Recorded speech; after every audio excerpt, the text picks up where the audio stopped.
It's time for more. Bleh. More.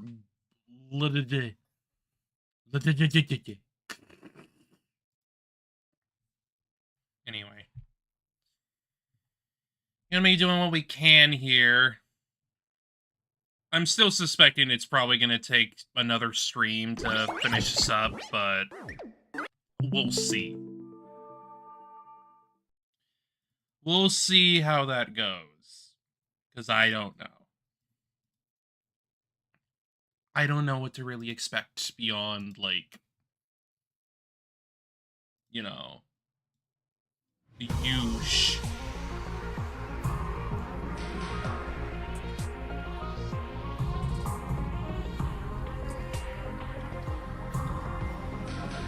There we go. Works.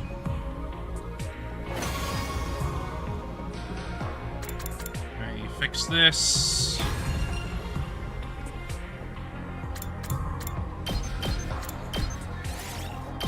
I don't want to frickin' lower my frames for that.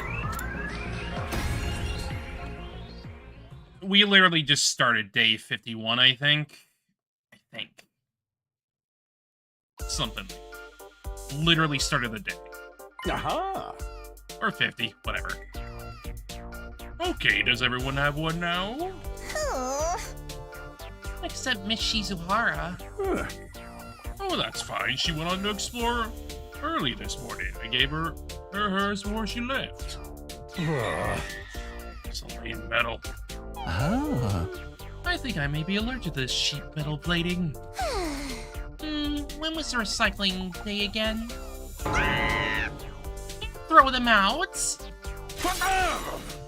Yeah, in case you didn't notice, you've just been bestowed medals of great honor. Honor my ass. Hey everyone, why don't we have a party tonight? Party? Yes, to celebrate the halfway point. Now you're speaking my language, bro. I'm up for that. Me too. Count me in. One after another, everyone expressed their approval of the idea. Well, Takumi? I was unsure how to respond. I wouldn't be there that night. I had to jump to the coming of age timeline, but I couldn't come out and say that, so... Yeah, of course. I'll let Hideko know about it too. That sells it. Tonight we'll have a halfway to 100 party. Yeah, that's good, but the name's kind of mid, ain't it? How about we call it a hump day party? I am picking what you were putting down, Miss Amamiya. No. That does sound kind of fun, so why not? Side, Nigo, you don't mind, do you? Yum, yum, yum. Well, the next defense battle is on day 57, so okay, I'll grant you special permission. No freaking, no grinding, and no throwing it back. Yeah, Kyoshika, maybe don't bring your sword to this one. I would never freak or grind with the Holy Chimoji sword!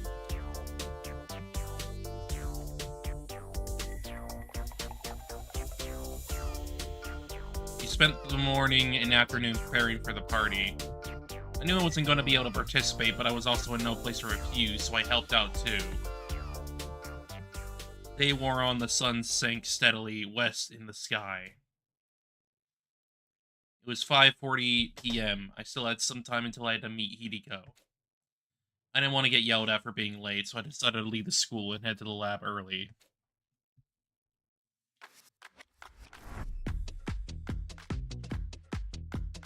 Except in the entrance hall. Then and Inigo were there, almost as if they'd been waiting for me. Another late night with Shizuhara, huh, Sumino? know the rules about relationships between students. No heavy petting. That's not what's going on. We'll be back before the day is over, so there shouldn't be a problem. What about the hump day party? Not gonna attend. Oh, sorry. Do me a favor and come up with an excuse for me. You're a real loose cannon, pal. Although I admit you're the one keeping our operation running smoothly. Oh! You have to experience a single fatality, and yet And you even managed to get Mr. Atsuki to cooperate with us. So for now, we'll let your egregious behavior slide. Normally, I'd have to execute for this kind of stuff, you know? So sorry and so grateful for your generosity and understanding. I didn't mean that at all. Aw.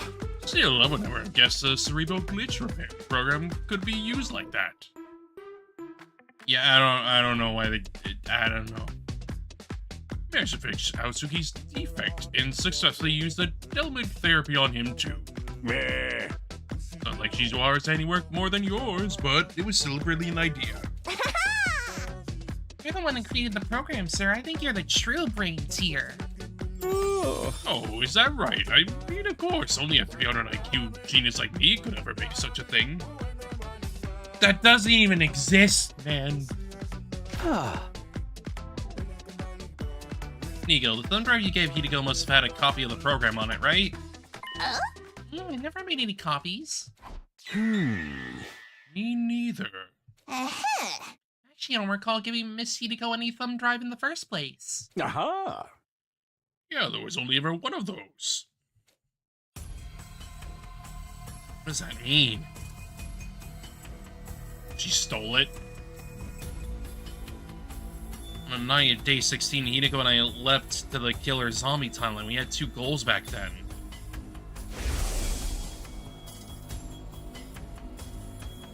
Preventing the death of Hideko 2.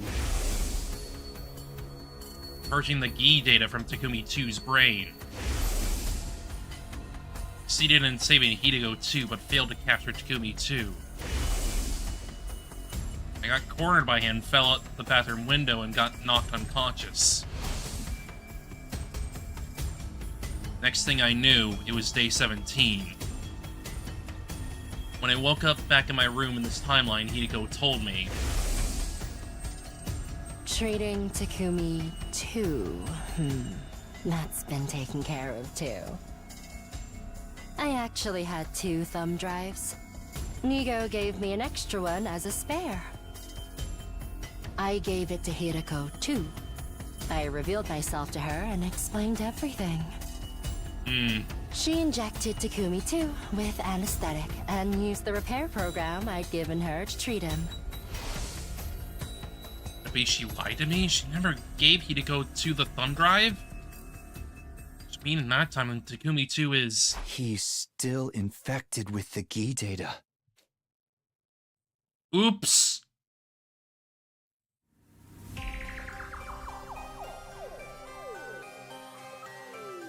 Oh.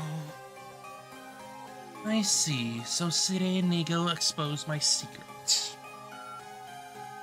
Well, it's true, I never gave Hideko 2 a thumb drive. But why did you lie to me? Oh. I'm sorry, I can't tell you that. Why the hell not? You have an idea what you're done? If we fix Takumi 2, then... I wouldn't have had to die in day 25. We could have prevented Moko's death on day 43. Hideko remained silent. Her face was screwed up slightly, just staring at her feet. Fine. Can't tell me why, then that's all there is to it. We only have 5 minutes until we can leap anyway. Huh? But if you really can't tell me, you have to let me choose the next time I leap to instead. Huh.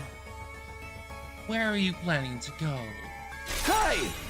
Isn't it obvious? The serial killer timeline. I'm gonna erase the Gi data from Takumi 2's brain.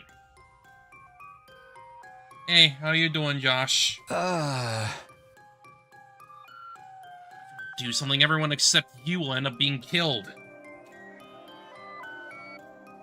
There's no other place for that timeline to go, just more branches that end up with Takumi 2 murdering everyone.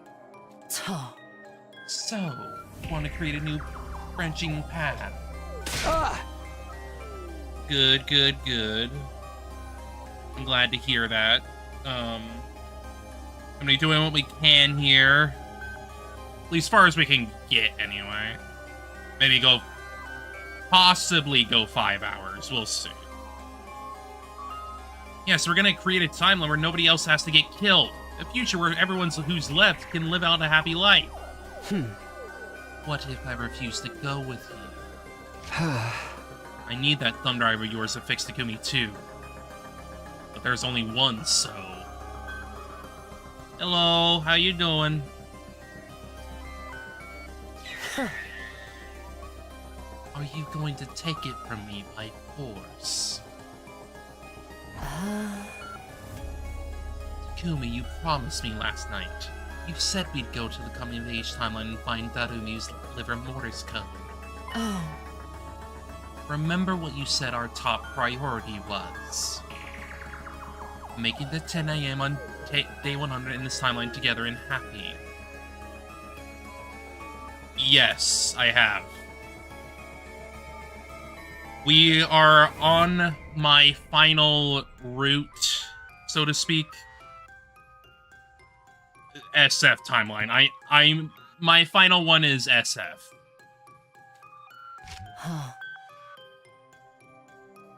The surest way to do that is to go find those 4 liver mortis codes and call the rescue craft. We'll have a greater chance of survival if we go to the artificial satellite. As a result, we'll finally be freed of this time loop. Of course. Itago's words helped me regain my composure a little. What she was saying made complete sense. Versions of our friends in this timeline are our top priority. I intended for the Uchikoshi routes to be my final ones anyways, because I wanted to, like, experience what his routes had to offer firsthand on their own. Because, let's be real, pretty much, like, all the stuff that he's done over the course of the game is, like, tied to all the different routes and anyway. Not all of them, obviously. Kodaka's is, like, completely separated from everything else. Like, second scenario, in its entirety, it's its own thing. It's not related to any of the other routes. Mostly because, like, that's Kodaka's freaking route. That's everything he wanted to do post the first 100 days. So, he gets to do what he wants. Uchikoshi gets to do what he wants. It's how it goes. But I still wanted to, like, experience Uchi's stuff on their own, for the most part. Just so they wouldn't have to be too tied to the other ones. Granted, SF is clearly tied to many others, but that at least makes sense because they are important to getting more info out of SF, or Steady Fundamental. Just how it is. Anyway. Yeah, that's how I intended it to go, because if I just finished up the Uchikoshi stuff in the middle of my frickin' playthrough, I would probably not be that interested in the others. Which is why I wanted to save them for last. Now, granted, I do think Mystery Route it's fine. I don't really expect too much out of it, and it's not much else. I mean, I like it. For the most part, I like it more than Mystery. Mystery's fine. I just don't really have a lot to say about it other than, like, yeah, this is a pretty bog standard Uchi route, really. It's not really much else than that. Sure, it does have, like, ties into this one where It has plenty of ties into this one, but I like Steady Fundamental more because it's a little bit more of the Uchi bread and butter. The time loop, saw everything, it's very much in line with that. But I think that's enough of that. It's time for me to move on and read. The versions of our friends in this timeline are our top priority. And I did manage to fix the serial killer timelines, Takumi. I'm gonna erase the branch of that timeline where he never got cured. The timeline where Takumi 2 killed everyone would still exist somewhere in blood space. Knowing that, was there any point in fixing him? One rail would still be covered in flames no matter what I did. Then I thought about what Hideko had told me before. Of course, one of them is still destined to burn in hellfire. There's no changing that. But it's better than if we'd never added that second line at all. At least this gives the passengers a 1 in 2 chance at happiness. Yay!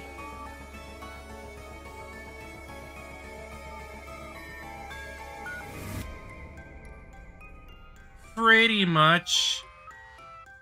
But at the same time, I don't think it's wrong for these characters to be kind of stupid. They are teenagers, after all. So, that does need to be taken into account. That's kind of why Kotaka writes the way he does. Is because he's writing flawed characters that don't make the best decisions.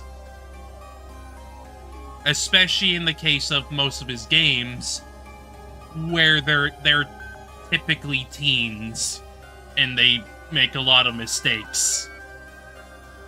It's pretty normal, considering. We're in the same type of situation here, but,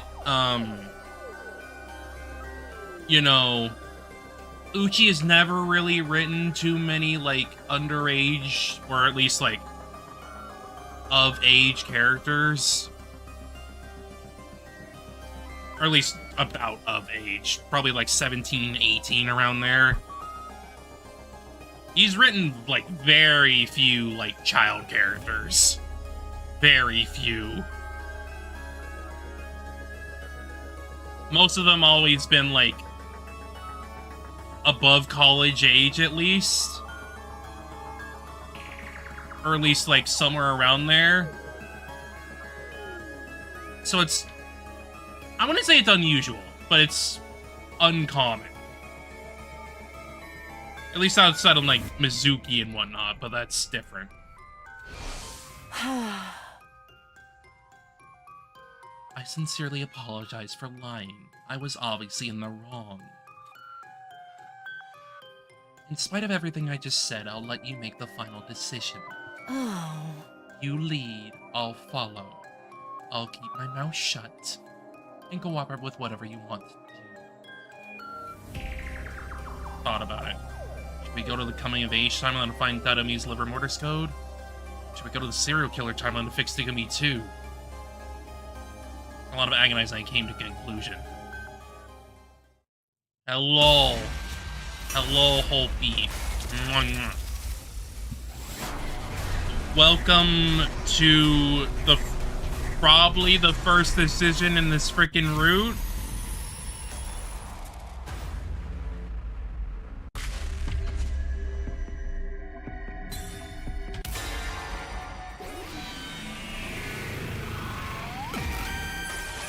I'd rather try doing this than not.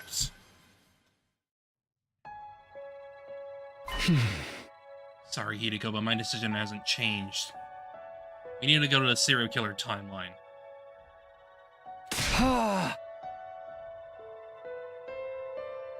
I don't have a problem with her lying. This is pretty on brand for her. She's been hiding a lot of information since the start. So her lying is not out there, if you ask me. it's still probably not a good idea that she did, but that's kind of her flaw. She's very Akane Kurashiki in that way. Believing that she can do something for the greater good, but at the cost of everything else. She's very much in that area. Not like the same, but definitely similar area.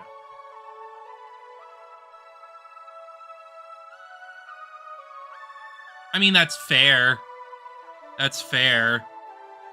But at the same time, I feel like that's a flaw of hers that feels in line with Hideko to me. Because of how much she has gone through, it almost feels like she's forgotten who he is. And is possibly even ignoring him in certain instances. It's something about this this dynamic that's like, she's a bit of a hypocrite, honestly, which honestly feels on brand for the character. That too. She loves the idea of Takumi, but not Takumi himself.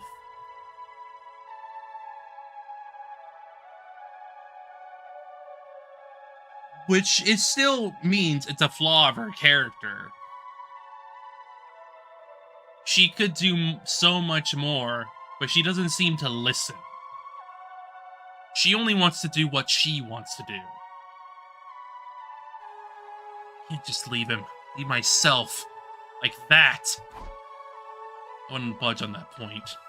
I see. She nodded listlessly. How about you?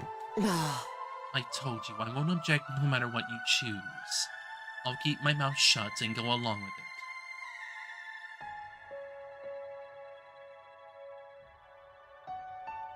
I'd have to disagree.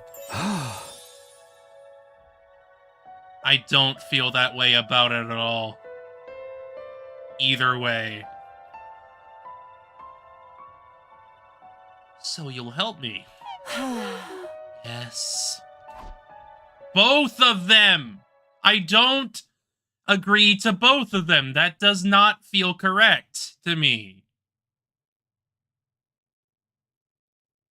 I gave Hideko a grateful smile. She put her hand on her hip and let out a short sigh.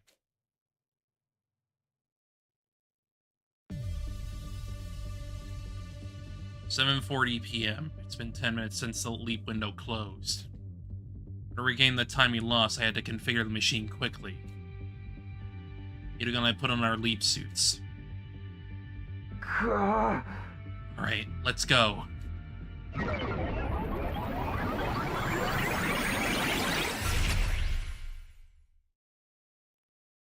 Better to try to change it than not.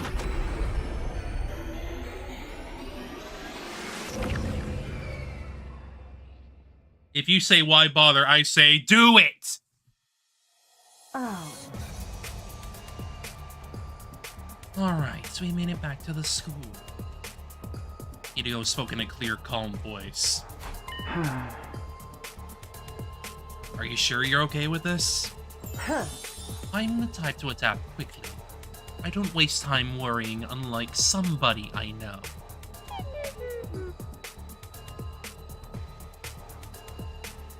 Wow.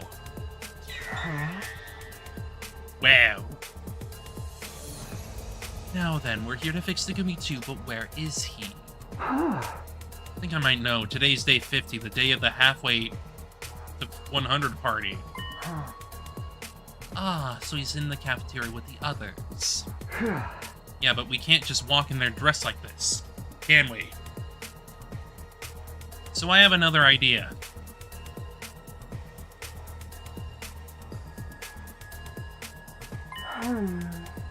I see, they left the party poppers behind the rec room. The but Takumi 2 went there to collect them from the gift-o-matic. Yeah, if we wait here, we can rush him when he arrives. He's gonna come up those stairs up to the 3rd floor. Short wait, there he was, just as I predicted. Version of me from this timeline, Takumi 2.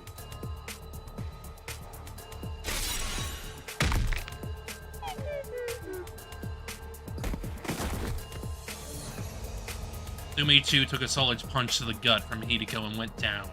He was already unconscious before he hit the floor. Hideko and I brought him to the infirmary. I let Hideko handle his treatment. Fuck you, Gi. Fuck you.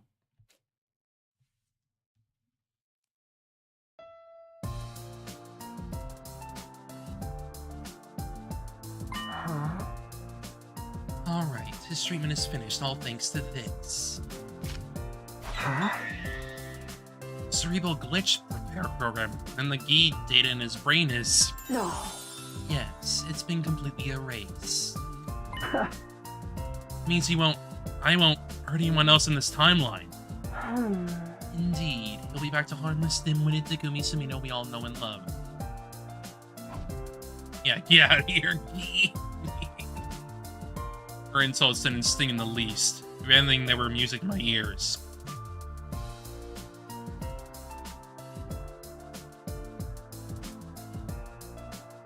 Look, people may have died already in this frickin' timeline, but it's better to prevent as many as possible anyway. Like, come on. Just don't frickin', act like you can't do anything about it. That's doomer shit. After that, Hideko and I hauled Takumi 2's unconscious body to the metal shop. Found a place to set him down. We were trying to be considerate when we chose that room. We thought it would be easier for everyone to find him somewhere closer to the cafeteria where the party was being held.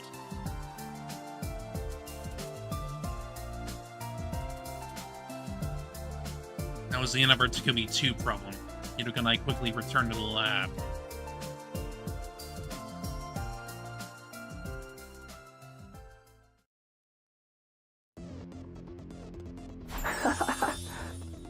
Let's head back. Oh. Right. Smacked the red button and got onto the platform. Hideko followed suit.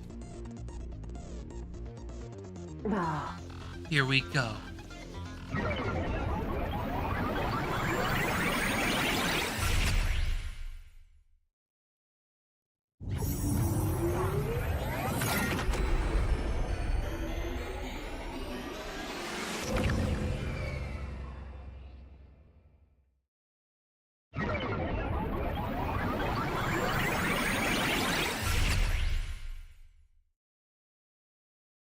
We were back in an original timeline. Immediately I was overcome with intense palpitations.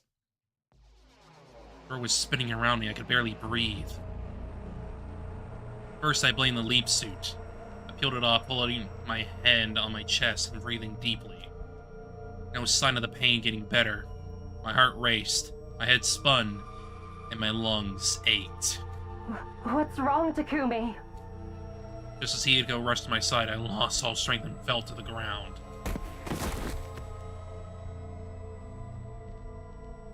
Suddenly, she was holding me in her arms. You're okay, Takumi. Stay with me. I wanted to scream to her that I wasn't okay at all, but I couldn't make a sound. Couldn't breathe normally. All my air was gone, as if something had sucked it out with a straw. Don't tell me. Still supporting with one arm, Hideko reached for the leap suit on the ground. It's the one I've been wearing. She'd examined it closely. Before long, her eyes widened and she gasped. A hole. There's a hole in it. But why? How? Nothing happened when we jumped into that timeline.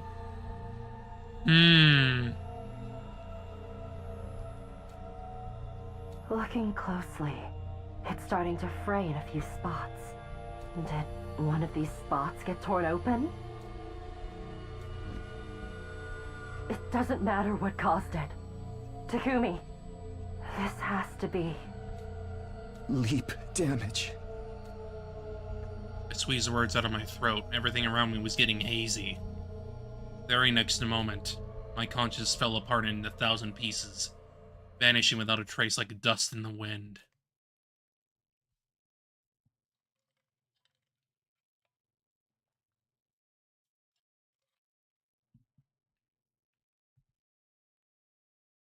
Oh, that's a leap.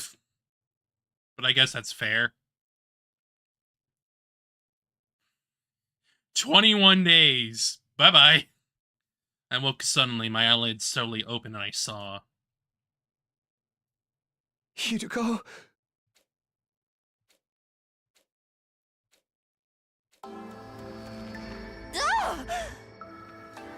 I flew upright, shocked by the sound of her voice. Well, I tried to, but... I couldn't get my muscles to cooperate and unceremoniously rolled out of bed instead. Are you alright? Hideko's help, I managed to get to my feet. Legs trembled like a newborn fawn's. I can't believe it. Your limbs are babied. I have 4 questions. Oh. What? 4? So suddenly? Ah, Just answer me, what day is it today? Ugh. She continued after a deep sigh. Ugh. You're not going to like this. It's day 71. huh? Day 71? Uh, Yes, you've been out cold for 20 days. Wow, okay. Next question, why did you just scream like that? oh. Isn't it obvious? You suddenly woke up after 20 days. I was starting to think you might never open your eyes again. Sorry for making you worry. I wasn't worried. Besides, you should see how worried everyone else is. That's right, I need to tell them that you're awake. Hideko was about to run for the door, but I was quick to stop her. Wait! Huh? I'm not done. Still have 2 questions left. Oh. What are they? What about our battles? The enemy must have attacked while I was out. They attacked, alright, on day 57 and day 63. But as you can see, the school is still standing. We fought without you and won. Thanks, that's some good work. Oh. That hardly sounded sincere. Huh. Don't tell me you feel like you missed out. Or do you not like that the team proved it could win without you? Hey, come on! Never mind that. What's your last question? Well, this is a vague one, but did anything change while I was asleep? Change. No, nothing's changed. Find anything out, though? Any new information? Oh, I do have one thing. It's about the liver mortis codes. There's no point in collecting them. Why? Because the DST... It's broken, isn't it? The next moment I was suddenly seized by violent nausea. It surged up from deep inside of me and ripped along my throat. I couldn't hold back. Spewed liquid all over the place. Sticky, shiny, fresh blood, the color of ripe cherries. Takumi, you... Fine, don't worry. No. Don't lie to me. You're clearly not okay at all. Mm-hmm. You haven't recovered from your leak damage. You need to rest more. Yeah. I've rested plenty. I was asleep for 20 days. Takumi. Nausea was gone, but my vision was still blurry. My pulse was racing, and with each throb, there was stabbing pain in my head. It's day 72. Our attack is coming, right? I can't leave it all to you. You're planning to fight like that? Yeah. Don't be absurd. You're in no condition to fight. But I have to. I have to protect everyone's happiness. Oh, Takumi. You and your freaking savior complex. Then sit down and behave. If you go out onto the battlefield now, you'll make them all miserable. Huh? I will? You really are slow, aren't you? If you fight now, if you go out on the battlefield, you're going to die. Do you hear me? You leapt twice with your skin exposed. Even though you were wearing a leaps on day 50, it had a hole in it. You know what that means, right? If you parallel leap 2, maybe 3 more times with exposed skin, your body will eject all of its cryptoglobin. That means no more revivals. You'll die, and you'll stay dead. You said it once or twice more, then I have 1 more time left at most. Takumi. Okay, whatever happened just now is over. It's nothing to worry about. Ego shook her head, dumbfounded. Oh. You're not in your right mind, Takumi. Do you remember what I told you before? Serious leap damage can affect the brain, and rob you of your memories and your ability to reason. You saying I'm not being rational? Huh. That's exactly what I'm saying. If you go into battle like this, you'll only slow us down. You'd know that if you were thinking straight. Tuh. You're also forgetting that your fate isn't yours alone. In short, if all of the Special Defense Unit members in this timeline survive until 10 a.m. on day 100... He's never been rational. He's always been reckless. The sum of all those lives will serve as a huge weight that can tear away the mighty spring that is the time loop. Meaning all of the SDU together until the final day. If we lose just one person, you and I won't be able to break free of this infinite loop. So please, stay here, rest, do it for me. You got a point. Maybe I wasn't thinking rationally. Demon managed to win battles without me twice, and more than proven themselves. There was no sense in forcing myself to go. Arguably, it was part of my duty as captain to trust them. If things had worked out for them so far, there was no guarantee that would be the case in tomorrow's battle as well. If I stayed back and everyone got killed, I'd be overcome with immeasurable regret. It's the right choice. Go and fight, or stay and let everyone else handle it. Ayana's or the decision until finally I made my choice. Ooh.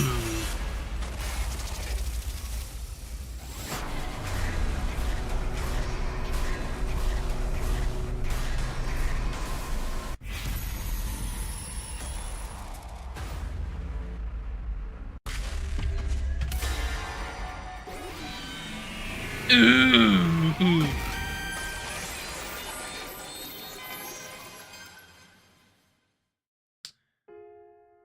Huh?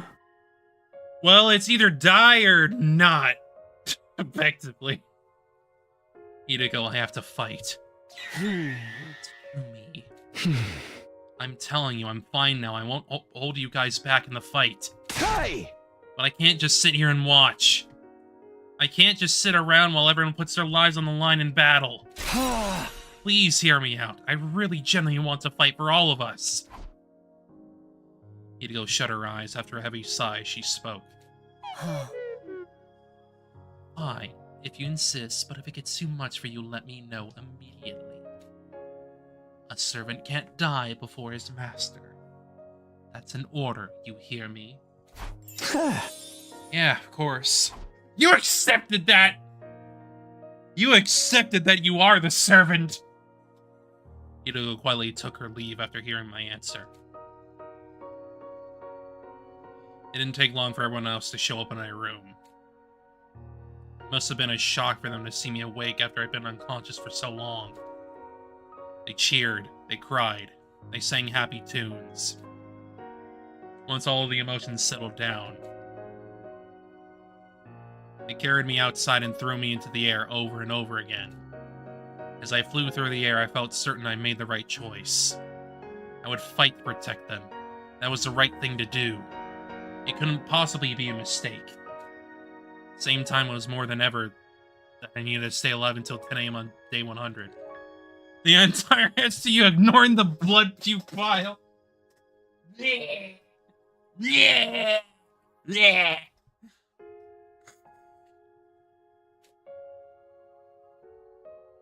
I'm fine, man. I'm fine. For all of us, for Hideko, I have to keep everyone alive to the very end. I made a solemn vow in my heart that as I flew in the air, coming just that small distance closer to the satellite.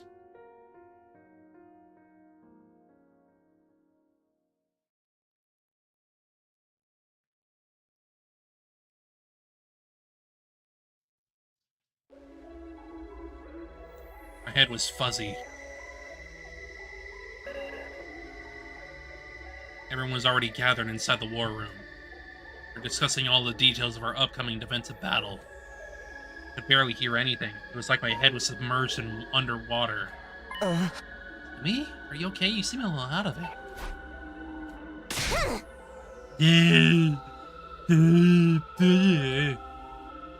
Hey, are you listening? I'm fine. You know, but he's still in recovery. He'll sleep for 20 days on unknown infection after all. Apparently, it was a cover story Hideko came up with. As good an explanation as any, she was in no position to start talking about lead damage after all. Can you fly like this, dude? Shouldn't you get some more rest? I said I'm fine, I won't get in the way. You have to believe me. I clenched my fists and pleaded. Immediately after the alarm sounded. Yippee! Intrude, defend.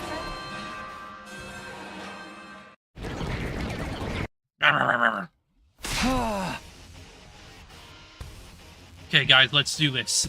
SDU, move out. Yes.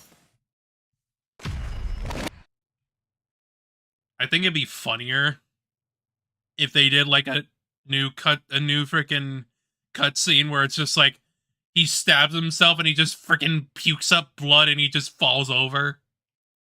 I mean, it's not wouldn't be funny necessarily, but like it would be like, oh boy, you fucked up. You done fucked up. Help me! Not like this!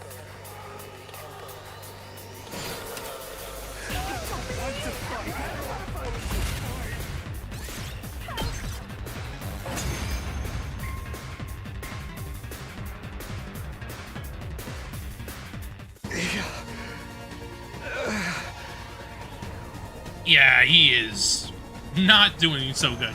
Takumi, are you sure you're going to be all right? Why do you ask? You look like you're struggling with every step. Struggling? No way.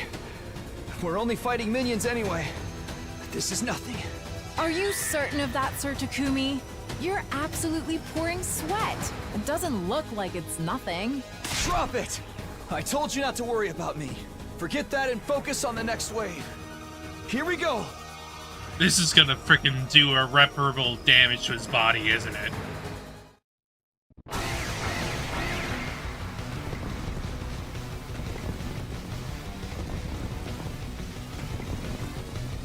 I don't want to fight.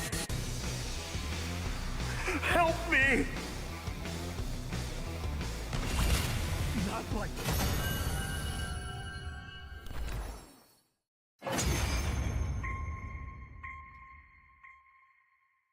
Are you freaking kidding me? That's all there is? There's no commander this time, so yes, that's it. Ugh, what a letdown. Like appetizers with no entree. It was so easy. But it makes me feel unsettled. Maybe it was a harbinger of a future disaster? You mean a death flag? We still won. Isn't that what matters? Yeah, I guess so. Well then, Takumi, go ahead and lead our chant. He's gonna fall over. Takumi? Takumi, you don't look so good. Hey, Takumi! What's the matter? Snap out of it! Takumi! Takumi! Takumi! He did a stupid. But this is in line with his character. It's completely in line with him. Oh, then there it is. Takumi, you idiot. I came too along with the morning announcement. I heard the date loud and clear. 98? Can't be. I murmured to myself and tried to get out of bed. After being asleep for so long, I couldn't get my muscles to engage. I twisted around and rolled out of bed, setting myself against my desk as I forced myself to my feet. I have to ask everyone what happened. They should be at breakfast right now. Someone in my room, leaning against the walls as I made my way to the cafeteria.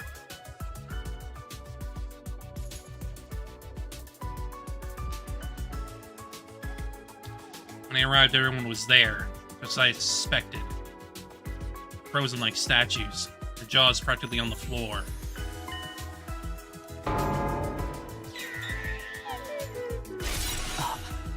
Takumi. Wait, there was someone missing. Nozomi! Nozomi's not here! Nozomi, I couldn't see her anywhere before I could ask. Gaku started talking. Hey, are you guys messing? Why is Takumi here? What do you mean, why? You must come too. Yeah, Takumi's awake. You're back. You're back. Ava, why are you orgasming? Yay, wahoo! Thunderous cheers echoed around me. Everyone gathered around. They hugged me and ruffled my hair, and they clamored with delight. Eventually, once their excitement had subsided a little, I fixed my hair and cleared my throat. Can I ask what happened on the last 25 days while I was asleep? Oh. Where to start? Good turns looking after you. What about the defensive battles? One on day 87 and one on day 93. An elderly warrior named Dalsha came both times, so we vanquished him. Oh, speaking of battles, Vesh is coming tomorrow, but you don't need to fight. What? Of course I do! Just how clueless are you? You're in no shape to fight. That's right, Mr. Sumino. Take it easy and get some rest. If your lead damage gets any worse, we'll all be in trouble. Hideko told them. She finally brought it out because it was like, what are you gonna freaking do at that point? I couldn't believe my ears. What do you guys know about lead damage? I told them everything, even about the timing. Why? Oh. Well... we grilled her about. We asked her if you really had some kind of mystery infection. We were like, you need to tell us about what really happened so we can find a way to cure him and save him together. Just like that. But... if you tell them the truth, we're guaranteed to have the worst possible outcome. I've lived through 146 loops, and there's never been a single exception. About that. Pardon a crap smear like me for opening his fetid face hole, but you might be happy Takumi's finally better. That's right, I'm so happy I could do a backflip. I'm finished making the baby jar too. Now we just need Nozomi to wake up. I couldn't keep up with all this. Everything they said led to new questions. It's a baby jar, and what happened to Nozomi? Yeah, about that. Rejection symptoms. Everyone fell silent. Something must have happened, something that was difficult to talk about. Hideko, why don't you tell him? We still haven't eaten breakfast, so... Alright. Takumi, come with me. Hideko left the cafeteria. I hurried after her. Eventually, we reached our destination.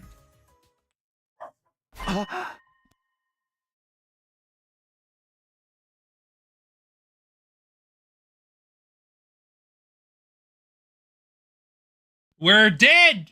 We're fucking dead! Ah.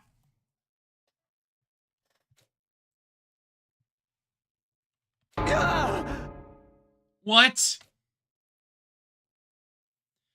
What's going on? Why is the escape pod all corroded? Can't you tell? It's particle bacteria. We sprayed QB liquid all over the school on day 42. Inside the school, yes, but we have missed some affected areas.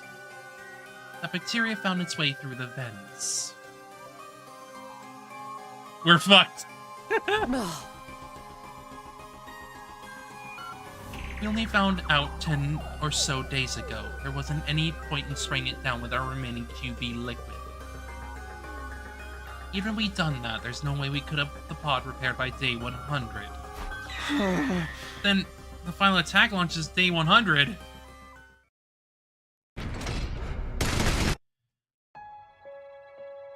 Don't worry, the attack's not going to launch. Because we have the baby jar.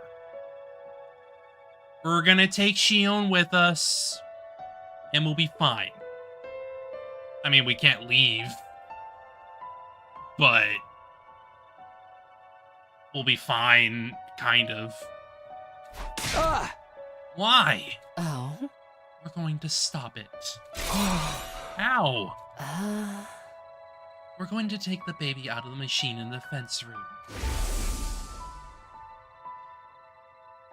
Can't do that, you'll kill him! Normally, you'd be right. We can't just remove him without a plan. That's why Tsubasa made a baby jar. Here's a photo of it. Oh. Like she said, she just finished it, so the jar is still empty for now. We're going to put the baby in there as soon as we're finished with breakfast. Be able to survive in that thing? Yes, the jar has a life support system attached to it. So then the missiles won't be fully charged with its energy. Which means we'll be able to stop the final attack. Oh, guess I don't have anything to worry about after all. Oh. Nobody told you to worry in the first place. I can't say that we're totally in the clear, though. Not Nozomi? Hideko nodded. What happened to her? I think showing would be the best way to explain. Come with me. She's in our room.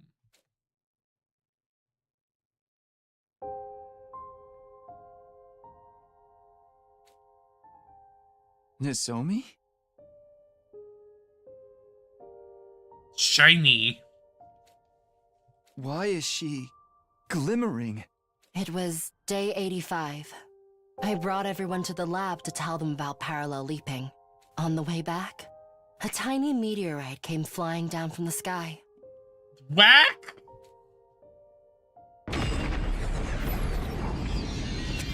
It exploded in midair, and these particles of light came raining down.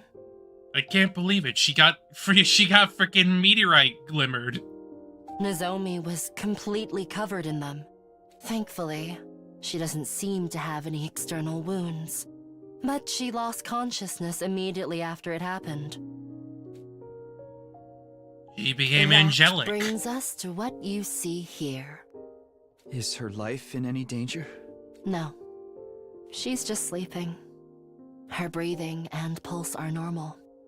So, don't worry about that. She's Sleeping Beauty. I stared hard at Nozomi. She was comatose, and yet for some reason it didn't make me feel anxious. It was because of the magnificent shine coming off her body. To me, it looked like something sacred that would only be granted to a chosen one.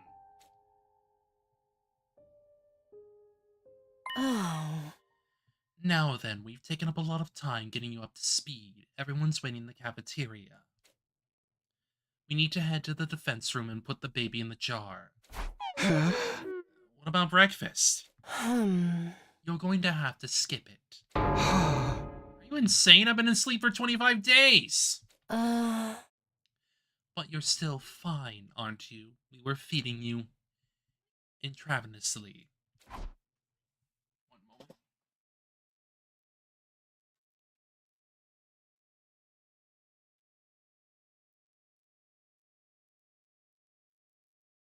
As she mentioned that, I realized I didn't really feel hungry. Come on, let's go. Eat the baby. True evil appears without warning. It was a realization I felt all too keenly. At the cafeteria, Hideko and I were greeted by a scene that was difficult to process. How? Who? This can't be.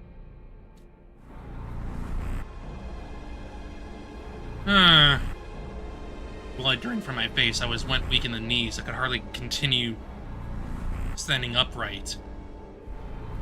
What the hell happened here? Clutched my chest and tried to take deep breaths. Oh! I think I know exactly what happened.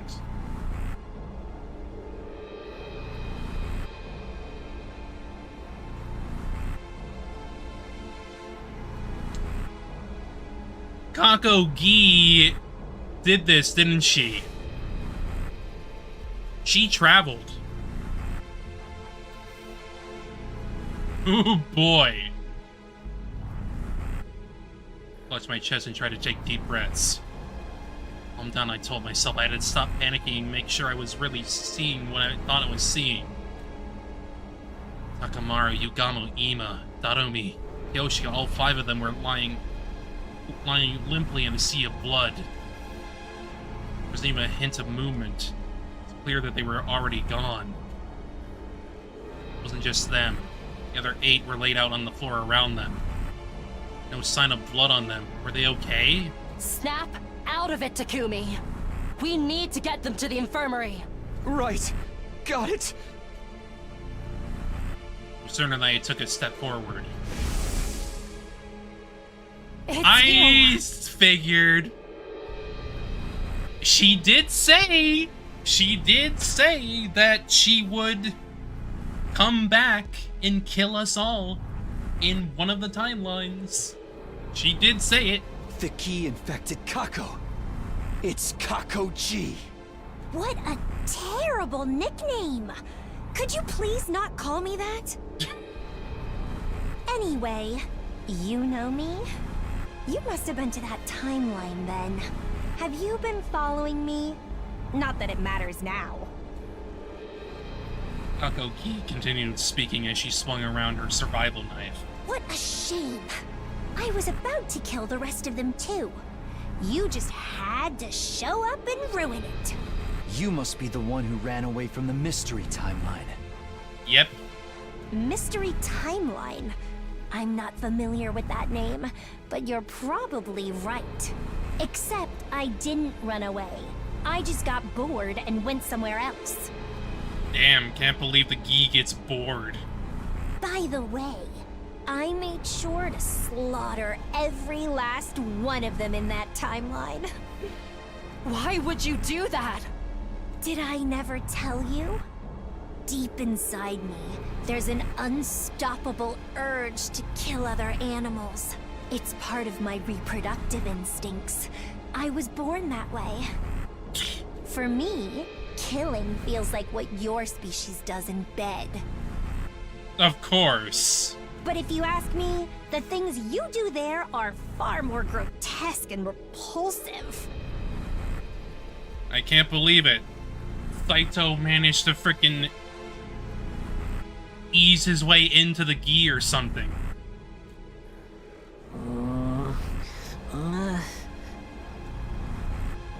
Oh, look. They've started to come around while we were Saito talking. species, basically. What did you do to them? Nothing too serious. I just put some sleeping pills in the water cooler. And then everybody drank the water and fell unconscious. Exactly. Anyway, it'll be a problem for me if they wake up. The odds of a 10-on-1 fight aren't in my favor. This doesn't mean you've won, though. I just don't want to harm this vessel. I've had her for more than 75 days now.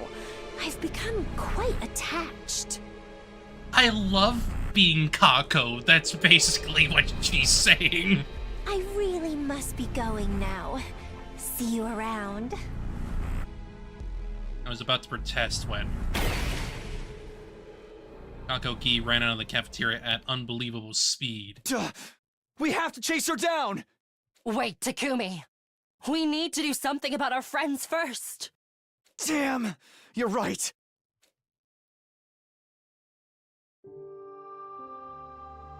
Hands you a platter of pad and Camberray. Yuriko and I examined the bodies of the first 5. They bled out, having lost all their cryptoglobin. Couldn't revive them. Strength left our bodies and we collapsed to the ground. Time to find another route!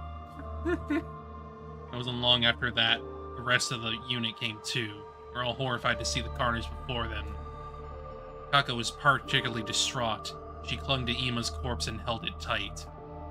She wailed like an animal, shaking her head and heaving heavy sobs. Even now, the shock still colored their faces. Hoping to calm everyone down a little, Hideko and I brought them to the gym. I see. Sleeping pills in the water cooler. Drank it and it knocked us out. Head is still fuzzy, my face is all blurry too. Can't barely stand up. Who would do this? Let me make one thing clear. The culprit is not one of us. Some kind of creature that came from another timeline. Creature? Yes, a gi. Hideko was probably trying to spare everyone by leaving out that it was possessing a version of Kako. If our Kako were to find out, she'd probably be beside herself with grief and guilt. Hey! You guys will go after it. You guys wait here. No, I'm going too. Kako, I understand how you feel. No. I'm going to kill that thing. After screaming at the top of her lungs, Kako lurched forward. So the medicine haven't worn off yet. You can't run like this. You say that. You were the one in the coma for days. But I feel fine now. No. Enough of this, Takumi. We need to go. Everybody take care of Kako. Got it. Why? I want to go too. I want to go. Let me go. Kako was having a complete meltdown, tears streaming down her face. Jarren frantically tried to hold her back. Thanks, guys. That was all I could say before he had kind of ran out of the gym. We were unsure if Kako-gi was still on the premises, but we still searched around the school just to be sure. We reached the war room. Sire and Nico too. I mean, of course she would. Nico rushed over to them. After a short inspection, she turned to me, her face ashen. They're completely destroyed. Totally beyond repair. It's possible she hasn't given up on trying to kill us all. So, maybe... Looked at each other, realization dawned. This is bad! Nozomi's in trouble! Bolted out of there, making our way to Nozomi's room on the rooftop.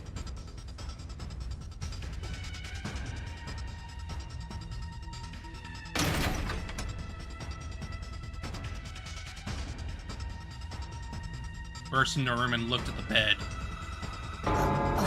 Possible she's gone. Kidnapped. Ooh. Ooh. No. We returned to the rooftop and looked around. Just then, we heard the sound of a propeller turning. It's coming from the schoolyard. I ran to the fence. Grabbed onto it and looked down to see a fire extinguisher drone hovering off in the distance. Sure enough, under the drone was... Kako Gi. She's holding somebody. Nozomi! Kako Gi cut through the wall of fire with the drone and ran along the path they cleared for her. Hideko, let's go! Right.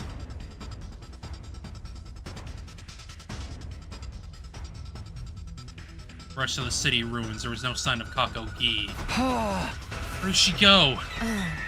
Should she be going to the lab? Hey! When's the next sleep window? The night, starting at 9:20 p.m. And what would be the point of taking her there? Why would she even want to take Nozomi to another timeline? How should I know?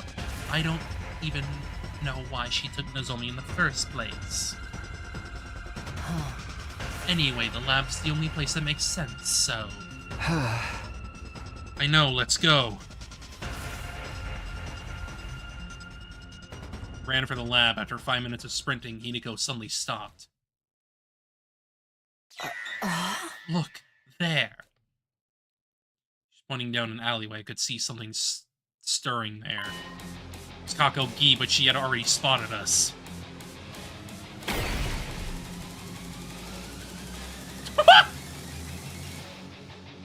She's just freaking going! She jumped high up in the air and vanished. Nozomi in her arms all the while. Bye, I guess. Damn it! So close. In the direction Kako Gi had fled. It's not where the lab is it? No, it's in the complete opposite direction. She's not trying to go there? I don't know. She may just be trying to misdirect us. Then I'll look in the direction she went, and you can search. Have you forgotten how incredibly strong Kako Gi is? We can't risk facing her alone. It's too dangerous. She had a point. Didn't care what happened to me, but I couldn't let any danger come to Hideko. We'll have to look together. I agree. Let's search any place she might have wanted to go. But in the end...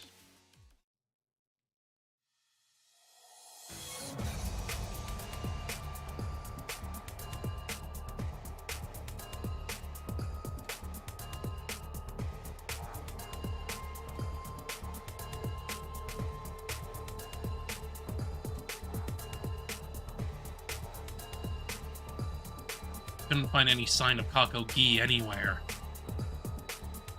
As we were searching, the sky grew dimmer. Night fell. Clinging to our last hope, we ventured into the mountains to the northeast. Kept walking for some time until we approached the summit, where we finally spotted a wriggling shadow. Kako Gi. We'd found her, but she found us too. Wow, not bad. Yay! You figured out I was here. What can I say? Vermin has a very distinctive smell. Are you talking about me? I'd say your kind are the real vermin here. Of course. What do you mean by that? I wonder... Just tell us what you want. Why did you take Nozomi? When I was on the roof, I saw a light coming out from under her door. I went inside to investigate and saw her in bed. I I knew it the moment I laid eyes on her. She's a variant. A variant? When a certain species is exposed to a special kind of light called a tream ray, their body's composition morphs them into something called a variant. I'll spare you the details, as I doubt you could understand. But variants are a rare delicacy for my kind. Of course. I must return to my native planet and offer up her body to them.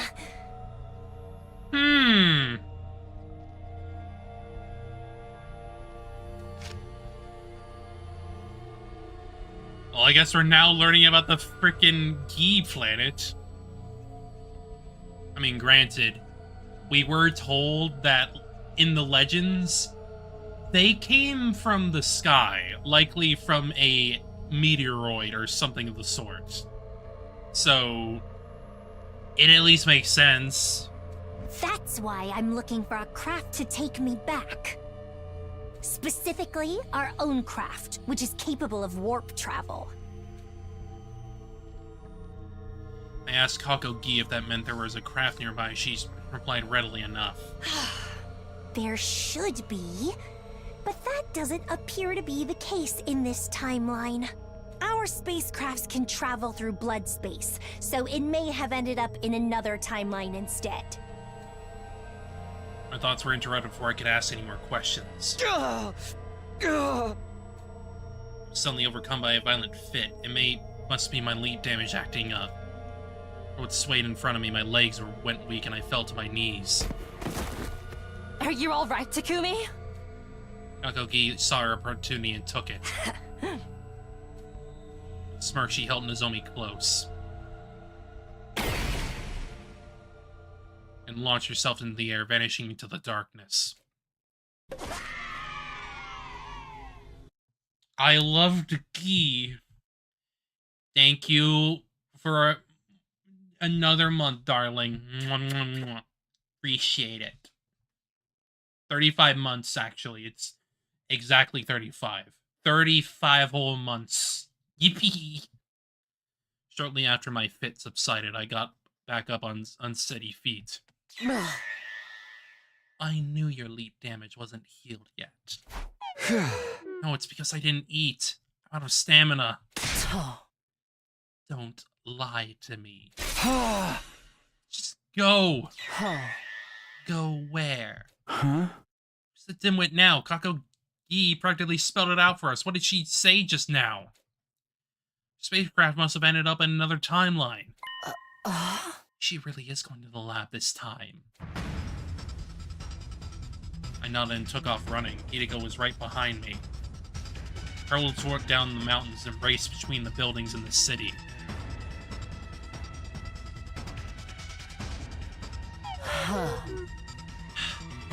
Made it. What time is it? 9:35 p.m. Leap window open at 9:20 p.m. That was 15 minutes ago. Then stop yapping and move. Here goes. Raced in the lab there, we saw someone in a leap suit on a circular platform next to the machine. Had to be Kako-gi. In her arms was another suit-clad figure.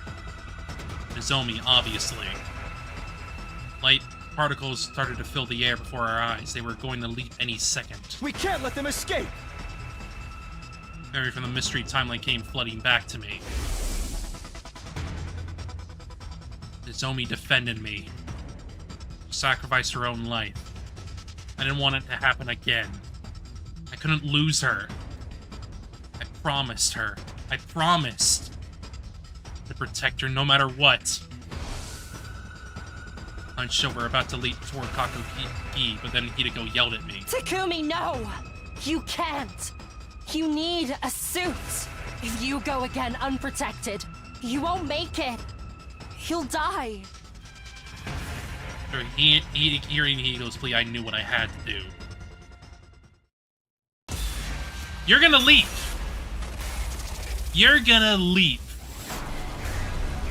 Like an idiot! Like a Takumi.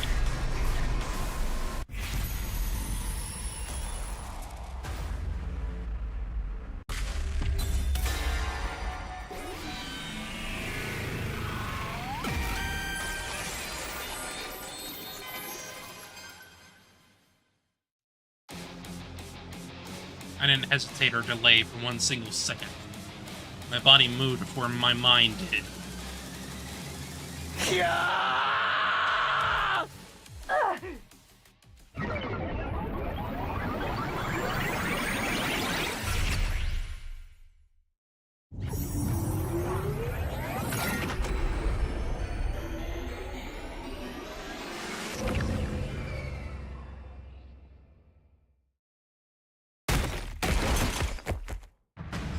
Found myself laid out on the ground.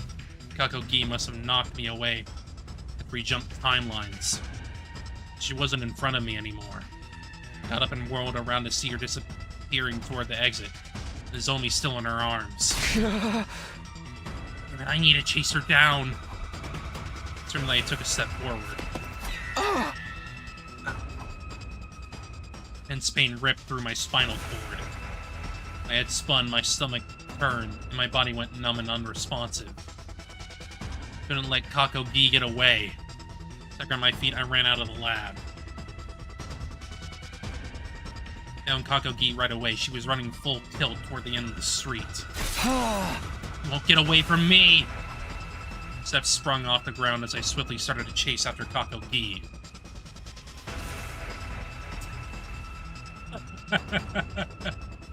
Maybe it was the adrenaline, but the pain in my body was fading.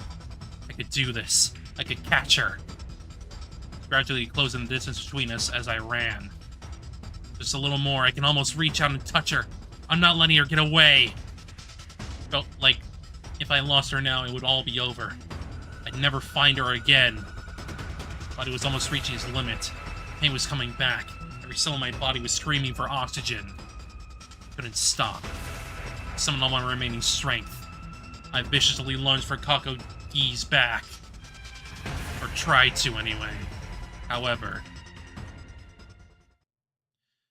Kakogi threw Nozomi down, ground to a halt, and turned around. Fool. Huh?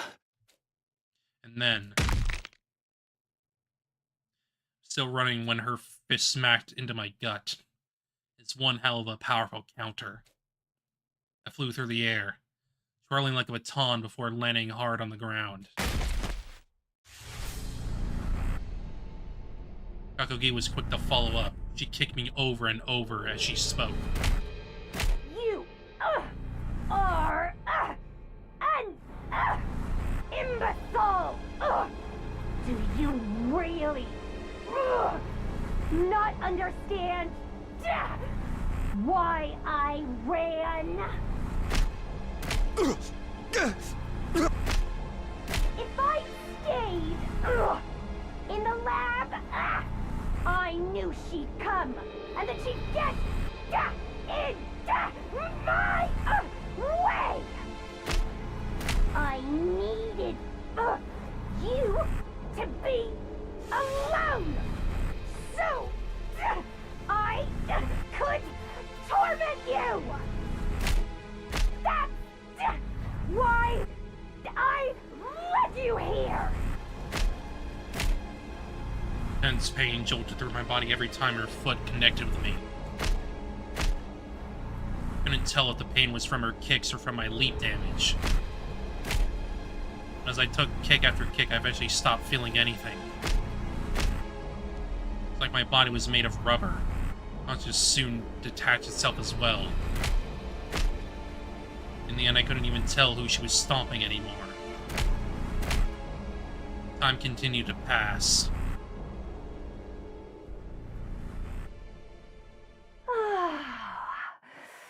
I feel better now.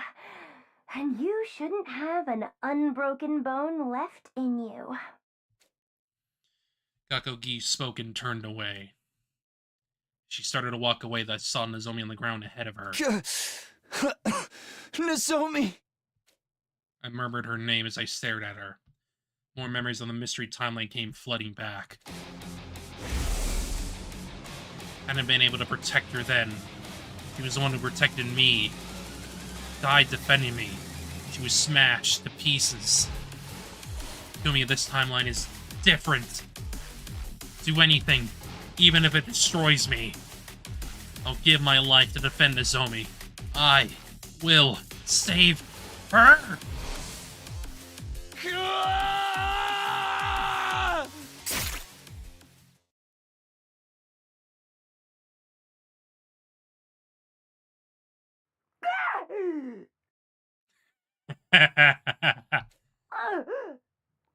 But how?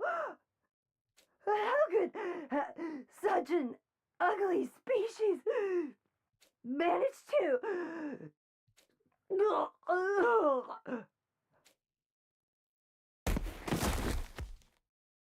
Kako Gi fell to the ground and quickly took off her helmet and put my hand on her neck.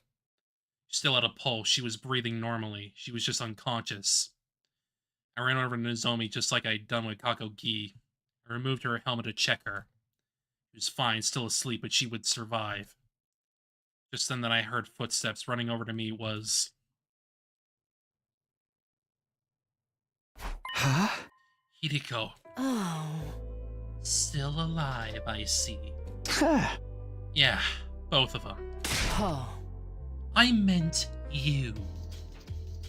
You've leapt 3 times now without protection. You could have died instantly. Huh? Sorry.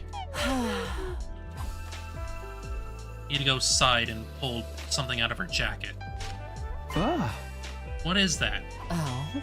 A beam gun that generates a special electromagnetic pulse. I borrowed it from Tsubasa. I never go anywhere without it. An electromagnetic pulse is harmless to the human body, but it can damage really small creatures if you crank the output high enough. Kill the Gi. What? Just watch. Hideko made her way to Kako Gi, laid out on the ground.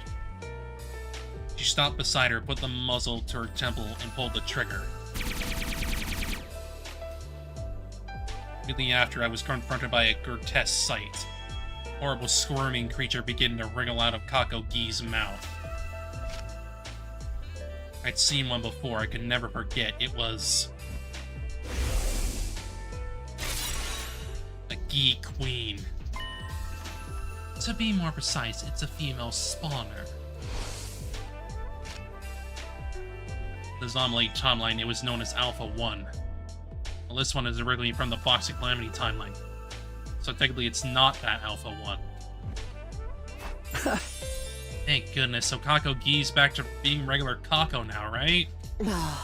Yes, we should be calling her Kako 3 instead. She doesn't as another Box of Calamity branch after all. Will her brain be okay? I just examined her, and her vital signs don't show any abnormalities. We don't have to worry about her dying. But she's losing a lot of blood from that wound on her back, so we should treat the wound quickly. My heart clenched. It wasn't Kako Gi who was laid on the ground, it was Kako. My back had been up against the wall. I felt guilty for hurting her. Oh. By the way, what should we do about this thing? Followed Hideko's gaze. Using the heel of her shoe to pin down the Gi Queen's wriggling on the ground. Isn't it obvious? So many of my friends have been killed by that monster. I didn't even have to think about what we needed to do. I lifted my foot, finally ready to exact my vengeance. I used all my might to crush the disgusting little creature.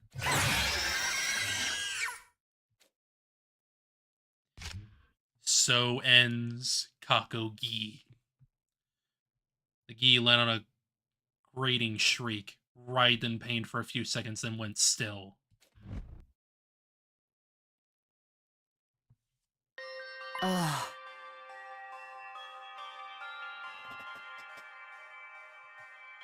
Now then, let's get out of here.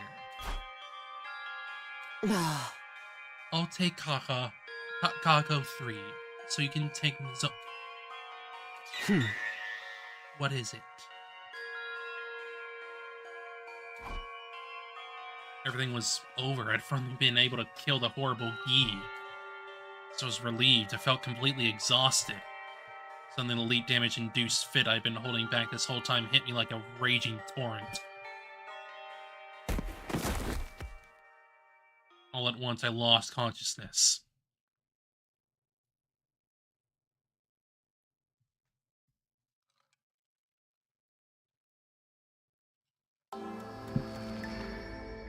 When it came to, I saw her sitting there as always. If I got paid for every time I had to carry you, I could afford a beautiful mansion in an upscale neighborhood by now. Sorry for all the trouble. Don't worry about it. You can lick my boots clean again to apologize. I don't remember ever doing that. Really? Huh. I must have my timelines confused. Tried to smile, but I couldn't. None of my cheek muscles would move. Intuitively, I knew I didn't have long. Damage had begun to consume my entire body, killing my cells. I told everyone you took care of the Gi. They were all very grateful. They cried and thanked you for avenging everyone it killed. Touch of warmth returned to my cold body. What about Nozomi? She's still sleeping. Awaiting a kiss from a prince, I suppose. Probably. Safe. Even though she's not awake, I felt myself grow warmer still. And Kako 3? What's wrong? I doubt you'll believe me, but someone showed up and stitched up the wound in Kako 3's back. Huh. Someone? Who? A woman in a white coat. A woman in a white coat.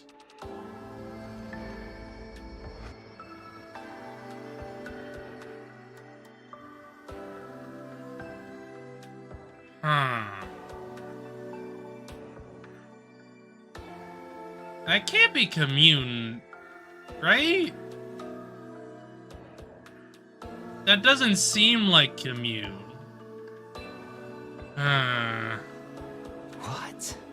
When she was done treating Kako's injury, she carried her off and disappeared.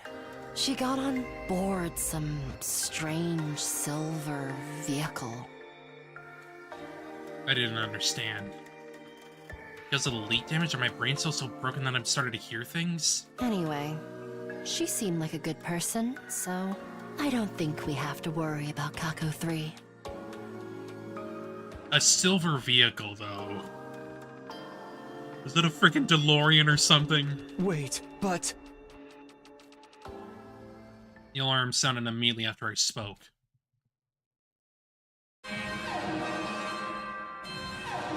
Intruder defense mode.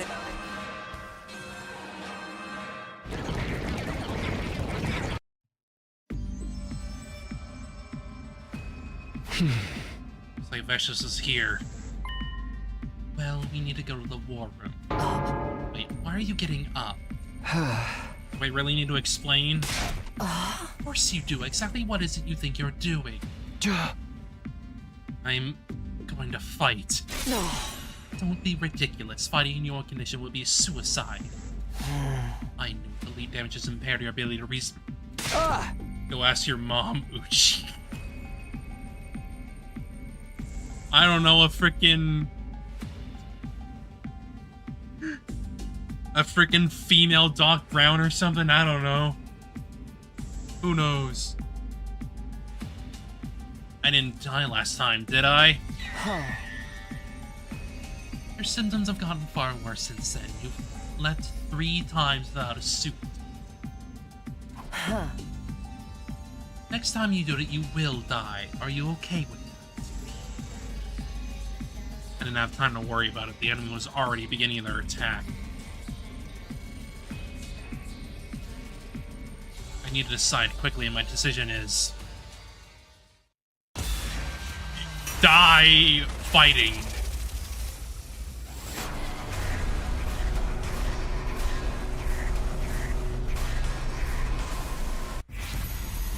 Get that warrior's death.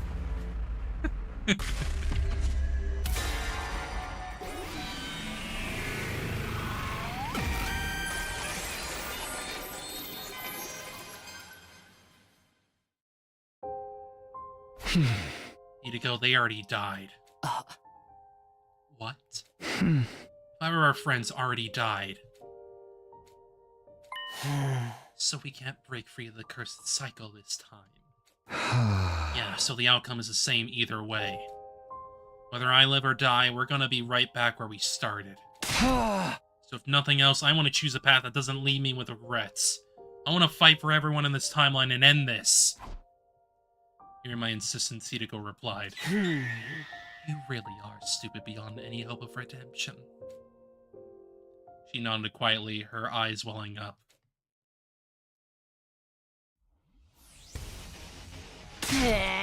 You're so freaking late. Where were you even?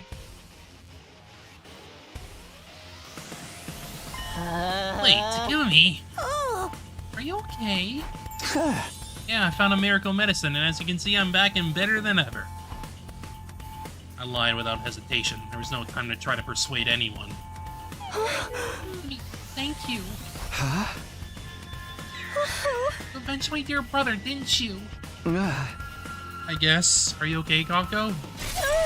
Not at all, but I'm gonna fight with everything I have. Brother dearest. Right. Nodded firmly before turning to everyone else. Okay then, here we go. SU, move out for the final time. Indeed. Indeed.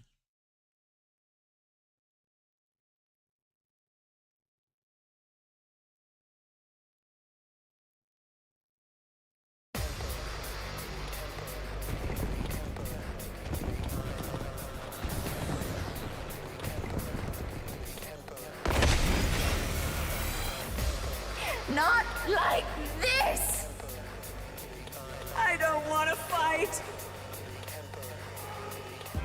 There's so many of them. Just what you'd expect to see in a final battle.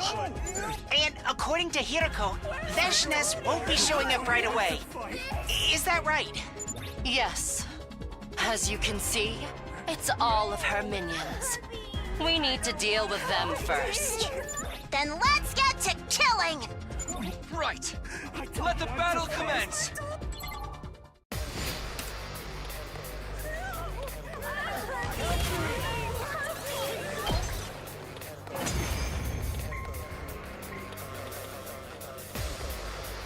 That's the cannon fodder dealt with! Which means it won't be long. Yeah, she's coming! Stay strong, everyone! She's here.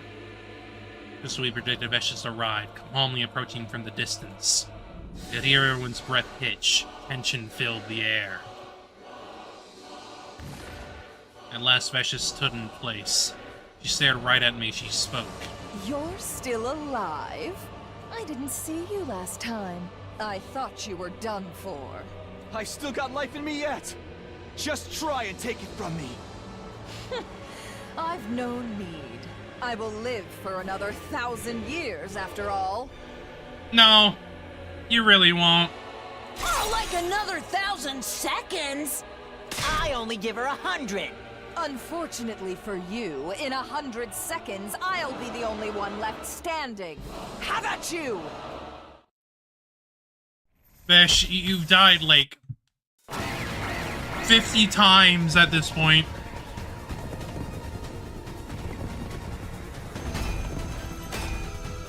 Everyone, careful! She's going to use an undying flame attack soon! Got it! Understood!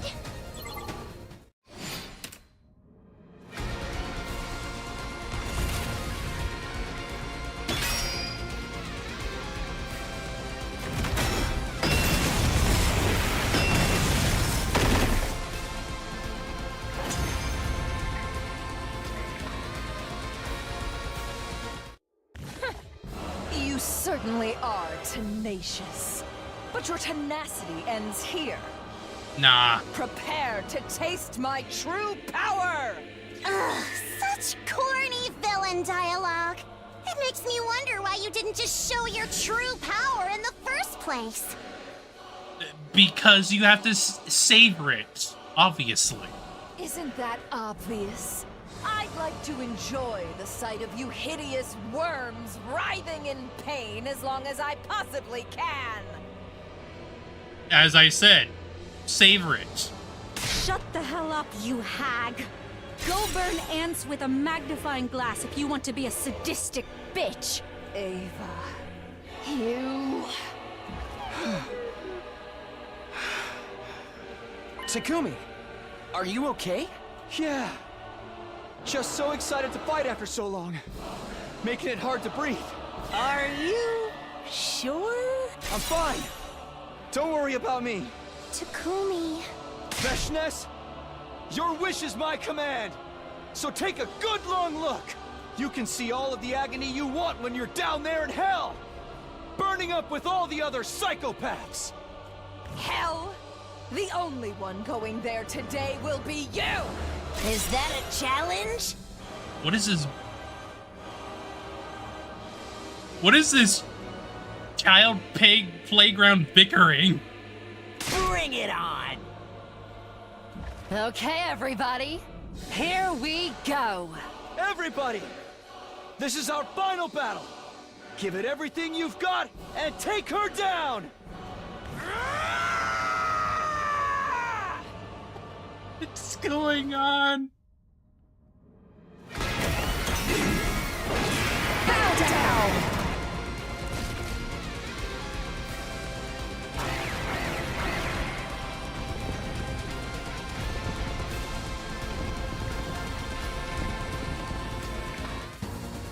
Hello.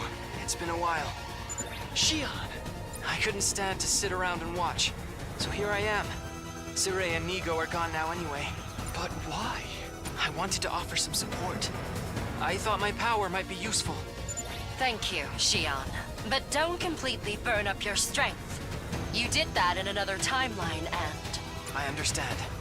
I'll figure something out. More importantly, what about the poison trap? It's complete. Kurara is in charge of setting it. Wait, what trap? There's no time to explain. Let's do this. When I attack, Veshness will be temporarily immobilized. Use that opportunity to set the trap. Okay. I'm still kind of confused, but we've got this. You'll be fine, man. You've done this stuff in other timelines.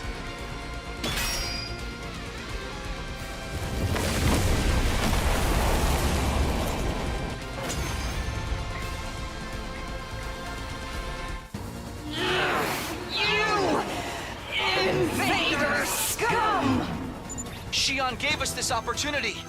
We can't waste it. Veshness is definitely weakened. We won't get a better chance than this. Okay, I can do this! I will do this!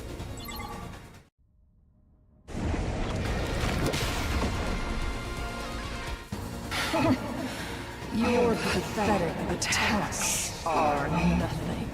I will kill you and become God! I'm not going to let myself die here! Darling, you're gonna die again, I'm sorry.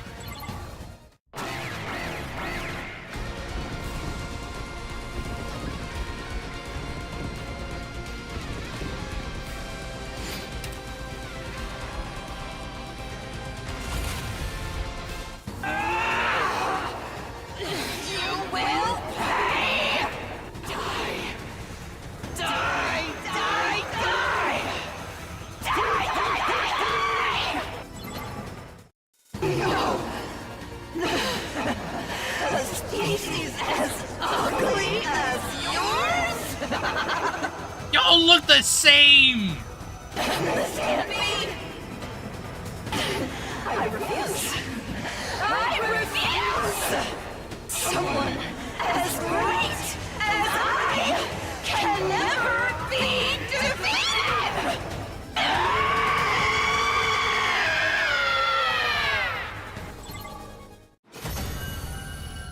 She put her freaking heart into that scream, damn. Jeez. Put everything into that.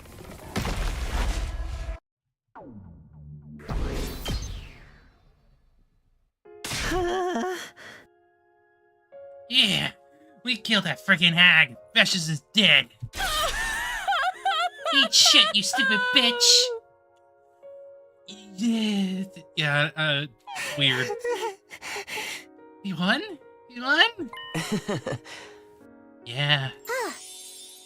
It's all thanks to everybody's hard work. Our friends are thinking up there in heaven. I bet they're so happy.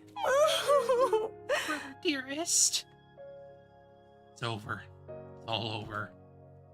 I don't know if it was the right decision, but if nothing else, I have no regrets. I did everything I could. I used up every bit of strength in my body until nothing was left. My heart felt clear and free, like a blue sky unburdened by so much as a single cloud. Yeah, this was the right choice. I whispered that assurance to myself. Absolutely. Ichigo heard me and responded. And then... a massive quantity of cryptoglin spewed out from my mouth. It was like a waterfall or even a geyser. It spurted out in gobs as if it were a fountain's pulsing sobs, pooling around my feet. Takumi! Mr. Samino! Oh, Takumi! Everyone began to call my name. The shouts turned to shrieks and eventually morphed again into sobs. For long I couldn't hear anything. Silence. Total stillness. But I felt a gentle warmth too. As if someone were holding me to their chest. It was so comfortable I wanted to stay there forever. Always and eternally. My hope was in vain. The warmth soon disappeared. My consciousness had vanished. Last thing I remembered was a color or a sound. It was a scent. The sweet, soft scent of lavender. Lavender! The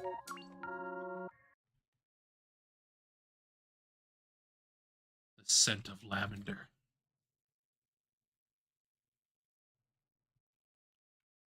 Outside of, like, the freaking, like, weird Ava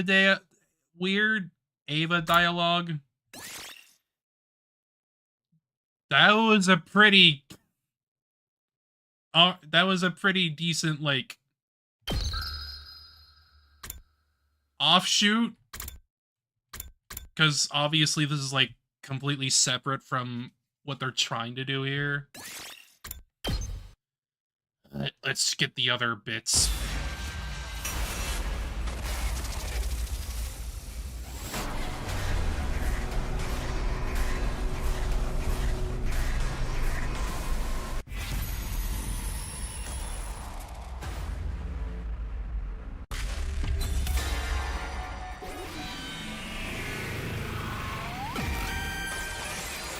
No.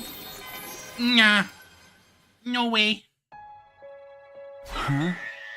You're right, maybe I should stay put. I knew you'd come to your senses.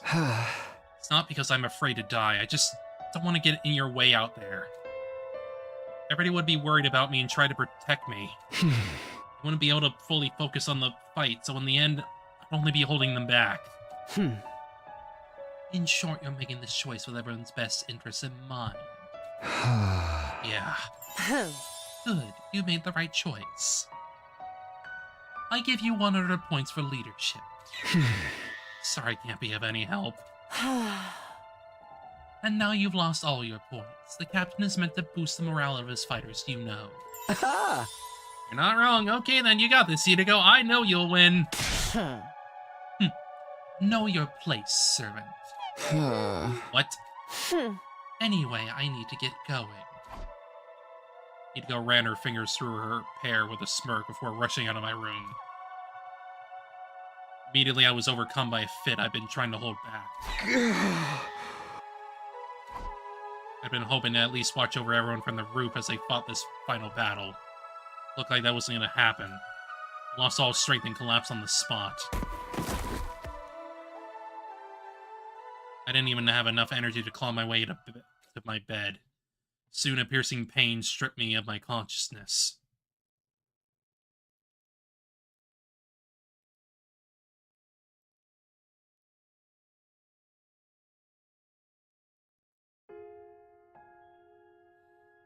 It was early in the morning before the usual announcement could play. Standing on the roof, Hideko was in front of me. You really are resilient, Takumi. You can barely keep yourself upright, can you? No sense in trying to act tough. I nodded sincerely. My life would be over soon. The weakening of my pulse made that very clear. Oh? You're not going to ask about yesterday's battle. You're standing here, aren't you? Besides, I'm... Right. Thank you. Appreciate everything you've done. You don't need to thank me. Is everyone else sleeping it off? Oh. No, they're all in the cafeteria. Huh? Really? This early? We ran into some trouble. They're discussing it now. What kind of trouble? Hideko hesitated for a moment. There's no point in keeping secrets, I suppose. The baby jar, somehow it suddenly disappeared.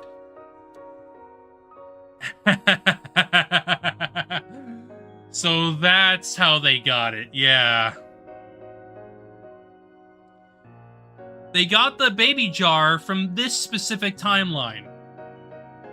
Oops. Oh. We noticed it after the battle. I'm not sure exactly what's happening, but I think it's likely somebody stole it. Somebody? Who? Akogi? No, I doubt it. She didn't have it on her. Then who? Hideko seemed to have an inkling. Had a faint recollection of something in the corner of my mind, too. Couldn't quite make it out. It's hard for me to tug on the threads of my memories. More than half of my brain cells were already dead, after all. Needless to say, the baby wasn't in the jar. We were going to put him in after breakfast 2 days ago, but... what happened to the others? We didn't have the time or the capacity. Missiles on the final attack. Yes, they are already charged with energy. The escape pod was in ruins. There was no way we'd be able to fly into space. Which meant at 10 a.m. we'd all...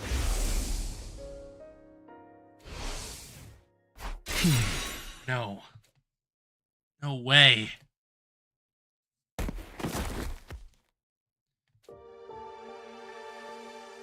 Takumi, you can't go on much longer. It's okay. You don't have to say anything. I don't want to cause you any more pain. I do have one bit of good news. Nozomi's awake. Really? Yes, and she's doing fine. So don't worry. For some reason, that strange light of hers vanished when she regained consciousness. That's good to hear. She's awake. She's okay. I managed to save Nozomi in this timeline. I avenged the mystery timelines Nozomi too. But even though I saved her, she'd be gone soon. So would everyone else. Burned by the flames of the final attack, instantly wiped out.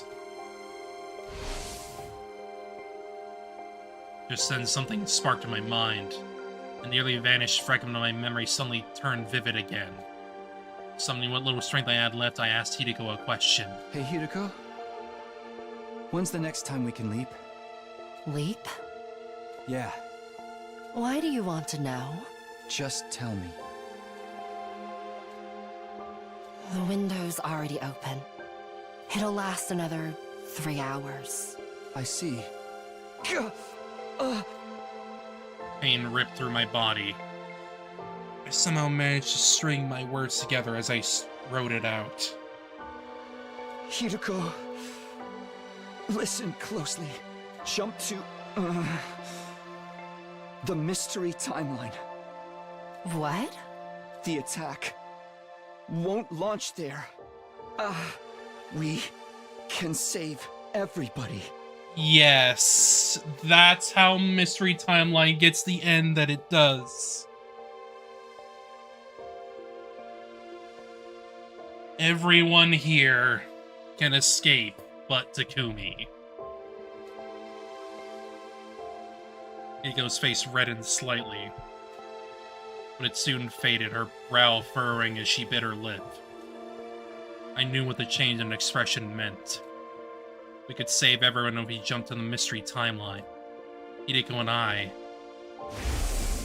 In short, if all of the Special Defense Unit members in this timeline survive until 10 a.m. on the sum of all those lives... We'd have to do it all over again. Yeah, but that's not so bad. Doing it again. Doing it again. Spending another 99 days together with you. Takumi.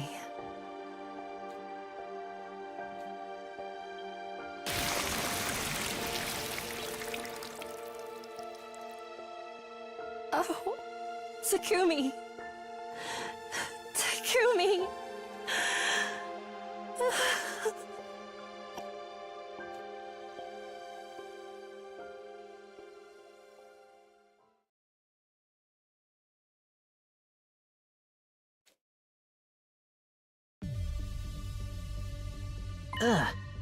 Hideko, let me get this straight. Really be safe we go to this mystery timeline you're talking about? You really are dense. How many times do I have to tell you? Final attack won't launch here. Launch there. Huh? You ain't telling us why that is, though. Don't worry about it. It's fine. I don't know about this. By the way, where's Takumi? He's already there. Huh? Why? He had to take care of something there. We don't have time. I'll explain everything later. Alright, let's get going. Yes, very well. I put on my leaf suit. Of course, I made sure to check it for holes first. I guided everyone onto the platform, and then... here we go.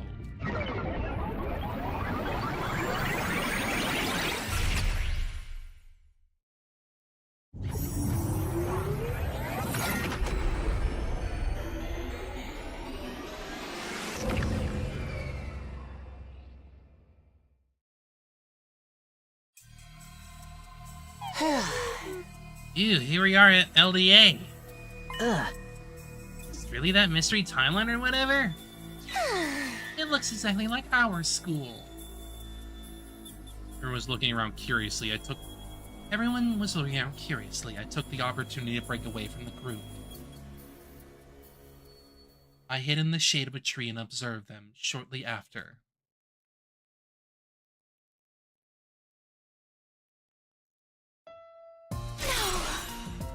You're kidding. And that's why Takumi smelt lavender.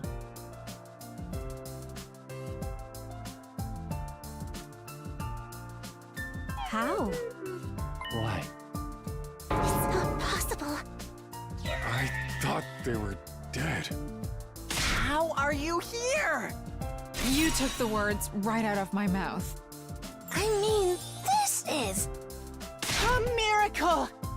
It's a miracle, everybody! All of us are alive. Yeah.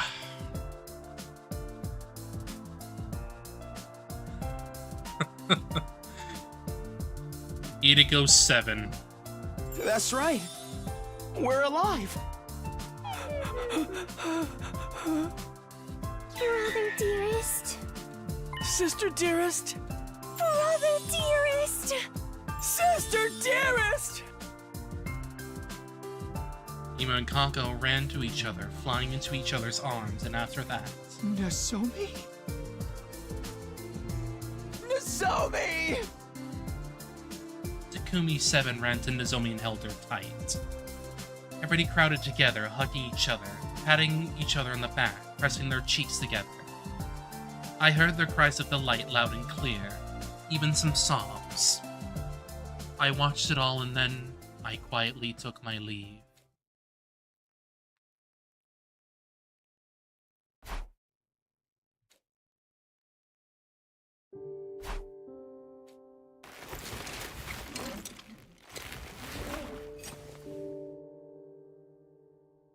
We try again.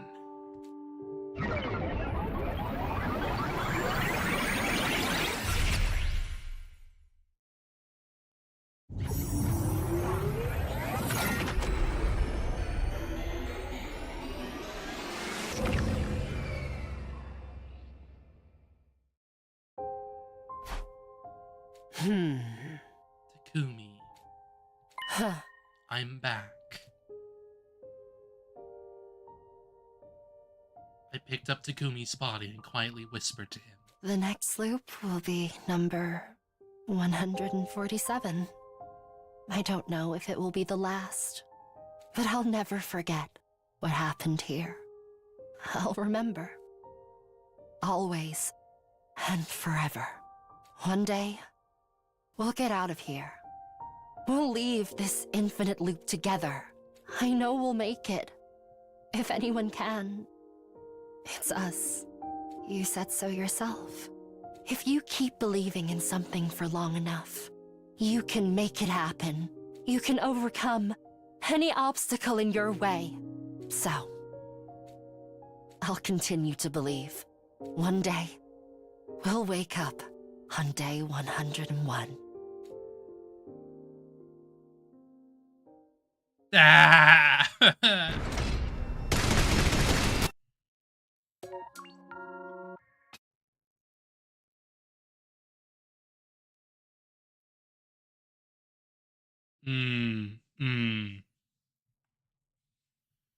The curse cycle. The tragedy!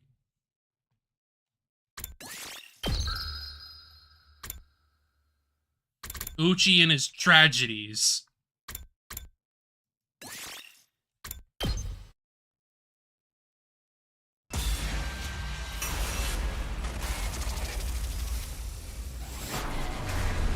I mean, I like that a lot more than the fighting one, that's for certain.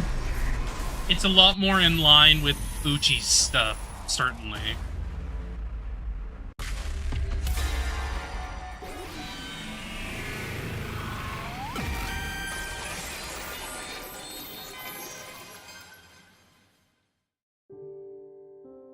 Suddenly I froze up, I stopped in place.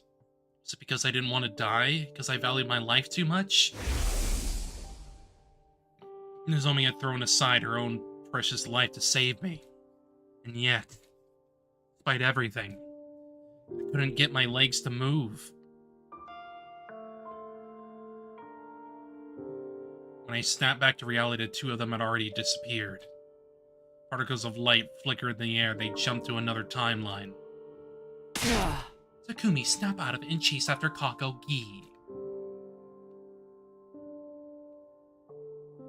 Uchikoshi loves his somehow everyone survived endings Kodaka, though. I don't necessarily think that's a bad thing, though, with Kodaka.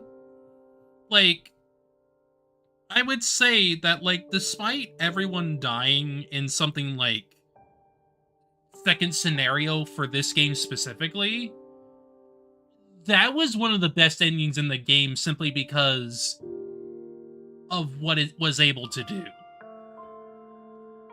Despite all their deaths, Nozomi would live on to hold on to the SDU's dreams.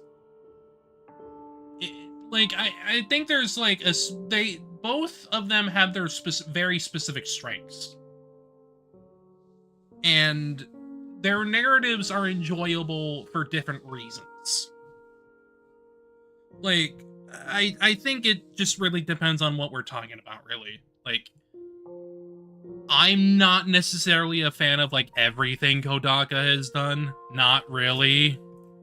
But I would say, in terms of what he has done here, for the most part, there are some routes where I just straight up don't like. I hate multiple Atos straight up, I think it's completely counterintuitive to who Ato is as a character.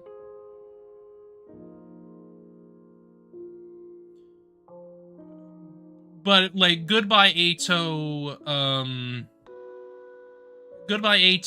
and Second Scenario are, like, the ones that are, like, probably the bits in this game that are, like, really good Kodaka stuff. Unlike her, I am giving Kodaka sloppy toppy, obviously. I know, you're the Kodaka bat. I'm the frickin' Uchikoshi cow. Like, this is just how it is. This is just how it is. Like, I like Kodaka. I like most of what he does. I just prefer Uchi. Uchi Kaushi versus God.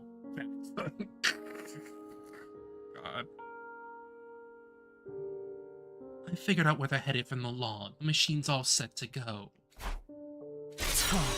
Are you listening? Right. Either gonna put on our leap suits.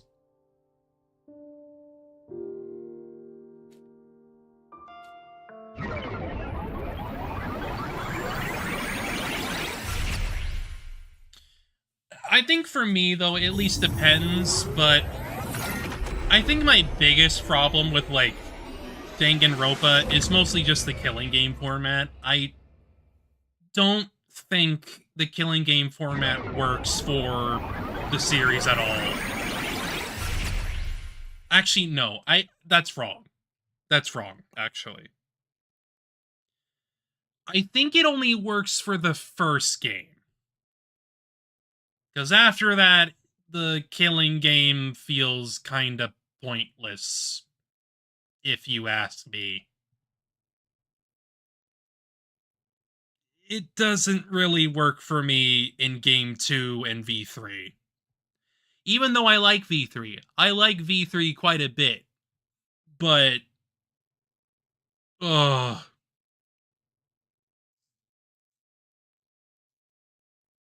I don't care if I'm wrong.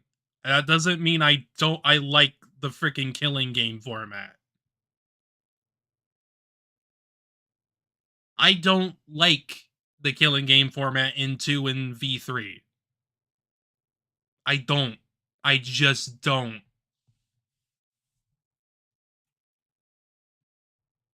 Like, sure, technically they're the reason why, like, we get what we get in those freaking games. But at the same time, actually, thinking about it. V3's killing game probably works more, but I could care less with 2. I could care less with 2's killing game. Mostly because, like, I don't really like most of the cast in 2. I really could care less with, like, most of them. I still like some of them, but, like,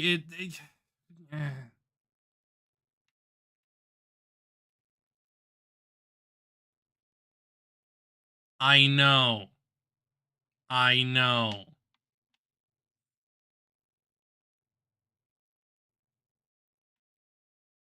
Like,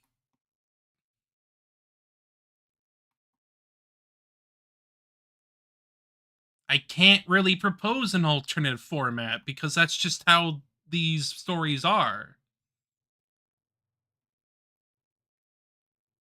I wouldn't say DR2 eats with the virtual reality reveal. It's more that, like, I feel a bit empty after the reveal. Then again, I didn't really, like, follow. I didn't believe for a second that it wasn't virtual reality because of how gamey 2 already looked. I already freaking clocked that it was a virtual reality at the very start. So it didn't really do anything. The killing game didn't really do anything for me. I don't know. I don't freaking know. I will at least concede that the killing game format is there to, like, have specific stakes. It is there to give us stakes. That way we are able to kill off certain characters before they have gotten more information, which is kind of the point. It is the point. You are meant to lose these characters and get more through school mode or whatever.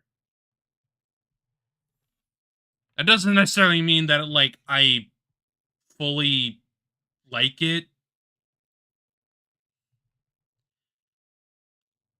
I prefer my frickin' Zero Escapes where it's like, it's more of a death game than it is like a killing game. Well, I wouldn't even say I wouldn't even say a death game. More like, it's just a freaking escape room series that happens to have death in it. That's really it. But whatever. I don't know. I don't know.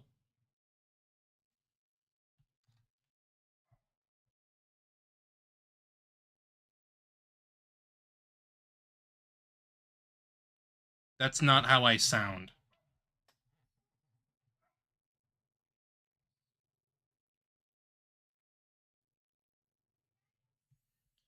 What I'm talking about is that, like, I feel like I don't like... No, I think it's more that I don't like too much. No.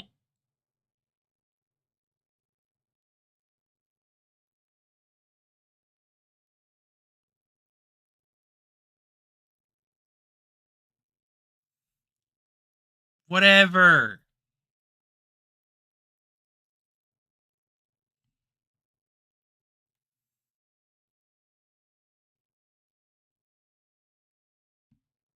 My thing is more that, like, I don't really like...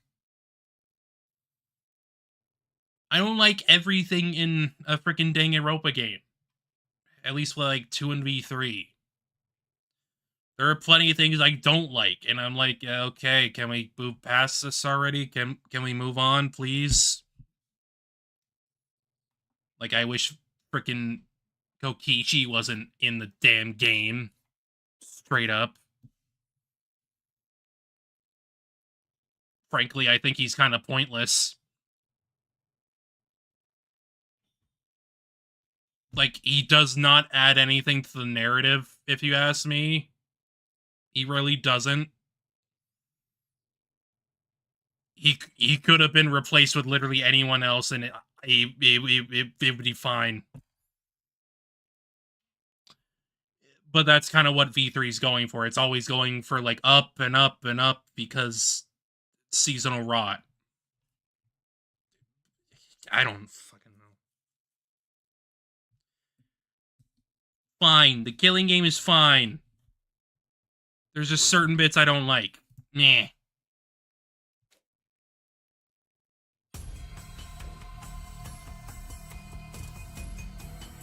Resumed our search for her.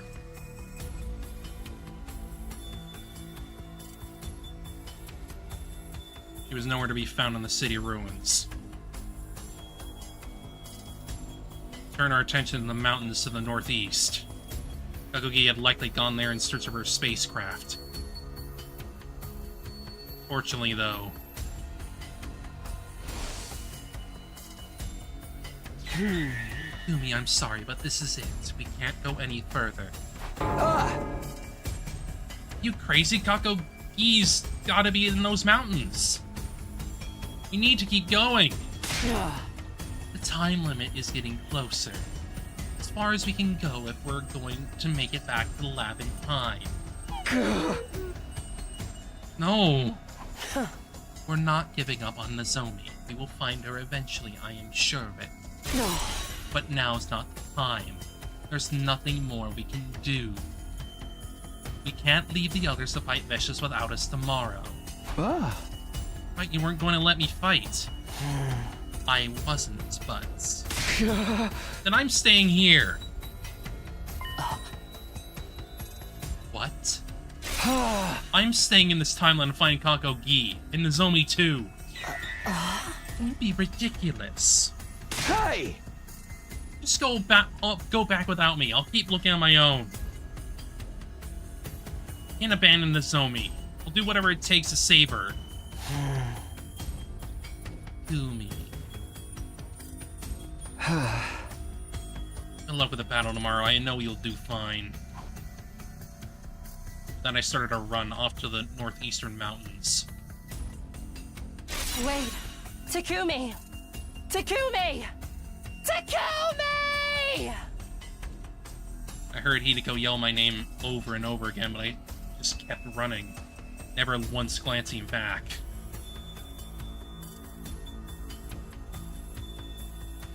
Sometime after that, I arrived in the mountains. It was eerily still and silent all around me. Not so much as the rustling of the leaves to be heard.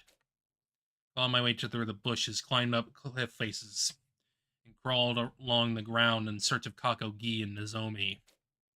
Couldn't find them. I couldn't find anything. Not even a clue leading me in the right direction.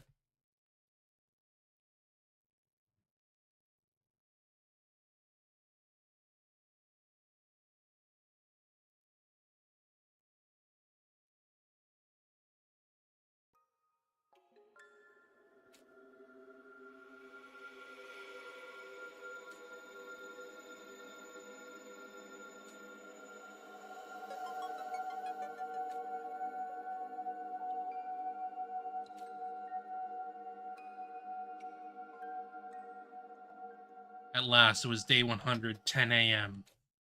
And then... Bye-bye, Takumi.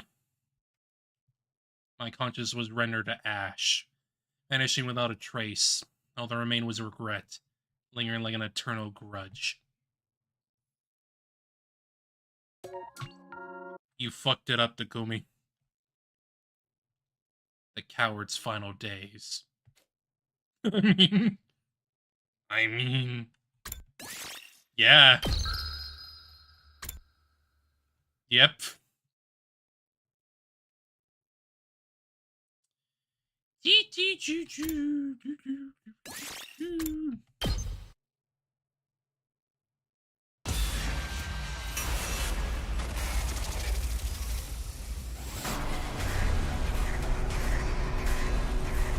No.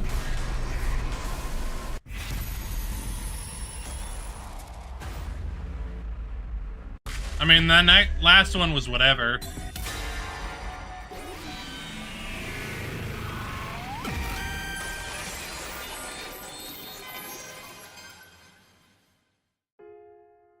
Huh? I mean, I don't... Well, hang on.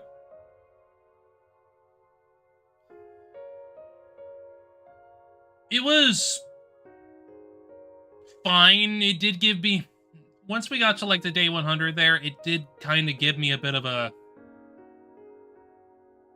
Zero Escape bad end feel to it, or at least, like, kind of a all alone, but you die anyway kind of deal. It was definitely, like, Z in that fact, but, like, it's still not much more than that. Fine, I won't go. You've made a wise decision. It's not because I don't want to die. It's only because I don't want to get in your way. It's very likely that all the exertion of the battle would make this illness worse. I really do end up dying. We won't break free of the time loop. You're doing this for me too, aren't you? I nodded. Thank you. I'm glad you decided to be reasonable. Get some rest tomorrow. Please. I'm an expert in getting rest at this point. Yeah, you freaking sleep all the time. Hideko smiled at my low joke before she left. It didn't take long for everyone else to show up to my room. Must have been a shock for them to see me awake after I'd been unconscious for so long. They cheered, they cried, they danced happy dances. Once all of the emotions settled down, carried me outside and tirelessly threw me into the air and over again. Such a bunch of lovable idiots. Heat welled up on my chest. Lovable idiots. What? Why are you thinking that, Takumi? That's such a weird thing for you to think about specifically. I would say that. Not you. But it made me feel all the more frustrated. I wouldn't be able to fight for them tomorrow. I wouldn't be able to protect them. I'm supposed to be their captain, their leader. I couldn't help feeling overwhelmed with regret.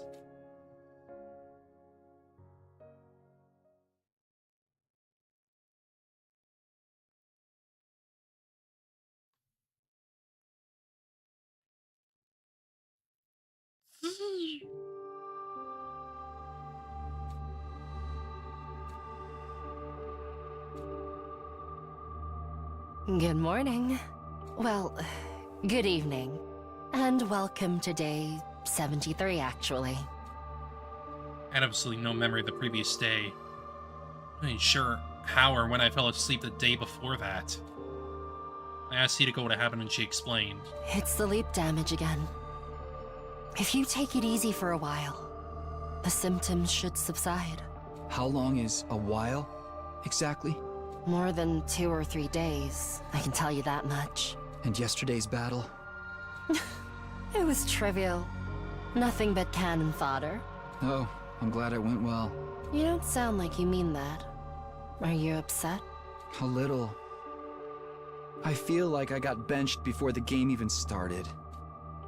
Hideko's expression softened a little. Can you stand? Huh? I'm asking if you're able to move. Probably. If I try. All right. Then come with me. I have something to discuss with you.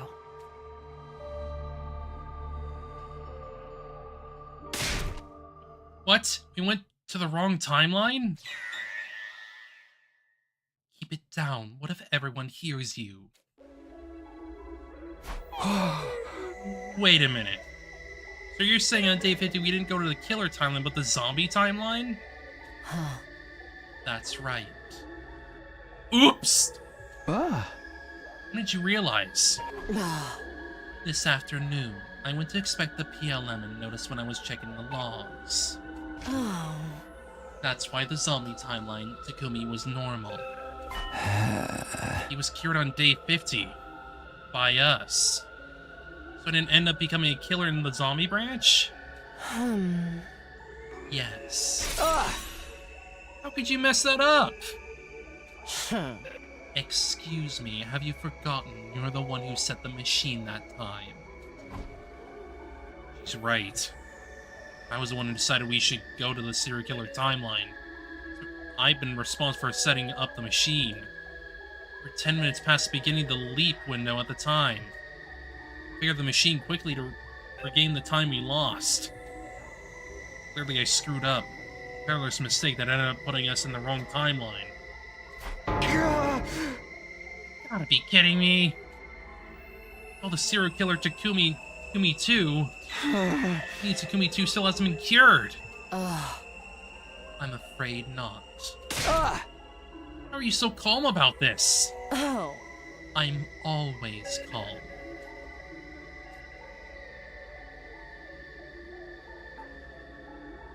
Continued our discussion as we changed locations.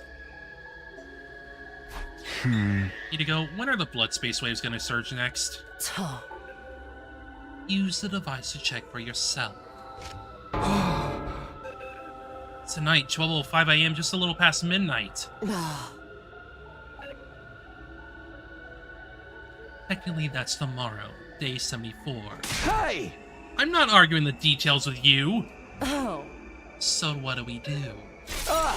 We leap. Where? The serial killer timeline, obviously. Today's day 73. Me Too has already killed 4 people. Ava, Moko, Takamar, and Kurata. We jump now and cure him, we can at least prevent him from committing further murders, right? Build a new rail where Takumi 2 stops his crime spree. Mess with the setting, so I have to take some responsibility for what he did after day 50. Only right I make up for that. We can't just let him run wild, can we?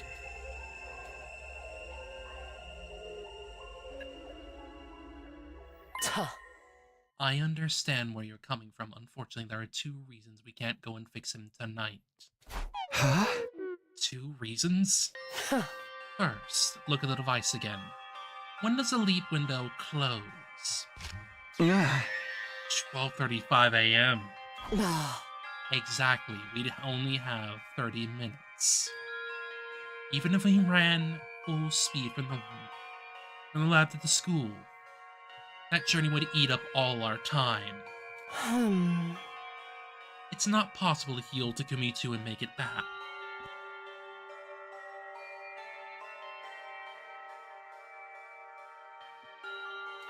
Then what if we just stay there? Have you lost your mind? We have no idea when the blood space waves will surge again. There's no telling when we'll be able to come back. Oh? Even if time wasn't an issue, we still wouldn't be able to fix Takumi 2. Too much time has passed since the Gi awakened. The Gi's data will already have eroded every last nook and cranny of his brain. The program will no longer be enough to remove the glitch. This is why you need to give up on the idea of making him better. Is that clear? Takumi 2 can't be healed. He can't be healed. Words repeating in my mind like a haunting echo. Just then, somewhere in the maelstrom of my thoughts came an idea. All this means is that I need to kill Takumi 2 myself. Kill him. Kill the child. No. No. Kill myself. Found myself in the lab alone. I wasn't sure how I got there. That reminds me of something Hideko said. Serious sleep damage can affect the brain and rob you of your memories and your ability to reason. Memory issues aside, my reasoning still seemed intact to me. They would have completely rational. Let Takumi 2 continue to run loose, more of my friends would end up dead. Can't cure him, I need to get rid of him. That was a rational conclusion I come to after calm and careful consideration. That's right, that's why I came here. To kill myself.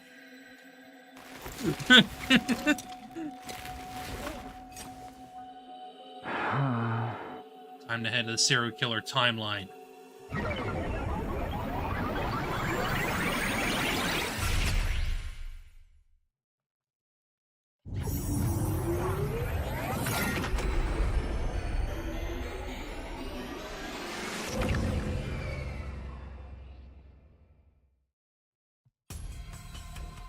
.30 a.m.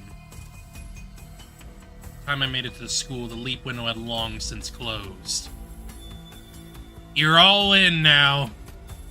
It looked like I'd be staying here for a while. That didn't concern me in the moment. I was too focused on fulfilling my goal. Kill him. I was still wearing my leap suit. The idea of killing myself will be recognized what made me uncomfortable.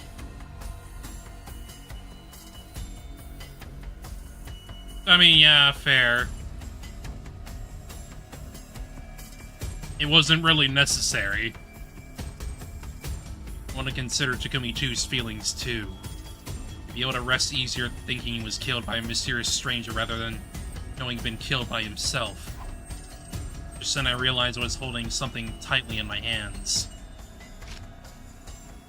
Ooh! Ooh! It was a power saw. I had no recollection where it came from. I picked it up on the way here. I'm the slasher! I will kill him! Huh. Anyway, I better go look for Takumi too.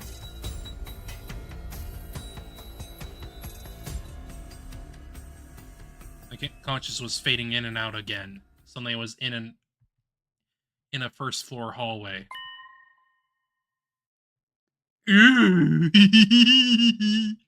didn't have to look far. Takumi 2 was right there in front of me. So was Nozomi 2.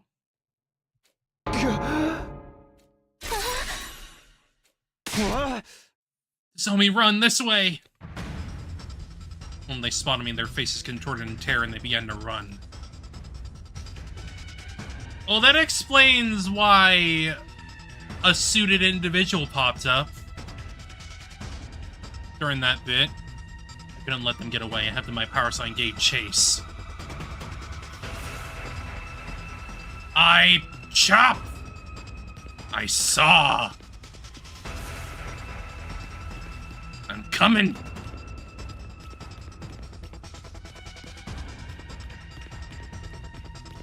Been a while since I've been able to do this. Even if it's just walking.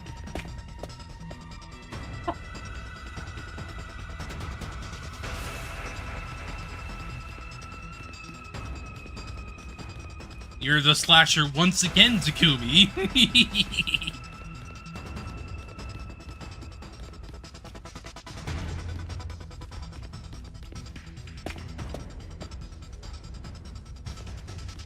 Ah!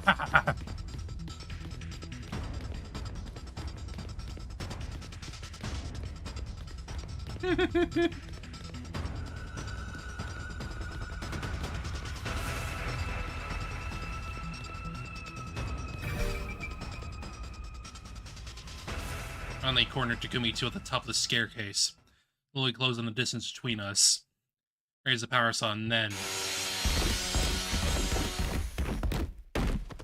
Sure how maybe he slipped, but Takumi 2 fell backwards, tumbling down the stairs. Quickly followed him down. Bye-bye!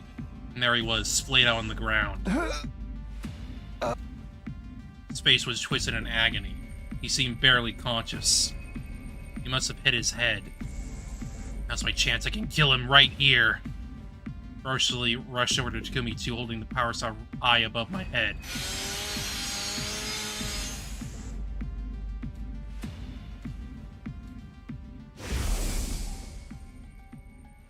I just can't do it. Kill myself? How? How could I? Could I possibly do that to myself? Lost my strength, lowering the power saw. It slipped out of my hands and clattered to the floor. Suddenly... Oh! You done fucked up, Takumi. Takumi 2's eyes flew open, a sinister light in them. As soon as I saw it, I knew what it meant. It was the Gi. The Gi was awake. It really was inside Takumi 2's brain. Takumi 2 was no longer with us. It made more sense to call him Takumi Gi. The Gi had control of his body. Next moment, Takumi Gi swiftly scooped up the power saw from the floor.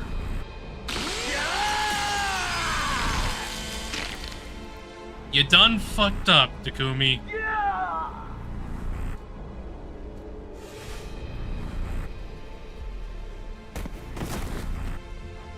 Back slashed, I fell to the floor. Feel how horribly deep the wound was. Strangely, it didn't hurt.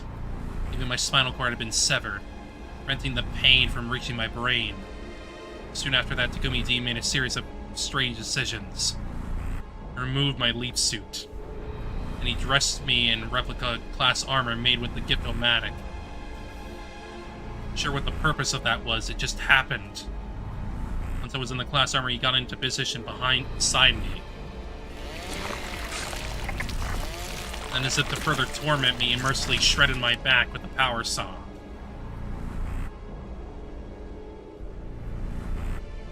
was finally finished with his incomprehensible course of action, Takumi-gi left with a satisfied grin on his face. Familiar! All that remained was my body, dressed in class armor, or more accurately, my corpse. After all, I'd stopped breathing a long time ago.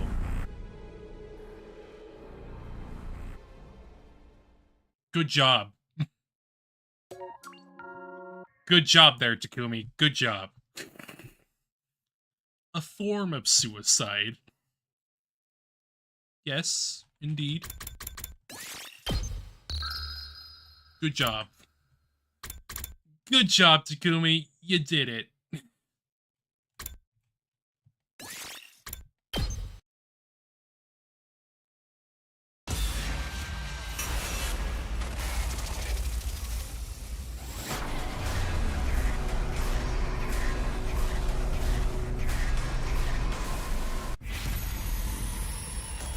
Fine, we'll go to coming of age. Fine.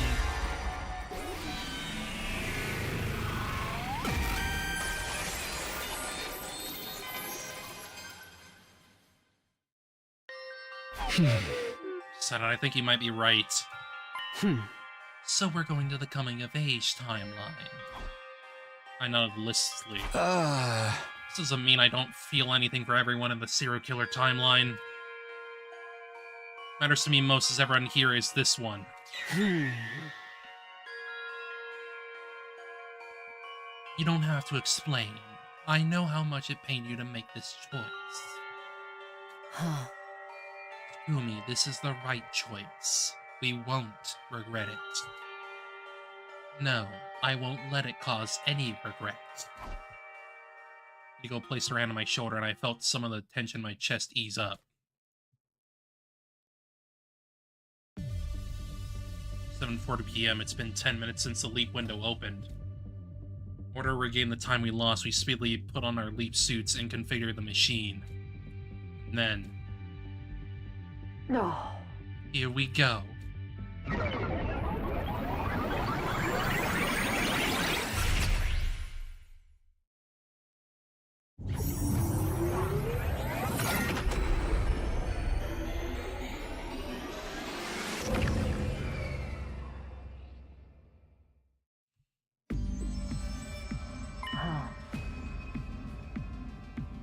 Alright, we made it to the school, but we can't afford to linger.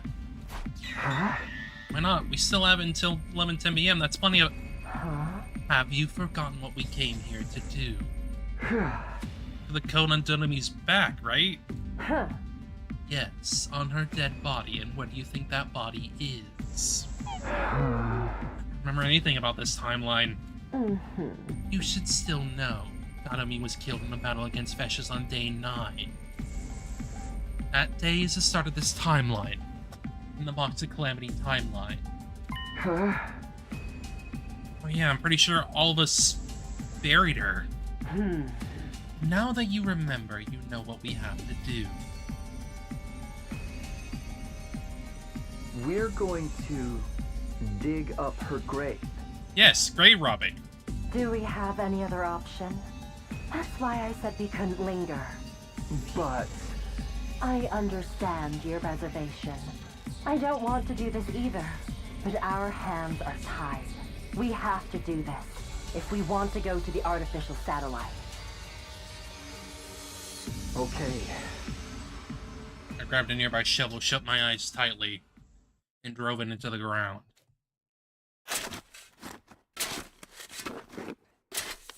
Indigo and I started to dig in silence. With each shovelful of dirt, there was a searing ache in my chest.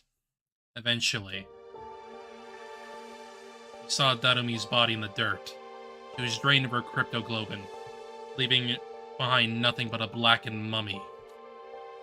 It was tragic to look at. My heart felt like it was about to burst.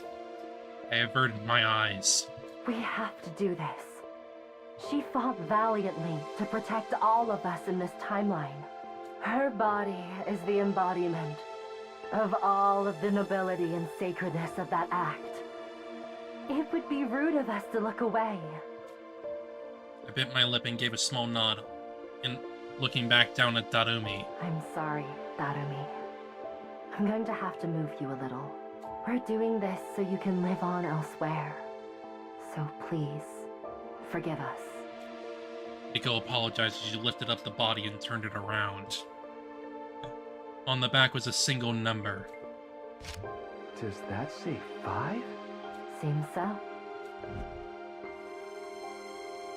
Carefully restored Darumi's grave. Thank you, Darumi. Please, rest in peace. We pressed our palms together as we said goodbye to her. Then quietly took our leave.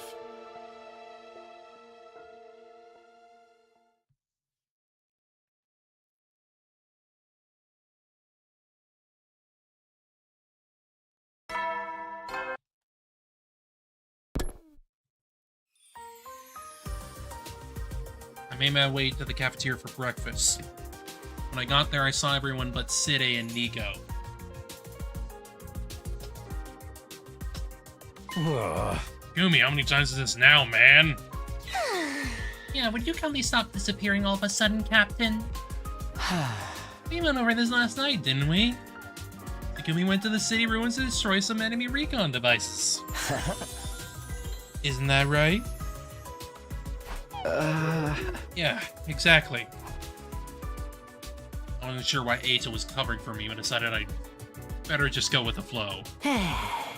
Hideko, you went off exploring and never came back. What are you up to? Well,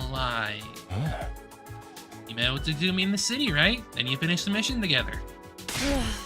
Yes, exactly. Mrs. Sumino, at least say something before you take off. Yeah, we would have helped you destroy those devices.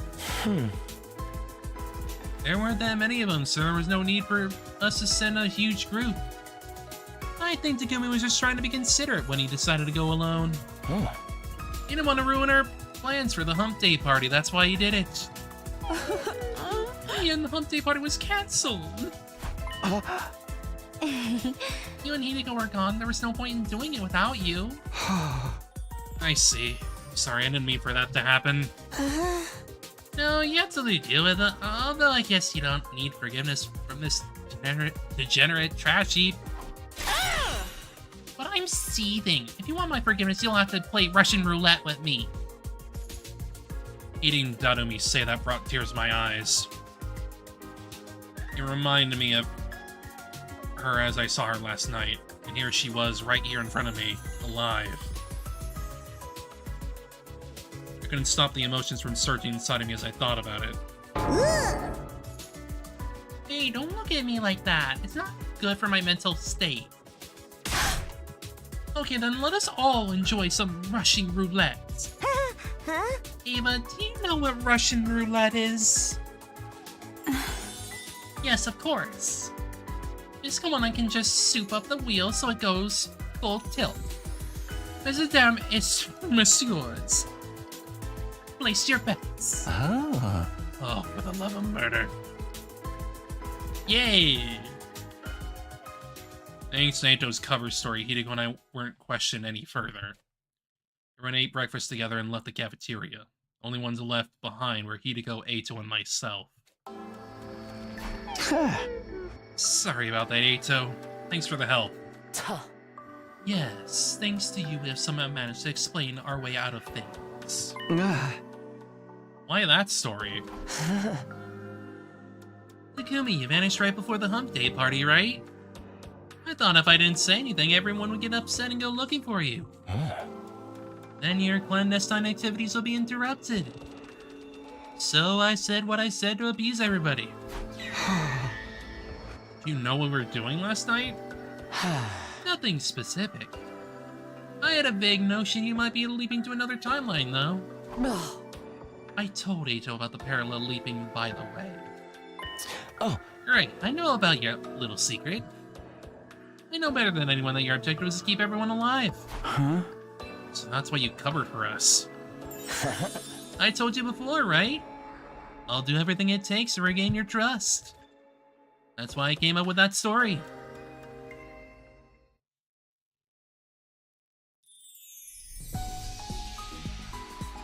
left Hideko and Eito and returned to my room. Then I started my usual rounds. Your free time! Your damn free time!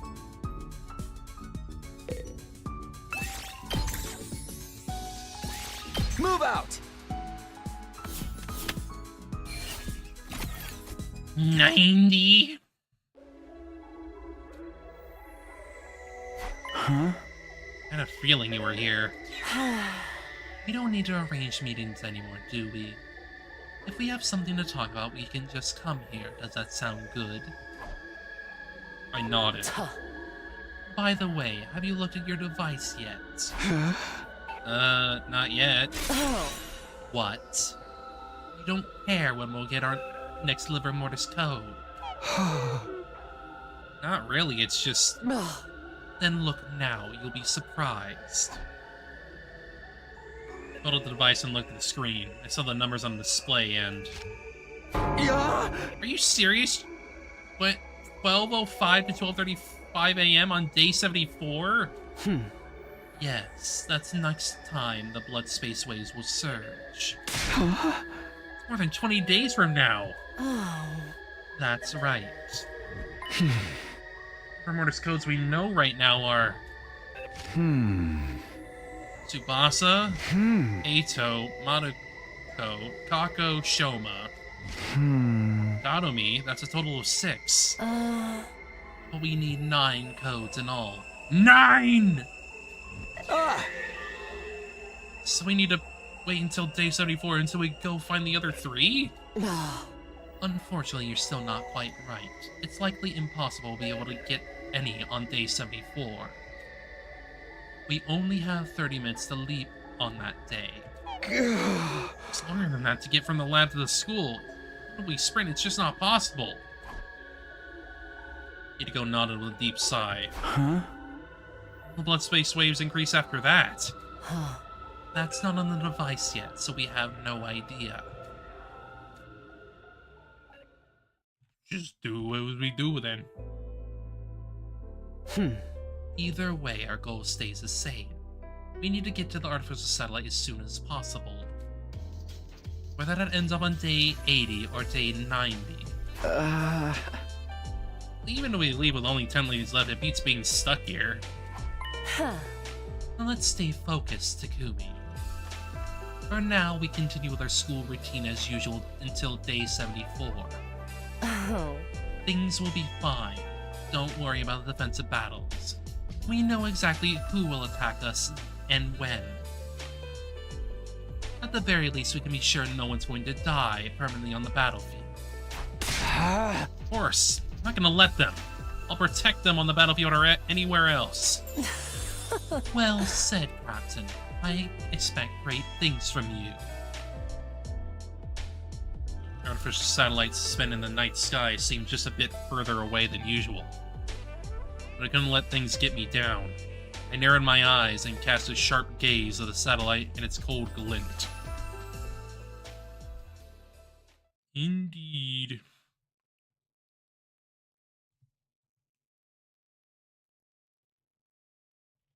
Oh.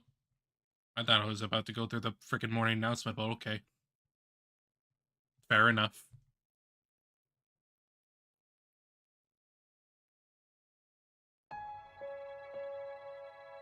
For 4 days, I lived out my life at the school like I always did, as per Hideko's advice.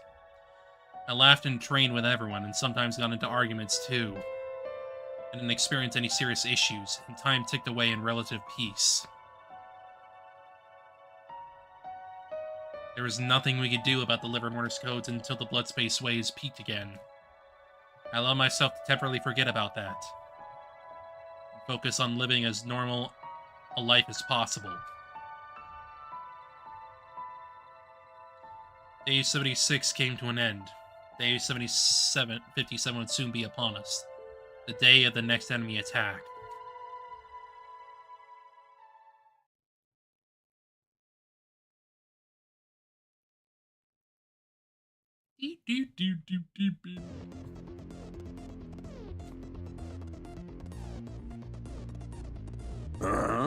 Is everyone set? Ha! You've all drilled the details of your next phone in your heads, right? The commander's name is Zendaya, right? Excuse me, are you stupid or something? It's Zanzibar. You're both wrong, it's Zenta. She has the ability to make copies of people. Okay, I have no idea what that ability did to her the first time I went through all of this. I found myself almost slipping up and telling her, but stopped myself just in time.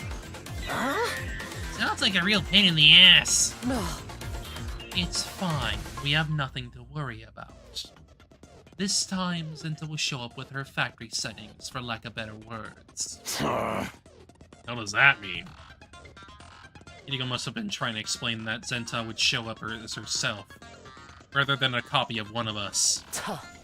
At any rate, I doubt she'd be more of a problem than any other commander. So long as we're careful not to get copied, we should be able to win with ease. Or so Serenity and Inigo told me yesterday. Yes, exactly. So true, she got it word for word. When's the enemy gonna be here again? Aha! Right after a wake-up call. Although we disabled announcement for today. Oh. Why is that? Oh, you're all up already. Really no sense in playing the announcement. Inigo had barely finished speaking when it started. Intruder defense. I don't think I'll ever get used to this alarm. You'll be fine. The Komodo twins are by your side. Okay, guys, let's do this. SDU, move out. Yes. Stabby, stabby. Yeah. Ooh.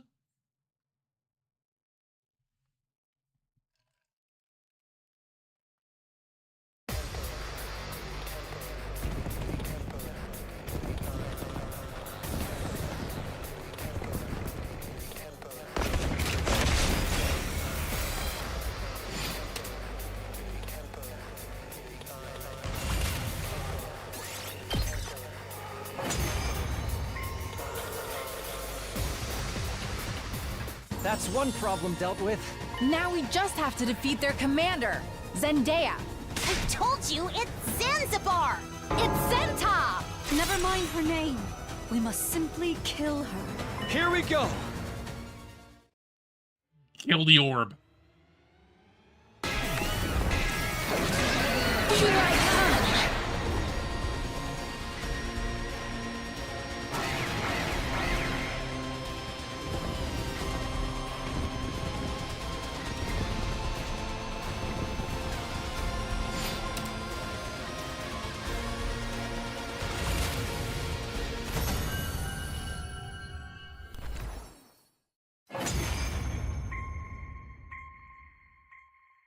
I am Zenta, the paragon of harmony. Even if my flesh is destroyed here, my soul shall live on eternally, and it will destroy you all.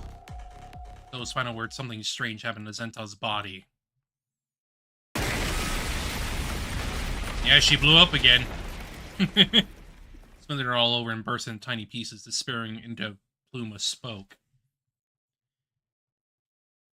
Good job. What was that? Did she self-destruct? I think she did! That bitch couldn't fight for shit. Yeah, she wasn't worth getting sick over. Well, that's a good thing, isn't it? Exactly! We managed to defeat her! Everyone nodded in sync, though they all seemed dumbfounded by the abrupt end to the battle. By the way, how did you like my moves, everyone? God. I saw signs of effort, but it was nothing to write home about. Ava, no! Ava, why are you so hard on me? Because you irritate me. Okay. Cut right to the bone with that one. Anyway, since we've won our fight, why don't we do our thing? Oh, you're not usually so eager, Shoma. Sorry. I went and opened my gaping sewer hole of a mouth. No, I didn't mean it like that. Hey, snap out of it, Takumi. That's your cue. Oh, right. Ready? Go! Special Defense Unit! Best in the world! Indestructible and undefeated! Never lose! Never yield! Special Defense Unit, fight on! So entered our defensive battle. The next attack would be on day 63. We'd find if we could just keep this up. You had nothing to worry about. Pat each other on the shoulders and return to the school with a spring in our steps. Yay.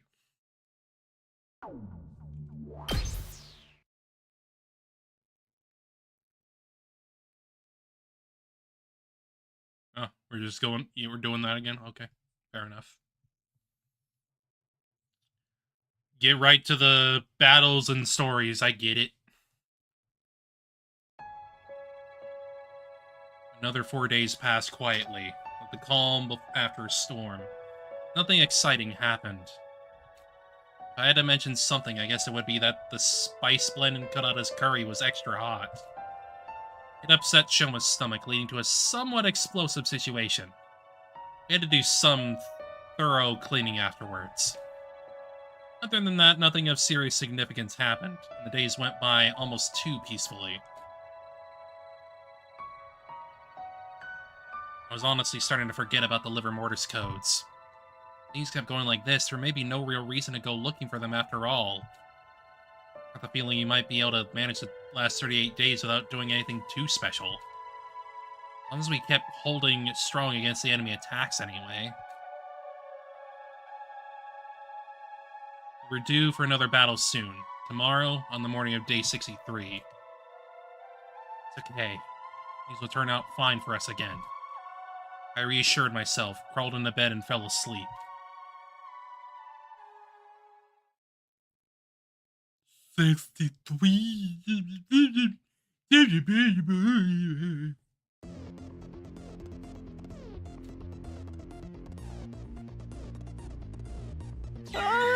Is this all the information there is on the enemy? Yeah, it's fodder again.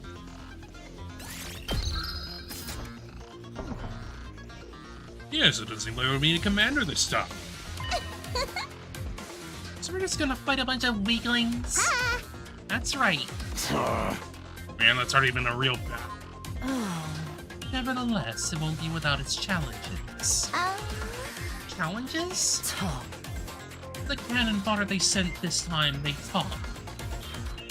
They'll scream for help or call for their mothers as they attack. Those sound, challenging. What's the big deal? Isn't it more fun to kill them when they're crying for their mommies? Yes, the greatest pleasure of all. What? Oh, beloved murder. Something's seriously wrong with you two. You're one to talk. Shouldn't we just avoid listening to them? How do we do that? Oh. We could yell over them. Girls screaming will drown them out. What should we yell? If we just make noises, we might still hear what they're saying. And why don't we yell them multiplication tables? Multiplication tables? It's pretty basic, Mac. We are at a school after all. That's a great idea. Let's give it a shot. Yes, truly an ingenious scheme. I think I can tell where this is going. And then it happened. Whack. Intruder of defense.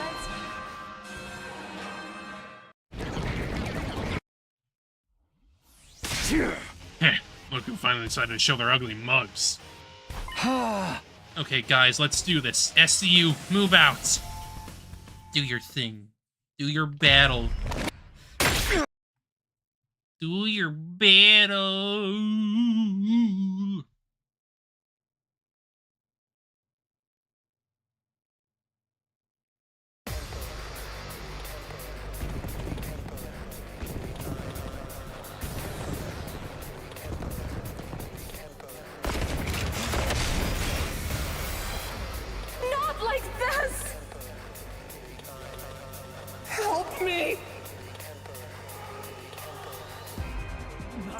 It's true.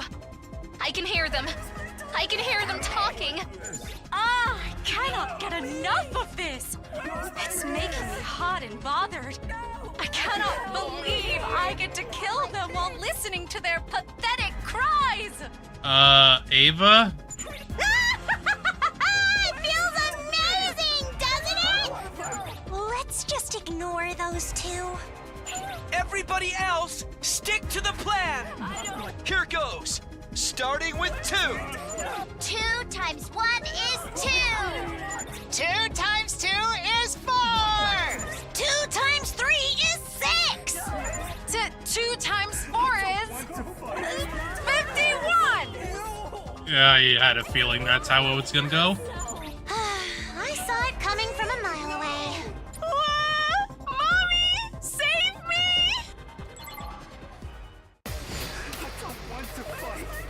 Yoshika, do you have something to say there?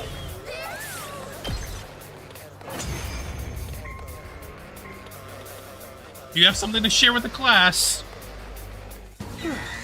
We finished with them before we were even done with 6. We're not done yet. There's another wave. Guess I'm gonna have to face the challenge of the 7 times table. Gaku, don't tell me you can't do math either. Shut up! 7 is easy peasy. Anyway, just ignore what they're saying, guys. Here goes.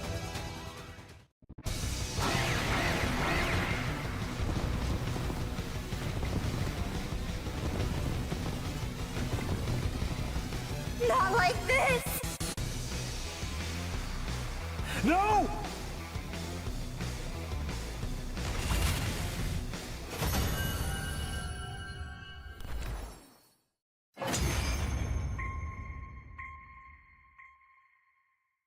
Yeah! Take that, you freaking small fry! That was a piece of cake. Oh, are we done already? I kinda wish there were more. Absolutely not. I've had quite enough of multiplication. If another wave shows up, we'll have to start multiplying double-digit numbers. Okay, but that would actually be easy.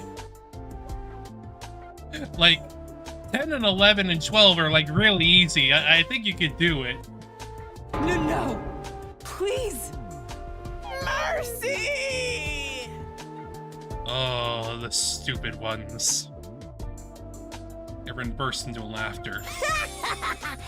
Anyway, seeing as we won... Right. It's time. Take it away, Captain. Got it. Ready? Go! Special Defense Unit! Best in the world! Indestructible and undefeated! Never lose! Never yield! Special Defense Unit, fight on! 37 days left. Felt sure that things were really going to work out. Just had to keep going.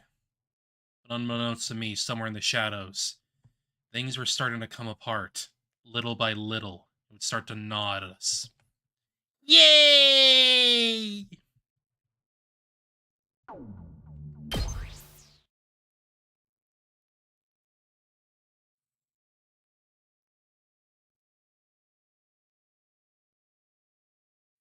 Back to it. For the past 2 days, everyone had gotten less communicative. Whenever someone did speak up, it was to make fun of someone or make a cutting remark. It wasn't anything like our usual joking. There was no affection to it. It seemed like everyone just wanted to take out their frustration on the people around them. Hey Darth, how you doing? I'm doing alright. Give or take. We're on like the last couple of endings at this point. That's alright. That's alright. As long as you get to relax a little bit while you're here. I'm probably going to be going till about... Send a card away to be graded. Ah, I see. I see. Gotcha, gotcha. Hopefully that'll go well. Here, I'm probably going to try to be going to 5 hours today. Just so we can see what happens here. Maybe even finish it up. Hey, Josh. Welcome back. Waiting 2 months? Oh, jeez. Damn, that's like... Yeah, that's a while to wait for the card, jeez. I mean, hopefully it'll go by relatively quickly, but, you know, that's like... That's not until December. Like, middle of September. You know what? Fair enough. Fair enough. Completely fair enough. As long as it gets back in like the middle of December, you're probably fine. I didn't know why it was happening, but we had been living together in the same place for over 65 days. It seemed natural enough that all the stress had been building up might have come out as resentment. The matter of the liver mortis codes was still on hold. Hideko and I hadn't decided which timeline we jumped to on day 74. Only 30 minutes anyway. We couldn't get to the school from the lab and back again in such a short time. Still, it felt like a waste to let one of our rare opportunities to slip by. That's why Hideko and I were at a loss about what to do on that day. Today was day 66. We were about to pass the 2/3 mark. One third of our time here left. Hope we wouldn't run into any serious issues. Things don't always work out. My expectations would be crushed the very next morning. Oh, really? And what would that be?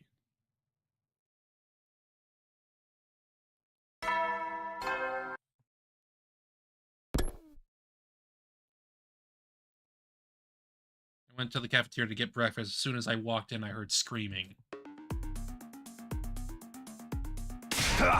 Hey, Joe, I heard you were making something real loud with Tsubasa in the garage last night. Huh. Loud? Don't play dumb with me. Shoma saw you. It's true. I was at 1 o'clock in the morning. I was ordering the school because I couldn't sleep when I saw both of them making something. That looked like a gun. Huh? A gun? Well, I guess there's no point in hiding it. Yes, that. This is what I made, a beam gun that generates a special electromagnetic pulse. It's just a toy, though. It's harmless to the human body. Ado put the barrel to his temple and pulled the trigger. See? That was an interesting way to describe it. Harmless to the human body? Then what does it harm? It doesn't harm anything. It's really just a toy. He was teaching me about how the different parts come together. Oh. Right, Tsubasa was the one who actually assembled it.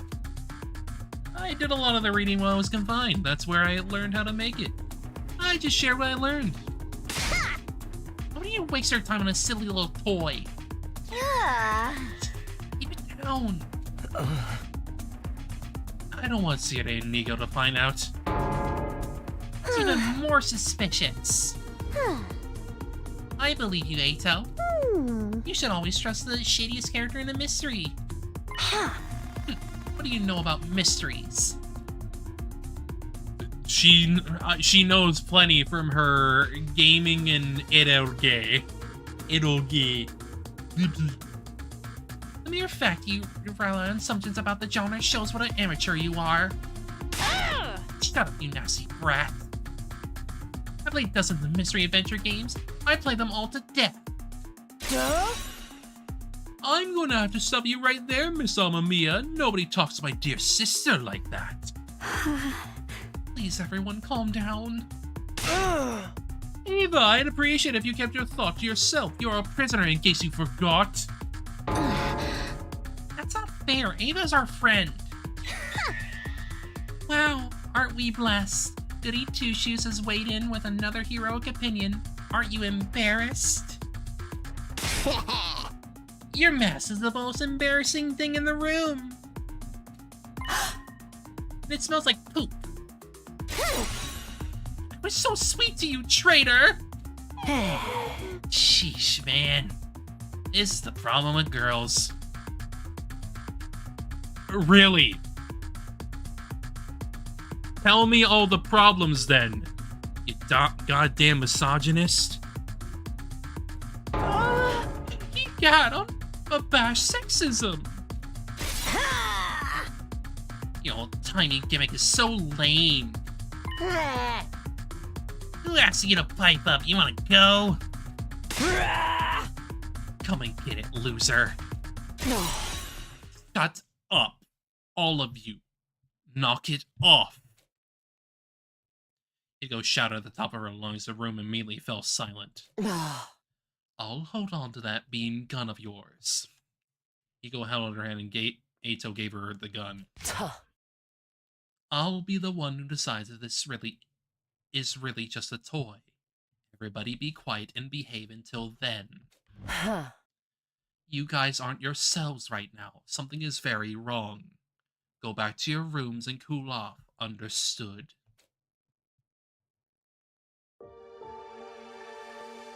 For the rest of the day, everyone did as they were told, shutting themselves in their rooms and never coming out. The sun set as we stayed inside. When it was dark out,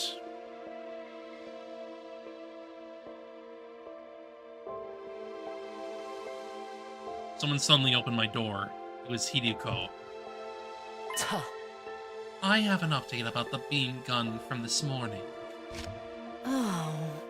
I wonder if it maybe had some kind of switch somewhere that would enable and disable it. That's why I examined it, but there wasn't anything of the sort. Huh? So it really is just a toy? Eito was right that it was harmless to the human body at least. You couldn't hurt anyone with this. I took the gun from Hideko and looked it over. Felt solid and heavy.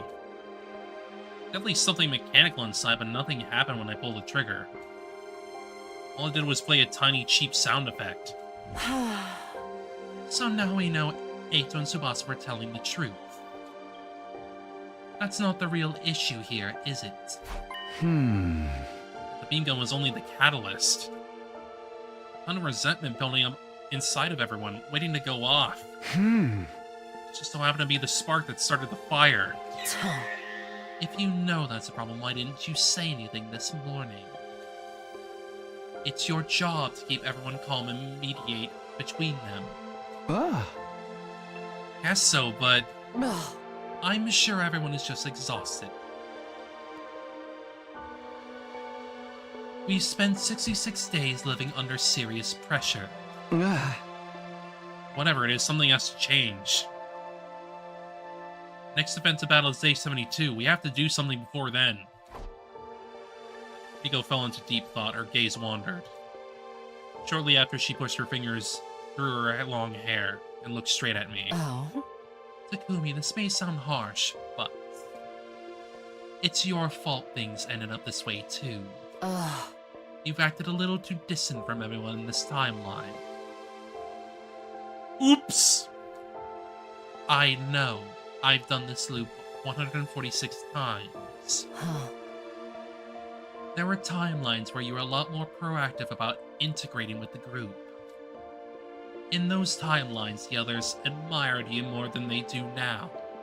They never would have fought like they did today. Their captain was an anchor for them, and that strengthened their unity. That doesn't mean those timelines were perfect. We lost a lot of people in them. This isn't my first time saying it, but this timeline is a real miracle. Nobody's died, and Ava and Eito are on our side. You need to treasure this timeline. The experiences you have here, this time you can get to spend here. Ultimately, that's what will lead to unity and harmony among the team. Hideko quietly left my room.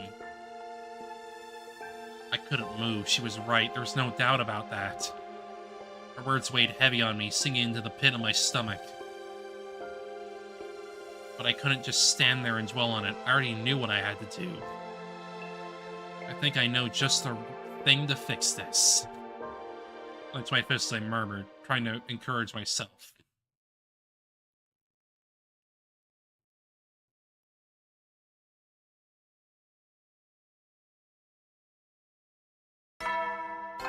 Ding dong. Ding dong.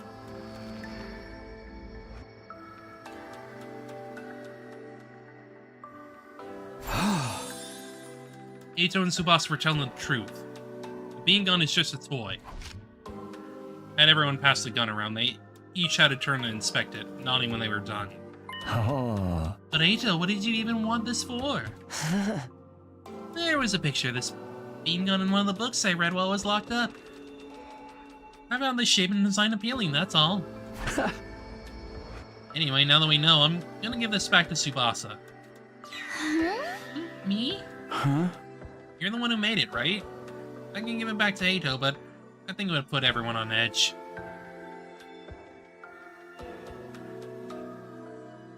I mean, I'm fine with it. Definitely a little odd, though. After a moment of hesitation, Tsubasa slowly reached out and took the gun. Sheesh, everybody still suspicious of me, huh? Ah. It's not it. I'm just kind of unbalanced right now. Little things have been them jumping at shadows. That's gonna end today. Let's wash all these feelings and tension away and leave them behind for good. Wash them away. Huh? How? We're gonna party.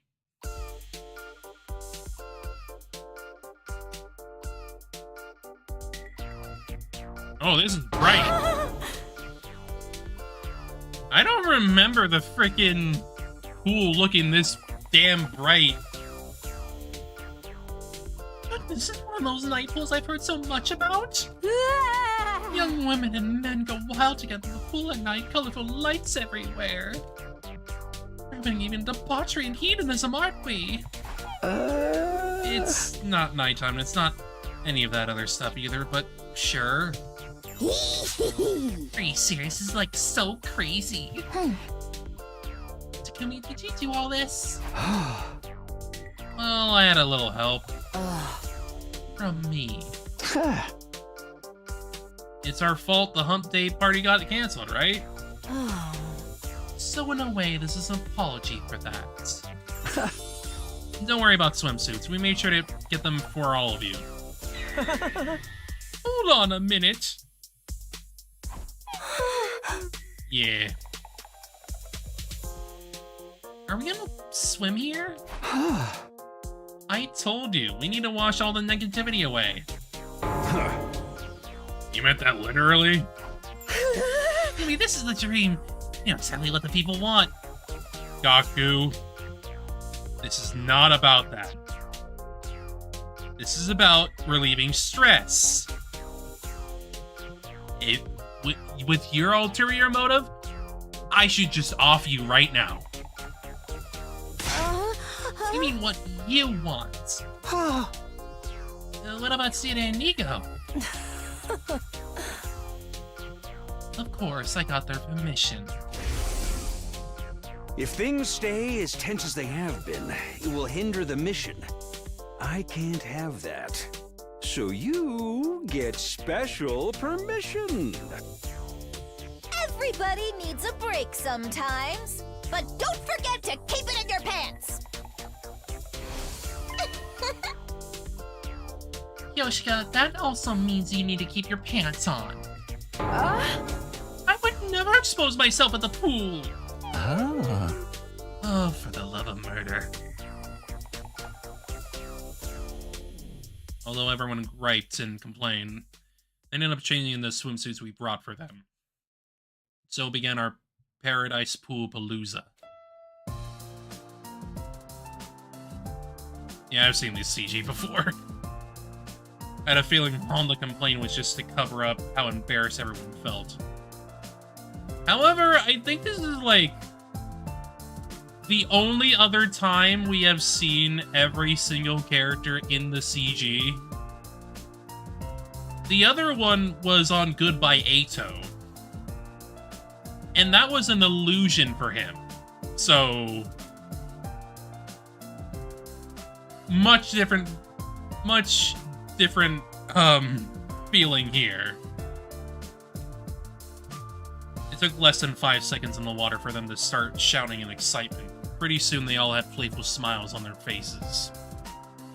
Everyone forgot themselves in childlike wonder. Playing like kids, I was right there with them. I joined conversations without hesitation and went crazy and wild with them. All of that strain and tension vanished in an instant. Everyone's faces looked so earnestly bright and happy, droplets of water flying through the air. I memorized every last detail of the scene. I took in every passing moment and seared it into my brain. I never wanted to forget them. I never wanted to lose them. I could just hear splashes of water all around me.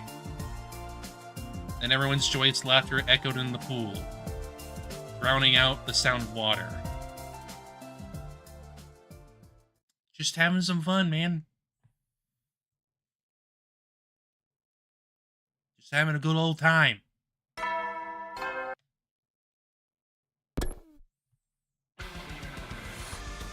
Huh? We're going to do what we did yesterday all over again today? It has been forever since I've heard the Day 69 theme. Well, the plan's a little different.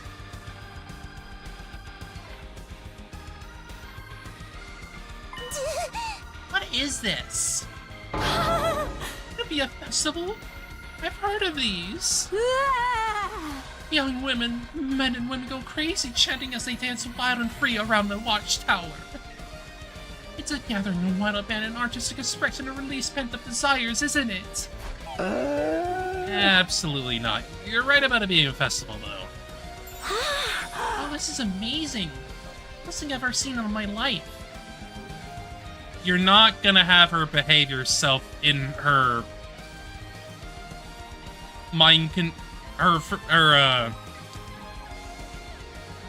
hypnotized state. It's not gonna happen. Oh, right. You've never been to a festival before. That's right. I'm so touched. Takumi and Hideo, did you do all this? Only did about a quarter of the work. The rest was all Takumi. Well, you look like crap with all those dark circles around your eyes. Yeah, I was up all night working on this. You're crazy, man. I thought the pool yesterday was cool, but this is peak. Felt mixed emotions hearing Gaku's compliments. I set this whole thing up based on what Gaku did in my timeline after all. You're not so hot on festivals, personally. But they work so hard to please us, so it waste not to enjoy yourself. She's right, Darumi. Don't think of it as just a festival. Think of it as a dark carnival. Oh, why do you say so? Now I'm feeling it. Whoop whoop! Okay, sure. Whatever that means. Anyway, let's have a blast together, guys. What's with this music? It's ridiculously out of place. Just then Sid and Nigo showed up. I was trying to do a rock vibe today, and you went and set up this folksy thing instead.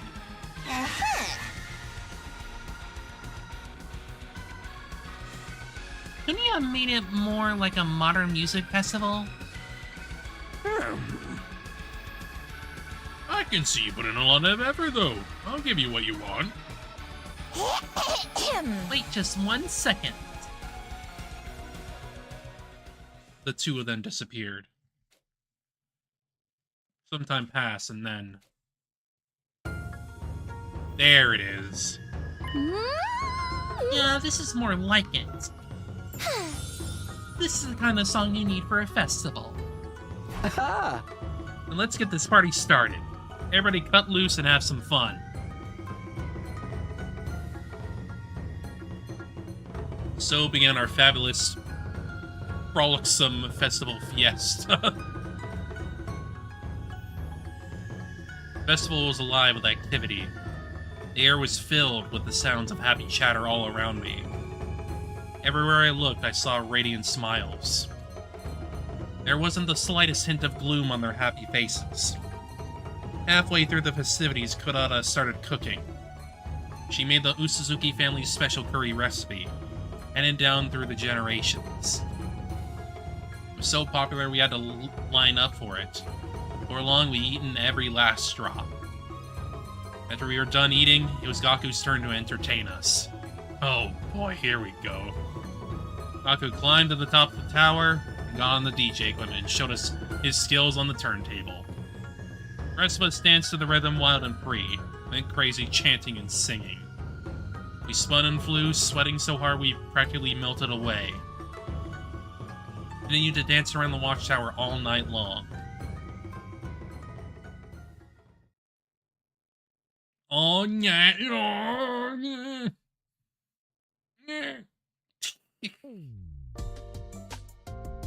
When I woke up, the sky was already dusky. I must have reached my limit after staying up all night and partying for 2 days straight. I left my room and got ready for the day. By the time it was done, it was completely dark, almost time for dinner.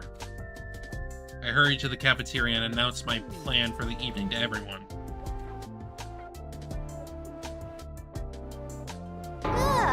What? You have to be kidding. We're all going to the rooftop of fireworks? Yep.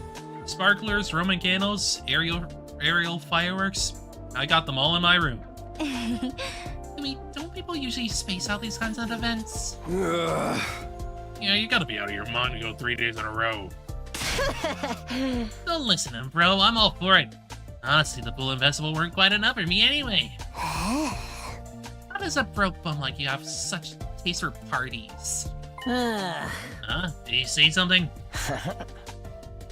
Well, if it's what our captain wants. I suppose we have no reason to refuse. We're seriously doing this? Hot damn.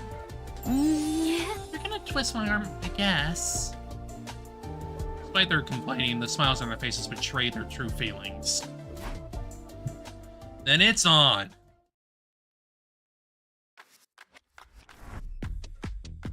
Huh? City and Nigo, what are you two doing here?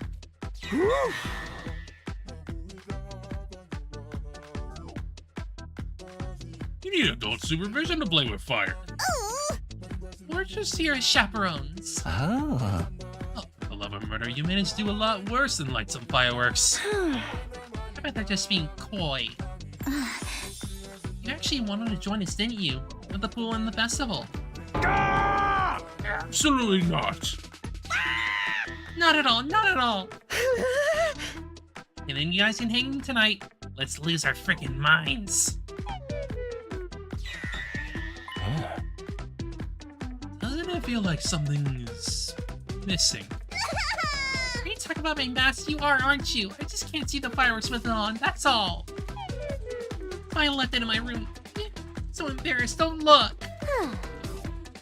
Come on, you don't need to wear that mask. You say that because you think it stinks, right? Like poop, right? No, that's not it. I just think it's a waste of a very cute face, personally.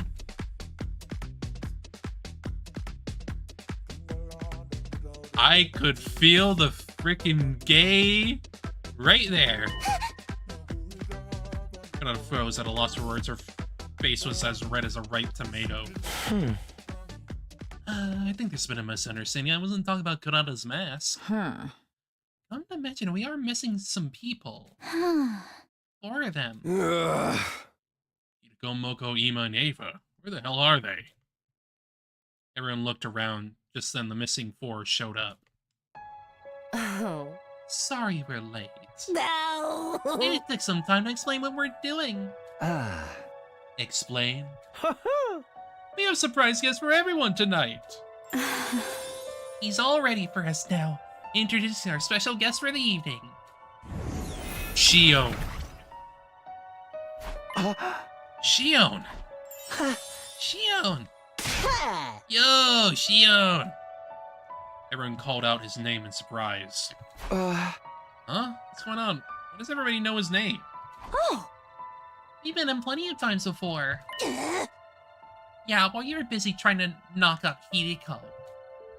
In other words, while we were jumping to other timelines. Hey, that's not what you were doing. Anyway, that's just how they know him. Oh.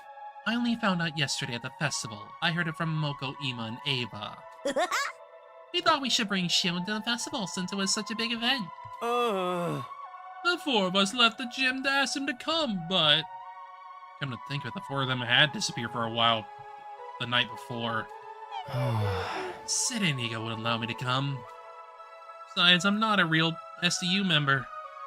I want to get in the way of your fun. He tried to fuse again tonight. Yes, he was hesitant to come to this. But we managed to convince him, and now here he is. Shh. You didn't listen to a word I say. You're wasting his energy. Just something an actor like this uses up strength. Is this a bad idea after all? Obviously. Obviously, it's fine. Shion is as much of a part of the SDU as any of us. He's our 17th member. If he dies, we all die. If we die, he dies. Hey! Our destinies are intertwined. He's one of us. An important comrade. Huh? If you're gonna disrespect one of our friends like that, well, you already know what I can do. I sent a sharp glare towards Side and Nigo. Two of them are clearly rattled by it. Huh? Gumi. Fine, if you're gonna go that far, you're gonna have it your way, but just for tonight. Be grateful for the Honorable City's magnanimous treatment. Thank you both. And you too, Takumi. Sincerely. But not with a grin. Soon everyone else was smiling with me. Alright, time to get this show on the road! Fireworks are in your room, right, Takumi? Let's go get them.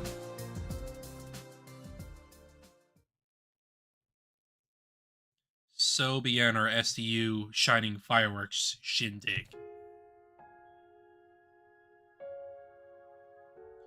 Every member of the team was there. Hideko, Nozomi, Moko, Tsubasa, Tsukumo twins, Gaku, Shoma, Takamaru, Karada, Dadomi, and Kyoshika. Even Yugama was having a blast with everybody. I am looking in the background there. Dadomi and Ava are going after Kurata. Holy shit. We had our two commanding officers with us too. And Ava and Eito, who were once hostile to us, were joining in on the fun. Last but not least, there was Shion. 19 including me. All of us alive and well. We've gone through so much hardship in the last 70 days. Fighting to survive. This is a true miracle. I took it all in, reveling the joy in my heart. A long time ago, someone once said that life and fireworks aren't all that different. For a brief moment, they shine brightly. Then they disappear into the dark. People struggle and strive to create a spark. And all for that fleeting moment. That's what makes life so beautiful. Every word of what was said rang true to me. Who'd want to live forever? Being trapped in an infinite loop was a curse. I was going to break free. I was going to end this. Adventure into the future that started from day 101. With all my friends, I'd get older with the passage of time and eventually die.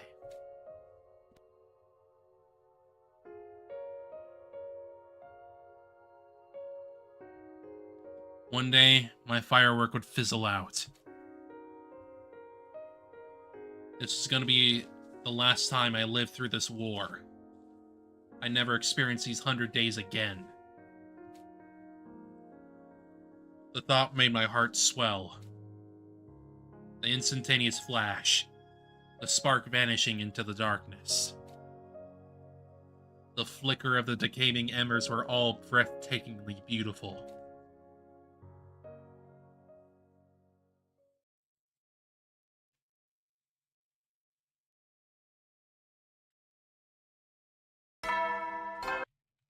Yay.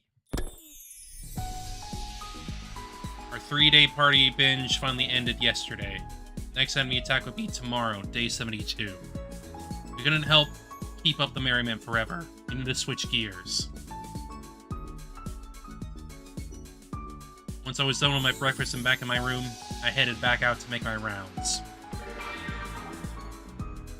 Do your thing! Go get rocks. Please. Move out!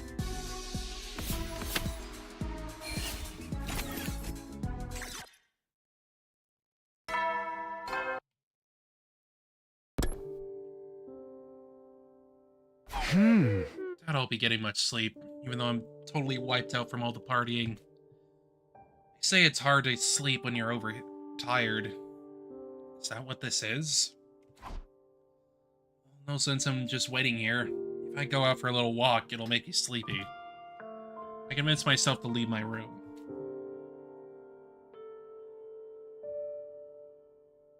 Just then that I heard someone sniffling.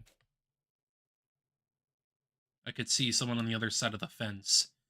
It was Hideko. Huh? Again? Something like this happened before. The night of day 9. At any rate, I couldn't very well leave her like that. I went closer, hopped the fence, and sat beside her. I knew it. Behind the lenses of her glasses, Hideko's eyes were wet. Countless trails of tears running down her cheeks. She was holding something tightly in her left hand.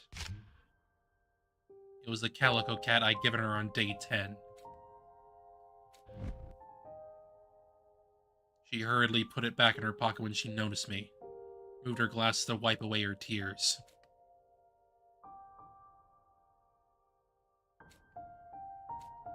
The silence continued. I stayed by her side, not saying anything. After a little while sitting there like that, Hideko finally spoke. You're not going to ask questions today? Last time you charged right in without any delicacy or tact. Hey, even a guy like me can learn from experience. Do you remember what happened on day 9? Yeah. Hideko raised her head and stared at the faraway flames. Forlorn. I had a dream on the night of day 8. And I had the same dream last night. It was day 101. Everybody was there. Everyone except me. I must have died somehow. I saw you there, Takumi. You were in my dream, so I'm positive you managed to break free from the loop. Or perhaps I should say, you will manage to break free. But I'm going to be trapped here. Forever. Hideko bit her lip and hung her head. I could tell she was fighting hard to keep from crying again. I spoke up before the tears had a chance to flow. Come on, Hideko. It was just a dream. It doesn't mean that really happened, or will happen. Think about it. If you were dead, how could you see everybody? It wouldn't make sense if I was the only one to break free from the loop. We need everyone from the Special Defense Unit to survive in order to escape it. That includes you. I guess what I'm trying to say is, you don't have to worry. It was just a bad dream. It's going to be okay. You're not going to die, no matter what happens. Because I'm going to protect you. That's a promise, okay? Remember what I said before? I promised we'd both get out of this. That I'd build us a future where everyone can be happy. Takumi. A refreshing evening breeze blew. Every time Hidiko's hair moved in the wind, I caught a familiar scent. The smell of lavender. Enveloped in that sweet fragrance, I sat there and waited for her to respond. Eventually, the trails of tears had all but dried from her cheeks. Looking much more like her usual self, she gave a little smile and spoke. You're right. It's not like me to be so bothered by a dream. Maybe I was just feeling nervous because we're getting closer to day 100. I nodded. Forget about all that for now. I've had an idea. An idea? Our next opportunity to jump is day 74. From 12:05 a.m. to 12:35 a.m. You remember, right? Yeah? I'm going to do something. Here. Hideko pulled a coin out of her pocket. I'm going to toss this coin.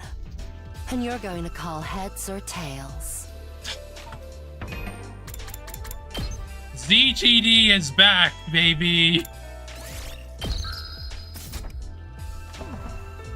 Heads is the sun, tails is the crescent moon.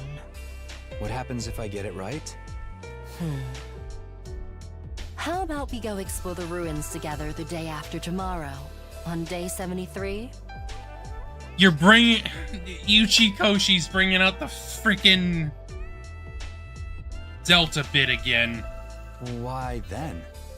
Except we're in a, like, somewhat calmer circumstance. We have a battle tomorrow. They'll come in the morning, but we'll be too tired afterwards. And if I get it wrong? Then we won't go. We'll just sit around and do nothing that day. I was confused. Why are we going out exploring if I get it right? Are you trying to indirectly ask me out? Yes! Don't be so stupid. That's not it at all. You so are. Well, I don't really get it, but this coin flip is related to leaping in timelines somehow, right? Yes, I'll explain everything later. Why later? Tell me now. No more questions. Just call it. Hideko flipped the coin, tumbled through the air, landing on the back of her left hand. She wiggily covered it with her other hand, hiding it from my sight. What's your guess? Heads or tails? Such a pointless question that it felt silly to think about it too seriously.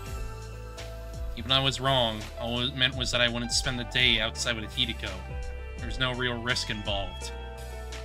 I felt a strange stirring in my chest. Is there a fateful choice hiding behind this lighthearted pretense? Clearly, yes. Something unforeseen creeping closer? Couldn't help but worry. Instantly I was conflicted. Logically, there was no real right answer, and yet couldn't just choose blindly. More timelines would be created based on what I cited here. Hello? Takumi, what's your answer? Hideko's urging, I steeled my resolve and gave her my answer.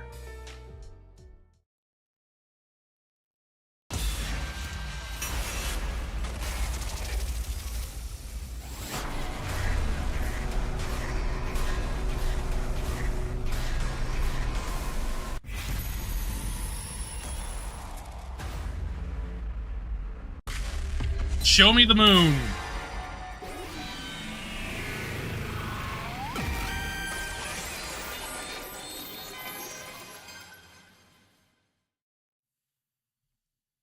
Tails.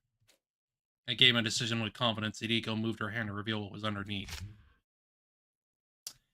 Damn. No date here.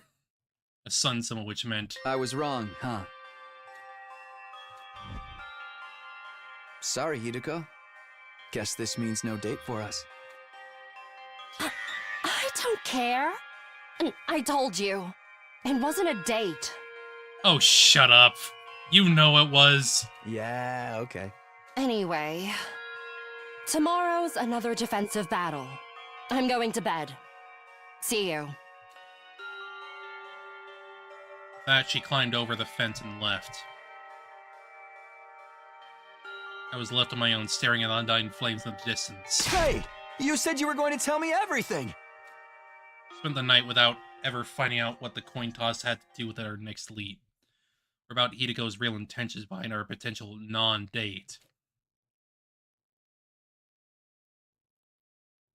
Obviously, yeah.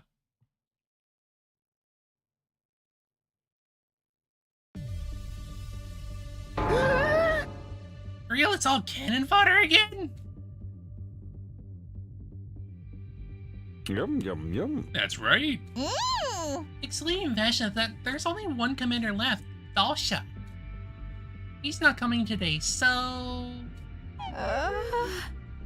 Must I endure the torment of the multiplicity tables again? There's no real reason to do that this time. I'm already used to hear them talk. Right, we can just ignore what they're saying. Together, this will be a breeze. After all those parties, we're a closer-knit team than ever. Let's show them how much stronger the STU is now. Everyone clenched their fists in determination. The alarm sounded immediately after. Intruder, defense.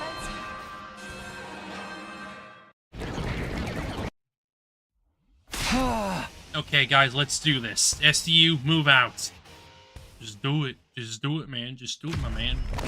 Just fucking do it.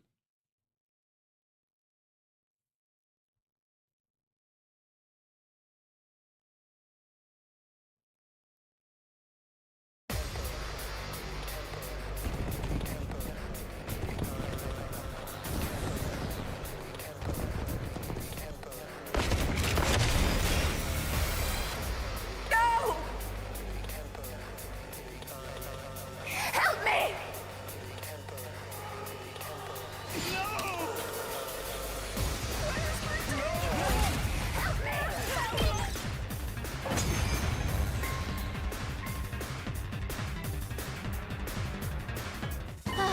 Phew.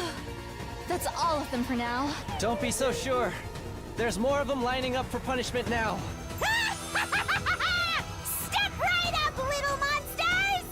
Yes, let us hack and slash and slaughter them all.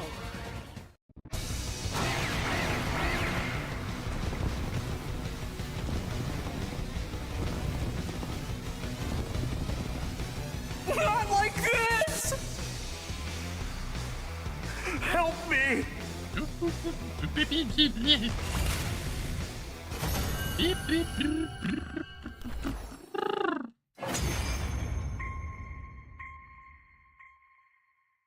Was that really it? Ugh, what a letdown. Huh. That was freakishly easy. And trust me, I would know about freakish. Well, victory's ours all the same. So... Wanna do the thing? I nodded. All right. Ready? And... go! Special Defense Unit! Best in the world! Indestructible and undefeated! Never lose! Never yield! Special Defense Unit, fight on! Everyone's cheery voices echoed across the empty battlefield. For some reason, I felt a strange stirring in my chest. It wasn't any direct cause for it. Maybe it was an instinctive gut feeling or something like it. Stirring didn't go away until I got to sleep that night.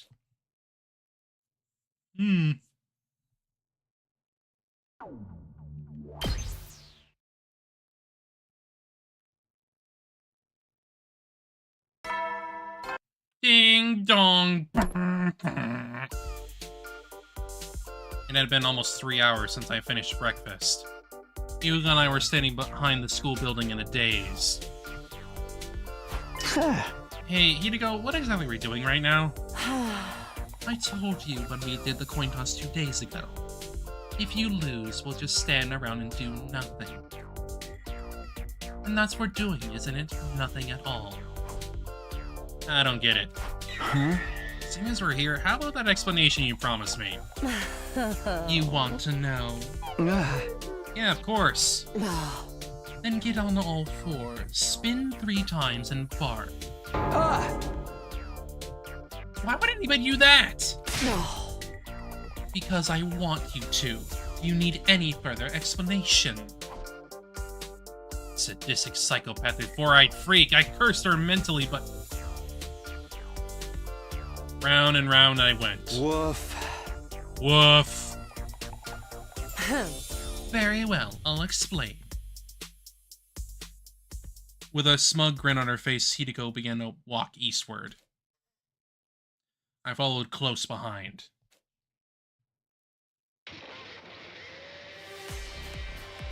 Before long, we were deep in the forest. Suddenly, we stopped. Hideko turned around to talk to me. When is our next leap window, Takumi? Day 74, 12:05 to 12:35. Around half a day from now. Huh? Going anywhere during that time? No. We are staying put. Huh? We are? You failed the coin toss the night before last night, remember?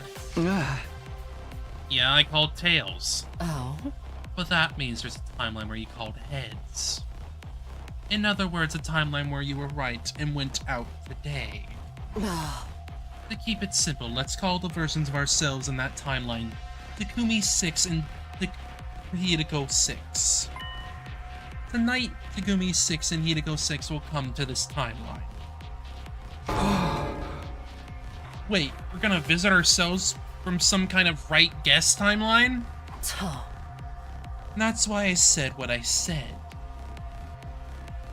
Oh? If your answer was right, we jump timelines. If you were wrong, we'd wait. That's the decision I made before I even tossed the coin. What are they gonna do here? They'll meet up with us. And then what? The more people on our side, the better, right? 2 heads are better than 1, and 4 are better than 2.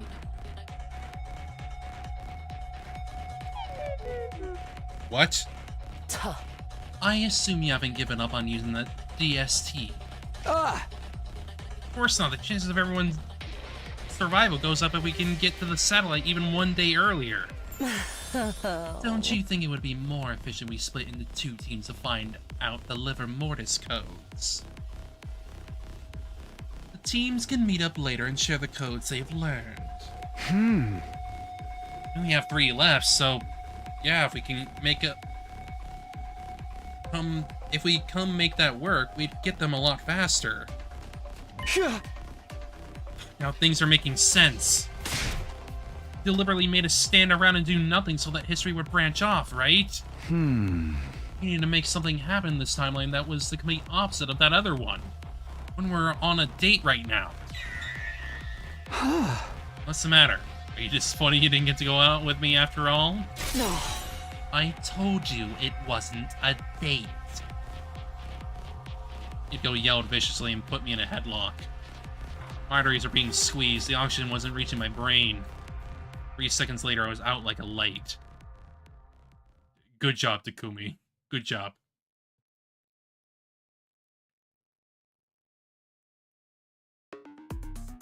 Twelve 4 a.m.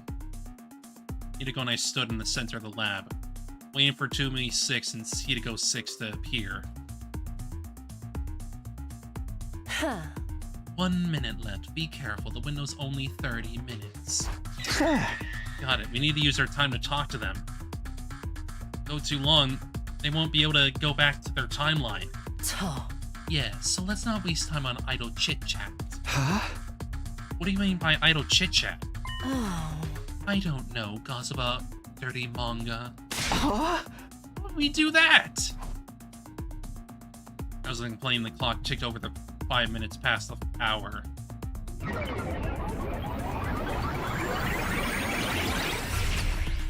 Hello! Hello, us. And just like that, 2 people wearing leap suits appeared on the circular platform in front of us.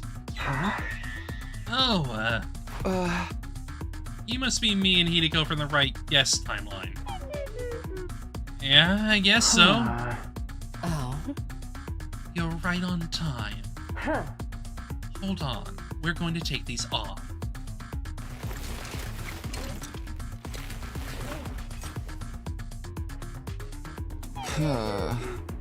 Isn't this plan a little overly complicated? Oh. I'm the one over here. Over where? I don't even know who I am anymore. It's me, Hideko 1. Excuse me, I'm Hideko 1. You're Hideko 5. No, you're Hideko 6. This whole thing's a mess. Put your leaf suits back on.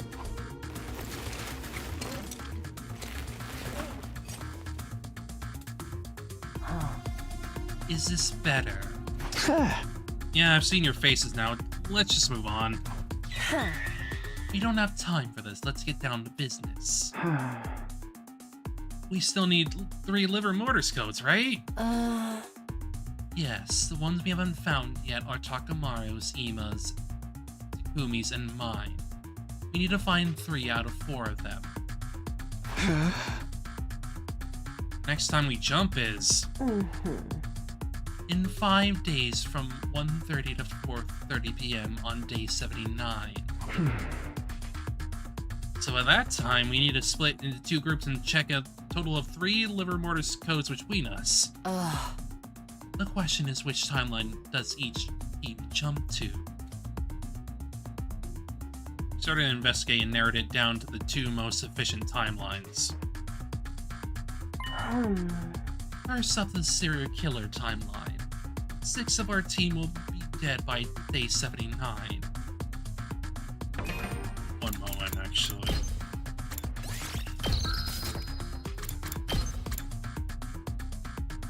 Fair enough.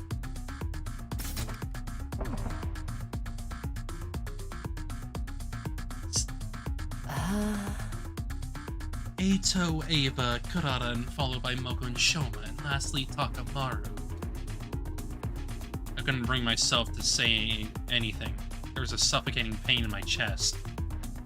Takumi 6 was probably feeling the same way. He was staring down at his feet somberly. After all, the person who killed those 6 people was...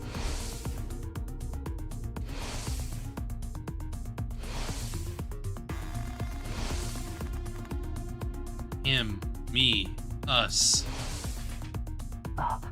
Don't tell me you're still stuck on that. Excluding Eito, it wasn't really you who killed them. It was inevitably caused by the Gi's possession. Haven't we been over this? We really need you to move on. I know. I know that, but... At any rate, Takamaru is one of the casualties in the serial killer timeline. If we jump there, we'll be able to get his liver mortis code. I didn't really want to do it, but I had no choice. Takumi 6 and I nodded silently. Rather destination in the zombie timeline, right? Huh? Yeah, that seems like the most efficient one to visit. By day 79, 9 people are zombified, 5 of them of whom have been incinerated. Huh? Remaining zombies will be Moko, Kako, Ima, and Hideko. If they're zombie, they're still fully dead. They'll have lost all their cryptoglobins, and the numbers should show up. Go to that timeline. See Ima and Hideko. We can check both of their codes. Takumi 6 in my assertion, it was now the Hideko's turn to appear displeased. You don't seem too happy about this plan. Of course not. What kind of person would be excited to go see their own zombified back? Don't have any other choice. Only timeline where we can get both codes. Hideko looked at each other and each let out a sigh, hanging their heads. We continue ironing out the details of our plan. Hideko and I from the wrong guess timeline would go to the serial killer timeline. Hideko 6 and Takumi 6 from right guess would go to the zombie branch. We knew who was going to do what. Allow me to repeat. We leave on day 79. We'll have 3 hours, not a ton of time to waste considering the trip to and from the school. We'll report the liver Mortis codes to each other next time the blood space waves surge. And after that, we'll go back to our home timelines? Yes, I think that would be best. We'll jump to your timeline when it's time to meet. Got it. We'll be waiting for you. In exchange, you better not show up empty-handed. I could ask the same of you. You'll pay if you screw this up. Excuse me, how dare you speak to me like that? Okay, girls, let's remain calm. It's past midnight by the time we were done. Our time was almost up. Right guest timeline duo configured the machine and hit the red button, and jumped onto the platform. Well then, we're counting on you. And we're counting on you. Don't let us down.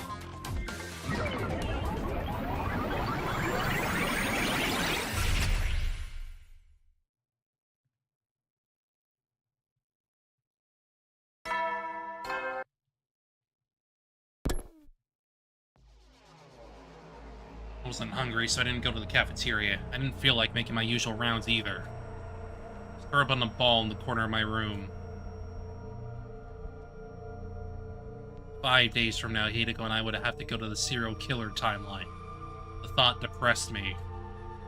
I played it cool the night before, but gloomy thoughts were swirling around inside me. Nobody wants to meet themselves as a serial killer. Giving up on trying to fix him, I put that version of me out of my mind. Maybe the truth was that I wanted to look away, that I walled off those thoughts. Couldn't bring myself to intentionally tear down that wall. Letting someone else destroy it for me was even worse. Spent all day cooped up inside. Finally, I closed my eyes when the sun set.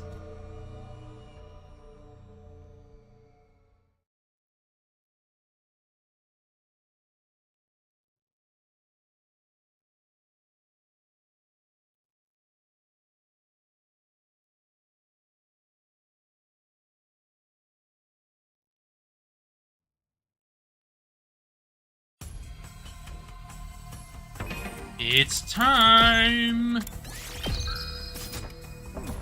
And so, 4 days passed in the blink of an eye. It's finally day 79, our next leap window. Because of all the stress, I barely knew what I was doing. Felt like I was wandering through thick fog all day, my memory skipping around. Of course, we went to the serial killer timeline that we planned. I remember that much.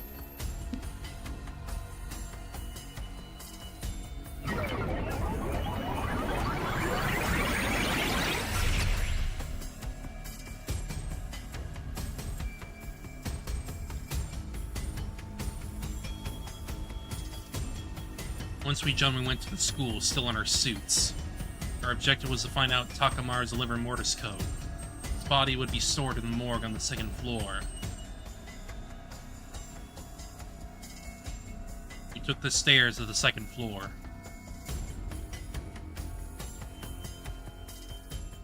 Need to go into the morgue first. I couldn't bring myself to go in after her. After all. Hey, look! That's... the killer! We must seize them at once! I ran for my life. I ran and ran and ran. Ran circles around the entire school. Finally succeeded at shaking the others off by ducking into the bathroom on the 1st floor. That was close. Took on my leaf suit so I could pretend to be the Takumi of this timeline, Takumi 2. This should do it. I stepped out into the hallway.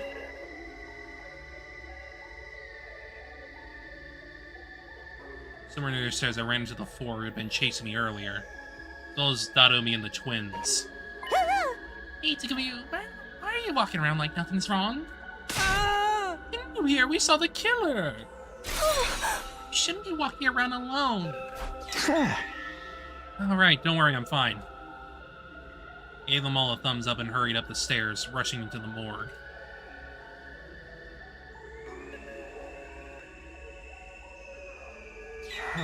Are you... Don't worry, it's me, from the SF timeline.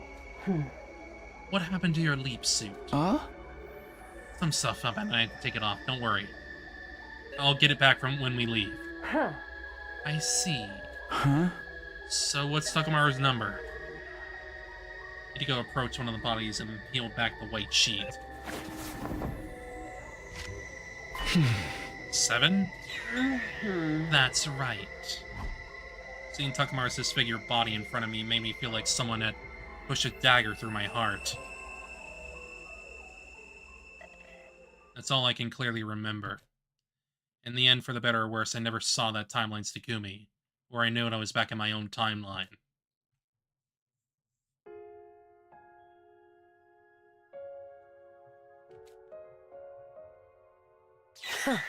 You've been out of it all day. Are you alright? Yeah, we've been back in our timeline again, so I'm fine. I hope so. Anyway, we met our quota. Was the right guest timeline team again get the code from Ima's body and out yours? Oh? We'll have a full set. That'll be all the liver mortis codes we need. What's the next leap window? 11 p.m. exactly. Day 84, but it's only 15 minutes long. All we need to do is tell each other the liver mortis codes. That should be plenty of time. Still, we should be careful. We'll be jumping to their timeline. If we miss the cutoff, we'll be stuck there. I know that. Do you think they'll pull it off? Hideko nodded deeply at my words. I don't just think so, I'm sure of it. They are us, after all.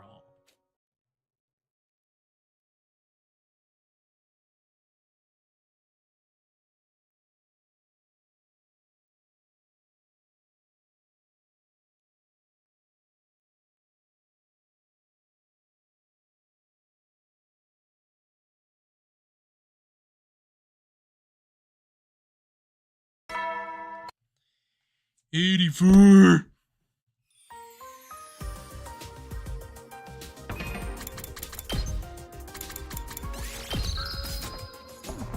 I couldn't sit still all day. It was day 84.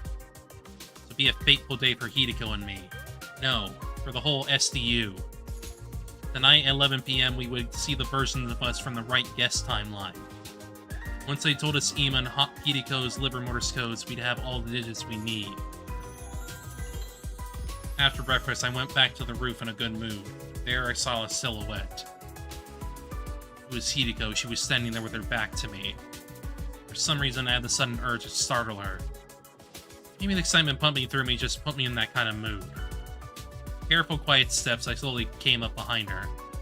And then... Boo! I grabbed her by the shoulders and she leapt away with a quick shriek. At the same time, something fell, her glasses. They clattered across the ground. She scrambled to pick them up, making sure they weren't scratched before putting them back on. Have you ever been turned inside out? Inside out? No. I'll shove my arm down your throat and pull your tailbone out the long way. These glasses are worth more than my life. You know that. I didn't know, but I couldn't come out and say that. Sorry, I didn't think they'd fall off. Not broken, are they?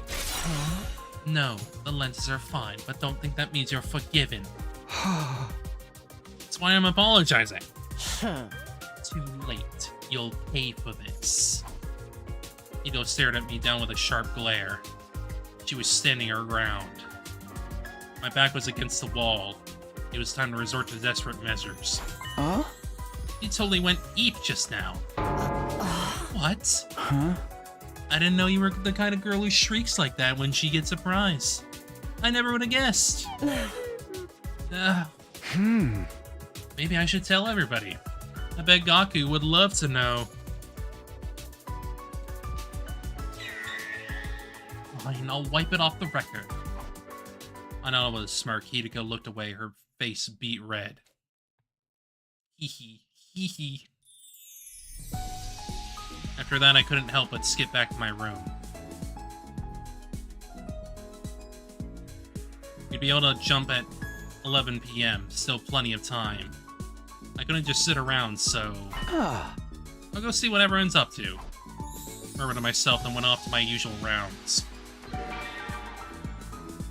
Go get rocks. Damn it.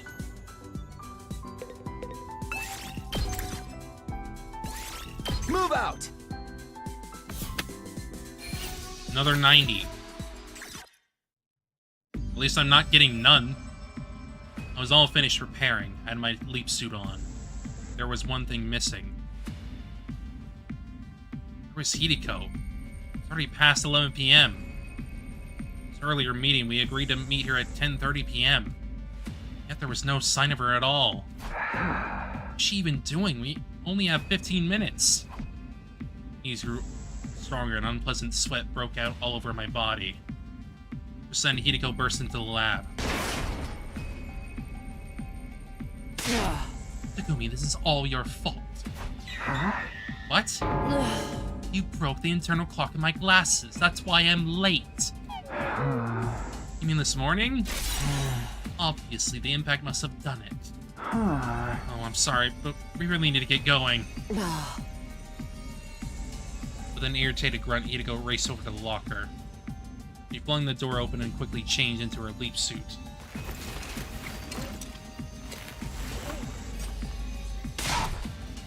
Is the PLM ready? All set. Then let's hurry. 11:10 p.m. We only have 5 minutes. Hideko hurried onto the platform. I slammed the red button and jumped on after her, and then... Here we go.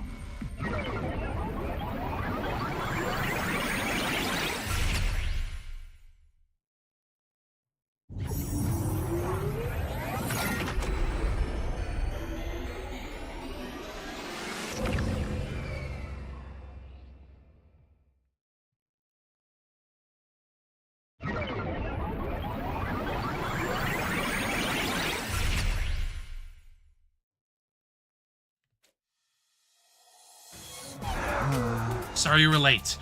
What were you doing? Ran into some trouble because of Takumi. Don't get the wrong idea if you say that. You were the cause of the delay, weren't you? I can't argue that, but still. Oh. See, I told you. Hideko 6 and Takumi 6 exchange looks. What had they been talking about before we showed up? I don't have time for this. We need to exchange information. Hideko and I nodded. We'll go first. Ima's code is 1. Hideko's is 4. That's 1 and 4. Took a few seconds for it to set in. As soon as it did, Hideko and I turned to each other and let out a cry of joy.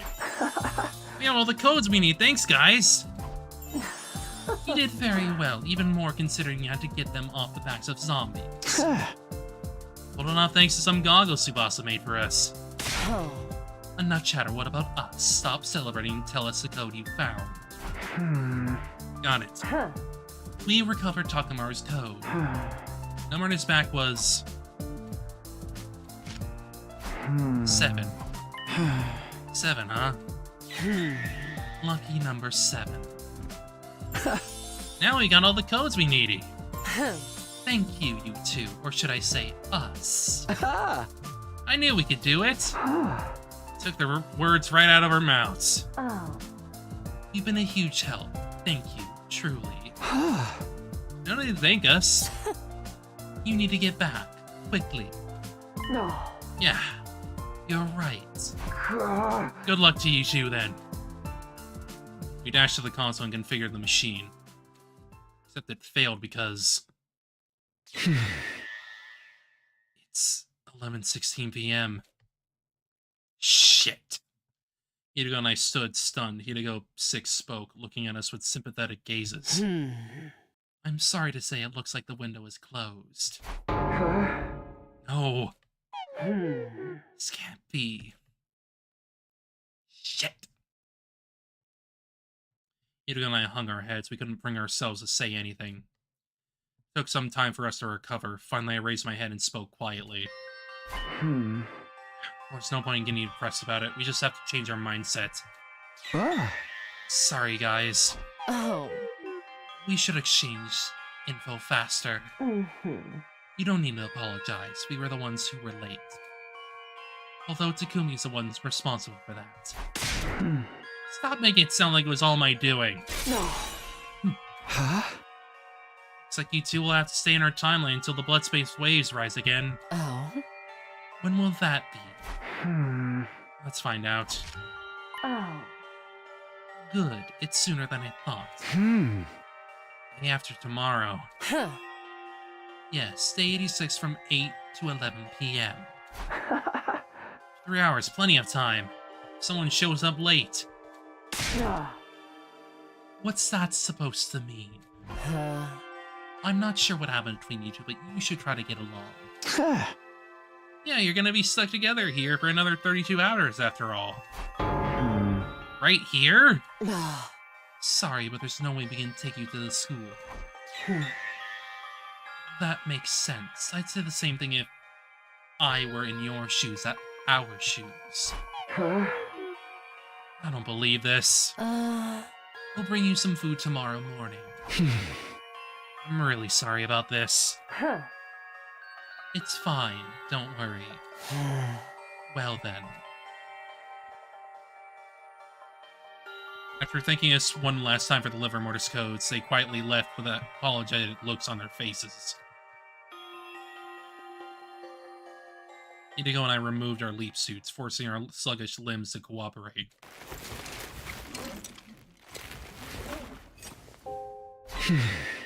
Really blew it. Now we have to stay here until the morning after tomorrow. Oh. And whose fault is that? Fine, for breaking your glasses, but, you know, there's plenty of other ways to check the time.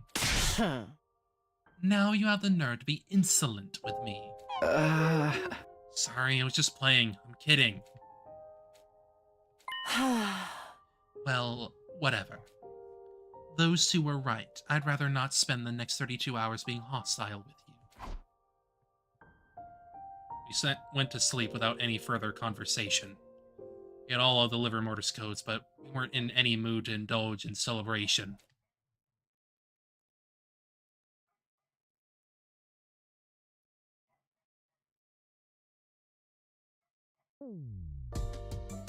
Right guess timeline Hideko and Takumi showed up shortly after sunrise. Oh. Sorry to keep you waiting. We brought you some food. You put it in the cabinet over there. Thanks, we appreciate it. Oh. Sorry to make you go out of your way. Oh? By the way, we have something we'd like to discuss with you. What's that?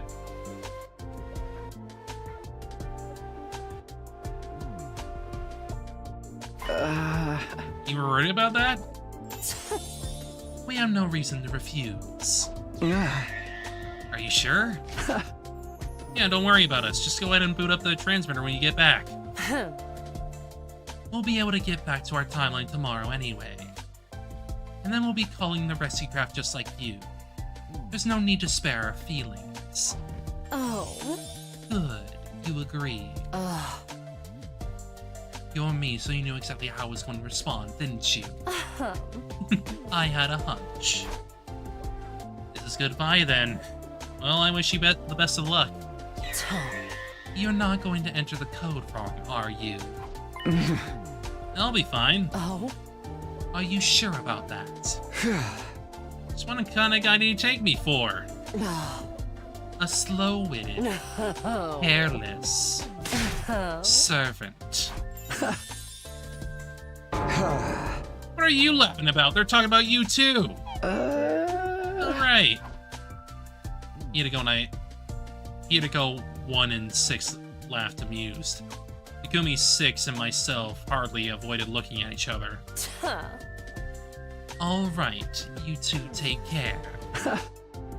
I'll be bringing all of you over there. We'll make it safely to day 100. Hideko and I shook hands with our counterparts. Afterwards, they flashed us a quick thumbs up and ran out of the lab.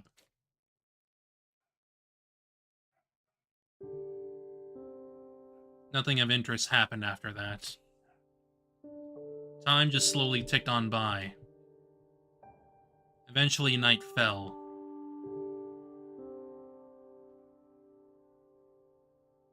A cold silence washed over the lab. It felt eerie. There was no reason for it, but it felt weird. It was the same kind of stirring in my chest I felt after our last offensive battle. What? What do you mean, what? Huh? You keep looking at me. Looking at me, too. Oh? What time is it? I pulled out my device and checked the time. Huh? 11:40 p.m. Just over 8 hours to go.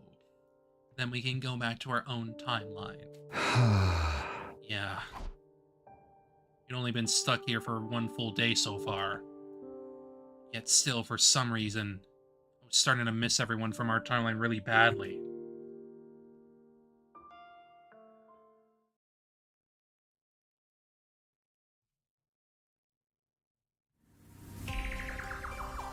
"7:58 a.m. 2 minutes left until we could jump. Hideko and I finished setting the machine, already wearing our leap suits. Just then we had unexpected visitors. Hideko and Takumi from the right guest timeline appeared. What are you guys doing here? What about the rescue craft? Didn't you call it yet? It's complicated. And we decided not to use the DST. Why not? I can't really explain. I just had this weird feeling. It's like something horrible was gonna happen, so I stopped entering the code. Weird feeling. Weird feeling. I don't understand. Neither do I. Anyway, Takumi, Hideko, listen closely. You shouldn't use the transmitter when you get back. Consider that my advice, or maybe warning. 8 a.m. came around as we were talking.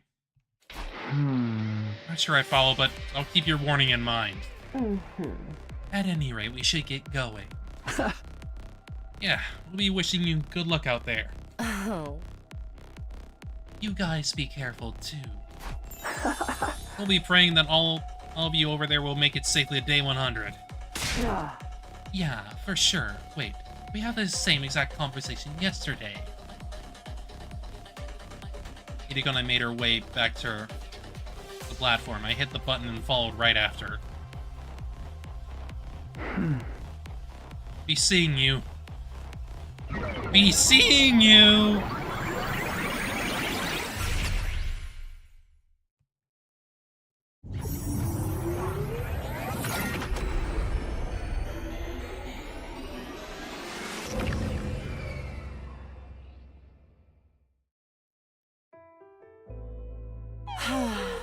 Phew, we finally made it back.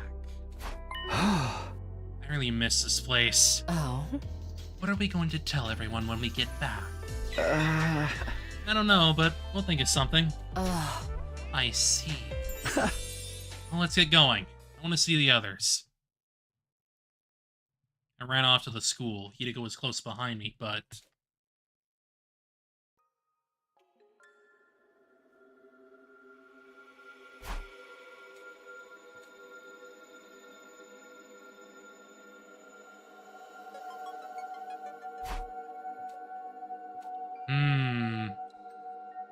They probably went out looking for us.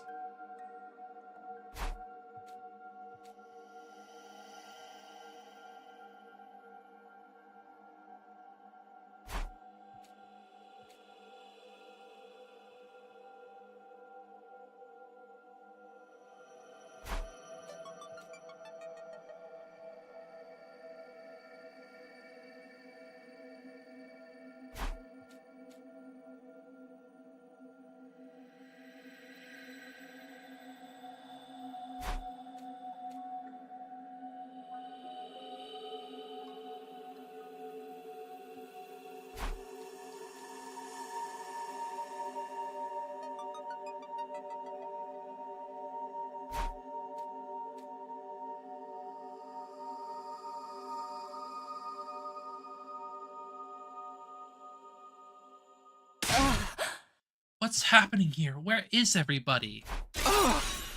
Looked on the first 2 floors. I'm sure they're on the 3rd floor of the roof. I ran into the courtyard and headed for the stairs. I rushed up 2 steps at a time up to the 3rd floor. First place I stopped at the leisure lounge. What I saw there was... No! Was this Kako-gi? This can't be. The blood drained from my face. I went weak in the knees. I could hardly continue standing upright. What the hell happened here? I tried to scream, but I couldn't make a sound. The only thing that I could force out in my dry throat was a raspy gasp. I can't give up yet. If I bring them to the infirmary, I might be able to revive them. Desperately trying to convince myself. Took a single step, drawing closer to the bodies. The very next second,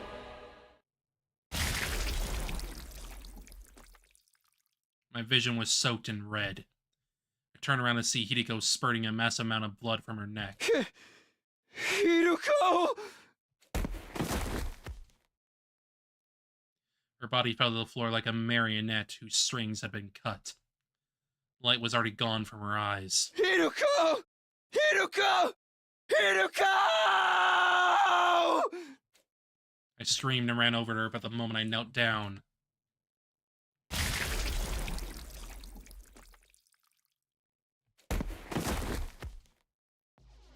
suddenly the ceiling was right in front of me. I was on the floor, my throat slit. The blood clogged my throat, preventing me from speaking. I couldn't even breathe. Everything started to turn foggy and hazy. I'd be unconscious soon. But I wanted to at least see who did this to us. I turned my head, my eyes wandering. Standing there was... Who would have guessed? Kako-gi. Of course, who else would it be? She must have come here from the mystery timeline. Soon after that, my consciousness suddenly vanished. Last thing my retinas registered was Kako-gi's sneering face as she licked her lips. Who would have guessed?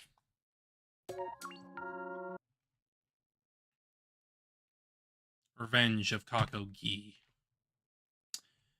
There's your freaking revenge, girly, I guess.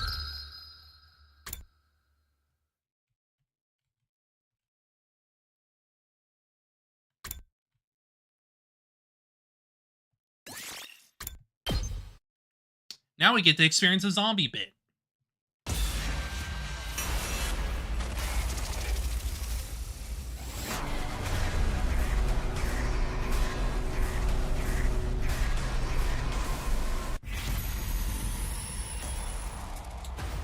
Heads.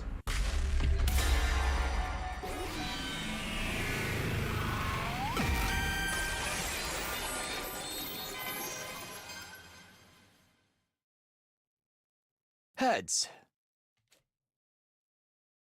I gained my decision. With confidence, Hideko moved her hand to reveal what was underneath. A sun symbol.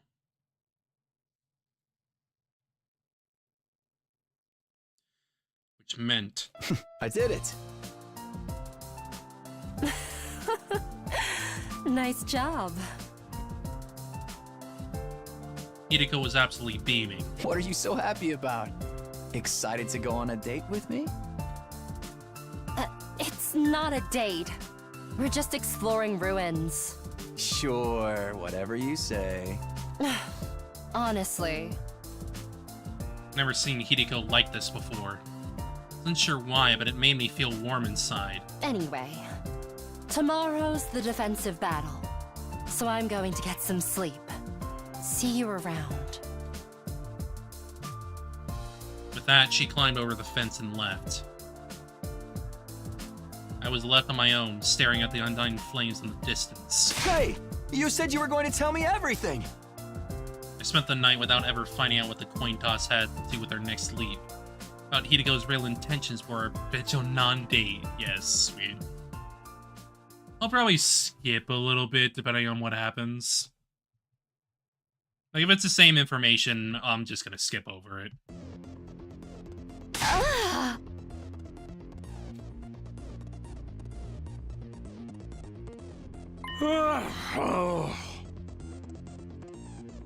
You want me to write and ask them to send a commander? It's not what I meant. Oh. Excluding Vicious, there's only one left. All shot. Oh. But he won't show up until day 87. I mean, according to Sid A and Nico. Yeah. Indeed. Indeed. That's exactly what we told her. Must I endure the torment of the most ultimately tables again? We're graduating 2-digit numbers, remember? I'm talking dishonorable death before the enemy even gets to me. No reason to do that again this time, right? I'm used to wiggling and stoggling. I'm referring to those other than myself, of course. Personally, I love it. We get to murder losers begging for their mommies to come save them. Truly wonderful. The mere idea gets my motor running. Alright, let's get these two wackos to their freaky thing while the rest of us just ignore the voices. Yes, this will be a cakewalk when we work together. For all those parties, we're a closer-knit team than ever. Let's show them how much stronger the SCU is now. Huh? What are you making that face for, Nozomi? Well, let's just touch that we get to fight together again, all 16 of us. Ah. It's the 4th time we've done it. No, I know, but how to put it? I don't really know why, honestly, but it just warms my heart. Nozomi wiped the corner of her eye, mainly after the alarm sounded. Intrude defend.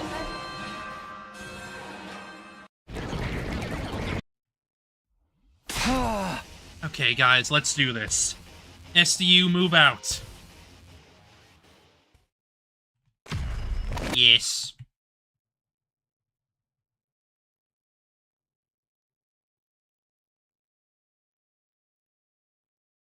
Yes.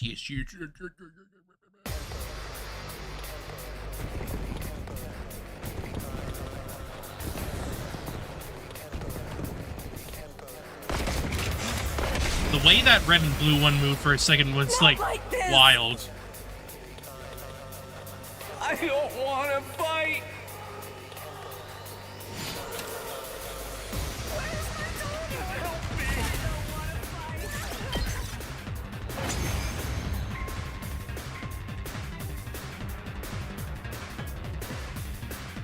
Oh man, this is so easy. I don't even want to throw up like I usually do. Not even a little? I tried dry heaving, but I just coughed up an old scrap of food. Ew, you puked in your mouth. Lady Ava, I'm having the time of my life. Verily, Lady Darumi. Did they frickin' hook off screen or something? Hey, that's my thing. Don't steal my gimmick. You guys wanna quit the chit-chat? Yeah, it looks like the next wave of enemies are here. Then we take them out too.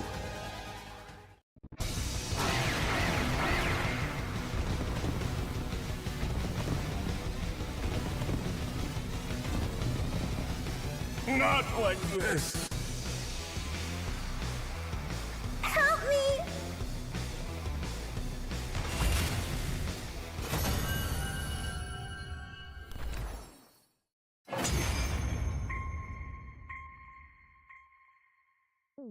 Wait, is that really it?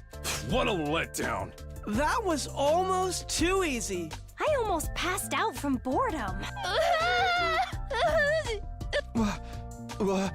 What are you crying about? It's nothing. Don't worry about me. I just got overwhelmed all of a sudden. Just tell me what's going on. Well, seeing as we won and all. Wanna do the thing? All right. Ready? And go! Defense Unit! Best in the world! Indestructible and undefeated! Never lose! Never yield! Special Defense Unit, fight on! There's nothing to be afraid of.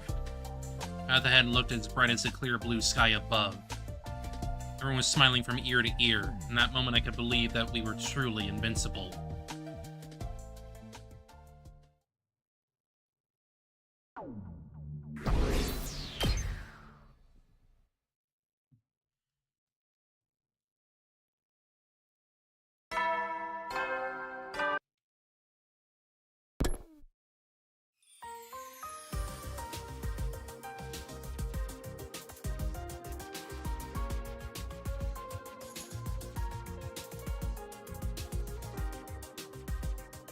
Finished my breakfast and headed for the entrance hall to make good on my plans with Hideko. Oh? Oh, how unusual. You're 10 minutes early. Huh? How early did you get here? Really looking forward to our date, huh? How many times do I have to tell you it's not a date? Say that again and I'll rip your hand off and gag you with it. Yeah, okay. So, where are we gonna explore today? Oh. How about the mansion on the western outskirts? Mansion? You know, a big house, manor, pronounced just like the other things you're apparently raised without. Oh. Manners, manner, you understand? Understand, it's just not funny. Zip it. Don't talk back, servant. I'm going. Hideko went on ahead without me. She's in a weird mood. Well, whatever. Murdered myself and chased after her.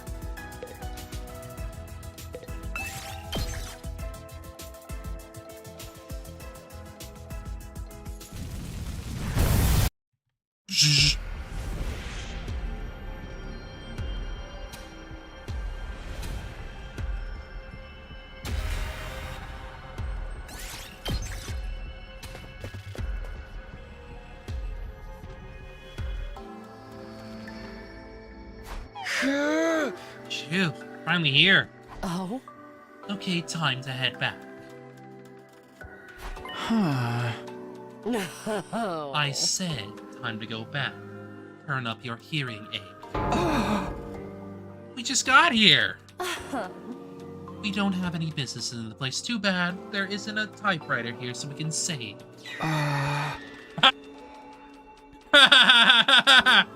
Oh. Too bad there isn't a typewriter here so we can save. Oh, boy.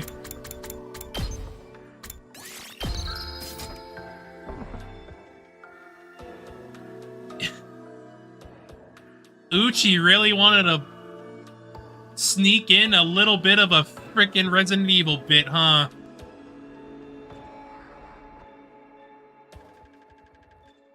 This also implies that she loves Resident Evil.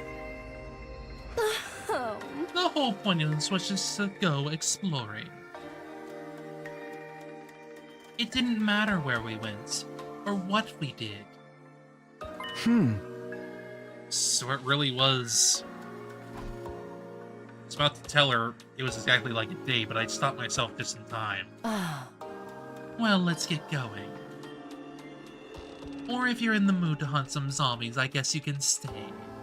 Yep, it's literally just a bit where Uchi wanted to go about with frickin' Resident Evil. We turned around and headed straight back to the school.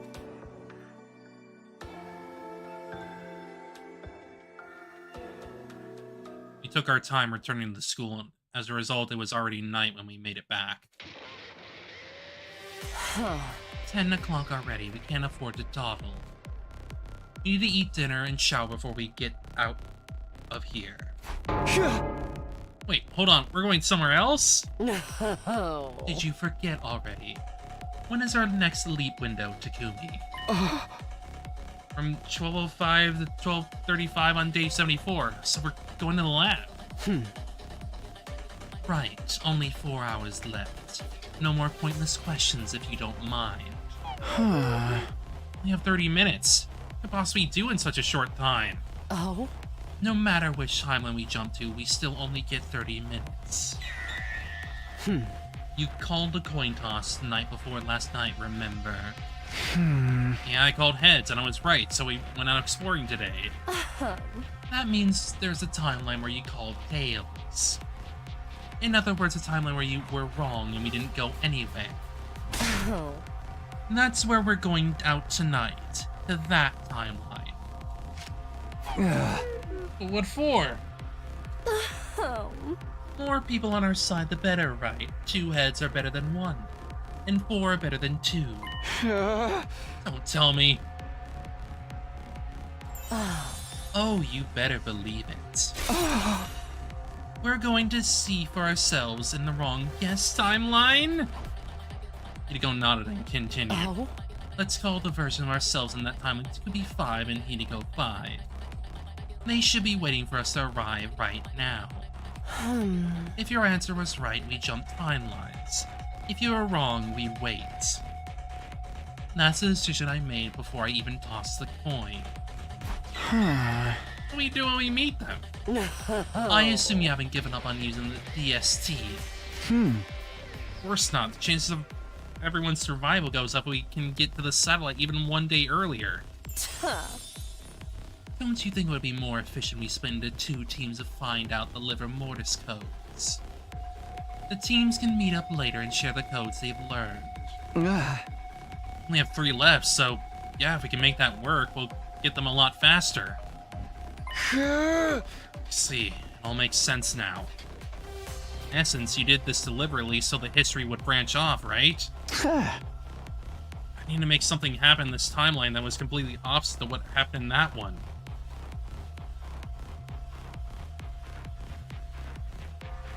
So that's what we went on a date today. Takumi, your left hand, please.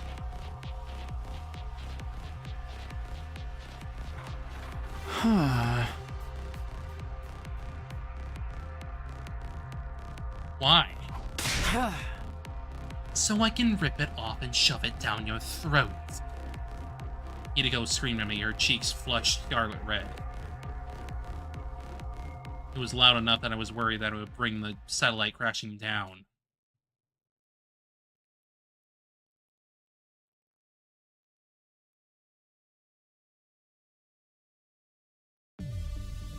Time 12:04 a.m.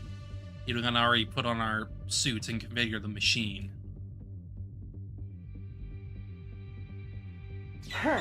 This must be my millionth time mentioning this, but remember, we only have 30 minutes.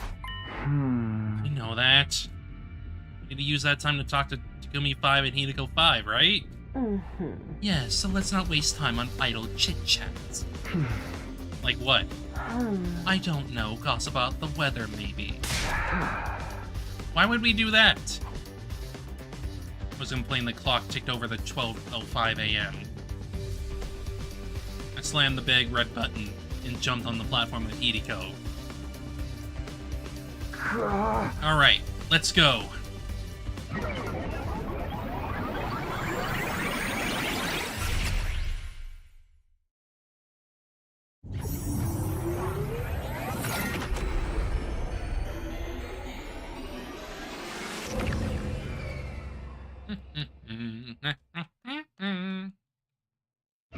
I'm probably going to skip through this sequence since I've already seen it on the other bit. Jumped to the wrong guess timeline, and immediately standing there was... Oh.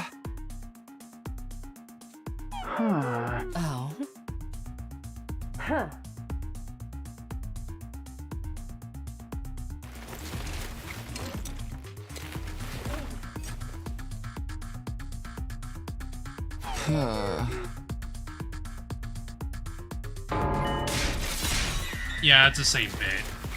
So I'm just gonna skip through this.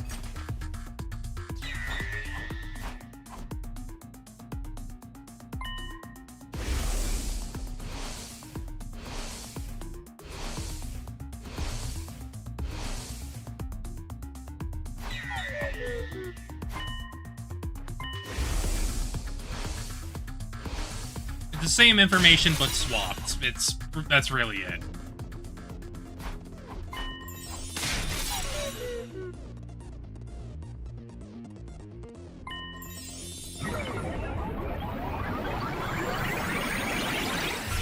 It's because you have to, like, take into account that someone is gonna go through one of them first. I understand. I understand the reasoning.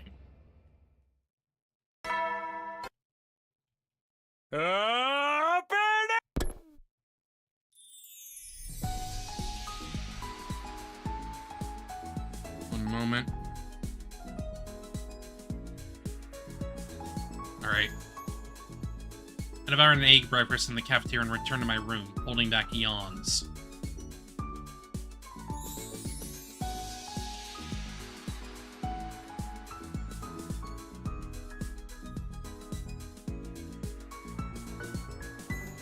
I mean, sure. But at the same time, it's like, it's the same information. Literally the same.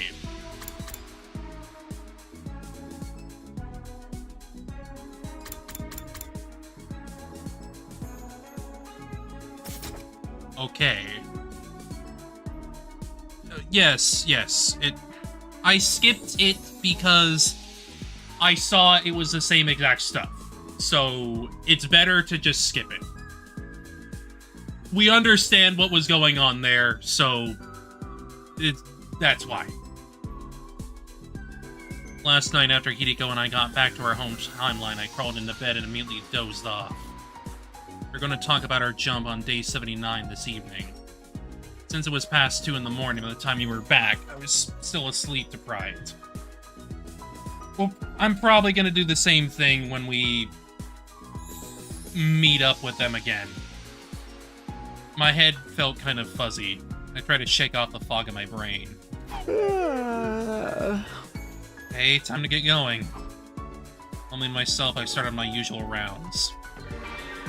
Go get rocks. Frickin' boyo. Probably like 1K, right? So you can get mad? Oh boy. Oh boy.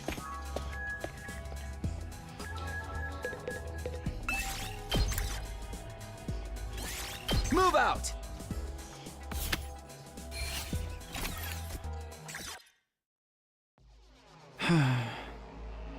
Day 79 leave is really going to be something. We're gonna have to look at the numbers on the backs of the Ema zombie and your zombie. I know you know already, but the zombies are berserkers, devoid of all reason. Unusually strong on top of that. How are we gonna get those codes? Why are you asking this now?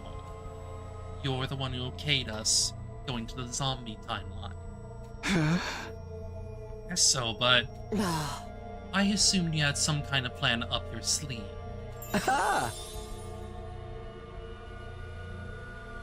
Oh no, I've got no plan at all. Would you at least try to sound ashamed? Well, that settles it. I don't think we can come up with a plan alone. We're going to have to ask someone for help. Huh? Somebody? Who? Oh? There's only one person we can count on at a time like this. You mean Tsubasa, as was mentioned in the other timeline. I see, so on this top secret mission you need to be able to see the backs of some kind of monsters wearing clothes. Yes, they're incredibly vicious, so it's hard to get near them. What mission is this? I can't even imagine what kind of monster wears clothes. It's top secret, we can't tell you any more than that. Oh? But everyone's life depends on it. Tsubasa crossed her arms and thought for a while. Hey, I can trust you two, so I'll help. Does that mean... Leave it to me. I'll make a useful device that will help you on your mission. Hideko and I looked at each other with a smile. It's gonna take some time. A few days at least. Till then, keep quiet and hold tight, okay? Aha! Sure. Thank you, Tsubasa.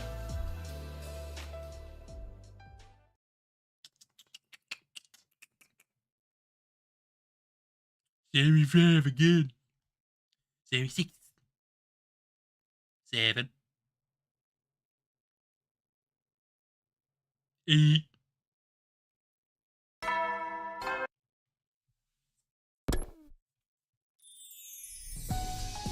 Tsubasa told us to keep quiet and hold tight. That's exactly what we did for 3 days. Today was day 78. Our next opportunity to leave would be tomorrow. The useful device Tsubasa was working on be ready by then? Feeling impatient, I agonized in my room. Maybe I should go ask her. Considered it, but it didn't seem like that would help move things along any. I just had to be patient and wait for Tsubasa to finish. Sitting around like this felt like a waste of time, though. Moving around seemed like a good idea, only to distract me from my anxiety. Decided to head off to my usual rounds.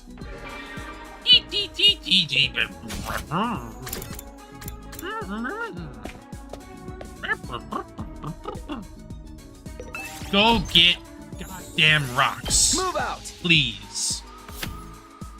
Oh, nice, you got double. Cool. Good job. Takumi, it's ready! It was shortly after dinner when Tsubasa came thundering out of my room with a big grin on her face. Kick rocks, Takumi! Do it!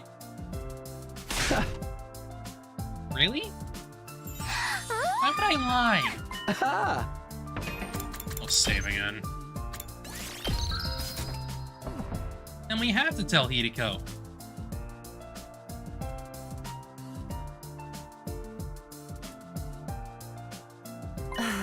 So where is this device? Here, 1 sec. Tsubasa walked further into the room and brought something out. And then... Ah, funny goggles, I understand. Da-da-da-da-da! X-ray goggles. I think she did the frickin' Final Fantasy thing. Da-da-da-da-da-da-da-da-da. You know the thing. He held them out to us proudly. Huh? X-ray goggles? Just like the name suggests, if you put these on, you can see right through people's clothes. Oh. So we can see the monster's backs. Easily. You just need to be within 10 feet of them. 10 feet. Oh, also, I added an instant camera function as a little bonus. That's good, at least. Push the button on the side. The image will be taken through the goggles. It'll develop and print the photo right there and then. I took the goggles from Tsubasa. Sounds cool. Let's give it a try. I was just about to put them on when... I had a feeling. Hideko smacked me with all her might. Oh, what was that for? It's a clue, you filthy pervert. A pig. He was trying to see us naked. Huh? No, I wasn't. I desperately fumbled for an excuse. 2 of them were glaring at me with such contempt. I thought I might wither away on the spot. Away. Anyway, I'll be holding on to these. If Gaku got his hands on them, we'd all be in trouble. He would die. Straight up. Hideko snatched the goggles out of my hands. Honestly, it wasn't that easy for me to let go of them.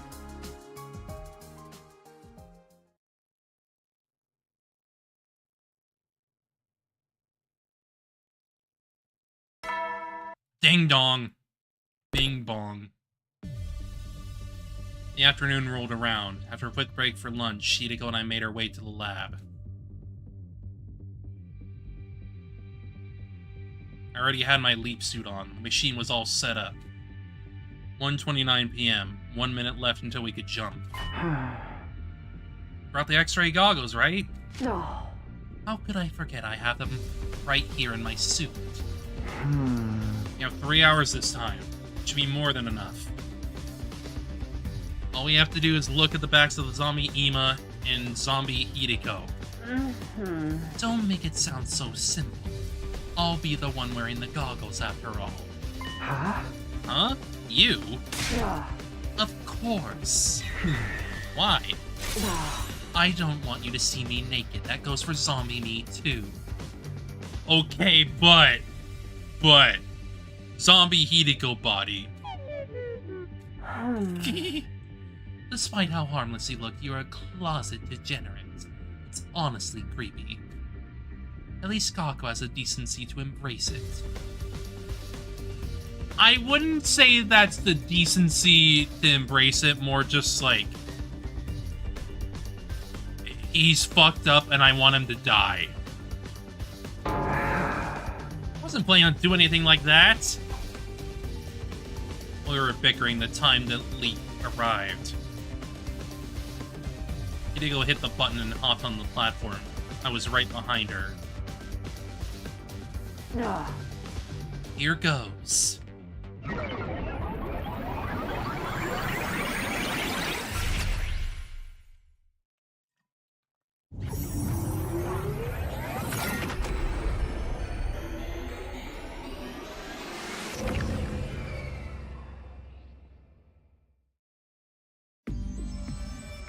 Oh? I have a question. Do you know why I'm not wearing my leap suit? Huh. You can't wear the X-ray goggles with the helmet on, right? Exactly. So what about you? Why did you take yours off? It's lighter and easier to move this way. Drivers in this island will be holed up in the garage in fear of a zombie attack. We won't come out today, so even though our faces aren't covered, we don't have to worry about being seen. Are you sure about that? Yeah, I'm sure. Oh? Just to be safe, let's keep our class armor activated. In the event we do get attacked by a zombie, we'll be better protected that way. Very well.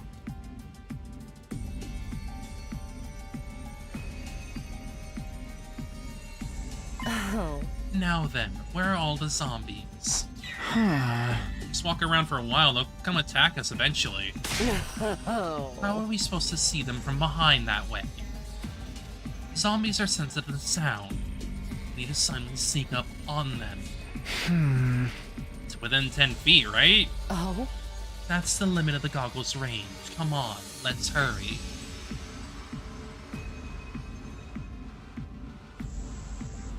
Ah, we're bringing that back, are we?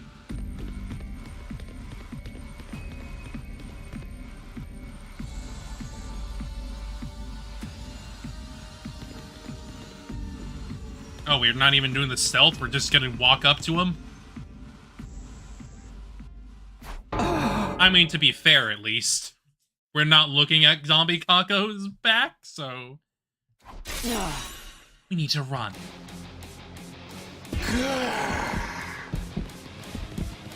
Yeah! Oh no!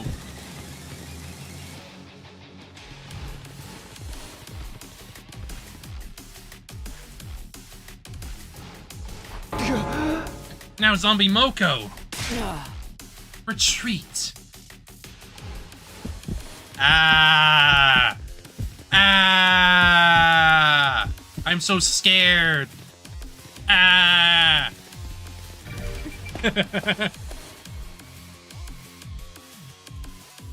Phew, looks like we lost them. Shh, keep it down. Oh? Look over there. Zombie Ima! We always drop to a whisper. He's just standing there. I don't think he's noticed us yet. Now's your chance, Hideko. You can do it. Why me? Do it instead if you want. Yeah, basically. That's 100 times worse. Then... Fine, just hold on. Hideko circled behind Zombie Ima. She took a deep breath and began. She took like a few cautious steps, getting closer and closer to him. It's going well. Nothing changed about Ima's demeanor. Finally, Hideko stopped, 10 feet away from Ima, put on the goggles and looked at his back. And then...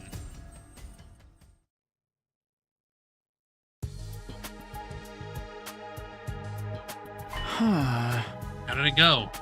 Oh. It went off without a hitch. I got a clear view of his liver Morse code. What was it? In response to my questions, Hideko showed me a photo. Picture taken with the camera and the goggles. One? No doubt about it. Ima's liver Morse code is 1. Way to go, Hideko, you did it!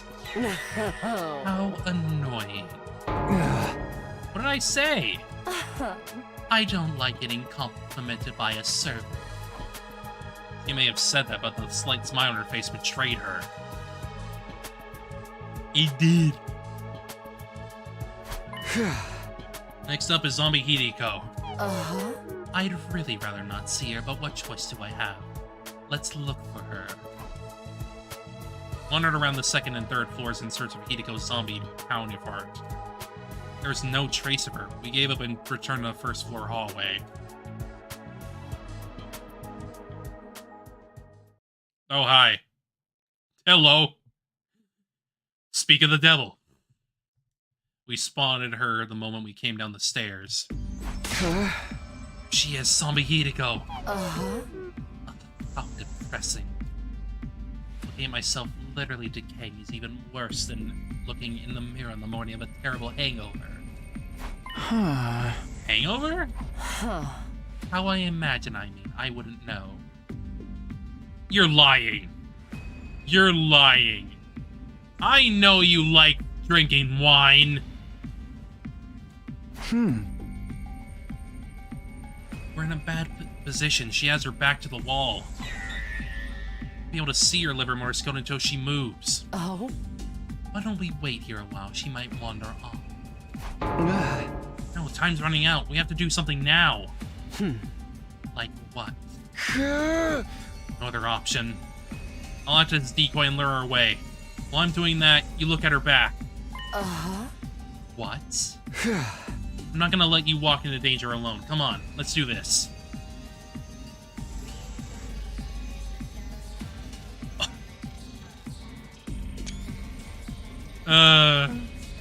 Hey!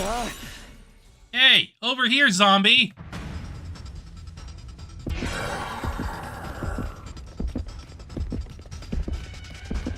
Hello? Hello? I'm faster than you! I'm faster than you! Can't get me now!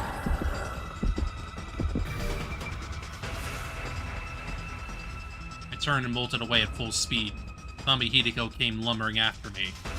Behind her was a still living Hideko. Hideko 1, more than 10 feet away. Running frantically, but couldn't get any closer to Zombie Hideko. She wouldn't be able to use the X-ray goggles unless she closed the gap. Only one left to do. My last resort.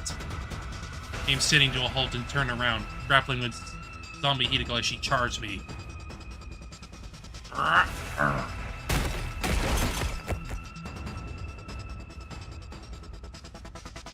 Familiar! Felt something hard against my back. She had knocked me over. Zombie Hideko's hideous, decaying face was right in front of me. She was baring her teeth, trying to bite down my throat. I was in trouble. It would only be a matter of time before I got bitten. But then... Hideko! Familiar!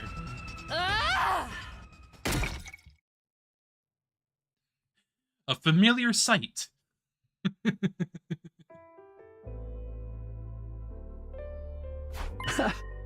But I guess you had to have a callback at some point. Yes, parallels. Because in the other time, in this timeline specifically, during that route, it was Nozomi that helped. But now it's Hideko.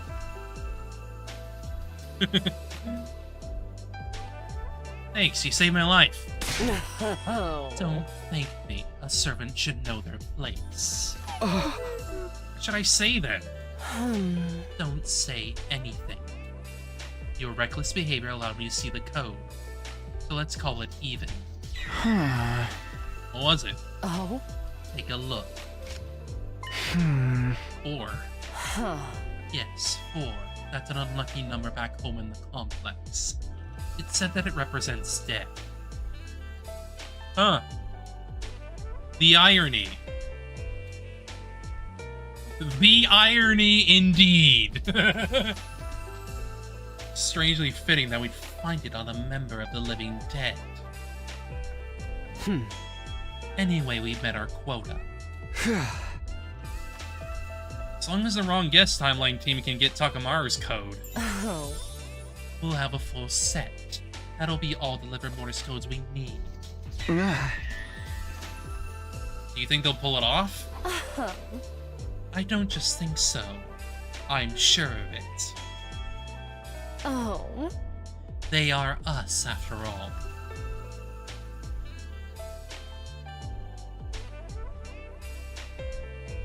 Our leap window is going to close soon. Hideko and I nodded at each other and made a mad dash for the wall of fire.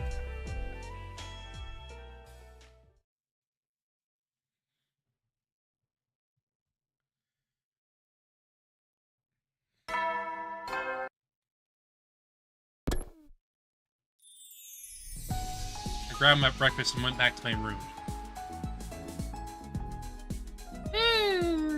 I needed to talk to Hideko before our next parallel leap, but we were going to meet up after nightfall as usual.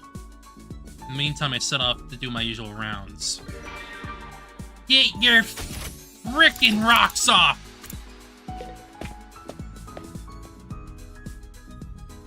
Hi, Nigo. Bye, Nigo. Move out! 120. Did you check the device? Yeah. It looks like the blood space waves peak again on day 84. Takumi jorking his peanuts for 120 rocks. That's when the wrong guest timeline version of us will come here, right? Yes, we'll only have 15 minutes. The window is from 11 to 11:15 p.m. It should be plenty. All we need to do is tell each other the liver mortis codes. Oh. As long as you refrain from unnecessary chit-chat. Or they arrive late, like we did last time. That's rich coming from you. Excuse me? Nothing. Hideko let out a huff before she continued. Whatever. More importantly, why don't we check the DST in the hidden room in the basement one more time? Huh? Alright, I suppose it couldn't hurt.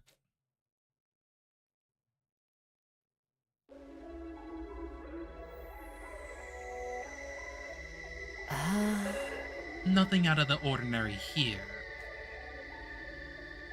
Huh? Just need to put the codes in the device over there? That's right. 9 codes out of the 10 from Team 1.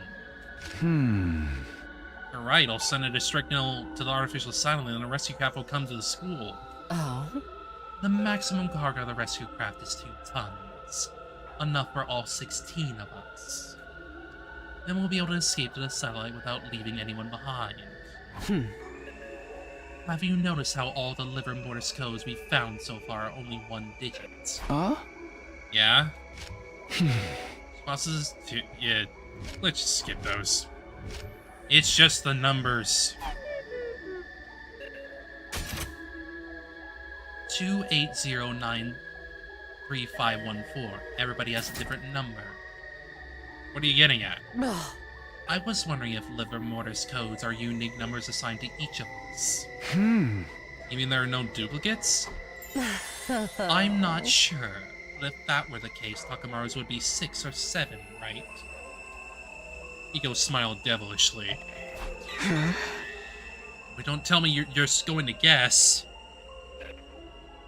I mean, I already know it's 7. Hey, slow down! No guarantee it'll be 6 or 7. Even it is one of those, if we put the wrong one in... Poison gas will come out of those tanks over there.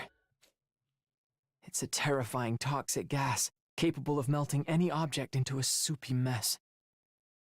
Get gooped, fucko. Serenity and Nigo said that gas masks or protective clothing won't do anything to stop it.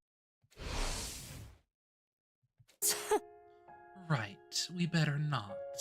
Phew, don't freak me out like that.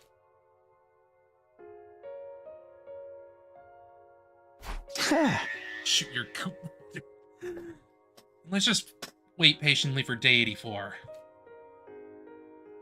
And the Ross Gone guest timeline will tell us Takamaru's number. Oh. Yes, we just have to hold out for 4 days. After that, we'll be able to leave. Hikato looked up at the night sky.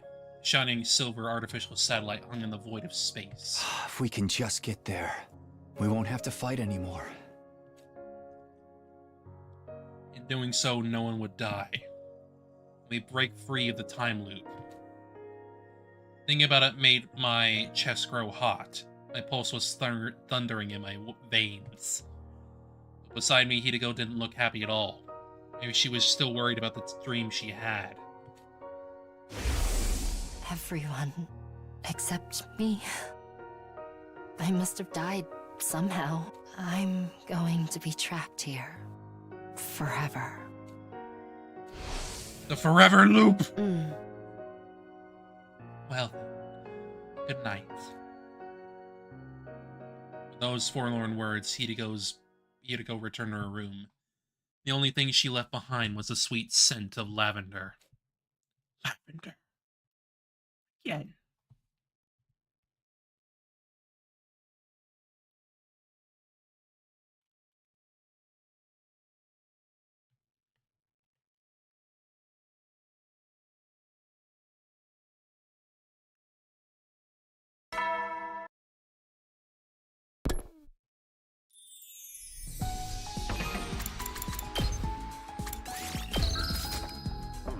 Couldn't sit still all day. It was day 84. It would be a fateful day for Hideko and me. No. The whole SDU. When the clock struck 11 p.m., the wrong guest timeline team would jump here. Once they told us Takamaru's lever Morse code, we'd have everything we needed. Paced around my room, unable to settle down. I knew I never relaxed like this. We're checking in on everyone. They'll calm me down. Went off my usual rounds. 500. 500! Go find some more rocks, please. Move out! Ooh, 180, nice. Sick. What's going on? Where are those two? It's already 11:10 p.m. They only have 5 minutes left to leave here and back. You don't need to tell me that. This must be your fault. What? You must be dawdling in that timeline. Well, it wasn't that specifically, but she did break your clock lenses. So... How would you know? Because you're always being a nuisance. Hey!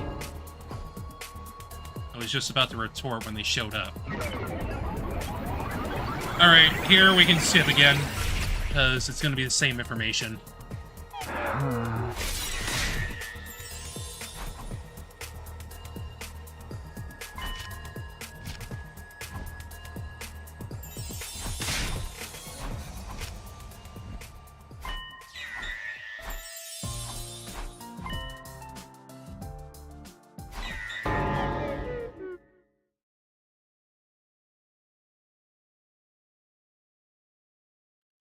The stranded pair stood there with their helmets still on. Couldn't see their faces, but judging by their slumped shoulders, they looked painfully dejected. Took a while before the two of them quietly raised their heads.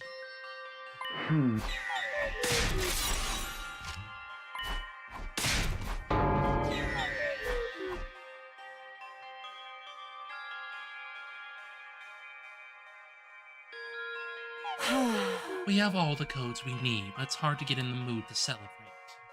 Huh? Yeah, I'm worried about the other us too. I'd like to boot up the DST right now, but it would be a little awkward. We can't just leave them here while we escape. We also need to explain things to everyone, at least to some extent. They won't understand what's happening if a rescue raft suddenly shows up. That meant our plans for the transmitter were on hold for now. Feeling frustrated, we went back to our rooms.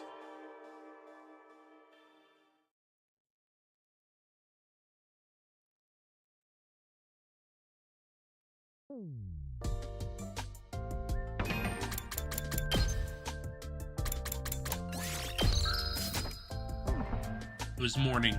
Hideko and I woke up early and went to visit the lab. Oh. Sorry to keep you waiting. We brought you some... Yeah. Just skip it. Skip this one as well. It's gonna be the same stuff.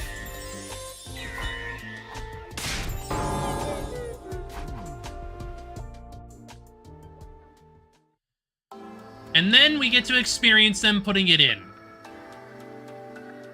Well, we know that it's going to be the wrong answer, so we should put it in anyway. It was about time for breakfast when we got back to the school. Dispelled our class armor and changed back into our regular clothes. The others should be in the cafeteria around this time. And you want to explain the plan to them. Huh? What about you? I'll go to the war room and distract Side and Nigo. There's no way they'll agree to let us all call for a rescue. Not wrong about that. Catch wind of what we're trying to do, it'll be a mess. Good luck, then. Nigo dashed away into the school. Watching her leave, I headed to the cafeteria.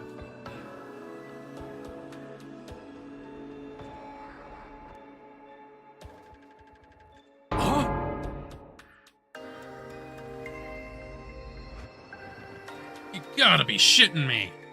I am shocked to my very core. One moment.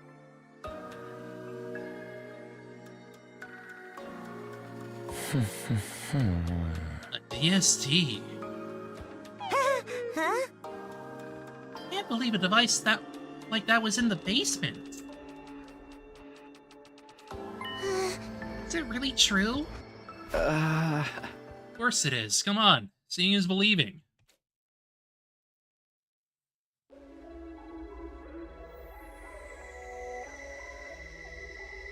The moment everyone laid their eyes on the machine in the hidden room, they were at a loss for words. A few moments later, Hideko showed up. Don't worry about Side and Nigo. Two of them are busy trying to break down an astronomically long number into its prime factors. I told them it was encrypted, top-secret enemy information. They won't notice anything for a while. Lamau. Nobody seemed to hear a word she was saying. They were frozen in place, staring at the transmitter. Please forgive us, substrate sucker like me for asking, but... How did you and Hideko find out about this machine? Well, we stumbled on it while exploring the school. Happened a couple of days ago. How do you find out what it's for and how to use it? We got a manual display on the central monitor. It described everything. If I understand what Mr. Sumino told us correctly, mysterious numbers are assigned to the 10 of us who are originally from this school. We've input 9 of those numbers and can send a distract signal. I didn't explain the liver mortis codes fully. If I had to explain parallel leaping too. Sorry, I know those numbers? Now let's pop them in and summon the rescue craft. Yeah, okay. I slowly made my way to the transmitter. Do the wrong answer, which is put it in. Everyone stood behind me, practically surrounding me. I let out a big sigh and cautiously entered the codes. Eventually, after entering 8 digits, I took my hand off the keypad. There's just one left now, correct? Kumi and Hidiko's slots are still blank. Which one do you guys know? Huh? Hidiko's. You see, I already have hers selected. You never press enter some kind of confirmation button when you're done? Oh. No. Once I enter in the last number, the system should automatically detect it. Ah. All numbers are correct. The instruction will be sent. Ugh. That's right. It's wrong. Poison gas will come out of those tanks over there. Jarren will become all soupy. Silence filled the air. I could hear everyone's breath hitch. Guys need to be here? Maybe you could wait upstairs. Are you out of your goddamn mind? We're your friends. Huh? Yeah, we die together. I feel so good. I'm having a ball. This is a real killing game now. See, Takumi, everyone's on the same page. Do it, Takumi. I looked at everyone and gave a firm nod, then turned to the terminal sign. 808. Yeah. And all the other numbers were right so far. There's one left. Unlucky number 4. Ominous as it was definitely Hidiko's liver Morse code. All I do was press that final button. Show a little confidence, Takumi. You don't have to worry. We're right here with you. Okay. Here goes. Reach out to the keypad. With a trembling finger, I hovered over the number 4 key. Put it in so we can all die together.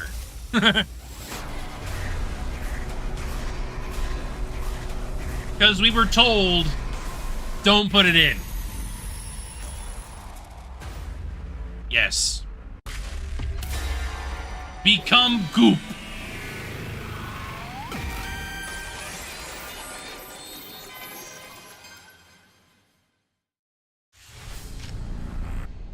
Rocks fall, everyone dies. Yeah, pretty much.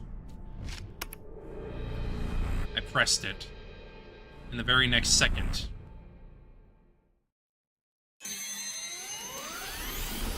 Goodbye!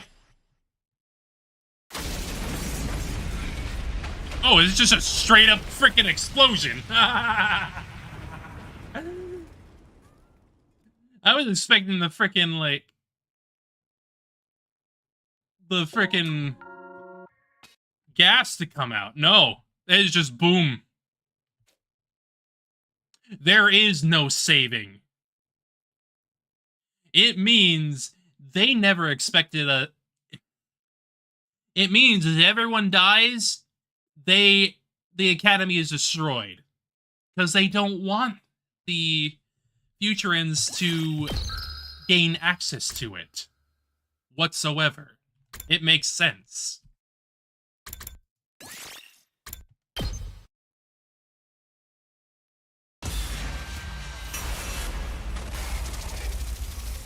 Don't.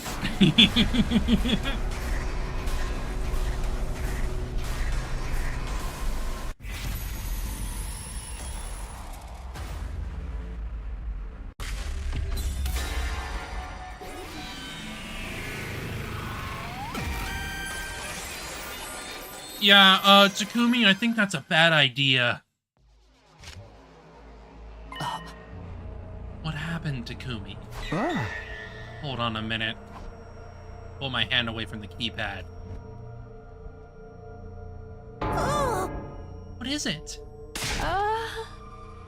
You can't just hold on with no further explanation. I just have a bad feeling about this. A bad feeling? Oh, I get it. You lost your nerve, didn't you?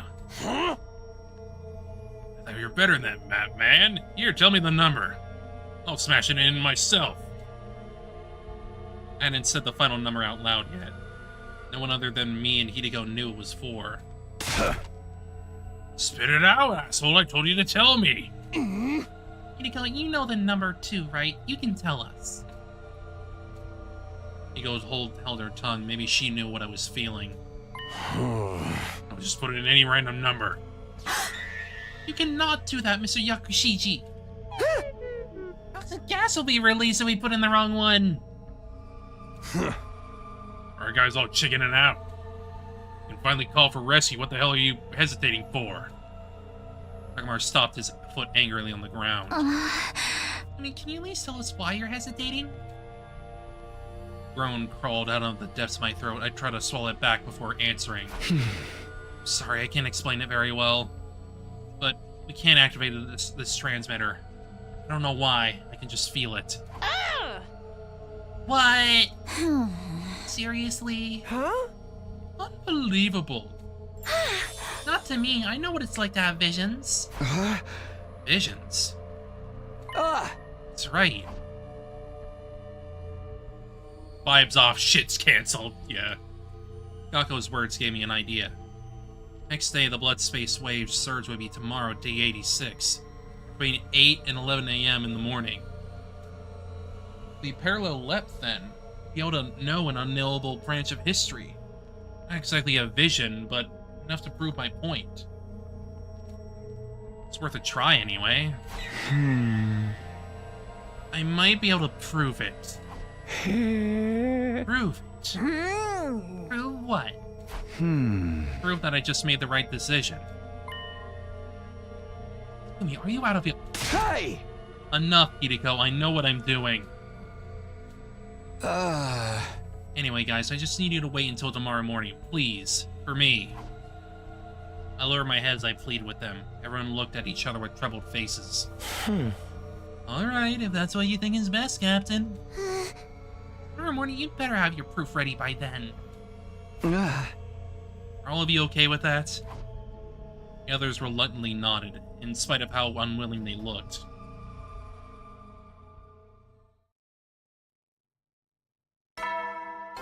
Ding dong!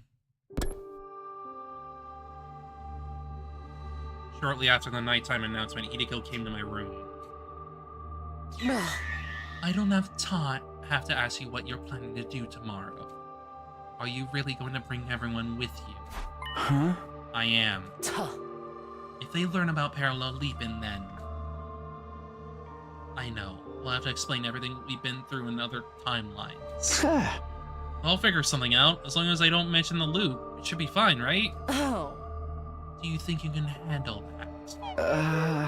I have no idea. Oh. I need you to be sure. I've told you 100 times if you tell them the truth, we're guaranteed to have the worst possible outcome. That's what I want me to do. Hey! No other choice if I want to convince them that machine is dangerous. How do you know it's dangerous anyway? You never even pressed the final 4. Oh. Fine. Just remember to keep the loop a secret. Stick to that if nothing else. You'll be fine. Trust me. Alright. It's all in your hands now. Hideko gave me a sharp glare before quietly exiting my room.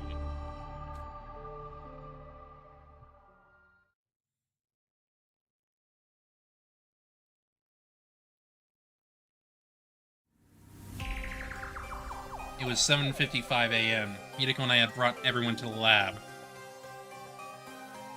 Hey, are you sure about this, dude? School is unprotected right now. Huh? The next enemy attack isn't until tomorrow, day 87. We don't need to worry. Sarah and Nigo know about this. The two of them are still deep in prime factorization trenches. Lamau! They can't even do it fast! They're allocating every last bit of their processing power into it, so I doubt they even noticed we're gone. Only a matter of time until they do. Then let's hurry. Not that I know what we're about to do. Yeah, but could all of you wait here for just a sec? We have to get things ready. Inigo and I went in ahead into the lab.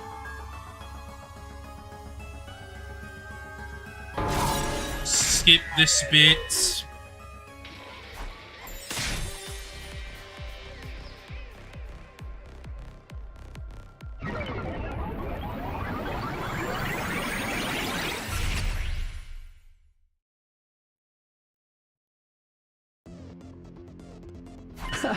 Sorry for the wait. We're ready. Come in. We'll show you around.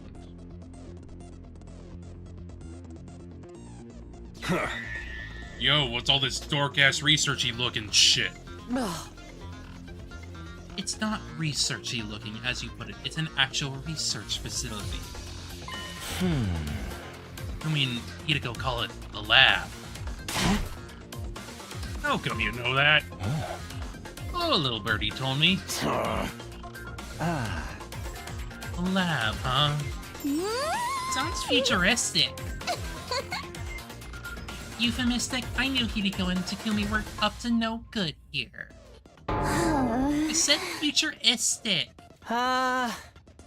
If you allow a sniveling, stinking slime bucket to ask a question, what kind of research is this lab for? We'll explain later. For now, save your questions and come with us. That's a pretty big ask. Where are we going? There's only one door in here, and it's the one we came in through. Like I said, save your questions. It'll all make sense soon. Everyone looked at each other in silence. Brushing off their confusion, he had gone ahead into the lockers. We opened them and counted the leap suits I line up inside. 1, 2, 3. We have 17 suits in total. There's 16 of us, so we have plenty. Can you guys come over here a sec? These are called leap suits. We need to put them on.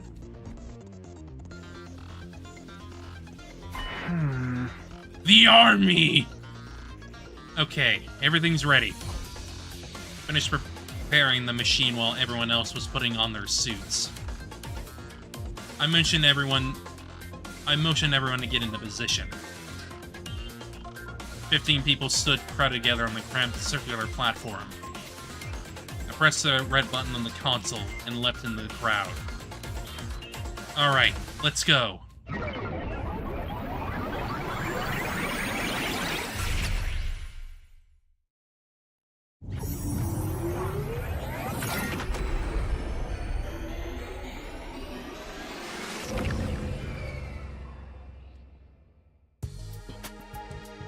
We successfully made the leap. We took off our leap suits and stepped outside. Yeah! Yumi, are you messing with us, bro? That looks exactly the same, though so does everything else. All we did was enter and leave a shady laboratory. What purpose does this serve? Just be patient and come with me. We're going back to the school. School? Want us to go back now? I didn't answer, I just started walking. Soon after, I heard the footsteps of the others following. I kept walking for some time. Finally, in the distance, there was no sign of the school because it was destroyed.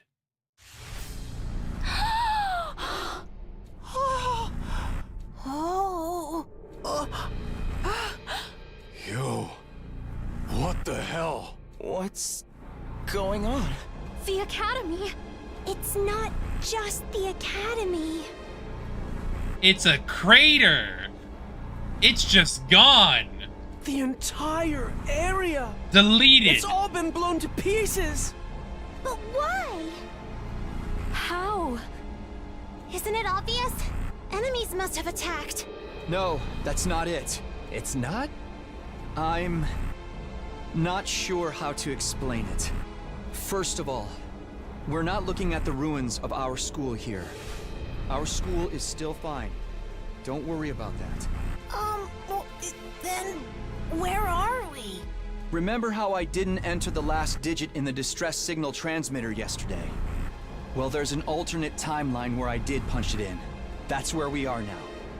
A parallel world where I entered the code. Everyone was completely taken aback. You could practically see question marks floating above their heads. Excluding Eito and Hideko, of course, who were already familiar with the whole idea. So if you'd entered that last digit yesterday, this is how things would have ended up. The very idea that we could request rescue was a lie from the start. I don't know the reason why. But one thing's certain. Even if all of the numbers were correct, the system was designed to set off a massive explosion. Wait, can you explain this timeline stuff a little more? What does it have to do with the device in the lab? All kinds of questions started rolling in. I cut them off. I'll explain when we get back. We have a limited amount of time to return to our timeline. Now come on, let's get going.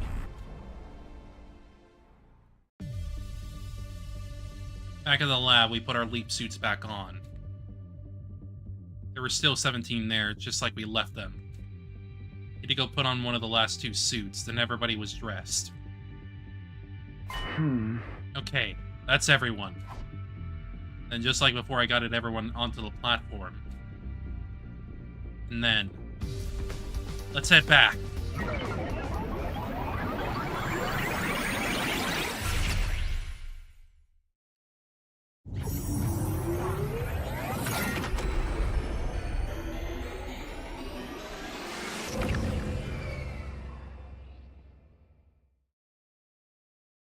Leap was complete. We took off our leap suits and stepped outside of the lab. Only then I noticed something wasn't right. Hideko? What's wrong? Oh. Oh, shit. She got leap damage. Hideko had her hand against the wall. Even with that, it seemed like she couldn't support herself. Her legs seemed unsteady. Are you not feeling well? No, I'm fine. Just a little tired, I guess. Nope. She got leap damage. Hey! Takumi? Hideko? Knock that off. Don't tell me you're trying to make out at a time like this! I knew you were using this place as your little love shack! Get out of there right now! Ugh, this is so draining. Takumi, you go on ahead. I'll be right behind you. Are you really okay? How many times do I have to tell you? A servant's not supposed to act like he knows what's good for his master. Isn't that exactly what they're supposed to do? Shut up. She's Just right, go though. away. Hideko was told and joined everyone else, glancing back a couple of times before finally leaving.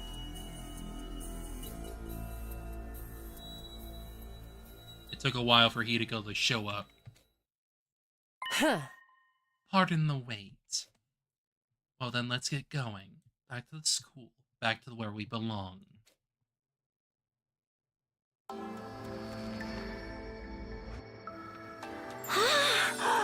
Everybody, look! It's there! The school's still standing! Everything's just like we left it!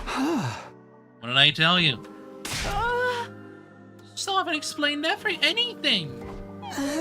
That's right. You explain it slowly and clearly so that even a brain dead moron like me can follow. Isn't it time you told us what's going on, Takumi? Mr. Hideko, tell us, tell us! Okay. Oh? It's going to be a long story, so bear with us. Hideko and I told everyone about the timelines and parallel leaping. Told them everything, including why we kept it all a secret. Of course, the one thing we kept back was a matter of the time loop. Glossed over that and selectively revealed only that we were able to. It took a long time for the others to accept what we were saying. By the time they were finally out of questions, the sun had already set.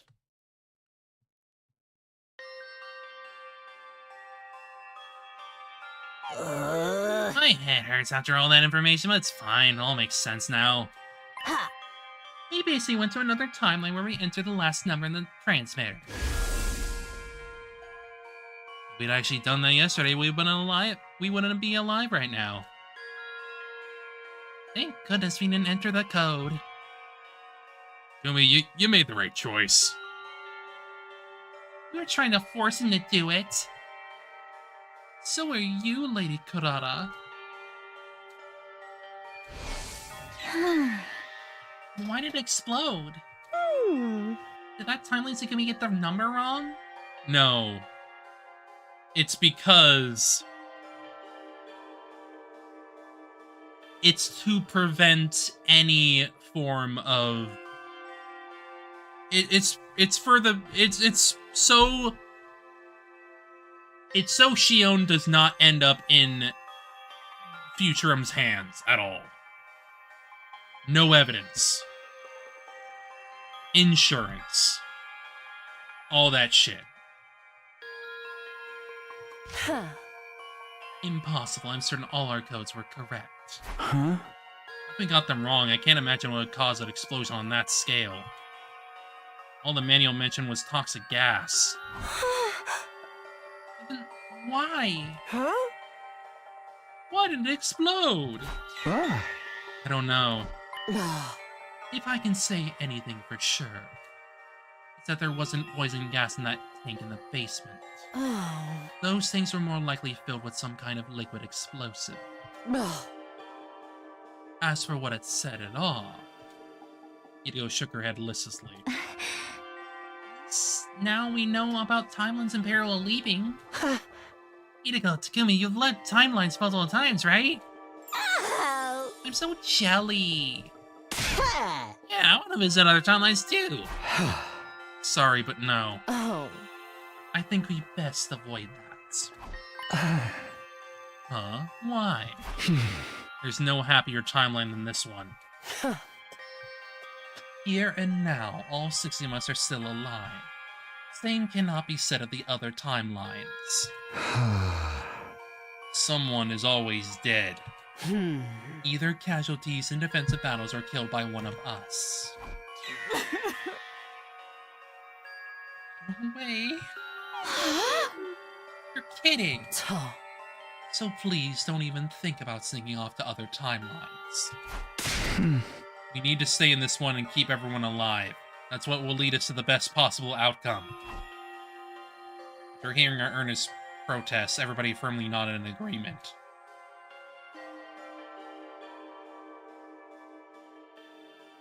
After our adventure, we all grabbed a late dinner in the cafeteria. Serenity and Inigo showed up shortly afterwards. Jeez, Omar, just what are you trying to pull? That massive figure is impossible for us to prime factorize. Yes, it seems that was a red herring. There's no need to solve it, so you may as well forget about it now. Say what?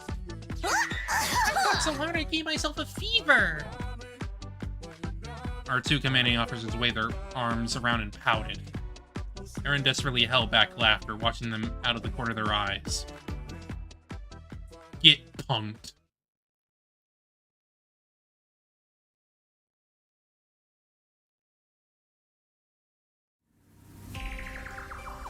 Early in the morning, Hiko asked me to meet with her in the classroom on the first floor. Huh? What do you want to talk about? The enemy will attack today. I have two things I want to tell you before we fight them. What are they? First, the commander coming today will be Dalsha. As I'm sure you know, Dalsha is a powerful foe. So much so that we have no chance of winning in a fair fight. But there is a way to weaken his power. Do you remember Shanzin? The commander with the power to absorb living organisms. You said that the first time you beat her, you used a poison created by Yugamu. It was a kind of bioweapon created by analyzing enemy DNA, yes.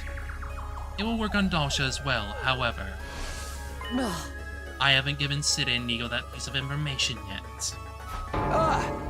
Why? Oh. I didn't think I needed to. Oh? We were supposed to have left with the satellite in day 85, remember? You're going to activate the transmitter and call for a rescue. In the end, that rescue plan was complete fabrication.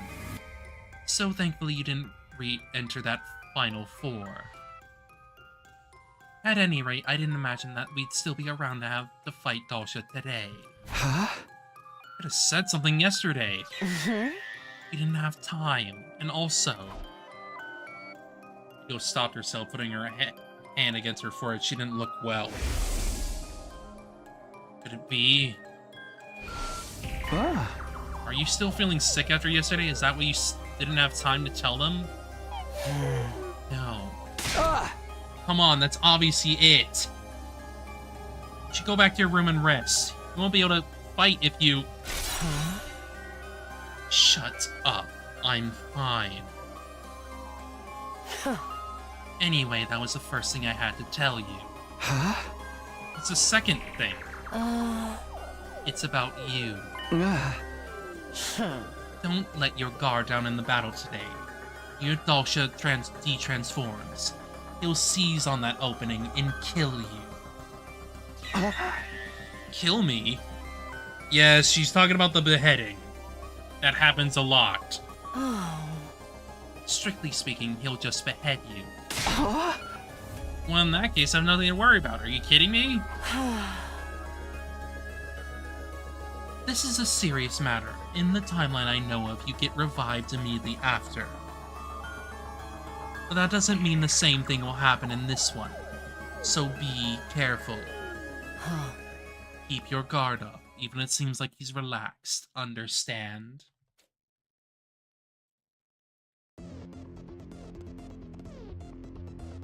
I wrapped up my conversation with Hideko and we headed for the schoolyard. Everybody else was already there. Sumi no Shizuhara, you're tardy.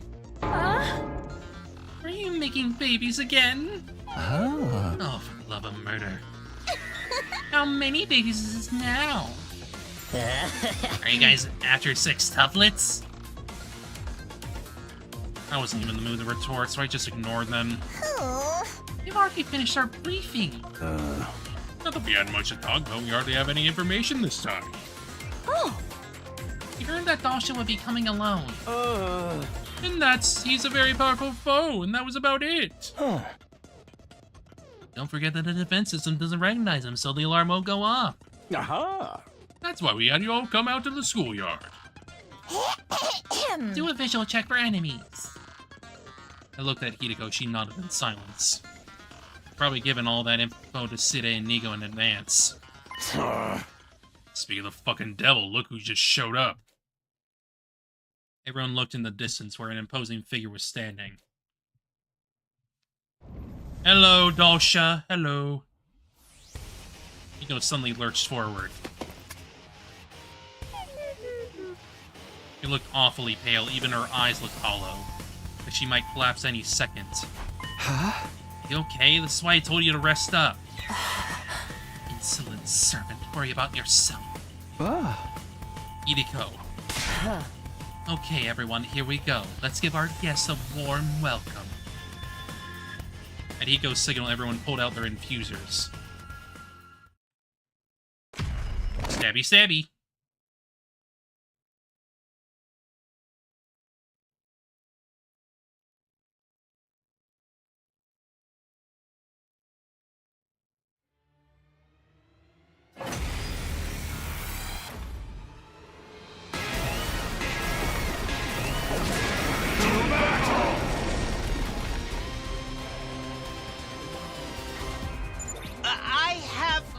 Memory than a floppy disk, so maybe I'm mistaken, but doesn't this Dalsha look like the very first commander we fought? Yes, because he's dead. He's practically the spitting image. The two of them could do a mirror spot. Darumi, you know about mirror spots? Stop your idle chatter and fight me. I have something important to do today. I don't have time to waste talking to you. Then why did you even come here? I'm not here because I want to be. Enough. Let us begin.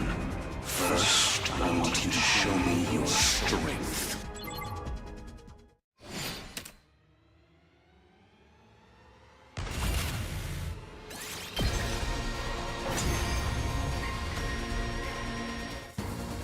That's all?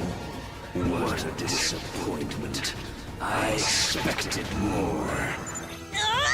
What's with this geriatric monster? I heard he was tough, but this is ridiculous. He's tougher than a stretchy udon noodle. No, tougher than raw spaghetti. Damn it! What do we do? It's all right. Leave it to me. Shion! I'll do something about him with my ability. No, Shion! I forbid you from doing this! Your prime directive is to build up energy for the final attack! You can't waste it! Waste it? How can you call protecting my friends a waste? I'm going to fight, no matter what anyone says. Remember what Takumi said about me? Shion is as much a part of the Special Defense Unit as any of us. He's our 17th member. If he dies, we all die. If we die, he dies. Our destinies are intertwined. He's one of us, an important comrade. The same goes for everyone else. Because they accepted me as one of them. It makes me so happy. Happy enough to cry. I want to return that sentiment. I want to fight. For all of them! Shion. Shion.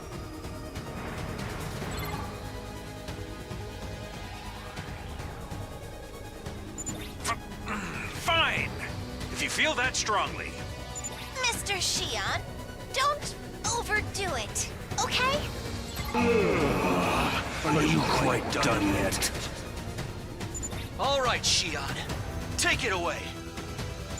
Yeah, got it.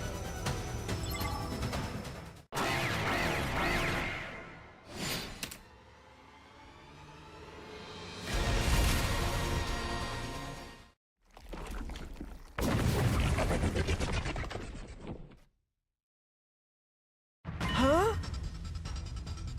Why did he de-transform? I told you, I have something to do. What could possibly be that important? Do you wish to know? Be careful, Takumi. Sorry about that, I was away for a moment, but I was listening. Now should disappear from view. He was coming right at me, almost too fast to see. Nari started to move. I kicked off the ground and leapt to the side. I was a hair's breadth away from losing my head. I wouldn't have made it if I hadn't been for Hidiko's warning this morning. Alsh's blade grazed my neck and swung behind me. A respectable dodge. It's almost like you knew what I was going to do. But you won't be so lucky next time. I've seen all you have to offer. The same goes for your allies. The next time I come, I'll snuff out your lives with all the strength I have. Farewell. With that disquieting speech, Dalshin vanished for real this time. What was that all about? It was as if he came just to toy with us. And he said he'd go even harder next time. He wasn't even fighting at full power just now? We're freaking screwed! Not even Shion could do anything to him. I'm sorry, I couldn't be of any use. Don't apologize. You were very helpful. And you tried to save us. That's all that matters to me. You can't be saying shit like that during a fight. I couldn't see straight. It was messing me up. Because you were tearing up? I just had something in my eye. You guys, thank you so much. That old geezer peaced out, so we can celebrate for now, right? Time for the usual? I think so. Shion, you should join us this time. Are you sure? Of course. Okay then, everybody. Ready? Go! Special Defense Unit! Best in the world! Indestructible and undefeated! Never lose! Never yield! Special Defense Unit, fight on! Everyone's voices resonated the same as always. Well, not quite everyone's.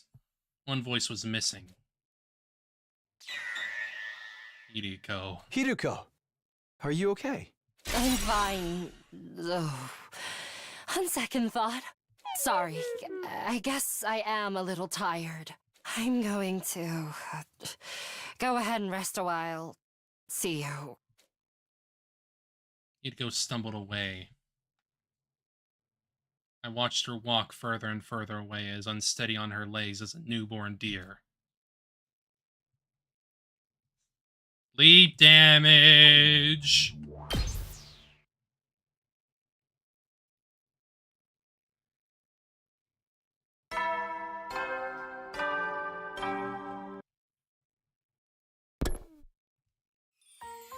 Come on, Takumi! Get up! I woke up to the sensation of someone shaking me, all in a fun I wasn't in my own room. Huh? Did you just drag me here? Oh, wait, never mind. I'm in your room? Right, I must have been taking care of you last night. Looks like you passed out on the floor. Is your back okay? Forget about me, how are you feeling now? Speak for yourself. Do I look sick to you? She didn't. She had plenty of life in her face and twink in her eyes. More importantly, did you just say you were taking care of me? I didn't do anything, really. It was just making sure you didn't get any worse. You don't have to thank me. Just consider me paying you back for all the trouble I've put you through. Perfect. How could you sneak into a woman's room and spend the night without her consent? You didn't do anything weird to me, did you? I never! Despite my aggravation, I felt relief deep down inside. Hideko was back to her usual self, and I was happier for it. Well, fine. I'm feeling better now, so we need to get started on some tasks. Tasks? Oh? Dosha's coming on day 93. You have to come up with a plan before then. Oh, I've got that covered. I already asked Yugama, Ava, and Karada to handle it. What? I talked to them after the battle yesterday. I see, so this information you got from another timeline. Is it reliable? More than that. It's guaranteed. We have to do something, that much is clear. I just need to analyze Ava's DNA and formulate a poison that works on Dosha, right? Biggest hurdle will be trying to toss it into his mouth. That's where I come in. I need to turn the poison into a gas and create a trap to release it. Will you do it? Of course. Why wouldn't we? I'll show you the greatest trap ever created. I am happy to contribute too. I shall offer every bodily fluid I have for the cause. Did you tell the others too? Yeah, City and Nigo included. Not bad, servant. Just doing my best. Felt slightly proud of myself for being praised by Hideko. Somewhere along the way, I'd even gotten used to her calling me her servant. Well, I'm going to hop in the shower, so can you leave? You really okay now? What are you going to do if I say no? Stay here and watch me shower? I shook my head and sighed. Hey, I'm going. After that, I ate breakfast and went back to my room. I stretched and unwound my stiff body, then went off on my usual rounds. Save and go find rocks.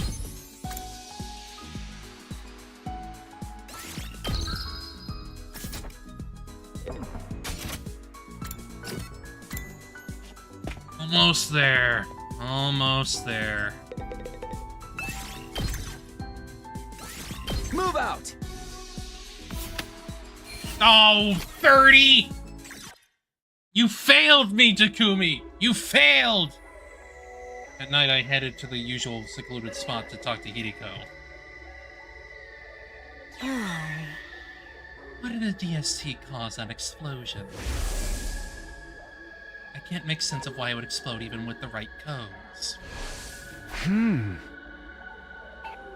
Shion said he found out about the transmitter because he overheard Sid and Nigo talking about it, right? Oh? They must know more about it. Huh?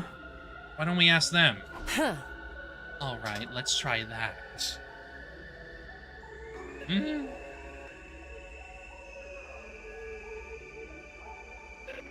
Yum, yum, yum. DST? Don't play dumb. We know you know about it. Sir, I think they might mean the device intended for the stand together, fall together plan. Aha! Oh, that. The thing that Top Brass were telling us about before our mission started here. Huh? What is this stand together, fall together plan? It means die. Exactly what it sounds like. There are originally 10 Special Defense Units members stationed at LDA. If none of them ended up in total death, our chances of winning the war would be practically zero. In other words, we'd be in a lose-lose situation. There'd be nothing we could do, so... The remaining member would activate his self-destruct device and blow everything for miles around Sky Goddamn High. Sky goddamn high. I thought that was Nigo's talking for a second. It was the big bosses who came up with this rather tragic plan. The idea was to wipe out any invaders inside the school and the surrounding area in one fell swoop.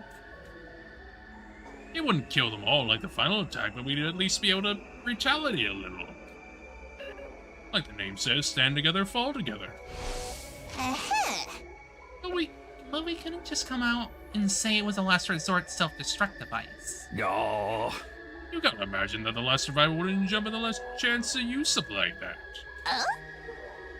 So the human authorities in charge made up a lie and claimed it was a DST instead. In short, they wanted us to use a final survivor's life as a pawn, even though they'd still lose the war. Utterly despicable. I couldn't agree more. I was totally against it. The Almost and I both protested, so in the end the plan was scrapped. But then, how? Hey. What do you mean, how? Stand Together, Fall Together was scrapped before the mission even started. But... Don't tell me you don't know how about the machine in the basement. Huh? The basement? Miss Shizuhara, this school doesn't have a basement, does it? Side, Nigo, one last question. Do you remember talking about this plan before? It was so long ago that I can barely remember, but maybe around day 20. I do remember talking to the Honorable Siri about how relieved we were that the plan was off. Oh. I see. Thank you. You've been very helpful.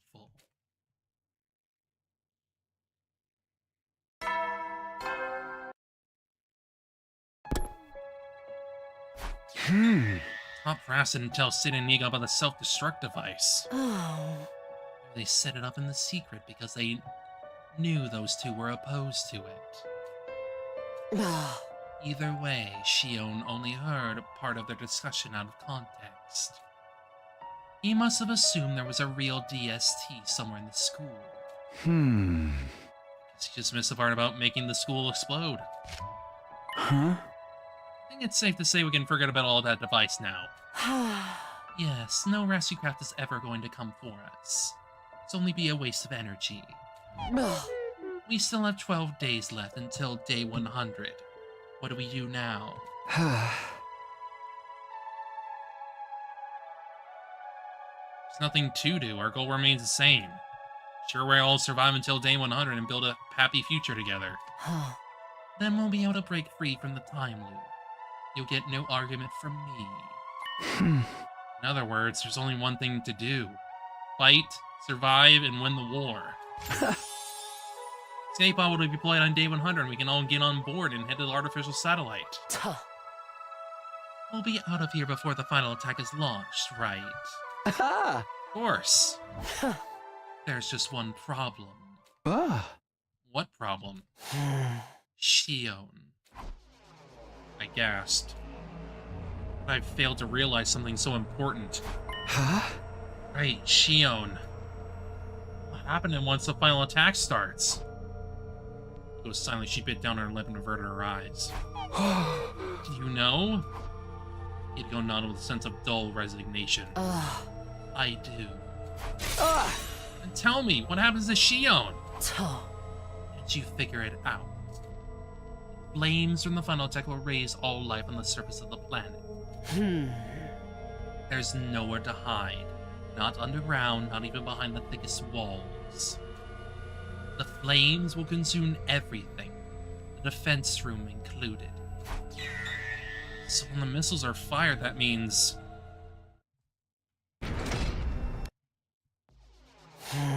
he can't save the baby inside a defense room. He'll be burned up in his own flames.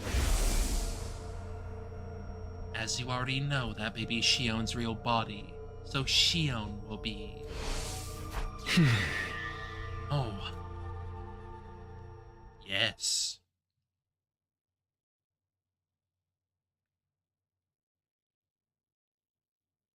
I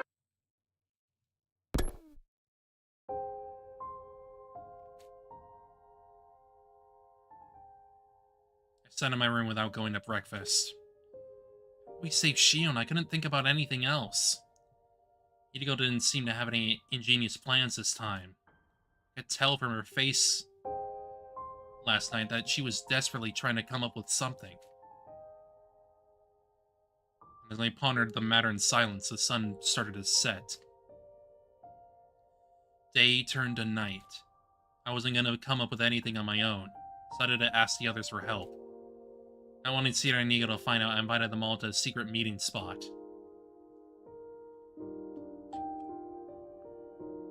I see, on day 100 an escape pod will deploy will be able to escape, but... She will be killed by the final attack launch right after we leave. Xiang! Screwed up! Totally fucked! She's our friend. Right, we have to save him. How? Isn't it obvious? We need to get him out of that machine in the vents room.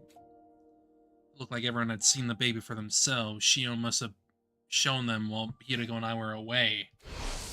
What if we did that?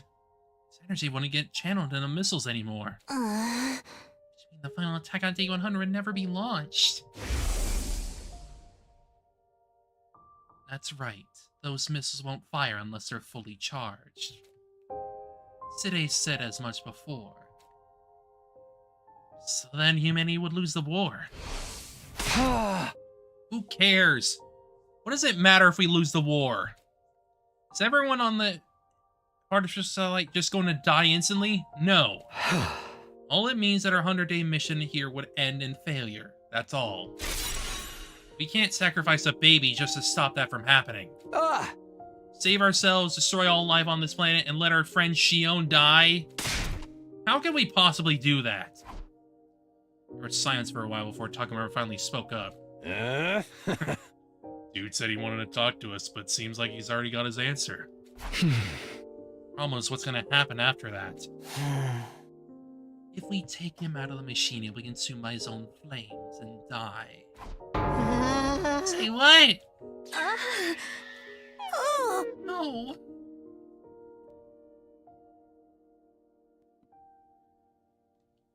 Everyone's eyes had gone wide, the shock evident on their faces. That's why I wanted to talk. I was hoping someone might have an idea of what to do. It's quite the complex problem. Good with logic and deduction, but this is something else. Can't we use something to house the baby once we take him out? Am I I've seen some kind of bottle of jar made of tempered glass in the metal shop. Could use that. Undying flames only burn living creatures, so a glass jar wouldn't melt. What if we just put him in a jar? His flames will still consume him. What do we do? My whole riddled sponge of a brain is useless. Huh? Sponge? Huh? A sponge, forsooth, that's it! We just need some kind of material that can absorb the undying flames like a sponge. Ugh. What the hell are you talking about? Wait, she might be on to something. If we had something like that, I could make a life support system for him. Huh? For real? Hey, Ava, you've been quiet this whole time. Do you have any ideas? Me? You used to be on the enemy side, so you must know something about the flames or the baby, right? Right. My brain got all scrambled by your dolmen thingy. Wait, hold on. I think I remember something. Material Omega? Yes, Material Omega. Hideko jumped at Ava's words. That's it. Material Omega is a substance that absorbs undying flames. Ugh. How do you know that? I just remembered it from the coming of age timeline. Coming of age? Timeline? That's just what I've been calling it. Anyway, I saw Material Omega when I was there. Hideko probably meant she had memories of it from a previous loop. And everyone else thought she meant she's seen during a parallel leap. Well, they didn't know what had hurt him. To use Material Omega, we can create a life support system for Shion? I think it'll work. I'm already making a schematic in my head. If we can mount it to the jar Karada suggested, we should be able to keep him alive. Everyone's faces lit up. I couldn't hide my delight either. But where do we find the Material Omega stuff? The mountains in the northeast, but I'm not sure if it's present in this timeline. Our best bet would be to jump to the coming of age timeline tomorrow and head to the mountains there. Tomorrow? Our next leap window is tomorrow from 2 to 8 p.m. Alright, Hideko and I will go to the coming of age timeline and get what we need. What about us? You should remain here. If too many of us go and get found by our counterparts in the timeline, it will cause all kinds of issues. I suppose it would be safer if more experienced people went. I'll let you handle it. Yes, I agree. Takumi, Hideko, we're counting on you. Hideko and I looked at everyone and gave them a firm nod.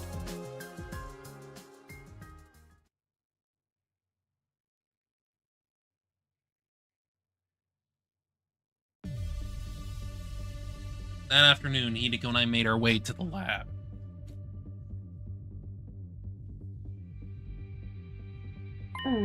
The machine is set up. We've got our leap suits. Everything is ready. Off to the coming of age timeline. We've been there before, right? Yes, it's where we dug up Darumi's grave to give her liver motor's code. Her Aka's attractive memory came flooding back. I regretted asking.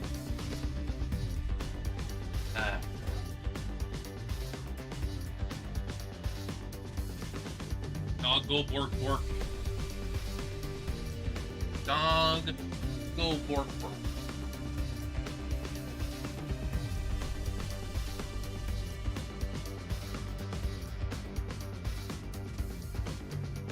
Okay. Time was 2:08 p.m. Our window had already opened. We nodded at each other and hit the red button. Got onto the platform. Let's get going.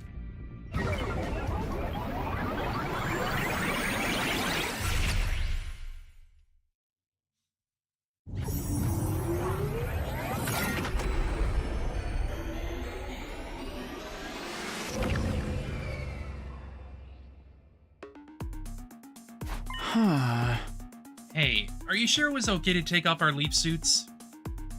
We're not going to the school this time. I doubt we'll see anyone, so we should be fine. Suits will only slow us down. Are we in some kind of rush? We have 6 hours this time, so... Oh? Material Omega is in the mountains to the northeast. They're quite a ways from here. We'll need time to look around once we get there. No. And with consideration to the time we'll lose when someone inevitably bungles something, we'll already be cutting it close. Oh. Come on, up to it.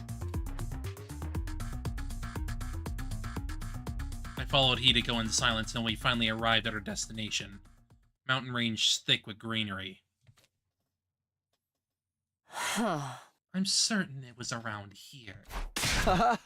Let's start searching.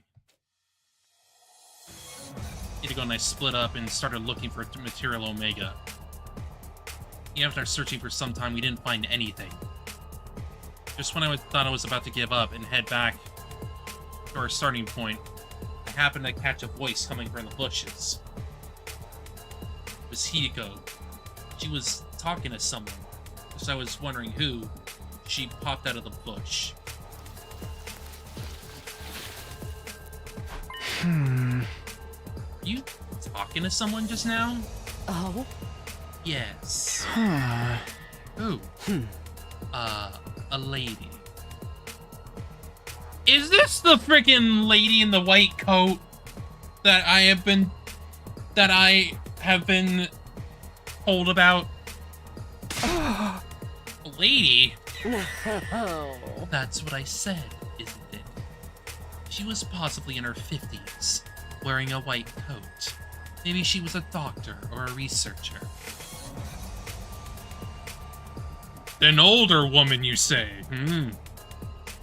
How would anyone like that be way out here? How would I know? Anyway, she just showed up and handed me 2 things. I wonder, actually. What if that's an older Hideko? I have to wonder. 2 things? Hideko held out her palm, resting on it was something that looked like a memory card. What is that? She said that this has the plans for the Machine Plus on it. Machine Plus? What even is that?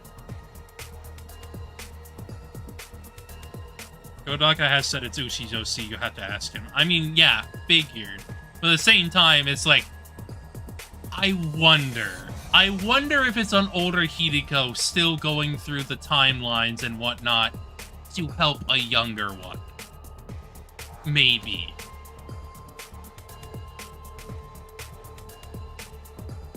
Oh? I don't know. She just said that it can move vertically as well as horizontally. I have no idea what you're talking about. Neither do I. Hideko didn't seem to be lying. She looked stunned by whatever she just experienced. Then again, Truth Root Nozomi from the future. Or it's that. Maybe. Or it's just randomly Tokiko from the Somnium Files. I don't know. Breaking reality and all that shit. Legally, you could not do that, but, like, it'd be funny. Hideko didn't seem to be lying. She looked stunned by whatever she just experienced. What's the other thing? Hideko showed me a lump of some kind of strange substance. Could this be... That's right, Material Omega. This is the other thing that woman gave me. It's just a researcher for the PLM. I mean, it makes sense.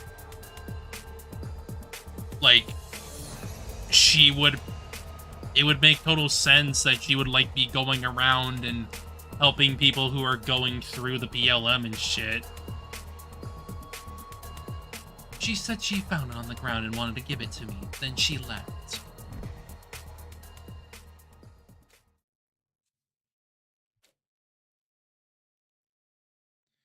It was just then that I heard a bush move behind me. Turn around to see what it was. Oops! I assume vertical leaps are straight up time travel. Probably. Something to that effect. Hiruko? Oops! Huh? The very next moment. Ah! We all screamed, whirled around, and took off running. Raced down the steep mountain slope, almost tumbling as we went. We didn't stop even when we reached the base of the mountain. We just kept running for the lab. As we ran, the sun sank behind the horizon to the west. Before long, everything around us had gone dark.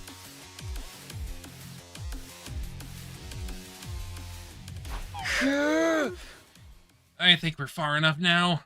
Uh-huh. More than enough. We made it all the way to the lab. Oh, when did that happen? Excuse me. Are you acting stupid? Are you really that dumb? Doesn't matter. We needed to come back here eventually anyway. Still, what were those two doing there? Oh? At first glance, I thought they must be the versions of us from this timeline, so I panicked and ran. But I don't think that was the case. If it were, they would have chased after us, but they ran off in a different direction.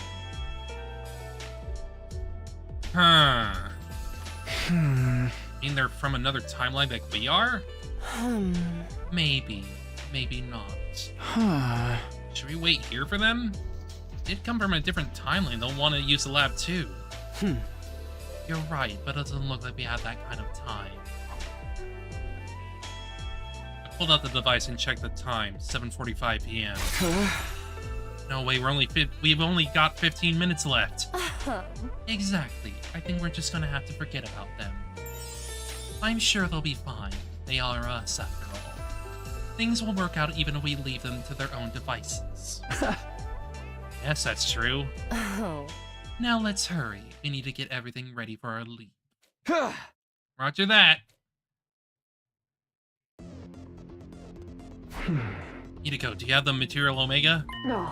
Of course, I'm keeping it nice and safe. Don't tell me you ate it. No. What?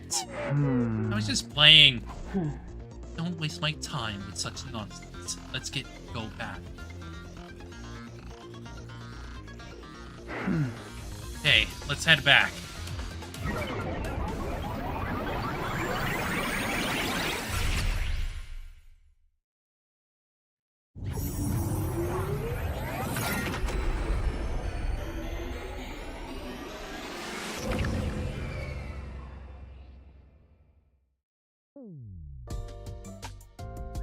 Yumi, Hideo, thank you so much. I did a quick analysis and this will definitely work.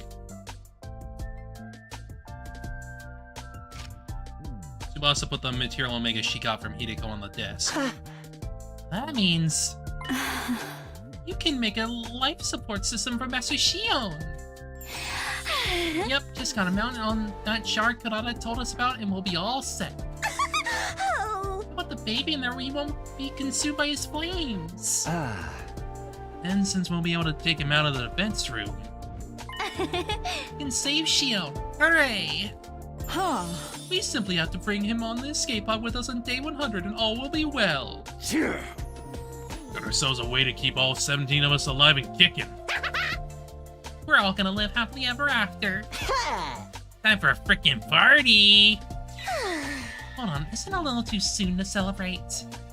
Right, the life support system is actually finished yet. Tsubasa! We're counting on you. I'm on it. We patted Tsubasa on the shoulder and left the garage. She had a confident smile on her face.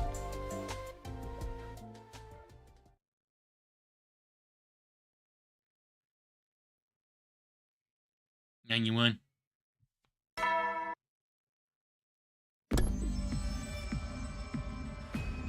Work well and work together, huh? It's probably recording, but still. Contrary to Siri's words, something unsettling happened that day.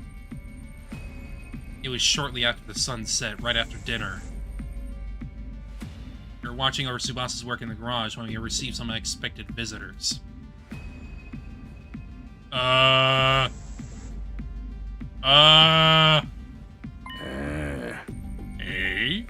What are y'all doing crammed in here? Siri. Great! Inigo! Miss Kawana, you've been making something secret, haven't you? What is it? Well... Mind your own fucking business. This is our business. We'll mind it all we want. We know what you're trying to do.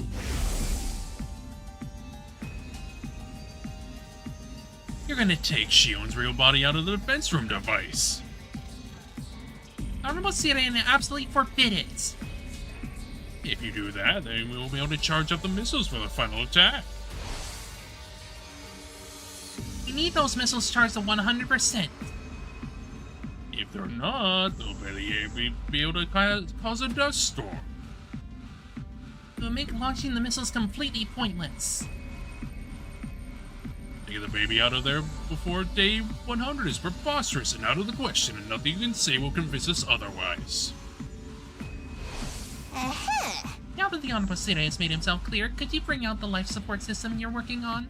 I'm gonna count backwards from 3.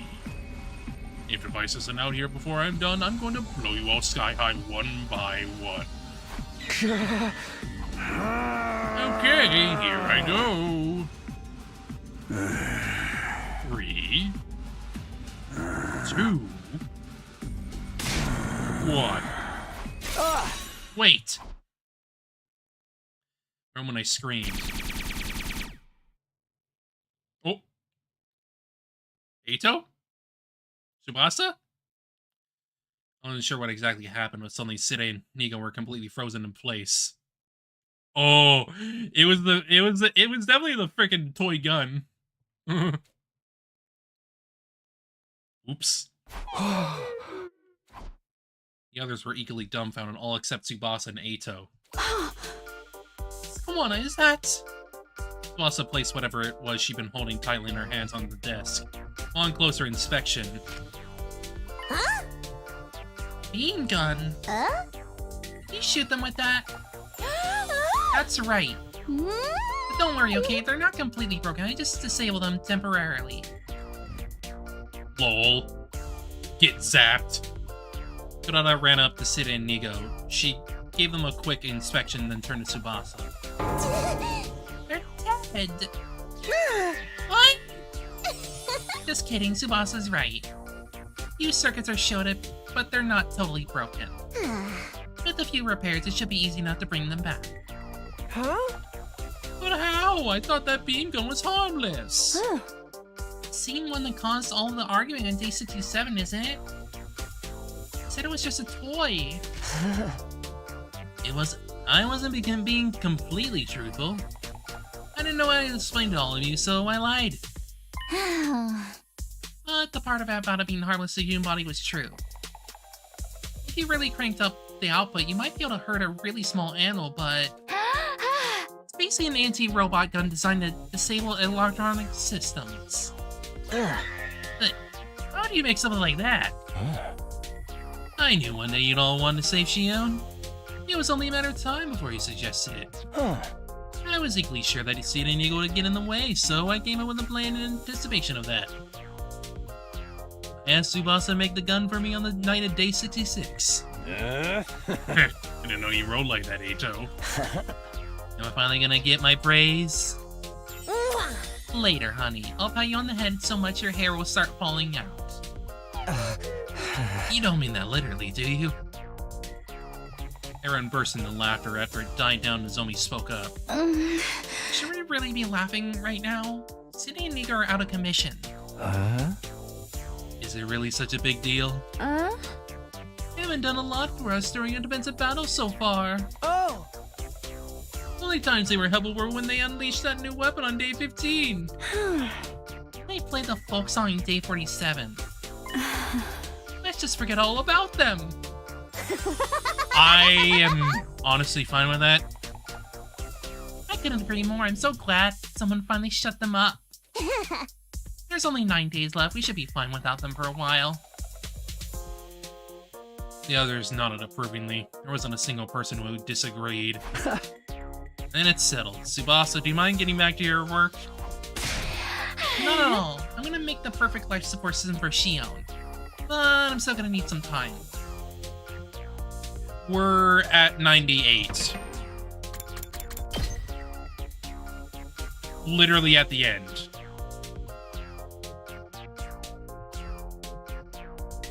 So we literally had the last 2 endings coming up. That's it.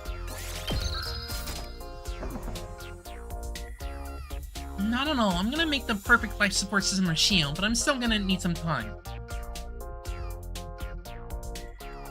I'm assuming that there's gonna be a failure one and a success one.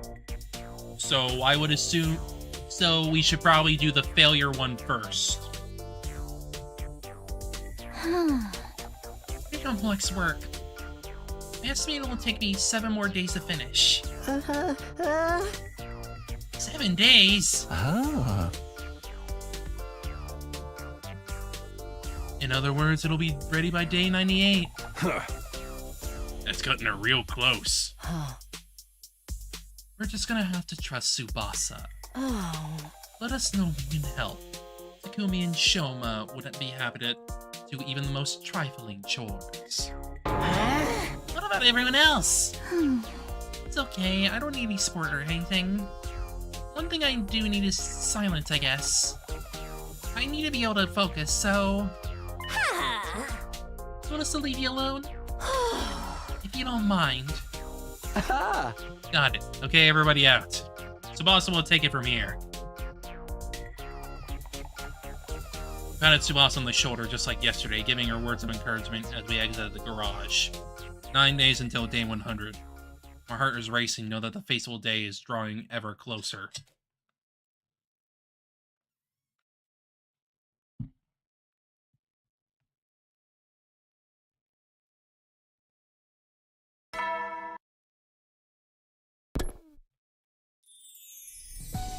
I ate breakfast, went back to my room, and set off for my usual routine. Alright, let's go. Get fucking rocks. Please.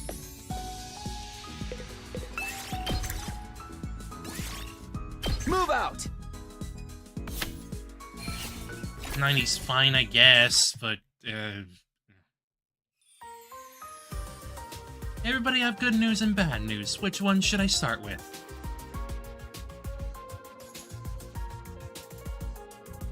After dinner, Yugamo offered everyone the cafeteria choice. Oh. How about the good news first? I forwarded the boys in the weekend Dalsha. You have? Yes, with the lovely Ava's assistance, of course. Yay!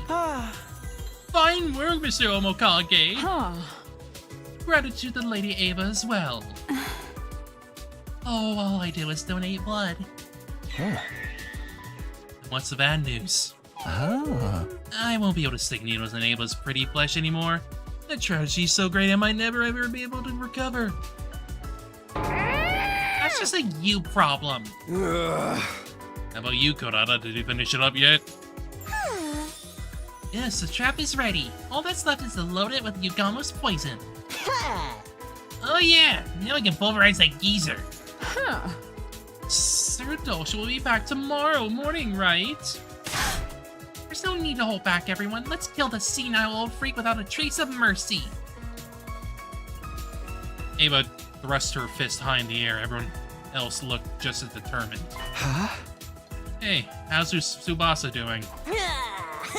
She's all in the garage working on the life support system. Brought her dinner a while back and she said she's still fine without help. Apparently she finds it easier to focus when she's alone. Then we'll just have to keep cheering her on. That's That's right. Let's all pray she finishes it soon. After that, we all went back to our rooms to prepare for tomorrow's battle. 8 days left until day 100. Our destiny was so close I could almost taste it.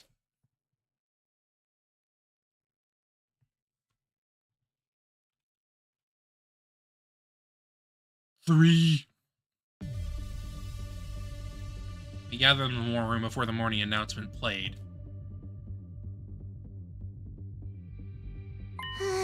I've loaded the poison gas in a trap. Here it is. I did my best, but I only managed to make one, so we only have one shot at this. That's more than enough. Good work. By the way, this doesn't automatically activate like a landmine, so once it's set somewhere, we'll need to lure Dalsha over to it. If we can manage that, we need to clear the area. Once we're at the safe distance, we can activate it remotely. I'll handle setting up the trap. What? I haven't been able to make myself useful to you guys at all. Do something for you, so please let me do this. Nozomi insisted with a German look in her eyes. She wasn't going to take no for an answer. I mean, you've done it for every other time before, in other timelines, so, like, it's only fair. Okay, let you set the trap, Nozomi. Thank you. Although her face was stiff with tension, Nozomi still managed to smile. The smile started to sound immediately. The alarm started to sound immediately after. Intruder defense.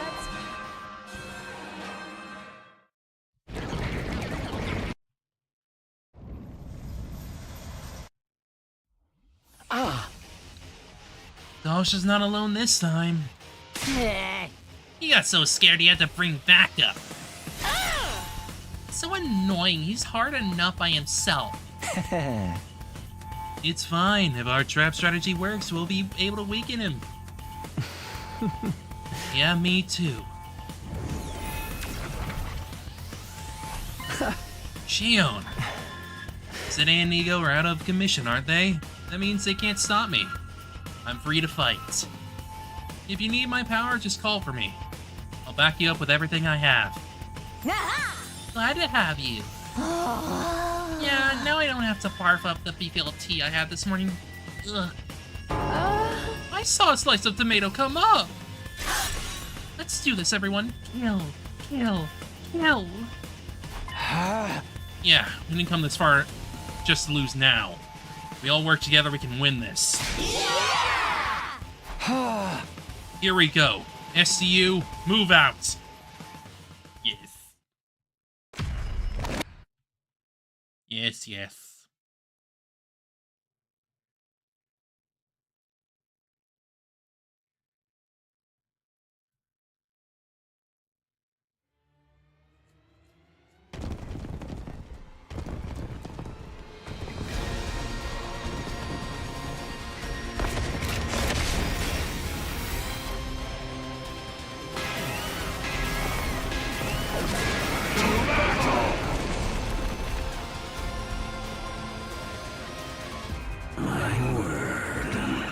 You're finally here.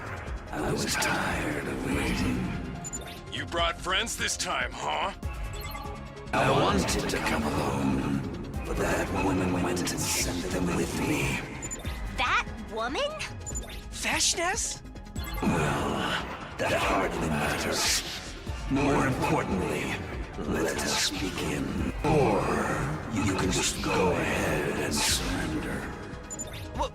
What would happen if we did that? Isn't it obvious? The Supreme Commander will execute you in the most horrific way possible. Then we ain't surrendering!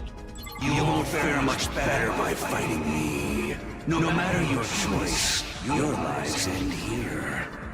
Sorry, Dalsha, but you lose like in every other timeline. You sure about that? There's only one way to find out. Believe me, I can see how things will end. Ready, everyone? Let's show this guy just how wrong he is about us. What happened to Cool War Vet? Oh, I don't know.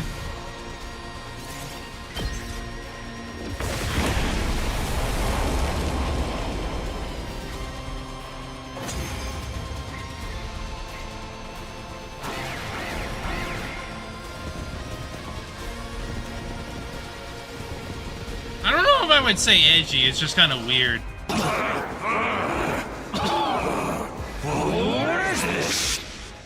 We did it! It worked!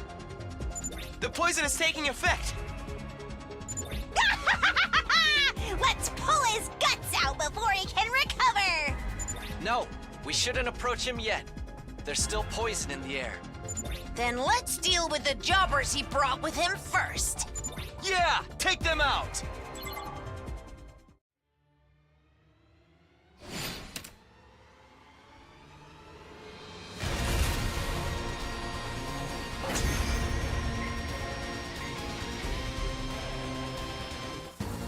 There. That's all of the cannon fodder dealt with. Now, only Sir Dalshah remains. Poison in my throat. My vocal cords can't speak. And nobody wants to listen to your senile shit anyway. The poison's cleared out. Now's our chance. Okay, this ends now. Let's finish him off.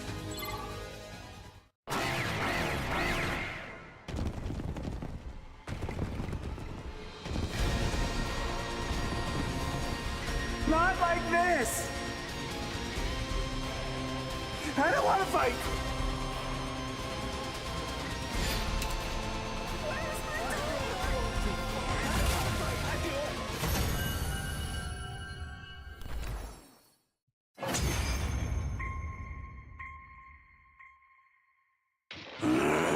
How could I lose? I should have killed you the last time I was here. That reminds me. You said you had something you had to do. Why is he a sore loser here? Huh? Weird. Weird choice. What was it? Had to visit his grave. His grave? I wanted to tell him before I fought you. To tell my son. Your son? You had a kid? Yes. Is this not obvious? He had the same exact frickin' form as his son. Or it's more that, like, his son inherited the same form. Just kill me already. Grant me the proud death of a warrior. You could have just said that earlier instead of being a sore loser, honestly.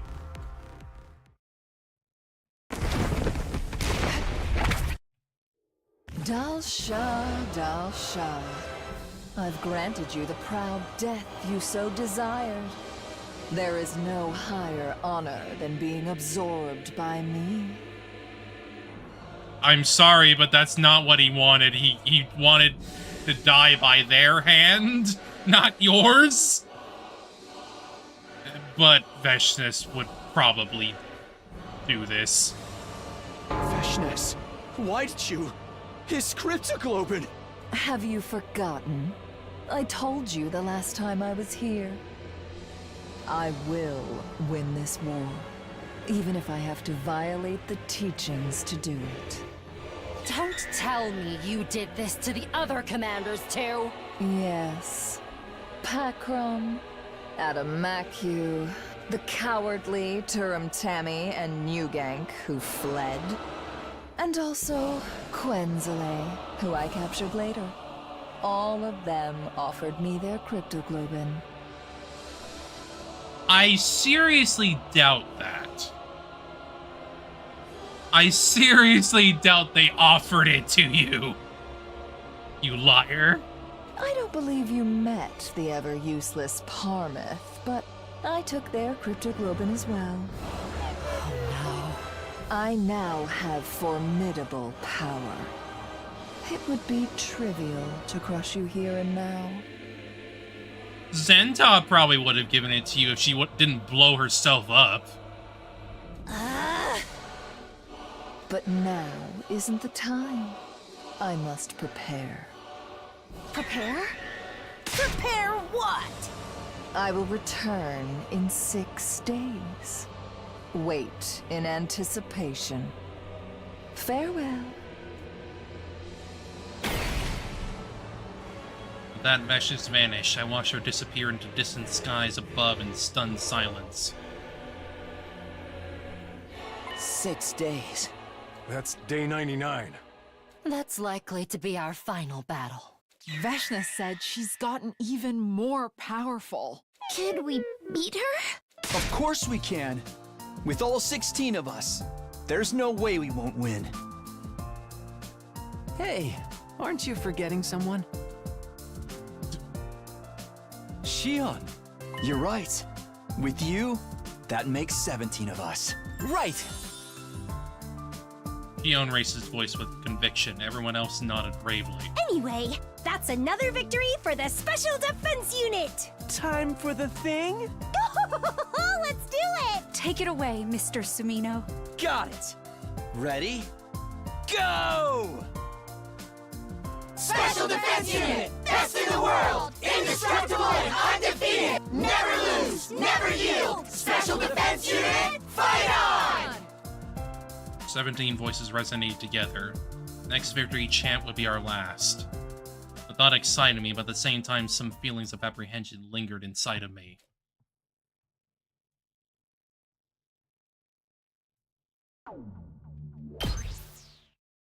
Hey, I got 1 million freaking money.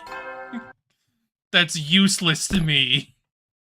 Completely useless. Hey, Subasa, is the life support system ready yet?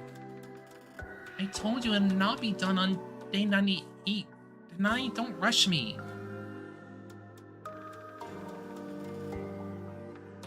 Once we cleaned up our dishes after breakfast, we hung around in the cafeteria and talked about what was coming.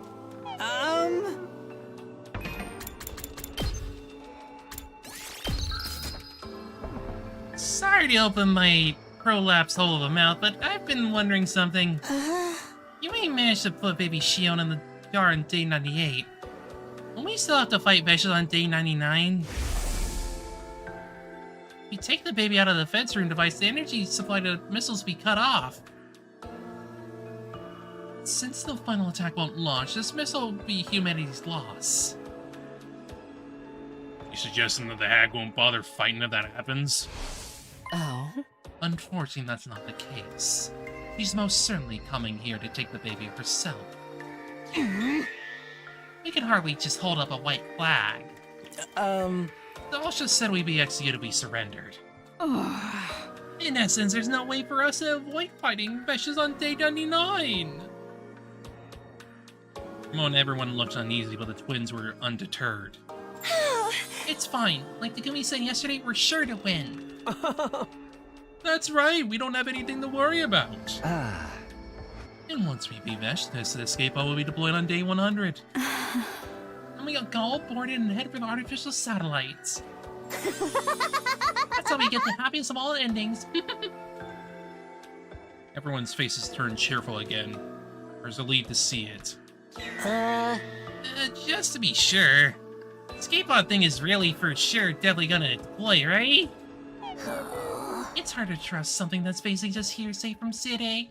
Why don't we go find out? Inigo and I know where the escape pod is kept. We saw it in another timeline. Inigo and I led everyone to the hangar. When we got there, however, we couldn't believe what we were seeing. No escape.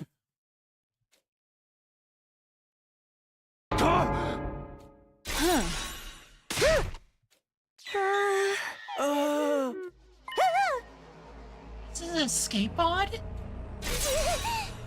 It's a corroded mess. No. This can't be. Everyone stood as if they'd been nailed to the spot, dazed. thick, chilling silence fell over the hangar. Eventually, Tsubasa broke it. It's a particle bacteria. Think they messed up the school bus? Oh, that has to be it. Spray QV liquid all over the school. We'll be back on day 42. It's been some bacteria that survived. It was already in the vents by the time we started spraying. Found its way here? I think so. You are all idiots for not checking right away. Yeah, literally though. Literally though. In this state, even the pod is functional. It's not going to be able to break the atmosphere. Have any QB liquid left? Even if we only have a drop, we can use the replicator to make more. That's right, let's hose this thing down and kill all the bacteria. We could do that. Look how bad this damage is. It's not the kind of thing we can pair with duct tape and polyfiller. How many days do we need to fix it, Tsubasa? Tsubasa bit her lip, then she answered with a deep sigh. As fast as I could, maybe 50 days. 50? Utter despair showed on everyone's faces. Nobody could find anything to say. Just stood there aghast as gloom filled the air. That's why you just gotta focus on saving the baby. In Kilvish.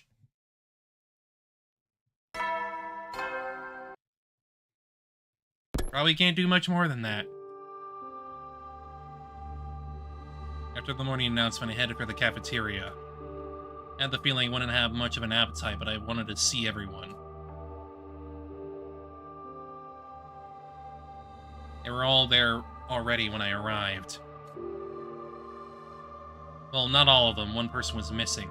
Is Boss in the garage? Yeah, she's still working on the life support system. This is why you need a commune SMH. You needed to get her! You needed to get her so she could work on it, like, super fast! I mean, because she was able to get it done, like, in, like, less than 10 days. So... ain't shit we can do about the escape pod now. Said she wanted to prioritize the life support system instead. Seemed like everyone had regained some composure overnight. I mean, it's also the fact that, like, if you have the light support system, you can save Shion without having the missiles firing off. So, like, effectively, you're technically safe. You just won't have, like, the escape pod to get out of here. That's the only downside. It seemed like everyone had regained some composure overnight. There was still the gloominess to their brave faces, but at least we were capable of holding a conversation again. Do you think the life support system will be ready in time? It better be. Without them, we can't get the baby out of the defense room. Then the missiles will be fully charged and the final attack will launch at day 100.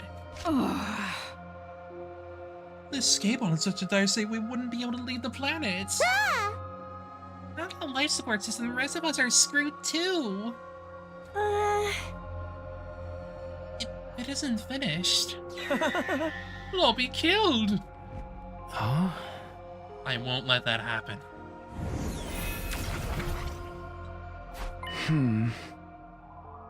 Shion. There's a way to save all of you, even though the system isn't finished on time. Say it. You'll have to kill me by taking my real body out of the machine in the defense room. What are you saying? We couldn't. How could we possibly? That's not happening! Shouted down to Shion's suggestion and glared at him. Everyone else backed me up. I appreciate the sentiment, but I'd rather you didn't worry about me. We only had a short time together. I've had so much fun with all of you. I'm satisfied with the life I've been able to live. Knock it off, man. That shit doesn't change anything. You're a friend. We can't just throw you away like that. Hold it, everyone. This is all still hypothetical, remember? Yeah, that's right. As long as the life support system gets finished, we won't have anything to worry about. By the way, there's something I'd like to ask you, Shion. You use your powers to stop the missiles from launching. Afraid not. Missile launch is entirely automated. What about the energy supply to the missiles? You stop it from draining you? Unfortunately, that's not possible either. Energy is spontaneously released from my body. Even if we cut all the pipes in the defense room and destroyed the missiles, outcome remains the same. Doing it might stop the final attack, but the baby inside the device will be consumed by his own flame. Oh, excuse me. See, it's just like I said, we're screwed if Tsubasa doesn't finish that life support system. Indeed, it's the only way for us to remove Shion from the machine. At any rate, we're just gonna have to let Tsubasa work her magic. So frustrating. I really want to help her, but she insists she's better off working alone. She should at least let me rub her boobs, I mean her back. Gaku, I'm gonna fucking strangle you. You know what? No. I'm gonna smash your head in. Shut the fuck up. You're the reason she's so guarded right now. Suddenly, Shion spoke up in his expression rather uncomfortable. I'm sorry. What are you apologizing for? You're gonna do all this for my sake, so I'm sorry. Cut it out, Shion. If you apologize one more time, you'll face the wrath of my galactic bazooka. What?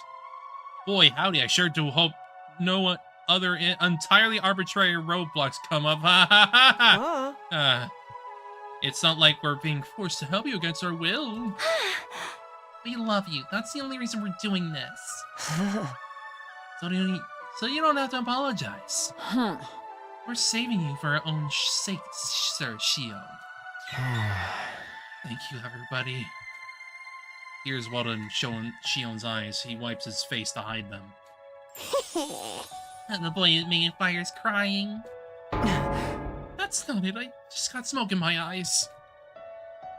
Everyone smiled at Shion. It seemed like he wasn't used to getting this much attention. Well, I'm gonna get going. I'll see you all soon. He disappeared in a flustered huff, leaving behind a few droplets on the ground where he had been standing. That avatar could literally drop tears. Huh. Who would have thunk? Let everyone went back to my room. I only have a little longer with them here at the school. The idea made me a little sad. I need to treasure the time I have with them. So I went off on my usual rounds. Get fucking rocks. Go find a rock and get a lot of them. Move out!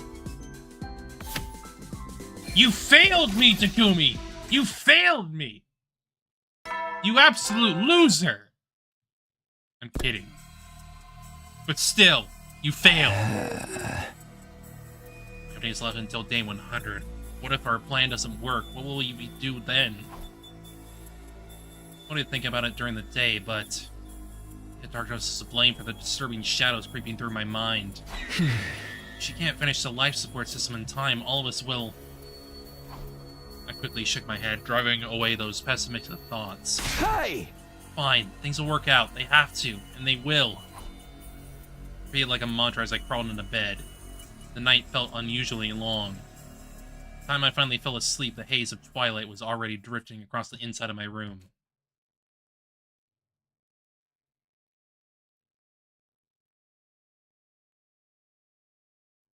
96. 97. Yeah, I ate.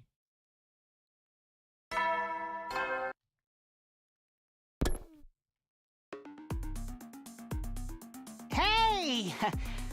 Tsubasa? How are things going?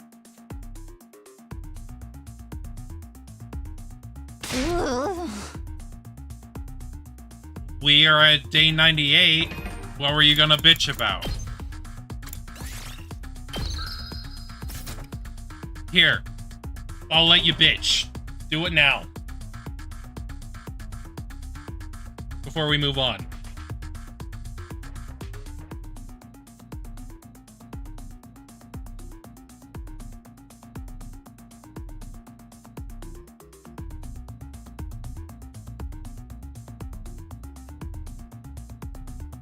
Hideko visiting Slasher to watch her and Takumi hug.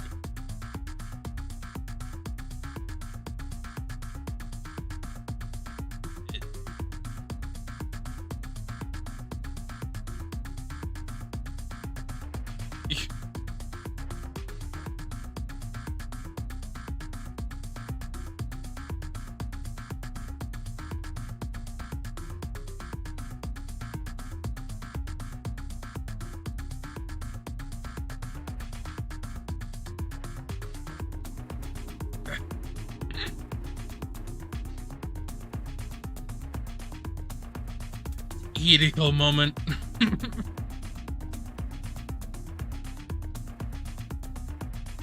He's right there.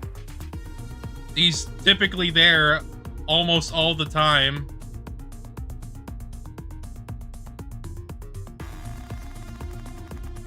Ooh. Oh, you're going in, huh?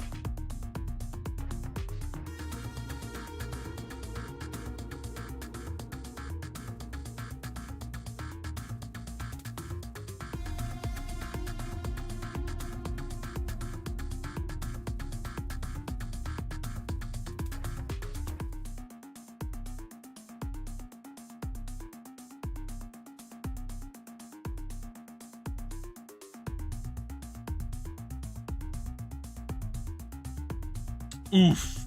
I mean, valid. Completely valid.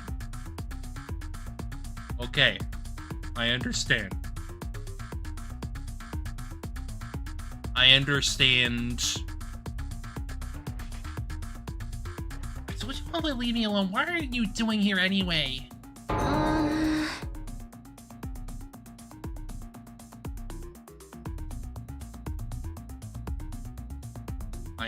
I know. Pep. Well, let's you. Pep. Today is 98, you know. Huh? You said you'd have the life support system ready by now, right? I was just wondering if maybe you were close. I didn't say it'd be done by day 99. I said on day 98.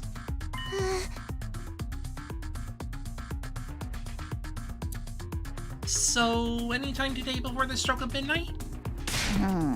What's with your tone? Are you trying to rush me? I'm busting my ass over here. Everyone fell silent. We couldn't argue with that. Anyway, I need to be alone to concentrate. I'm sorry, but I really need you all to go. I don't want to get burned alive by a final attack, that is. It was unusual for Tsubasa to be so blatantly on edge. Okay, but I feel like she is valid for, like, venting her frustrations like this. Like, she is working her damn ass off here. Her eyes were bloodshot and dark circles hung under them.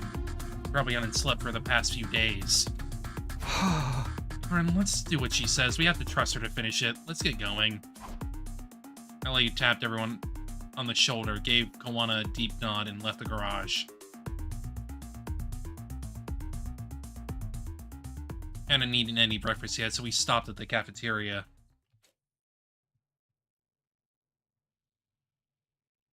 But I wasn't in the mood to eat. Everyone else seemed to feel the same. They stood around without heading to the counter to make any food.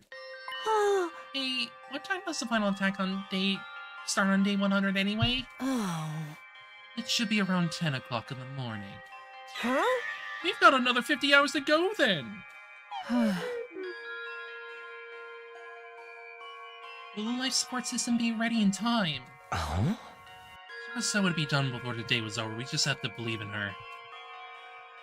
Heavy tension filled the air, but suddenly Dadami cut right through it. Oh, I have an idea. Ren looked at Dadami in confusion. I mean, Mr. Hideko, you said there are set times when you can parallel leap, right? Huh? Yeah, we did. When's the next window? Today, from 9:20 to 11:50 p.m. Perfect timing. Then my plan might actually work. What plan is this? We should all jump to a different timeline. We can find one with an intact escape pod and use that to go to the satellite. Pretty smart, right? Everybody's faces lit up, their eyes sparkling with hope, but... No, we can't do that. Why not? We'll be able to bring the baby with us without the life support system. Be leaving Shion to die. There are other reasons not to as well. I heard something from Shion yesterday. Boarding is restricted on the escape pod. Only SDU members registered with this pod can board. If an unregistered outsider gets in, the pod won't launch. So be allowed on board. Oh well, do not worry about me. It's not just you. Even if we brought the baby and life support device on board, he isn't registered. Oh. So we can't take him either? Oh, for the love of murder. We've also got to consider the STU and whatever timeline we lead to. Some of them may have lost their lives, but at least a few should have survived. We've seen their future if we use their pod. It amounts to killing another timeline's version of themselves. Couldn't do that, could we? The glimmer vanished from everyone's eyes. No one had a counter-argument. We have to stay in this timeline and grapple with the destiny given to us. Yes, that's right. That's right. We need to do what we can here. What do you mean? Tomorrow's our final battle with Veshness. You need to be in good mental and physical condition for that. Not just for ourselves, but also for Tsubasa, who's working herself to the bone all by herself. Right, even if she finished the life support system, everything goes to shit if we lose.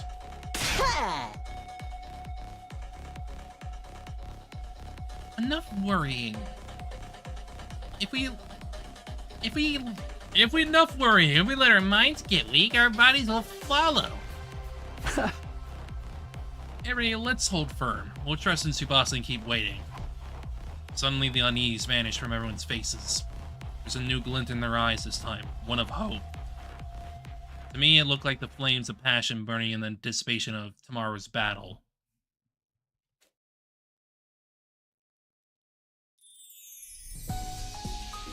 Everyone dispersed to their rooms. After a short rest, I went off on my usual rounds. Today's day 98. Tomorrow's the final night. Fight. Probably be my last time doing this. For a while, anyway. If we get more DLC, if we get DLC and shit. Move out! Go out, getting fucking rocks. Thank you. I don't think it's enough to get that last upgrade, but it's fine. We didn't go back to our rooms after dinner. We hung around the cafeteria, waiting in silence for news from Tsubasa. They probably will. They probably will. I wouldn't be surprised. Because, like, if they want to just get, like, to get straight into the stories, they would just go into the stories. Plus, I imagine DLC routes are probably not going to be as long as the main game routes. Most of the save time, development time, but also to, like, get to the point. Focus on, like, what the roots are gonna focus on or whatever. We spent an hour waiting. It was then that I noticed one of us was missing. Huh? Huh? Where's Hideko? Says she had to go to the bathroom. He's been gone for a while. I felt a vague sense of unease. I'm gonna look for her. I'll let everyone know my plans and dash out of the cafeteria. 8:35 p.m. Seeing the time reminded me of something. Next time we compare Laleep is today from 9:20 to 11:50 p.m. Yep. Huh? Could it be?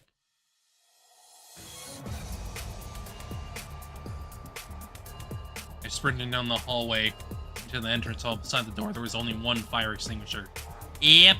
I knew it. Damn it, Hideko. Took the remaining fire extinguisher and ran outside. I guess.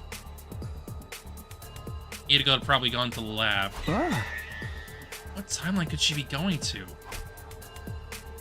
Amused, I hurried through the ruined streets.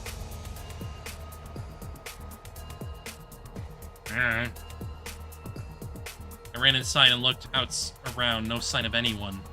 White particles flickering through the room. Too late. Checked the machine's log. Immediately I knew where Hideko had gone. Serial killer timeline, but why there? Because she's a weirdo. I was clueless, but trying to reason it out wasn't gonna do anything. I set up the machine and quickly put on my leaf suit. Alright, here I go. I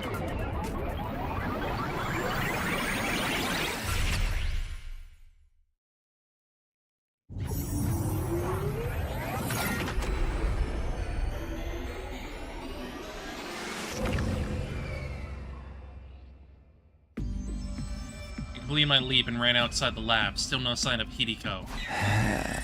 If she was going anywhere, it would have to be the school. I turned to myself and took off running again.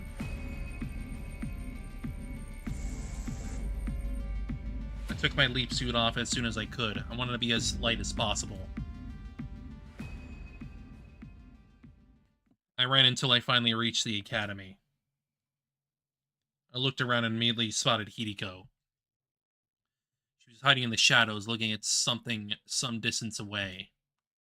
Quietly made my way over until I was standing right beside her. Where did you come from? Could you announce your arrival next time? Despite her surprise, Hideko still kept her voice down. What are you doing here anyway? Did you follow me? Huh? Yeah. How did you know it was me and not the me from this timeline? Well... Hideko cast a sideline glance. Two people standing in that direction. It was the Hideko and me from this timeline. Takumi 2 and Hideko 2. I see. That's Takumi 2 over there. Takumi 2 was sitting quietly on a bench, as still as a wax statue. Hideko 2 stood before him, looking down on him with an affectionate gaze.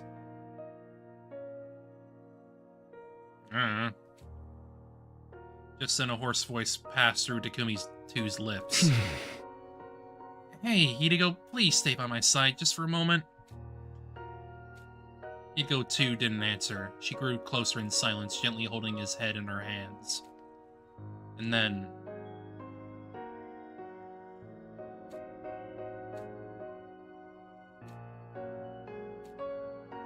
just watching him made my body burn with a fever.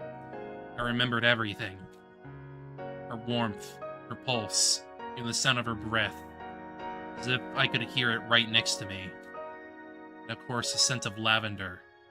The sweet, enchanting smell that tickled my nose. It's okay. Everything will be alright. My chest tightened at the sound of her soft voice. I was shaken, my mind utterly blank. It's right, I remember. Back then I couldn't hold back the emotions surging inside of me, so I said, Hideko, I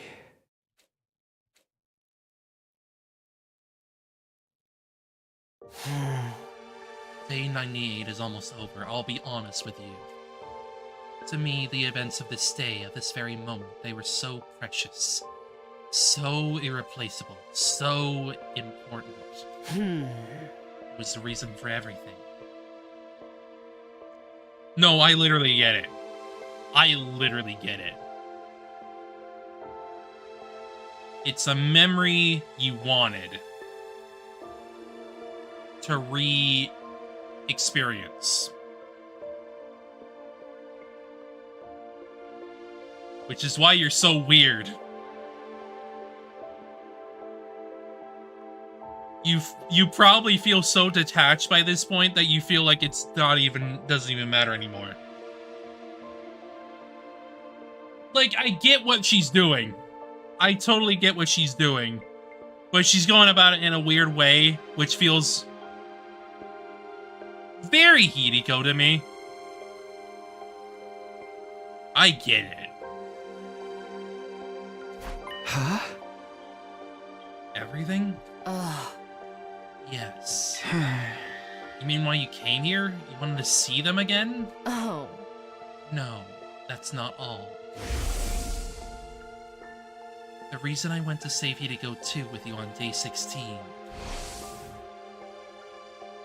The reason I brought the power saw. Oh. The reason I lied about Takumi 2 being healed the next day. Everything I did was to make sure this moment would be recreated. In other words, I lay down all the tracks needed to create a line that leads to this moment. All because you felt nostalgic.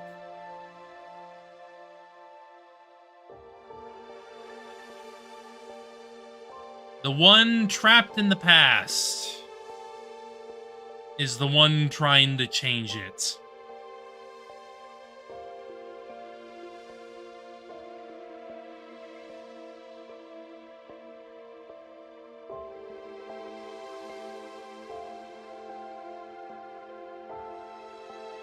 I don't know if I would call it genuinely evil.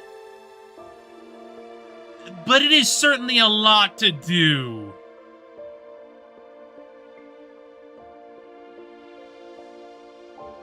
Just to get that.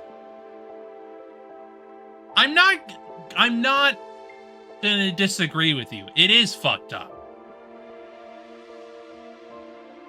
Babe, I'm not disagreeing with you. I am not disagreeing with you here. It's fucked up. But at the same time, I understand why the fuck she did it. Because she's so trapped in this one moment that she wants to experience it again, which, while I get why she wants to do it, it's still a fucked up action. Which feels like her biggest flaw. She is trapped in this moment forever. And will continue to keep recapturing this moment if she gets the chance. Because she's insane.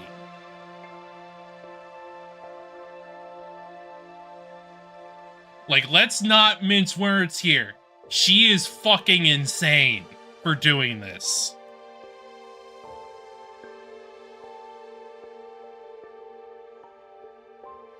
And it's like, God damn, girl, what the fuck?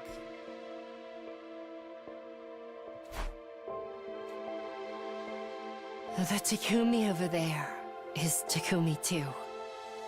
The one with the Gi data in his brain. Maybe. But I don't necessarily think it was needed. He's still infected. That's why he killed so many of his Well, friends in no, this I don't think it timeline. was like, I don't think it's that. If she had like her, like, I don't know, have like a memory or something. Like maybe like during this scene or something, where it just shows like a memory of her like going through it, and or just literally anything to, like, improve the motivation. Basically. I'm not saying that, like, it's... Okay, let me put out my thoughts right here and now. I don't think it's necessary for us to have it, but it would add a lot.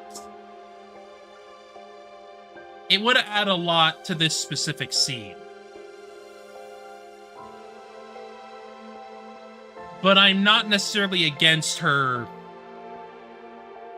doing this as a character, because it feels in line. It very much feels in line with her character to do this shit.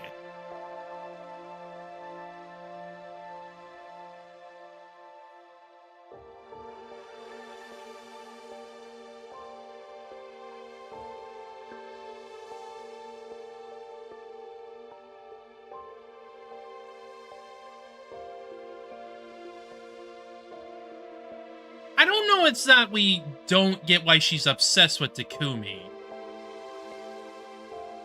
We can clearly see that, like, something set her off to be obsessed with it. We just don't have, like, the context.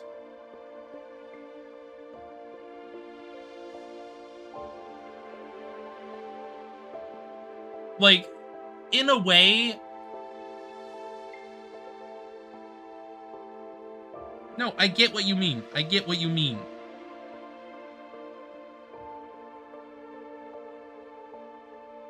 I get what you mean.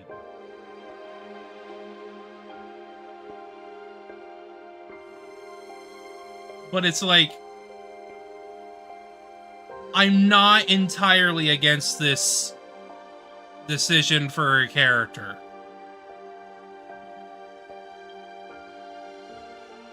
Frankly, I think it makes sense.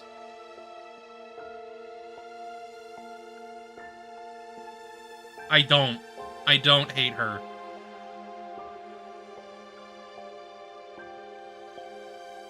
Frankly, I don't think I can.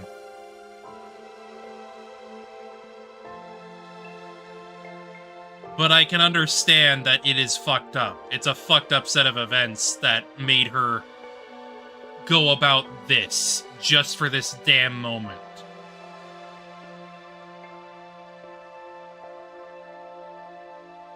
Like, I'm not even trying to, like, be like, oh, I'm simping for Hiriko here or anything. That is not the case. Sure, I would frickin' have her dominate me or whatever fuck, but, like, that's beside the point. In a serious note here, a very serious note here. She's done fucked up actions. I can understand that. But I can't hate her in this moment. I can't. I simply can't. I don't think I'm capable of doing that. Maybe that says a lot more about me than it does anyone else, but I don't fucking know. I simply can't. It's just not really, like, making me hate her. It's not. It's really not. I can understand her reasoning and everything, even if I don't agree with her actions. I don't agree with her actions. I understand her reasoning. But I can't hate her regardless.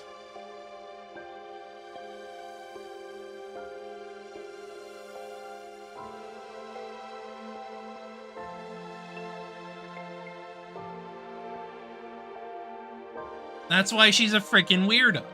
I get what you mean, though. Like, we need, like, a reason for it to begin with. Why is she doing this? Why?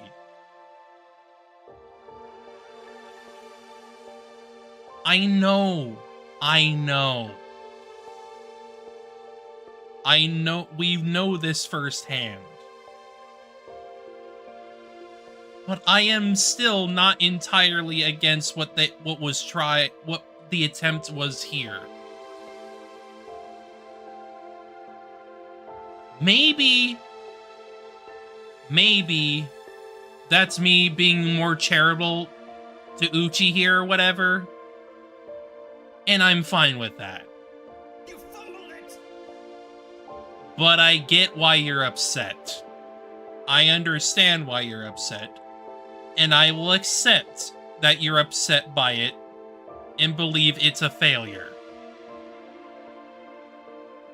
I don't think it is.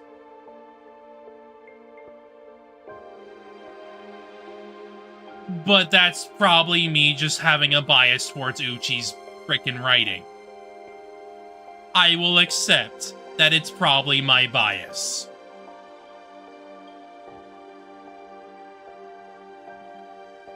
Yes, if it was Kodaka's writing, I probably would be pissed. Cause, like, you know me. I am probably plenty critical of Kodaka's stuff. Not all the time, obviously, but, like, plenty. There are times where I just don't think his writing works.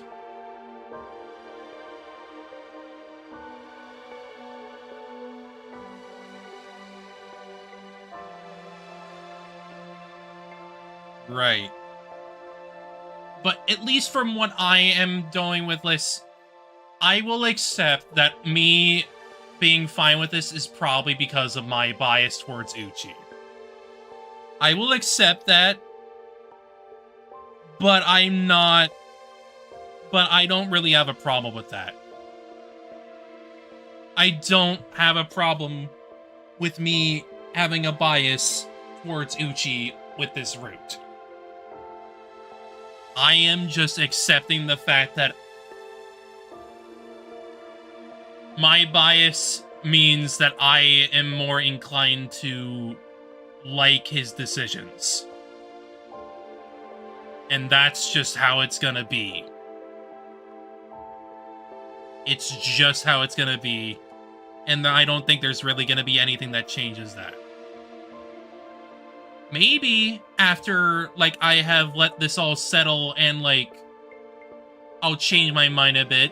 Maybe. It happened with frickin' Aini. But that doesn't necessarily mean that, like, it's going to. I'm just stating that it's possible. But for now, I'm just gonna keep going. If I'd prioritized fixing him in the early stages, I could have built a line that avoided that tragedy. But I didn't. I knew what he was doing, and I turned a blind eye because I wanted to hear him say it. That's why I did all this. That's the only reason.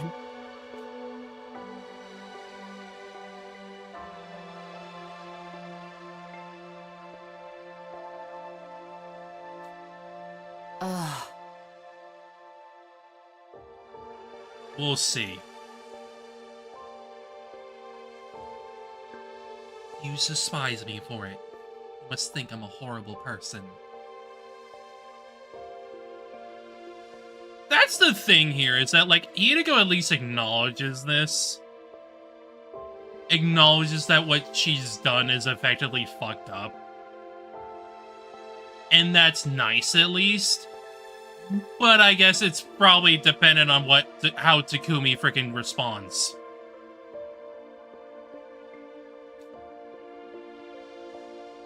Fair enough. No. Those words are not enough to describe what I've done. You've killed everyone because the geese stole your ability to reason. But the same can't be said for me. I made the conscious choice to allow all this pain and suffering to take place.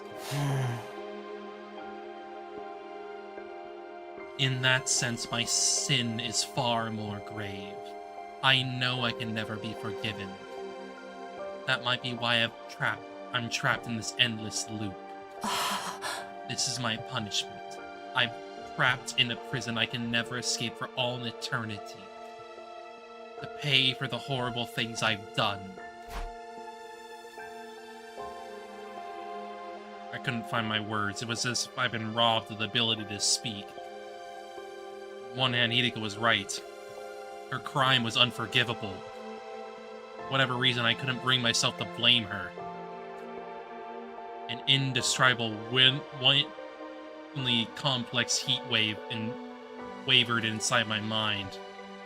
It was anger, hatred, and sadness, but it was also a heart-wrenching affection. You know what? You know what? Maybe that's how I'm feeling in that moment.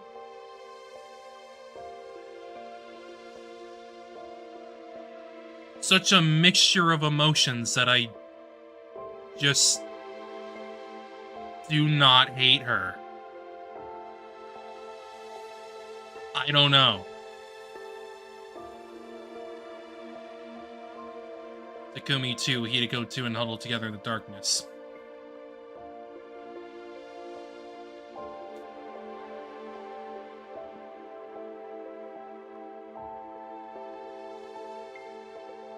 It might end up being.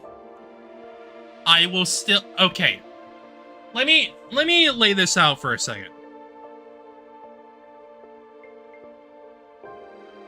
I might still put it in S tier. However,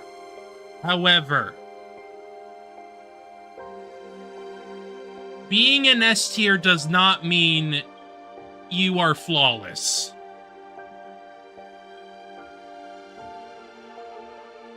That would be a huge lie if it wasn't, if there weren't flaws. I mean, hell, I think there are some flaws with second scenario, but, like, it does so well with it that, like, I cannot really, like, say that the flaws are really that bad. Maybe, like, a minor nitpicks and shit. But that's really it.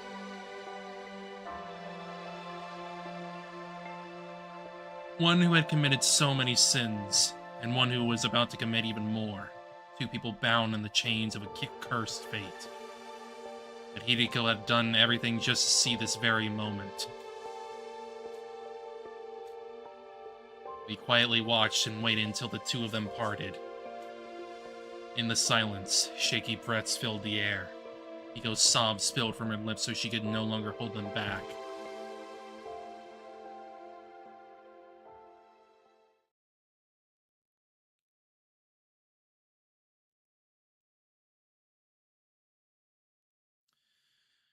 Like, I'll even throw out one of the flaws I feel that is with this route, and well, how there's definitely flaws with, like, the other characters here. Plenty that I don't even like. For one, Ava's pretty fucking weird. I don't get that, but I can move past it. Well, no. Less than I can move past it, more like, I will call you out on how Ava was handled here. I will not like it, but I will move past it.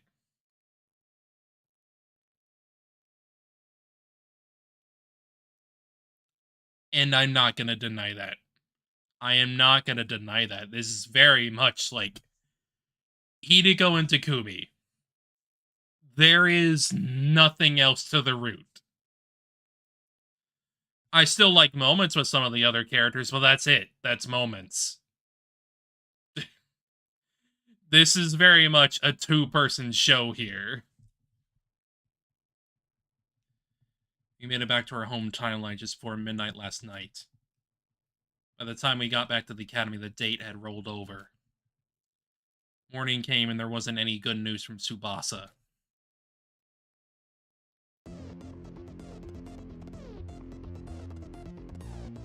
The final battle is upon us.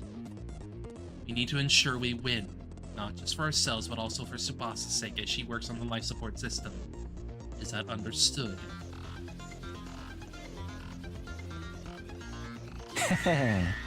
As much as I care about Tsubasa, I'm more concerned about how losing would be a death sentence.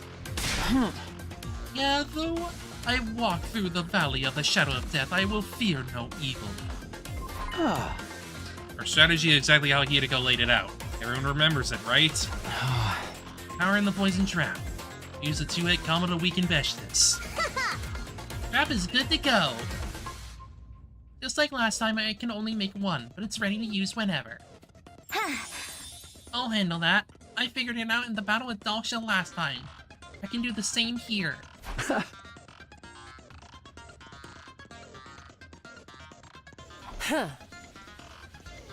Completely fair. I will let you have that complaint. Shion, don't overdo it. If you die, everything we've done will be for nothing. So I can't use up all my power. It's all order, but I'll make it work. This is a new technique will be a pain to deal with, though. Hey! Even the Undying Flames attack she has now. She held up so much Commander Blood she can do that kind of shit now, huh? According to the information I have, yes. Huh?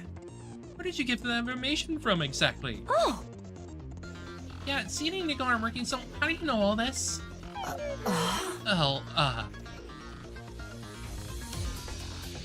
That very moment, the door of the war room flung open and someone came rushing in. Tsubasa! Sorry to keep you waiting. I somehow managed to make it in time. What do you mean? Could it be? She nodded and pulled something out from behind her. The baby jar! Oh, you finished the life support system. Yeah, that's just part of the jar here. We put the baby inside. You can save Shion. That's right, that's why I made it, after all. You're amazing, Tsubasa. You really did it. Great work. Everyone else started to cheer, one after the other. Faces were almost bursting with smiles. Tsubasa, you did this for me. What should I even say? Thank you doesn't even begin to cover it. I appreciate it so much from the very bottom of my heart. Oh, stop it. Don't thank me. As long as you help in the fight, that's enough. The alarm sounded, cutting off our conversation. Yes, let's get to it.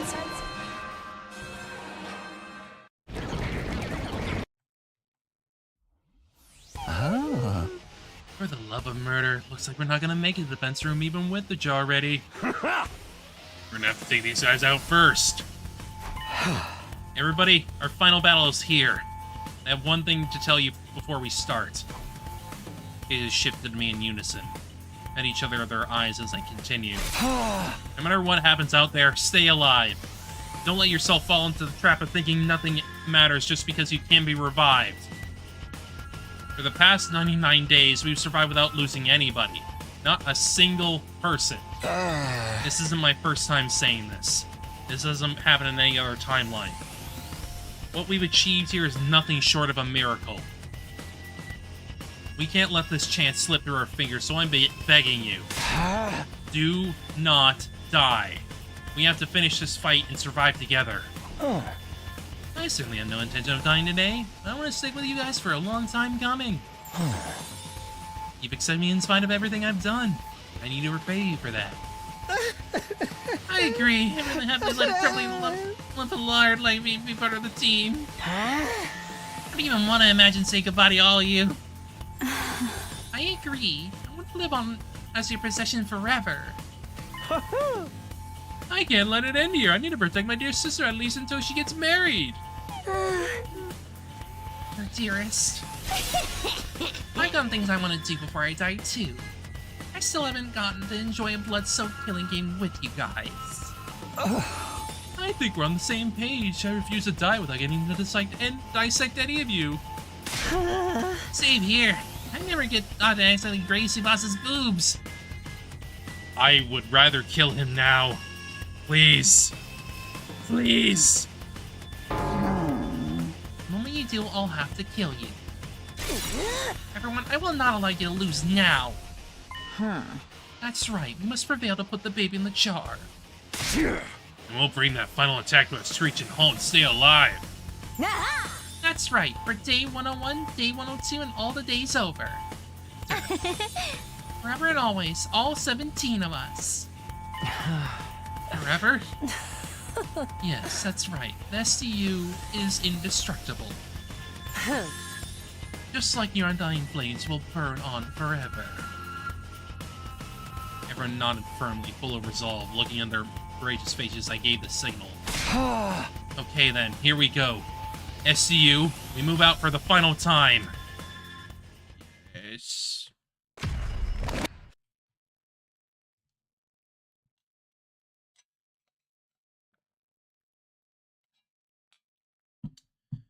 Goodbye, Vesh again.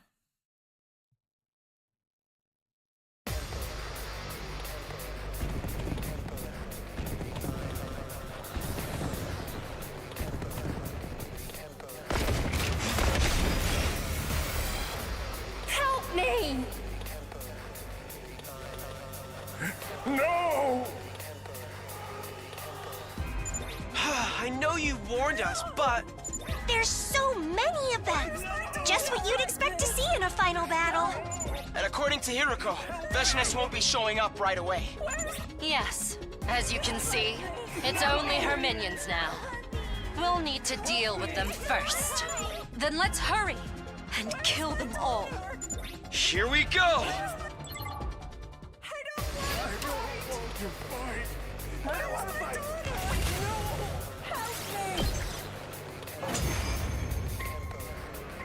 Go, go, go! It's like shooting fish in a barrel! That's the cannon fodder dealt with. Which means it won't be long. She's already here. Get ready. Just as Hideko said, Vesh's had arrived, only approaching the battlefield from a distance. I could hear everyone's breath hitch. Tension filled the air. At last, Vesh stood in place.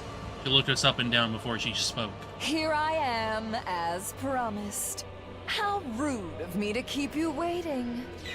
Yeah, whatever. We just used that time to get warmed up. Let's finish this! You're so utterly foolish, unaware that it all ends here. Yeah, with your death. You don't get to decide that! We're going to win! What a splendid answer. So teeming with false confidence. Don't stop on my account. Your impassioned speeches are the perfect prelude to the cries of despair you'll be making later. I don't think so! Your ears don't deserve to hear my sonorous, delicate voice! Yes, just like that. The greater your bravado, the greater the pleasure I'll feel when I take your heads off. Please, continue. Or are you out of ideas already? Overlord Veshness, I hear your command. Allow me. Shut the hell up, you hag. Stop running your mouth and fight. Still weird. Oh, Ava. Still enslaved by the enemy's ridiculous brainwashing, I see. Well then, have it your way!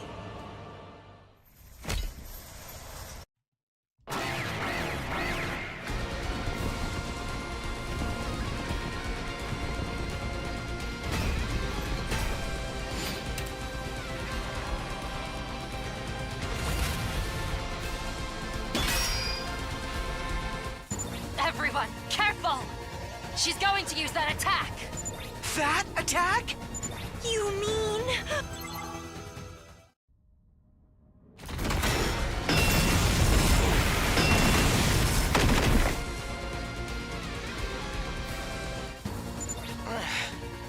That's her new technique. An undying flames attack. Damn it! I knew it was coming, but I couldn't get out of the way. Huh? What are you talking about now? You knew about my newly mastered skill? Duh. That's not all. We know all about your plan, too. My plan? Would you like me to tell you so you can fact-check it? If that's what you want, I'll tell you everything we know.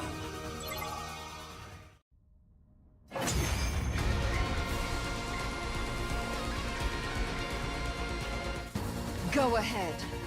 And tell me what it is you think you know. You said something at the start of this battle. Here I am, as promised. After our last fight, you told us you'd come today. You're here now. But the delay wasn't for dramatic effect. You actually couldn't come until you'd finished building it. Am I right? What are you talking about? Your weapon. Don't play dumb. I mean the undying flame missile you've been putting together. How do you know about that? Lady Hiroko is right. Veshna certainly did say something about needing to prepare. Does that mean she was working on the missile? Yes, but don't worry. It's not ready yet. Veshnas, you waited too late to violate your religion's taboo. That's why you couldn't complete it in this timeline. Timeline? What in God's name are you talking about? It would take too long to explain, Veshnas. We're just gonna have to deal with this. We're just gonna have to go. There's nothing you can do about it now. You're too late, Veshnas. Your fate is already sealed. You lose. What? I have the power of a god. Scum like you couldn't possibly defeat me. But we can, and we will. We've got our own power now. It's much stronger than yours. It's the power of our bond. Such drivel. That's not worth anything. Yeah, because you fight alone. Duh. You don't understand. Then let us show you just how strong it is. That's right! Take a good look at how strong we are! All 17 of us united! Enough of your nonsense. The next thing out of your mouths will be cries of agony. Bring it on! Okay, everyone, here we go! Bow down! Last Veshnas intro for a while, probably. I don't know. I don't know what they plan on doing. Now then, is it my turn? Shion! Don't worry. I won't use all of my strength. Things will be all right. I'll save enough to skirt the line between life and death. That's too dangerous. You need to keep it under control. I'm telling you it's fine. I would never betray your trust like that. I'll fight for you. And I'll survive for you. I want you all to smile when this is over. Thank you, Shion. Don't thank me until we've won. Now then, let's do this!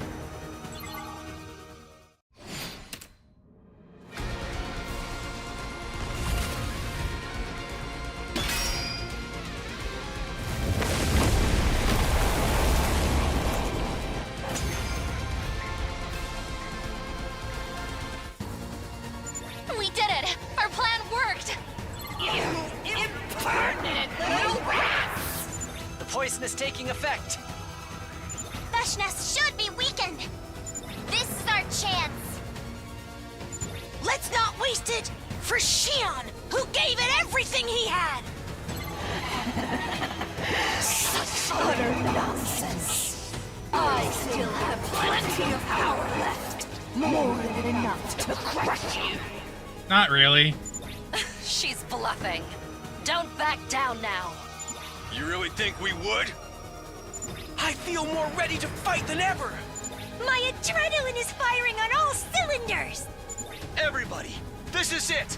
The last push! Give it everything you've got and take her down! Right! We have to win this! For all of us! For all our friends!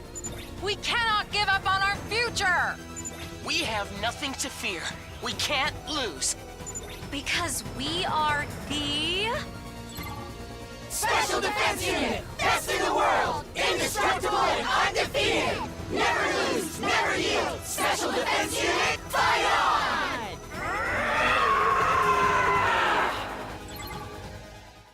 She is so sick of hearing that. Here we go, everybody! The future is ours for the taking! Yeah!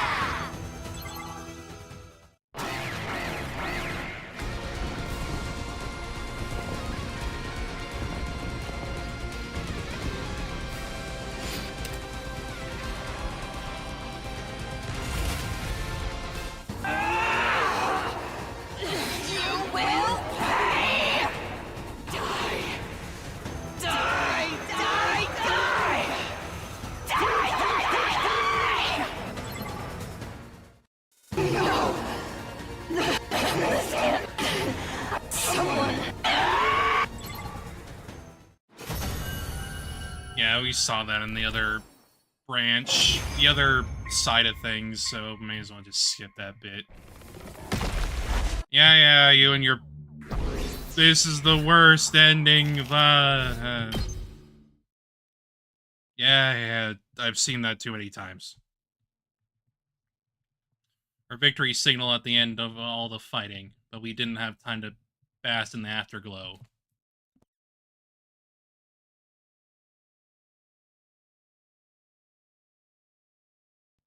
Oh, sorry. I need to sneeze.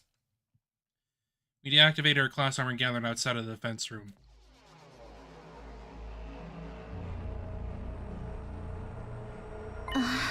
Look, the wall of fire is gone. Geo must have gotten rid of it for us. Where is he? Jarren glanced around, nobody had an answer. Tell me, burnout level is freaking power. No, that's not possible. He said he'd survive for us. He's probably just exhausted. Yeah, maybe he used up too much power to keep making that avatar of his. Let's hurry. We need to get his physical body out of here. Oh! Tsubasa, do you have the jar? You brought it, right? Of course I did. You really think I'd forget something that important? Let's go.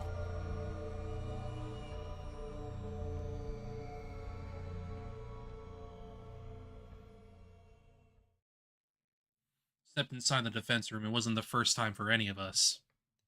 Shiona guided the others there before, during one of the times Hideko and I were away. Instead of looking surprised, everyone had an awkward sense of tension in their faces. This is racing. Indeed, I haven't felt my pulse thrum this hard since my first night with the Holy Jimochi sword. I wasn't sure what that meant, but I didn't care. I ignored her. It's the first time they fucked, obviously. I slowly approached the device housing Shion's physical body. We stood before it and tried to breathe evenly. I could practically hear everyone's heartbeats around me. It's finally time. That's right, this is the moment that will seal our fate. How do we take him out? Takumi, do you have your infuser? Yeah? Then if you don't mind. Got it. Took on my infuser and raised it. Seeing this, Tsubasa quickly opened the jar. Okay, I'm ready. Alright, here goes.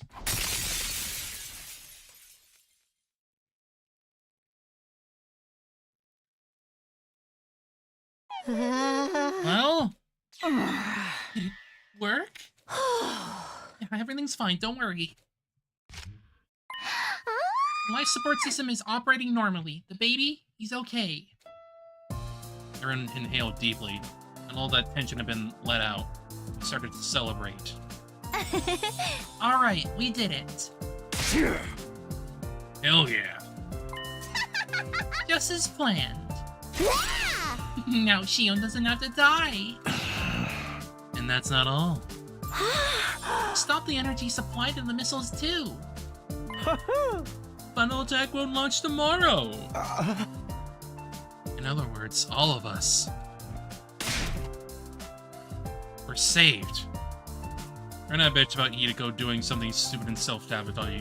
You take my shower. I'll leave you with my final choice instructions. Counter-intuitively, you will need to rush Hideko to the pod for the bad end. Okay.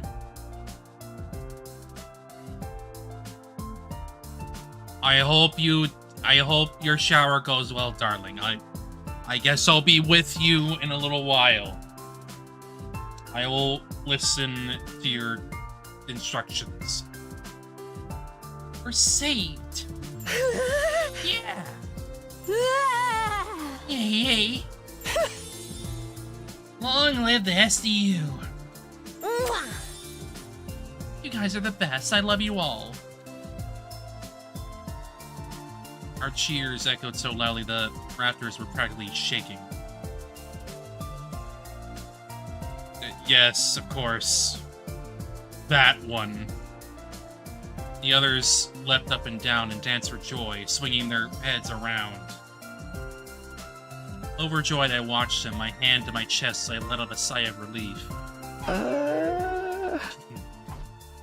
Not long after Shion showed up. Something was wrong. He was staring down, biting his lip. What's the matter? Sorry. What are you apologizing for? The plan worked. We're gonna survive. And you are too. I know. That's why I'm apologizing. What do you mean? Come on, Shion, answer us. Everyone stared at Shion. We waited with bated breath for him to speak. Finally, softly, and with an anguished look on his face, he did. I already finished charging them. What? The missiles are already full. What are you saying? It's only day 99. It's not possible for them to be charged that soon. That's right. That's how it always been in all the timelines Hideko and I know about. Perhaps Shion's feelings were too intense. His passion, his feelings, and affection for us, maybe they burned a little too brightly. Hideko didn't mention something like that before. The more positive the emotions Shion feels, the greater supply of energy. Shion closed his eyes and nodded. A cold silence fell over the room. So we're all full of energy. Final attack is gonna launch after all. Wait. Why don't we work together and destroy all the missiles? We can't do that. Why not? If we do, we'll all set off the intercept system.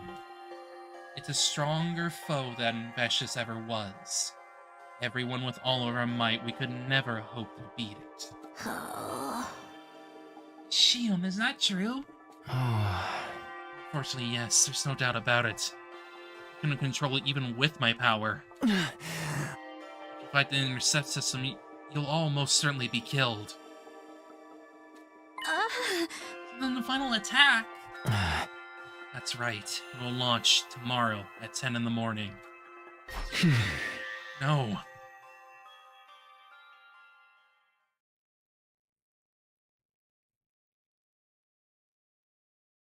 Andy.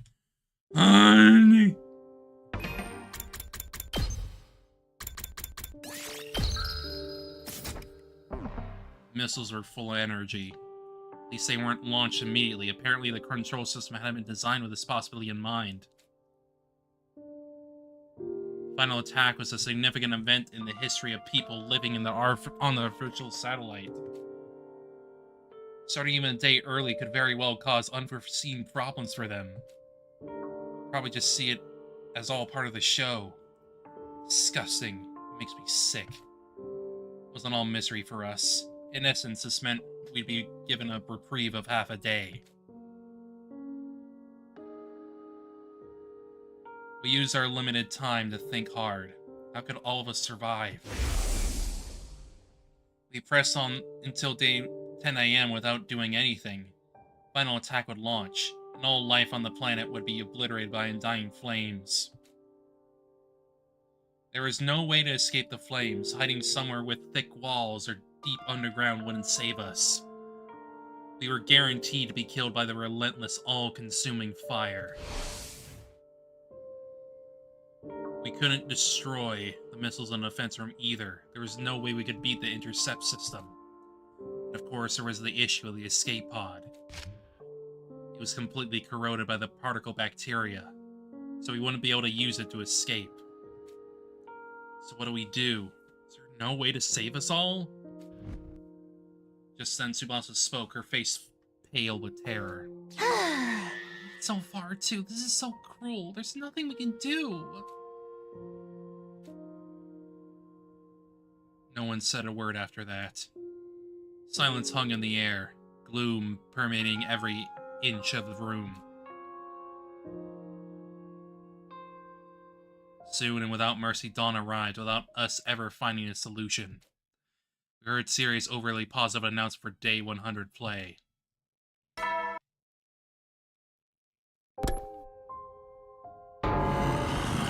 Screw that! I know it's pre-recorded, but it irks me to no end. What are we going to do? The question had been asked over and over, but there was still no one who could answer. This is it? Yeah, it's time for us to give up. Hearing that must have pushed her over the edge. With an anguished sound, Hideko ran out of the cafeteria. Hey, Hideko! I rushed out after her. Caught up with Hideko in our usual spot behind the school. She, ground to a halt, turned around and shrieked in frustration. Why? Why does it have to end like this? We did everything right. All 17 of us survived. Why is it still not enough?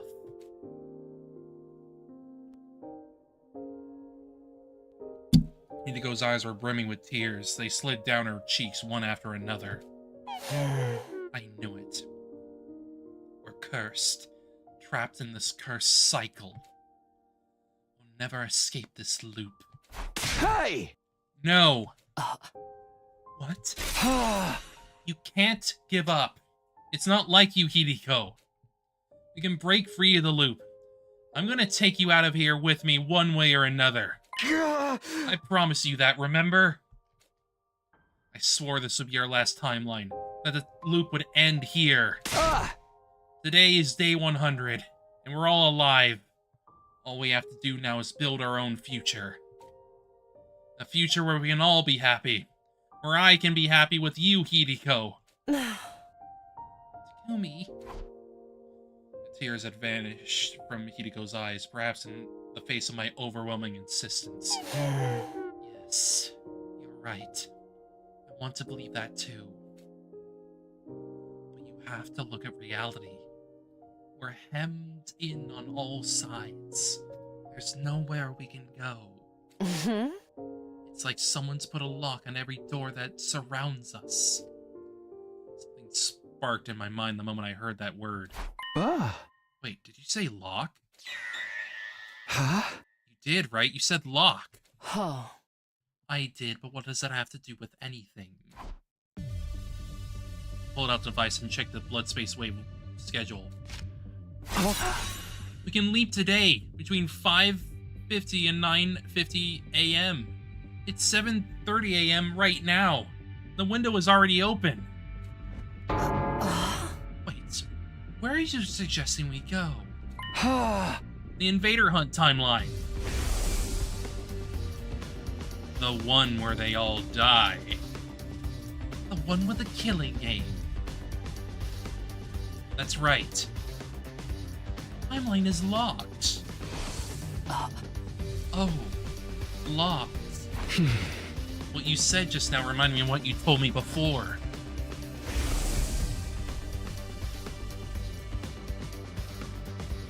It's been unlocked.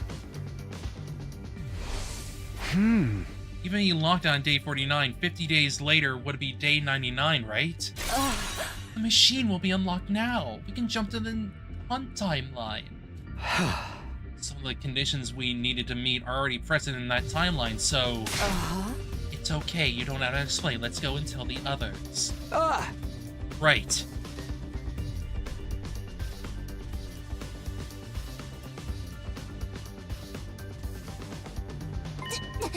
See, so that's it. Huh?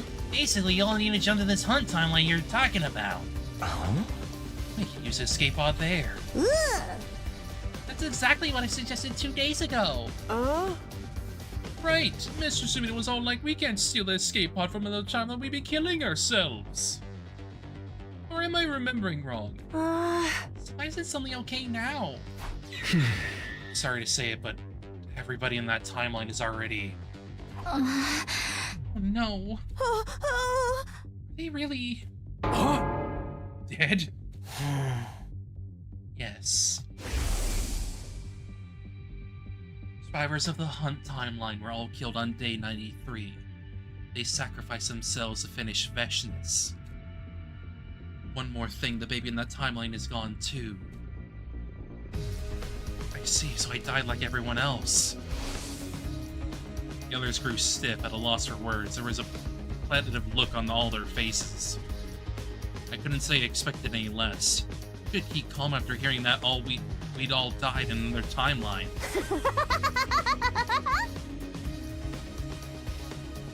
I guess there was one person. What's the point in crying about it? You can't bring back the dead. We need to keep pushing forward so their sacrifice won't be in vain. We gotta live on, not just for ourselves, but for them too. Reverent attitude aside, she was right.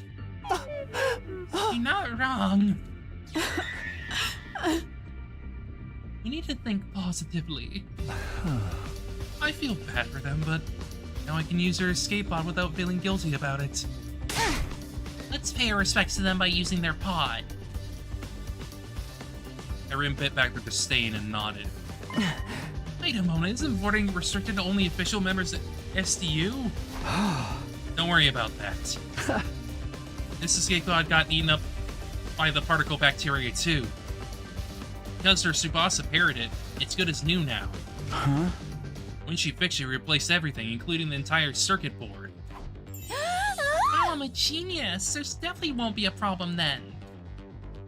Original program will be totally overridden with no boarding restrictions. So even unofficial members like myself and the baby, you'll be able to get on just fine, trust me. Thank you. Sincerely, I'm so grateful, thank you. Hey, don't thank me. It was a different timeline Tsubasa who did it. Anyway, that about sums it up. That's why we're going into the hunt timeline.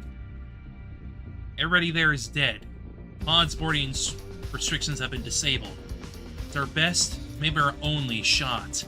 Woohoo! The Tigo's too much for me, but all I know is everything's gonna be okay. If we go to the hunt timeline, we'll all be saved. Hell yeah! Takamaru pumped his fist in the air and everyone let out a cheer. Okay, let's get going, right? But... what about Sire and Nigo? Let's take them with us. They're a part of the team, too. Ish. So we headed for the lab with a completely immobile Sire and Nigo in tow. Shio had vanished. Keeping his avatar materialized meant consuming energy, so he returned to being the baby now, kept inside the jar. Hey, can we get going already? We're wasting time around here. Naomi ran off ahead. The rest of us followed after her. Oh. I checked the PLM. We're good to go. The device on the other side is unlocked. Just like I thought. Now we can leap to the hunt timeline. By the way, Hideko, you said the baby in that timeline passed away, right? Oh? Yes. Oh. Did he die on the same day as everyone else? That's right, on day 93. Final attack won't be launched in that timeline. There's no way the missiles would be full of energy by day 93. Seeing there's no rush? Emotionally speaking, I'd like to get it done as soon as possible.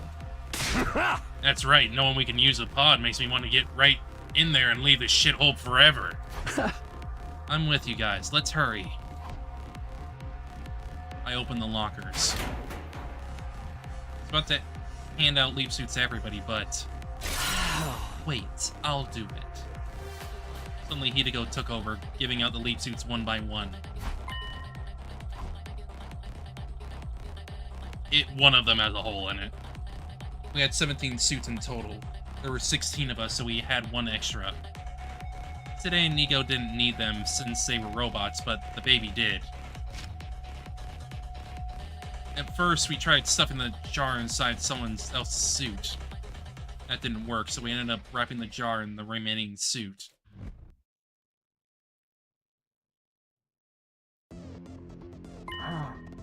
Everyone got their suit on. Yep, and it fits like a glove. The machine was configured, the blood space waves were already surging. We could jump right away. We all jumped into the platform. Tsubasa was holding the suit with the baby jar inside it. Probably going to be our final parallel leap. I slammed down on the red button and jumped into the crowd. And then, one last time. Okay, here goes.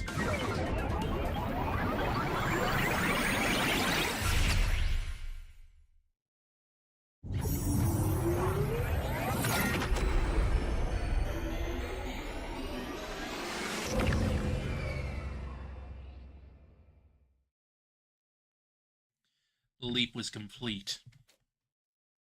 Everyone took off their suits and rushed out of the lab. Left on our own, Hideko and I changed back into our regular clothes, but just then...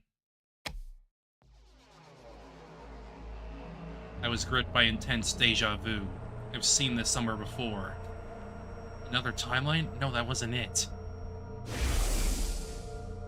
I've been on day 86. It was like after we visited the timeline where the academy was blown up, Hideko was hunched over. Hey, are you okay? She didn't answer. She was breathing hard. One hand pressed to the wall, her shoulders heaving. In the other hand, she held a leap suit, the one she'd been wearing. I ran to her side and looked at the suit. There was a hole. The suit had a tiny hole in the back. You knew about this hole, didn't you? That's why you gave out the suits. I had to. If somebody had to wear it, then... But this isn't the first time. You did it on day 86, too. That's right. That was just a coincidence. I just happened to pick it. I must have terrible luck. The hole in Hidiko's suit meant she was definitely suffering from leap damage. If you parallel leap 2, maybe... That means no more revivals. Why would you do something so stupid? It's fine. This is fine. I've done horrible things after all. She believes she deserved it. I don't think this will absolve me, but this is the least I can do to atone. Now, let's get going. Everyone's waiting for us.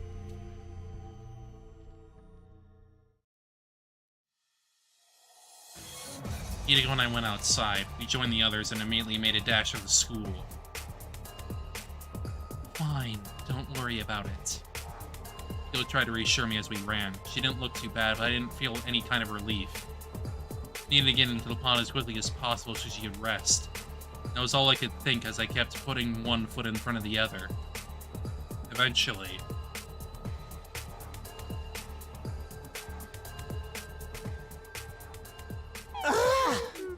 We made it! Doesn't something seem odd? Odd how? He's right, there's something coming out of the top of the building. No. It can't be. As if to confirm her realization, an automated announcement began blaring out of the PA system. An omnidirectional attack. Why? This isn't what you told us, Takumi! Maybe it was supposed to be gone, so the attack wouldn't launch. Just then, Shion appeared.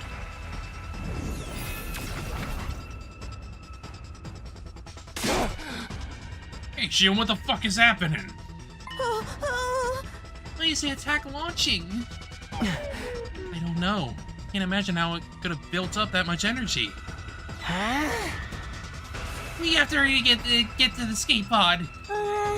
But where even is it? Jarren looked around, but the pod was nowhere to be found. It's 9:38 a.m. right now. The attack is scheduled to start at 10 a.m. Pod won't come out in the store until just before the attack. Next moment, I had a flashback. I remember what the Tsubasa from this timeline had told me. If we replace the control system circuit board, we'll be able to manually deploy the pod from the war room. I told everyone I'd remembered. They didn't need any further explanation. The moment our eyes met, we all started to sprint for the war room.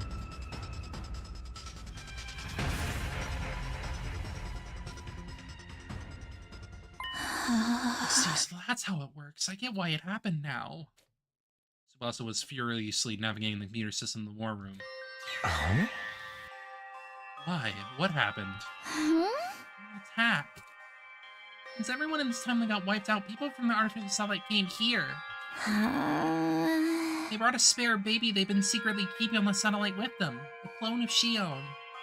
Of course they have a freaking clone. They put him in the machine in the fence room as a replacement for the baby who passed in this timeline. Huh? You mean there's another baby in the fence room right now as we speak? Not exactly. This one's still developing, so his body wasn't quite stable yet. Because of that, right after he finished powering the missiles, he passed away. Tsubasa nodded silently. Not a clone of me. Well, I did have my suspicions. Looks like the people on the satellite didn't think they had anything to worry about, even if I were to die. They had a spare, so it was acceptable to them. Losing me was hardly even a setback. Jarren stared at Shion with intense emotions in their eyes. It was a mix of sadness, sorrow, and burning anger directed to everyone on the satellite. Shion, I don't know what to say. That probably thought the same about us. Indeed, to the people on the satellite, our lives are worth less than dirt. I mean, I really wish I could have given one of those guys a kick in the nuts. Screw that, I want to beat them all to a bloody pulp. I don't blame you, but there's something we have to do first. We need to survive and actually get to the artificial satellite. Tsubasa! My cue, Tsubasa started moving. She rushed over the control panel at the back of the room and slammed her palm against a large button. When she did that, the schoolyard appeared on the monitor.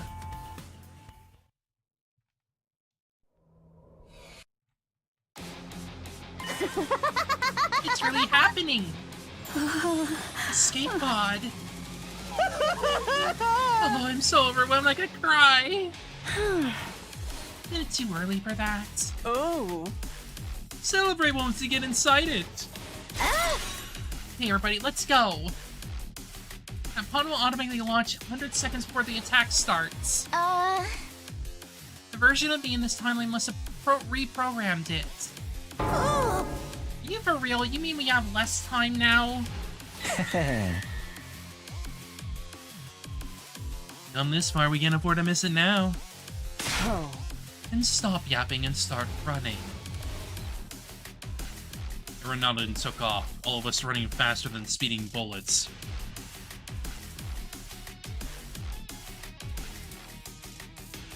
We thundered down the halls and stumbled down flights of stairs. Finally, we made it to the first floor. Turned the corner and arrived at the entrance hall. Just then, heard a sound behind me. I turned around to see someone on the ground. Hideko! I scrambled over to her and propped her up. Hey, are you okay, Hideko? Stay with me!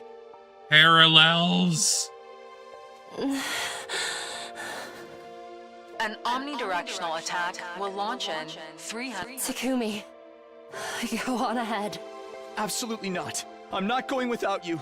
Then, what do you propose to do? I'll carry you to the pod. You can't. You heard the announcement. The pod launches 100 seconds before the attack. You won't make it if you're carrying me. I knew it. That dream, it was a sign. I told you, didn't I? I had a dream where I was the only one who couldn't break free of the loop.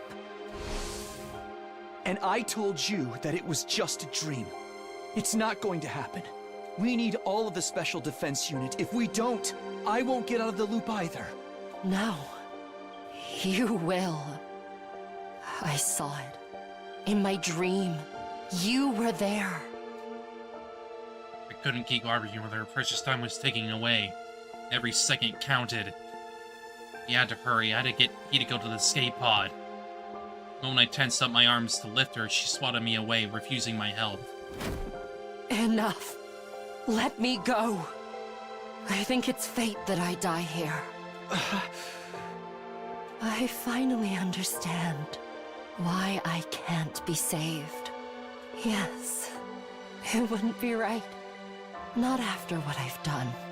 There's no way we'd be allowed to survive after killing everyone on this planet. Her voice frail and faint, Hideko looked over at the bottom of the stairs. I followed her gaze. Straight to the hidden door that connected to the secret basement. Hideko, you can't. I can. The basement's close. I can crawl if I have to. I'll go there. I'll enter the Livor Mortis codes. After the pod launches, of course. Right before the attack. If I do that, I can stop the missiles from launching. The whole school will be blown to pieces.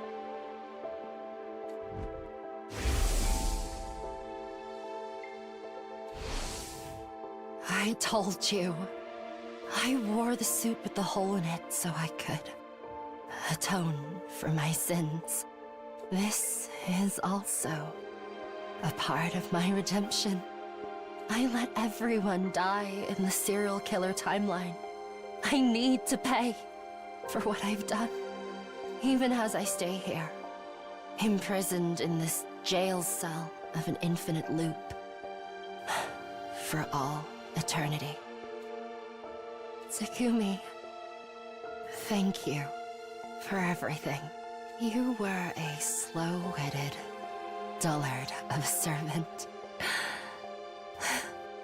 But also, the best partner I could have asked for. This is my final order to you, servant. Go, Takumi. You can still make it. My head was spinning. It went without saying that I couldn't possibly leave Hideko behind, which left me with two options.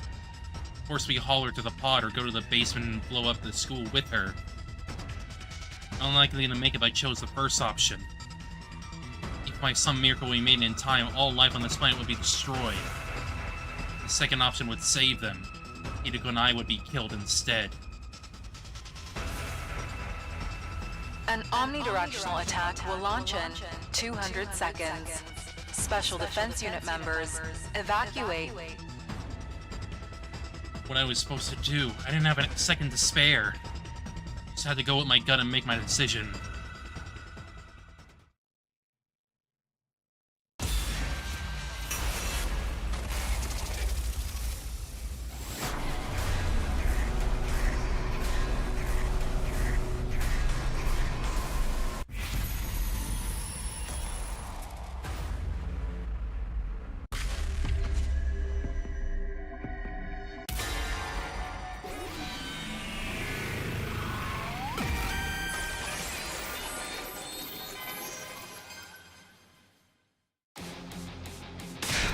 All life on the surface will die?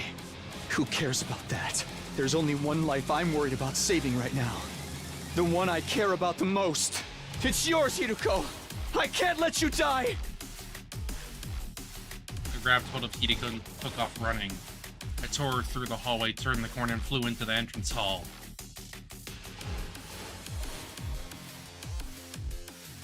I heard the announcement, 170 seconds remain until the final attack. 70 seconds until the pod was launched. I could do this, I can make it. I held my conviction close to my heart. Ran to the exit, opened the door, and dashing through. I ran for my life. I recklessly and single-mindedly sprinted forward. I could see the escape on the distance, a small, shining dot that looked no bigger than a grain of rice. I ran toward it. There was a ferocious energy behind every stride. I couldn't breathe, my chest ached. Heart raced so fast I thought it was going to burst. I could hear the fibers of my muscles tearing. Pain tore through my brain, making my vision blur. I couldn't stop, I had to keep pushing on. More. I need to get there even 1 second faster. I need to get into that pod. Said I get us out of this loop. I swore I'd protect Hideko. This isn't how our story is going to end. I have to do this! Summoned the last of my strength to keep my legs moving through the numbness. Time was still slipping away. An omnidirectional attack will launch in 100... Pod launches 100 seconds before the attack. Only 40 seconds left. It was still a long ways off, but I couldn't get my legs to cooperate. It was slowing down in spite of myself. Maybe it's impossible. Maybe it really is hopeless. Those thoughts flickered through my mind. Chin up, Takumi! You can do this! Kurata! Everyone was there gathered around me. We'll talk later. Hand Hideko over. We'll take turns carrying her. Then we'll all make it, man! No time to hesitate. I let them take Hideko. Okay!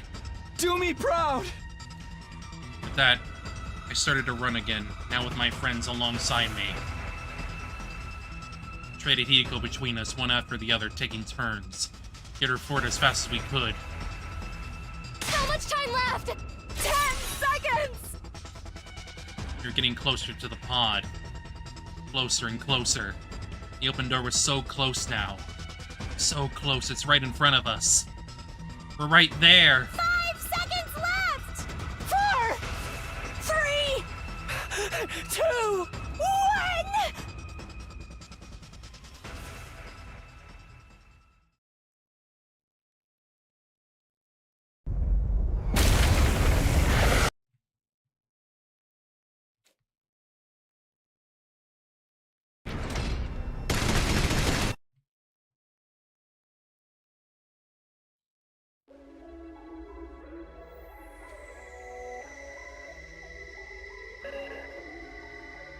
Everyone was inside the pod. Nozomi, Gaku, Dadomi, Shoma, Kyoshika, Moko, Yugamo, Takamaru, Kurata, Tsubasa, and twins. Then there was Eito, Ava, and Shion. I had his baby body in my arms. Side and Nigo were there too. The repairs were complete and their functions had now been restored. Of course, there was Hideko. She was sitting in the back, staring out the window. We're saved. Her voice was raspy and joyless. Her eyes were lidless and dull, only a dark violet shard of light shimmered weakly in their depths. The reflected light of undying flames. I could see the surface of the planet being raised in her eyes. I feel So empty. It's the ultimate happy ending, right? Yeah, that's a good way to describe it. It's like there's a huge gaping hole in my heart. Those feelings made sense. We'd done what we had to survive. In exchange, all life on the planet had been completely annihilated. I'd be lying if I said I didn't have regrets. I'd just gone to the basement, I'd just blown up the school, maybe I could have saved them, but... Instead I have. I made the decision to save Hideko. Suddenly Ava spoke up. Oh, I see. It all makes sense now. What's with you all of a sudden? I remember everything. It must be the shock of what just happened to the planet. My brainwashing has come undone. Oh god, that is even more fucked up. Uh-oh. That's not good. Yes. A strong enough mental shock can undo the dolmenic procedure. You have gotten her daughter killed, and now she's gonna kill us all. Good job. Thankfully, I understand everything now. I know what I need to do. And what is that exactly? Looking at Ava, she didn't answer our question right away. I had a daughter down there. A sweet girl that I loved so much. Yep, we're dead. A daughter? Yes. I don't need to explain further, do I? Don't tell me you're... Your suspicions are correct. I will go to your satellite.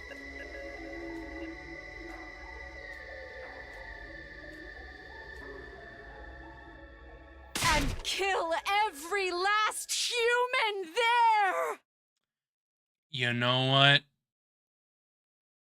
I don't even blame her.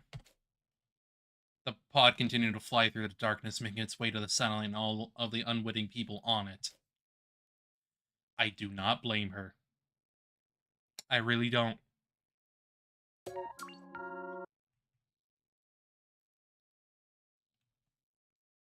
One massacre to another.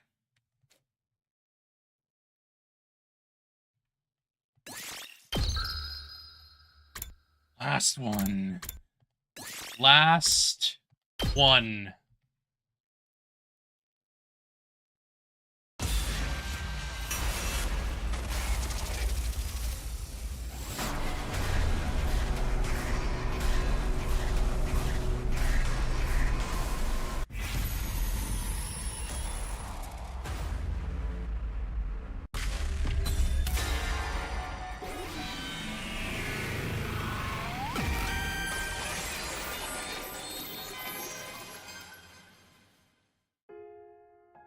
Yeah, you're absolutely right.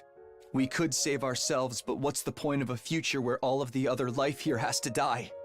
Even if I'm the only one, I don't want to sacrifice all those lives for ours. So... I'm going with you, Hideko. Hideko let out an exasperated sigh. You really are stupid beyond all salvation. Let me guess. You're not going to take no for an answer. You know it. All right. If you're not going to back down, you can come with me. Hideko. Now stop wasting time. And hurry. I lent Hideko my shoulder to get her upright, supporting her weight as we headed for the stairs. And then...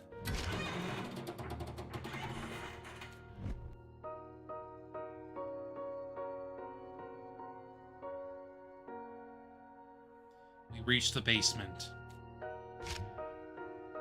I rushed over to the terminal, quickly entering 8 of the Livermortar's codes. Only one was left, Hideko's. When I entered 4 in her slot, the school will be blown to oblivion. An omnidirectional attack will launch in 130 seconds. Pod launches 100 seconds before the attack, so there's only 30 seconds left. Hideko pulled something out of her pocket. It was a calico cat figure I'd given her all the way back on day 10. Oh. But I've wanted one of these for so long. I told you in that timeline, did you remember? Huh? When I gave it to you, but now, yes. I remember it vividly. The soft final figure. We're going to be doing this all over again. I wonder how Luke 47 will work out. Will you still remember? About the calico? Not just that. I mean, everything that happened this time.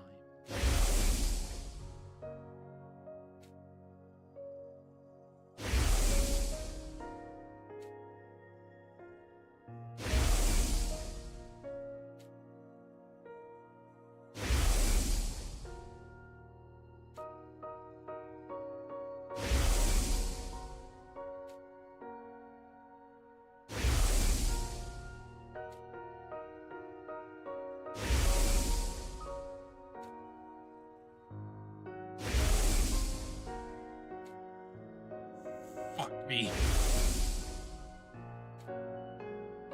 My eyes.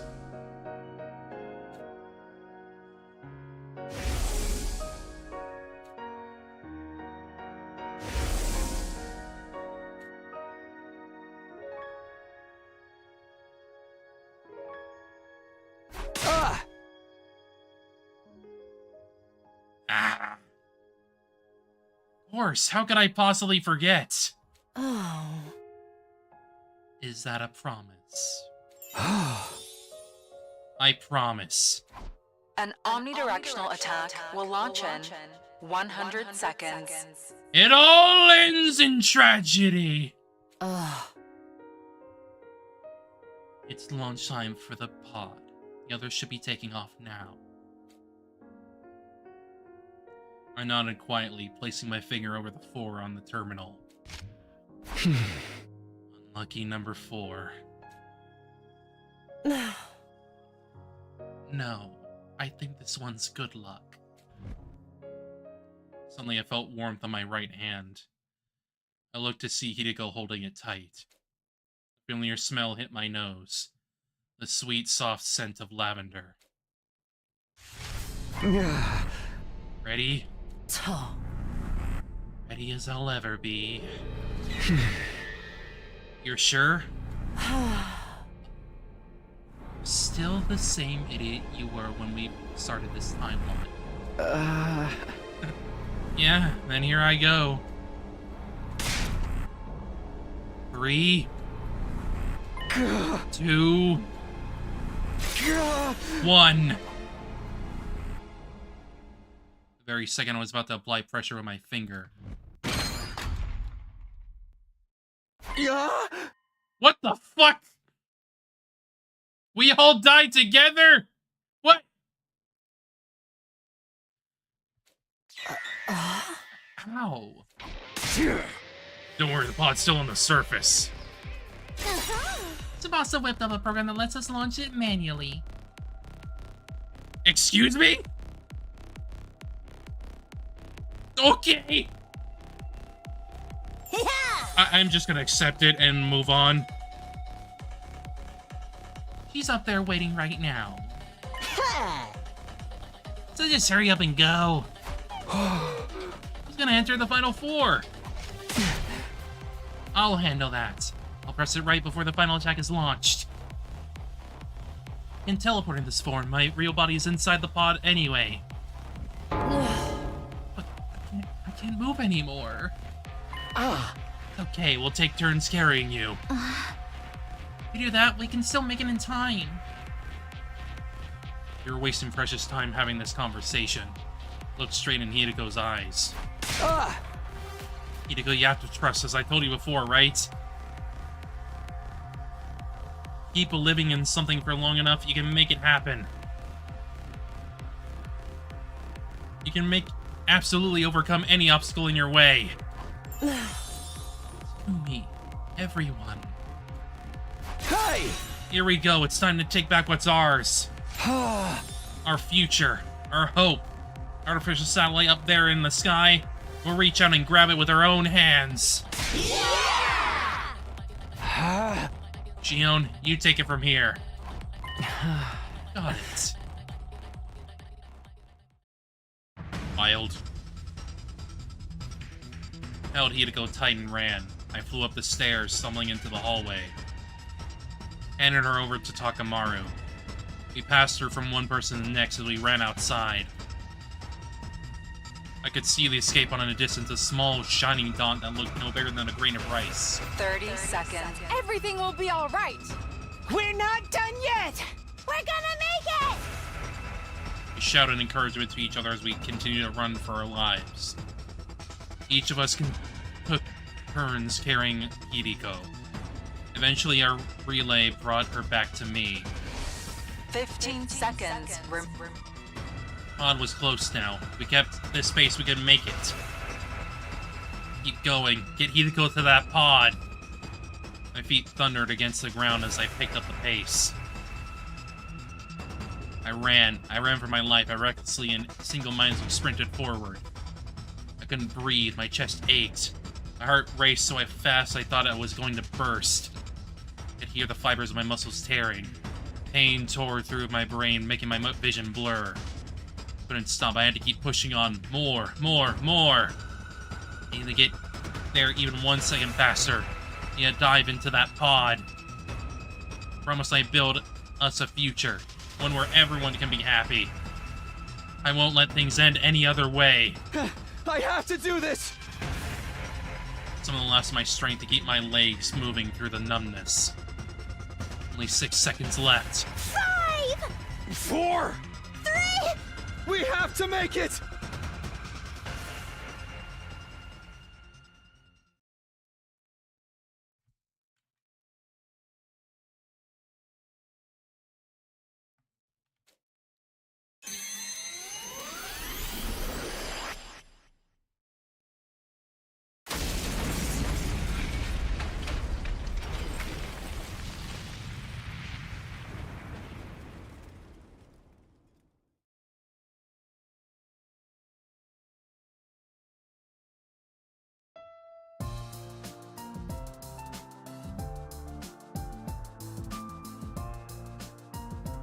Wait. How is Ato able to do that? What?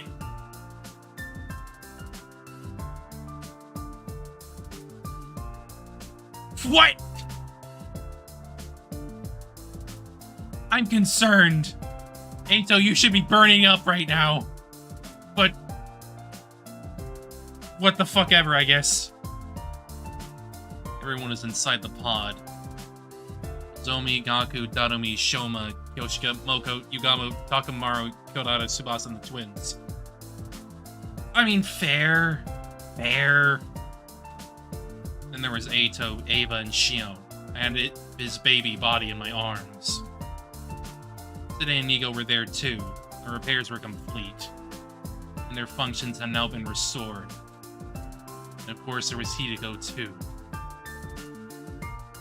He was beside me, watching with delight as everyone celebrated. How are you feeling? What does it look like? I feel incredible. Look at us. We're all here. We even saved everyone on the planet too.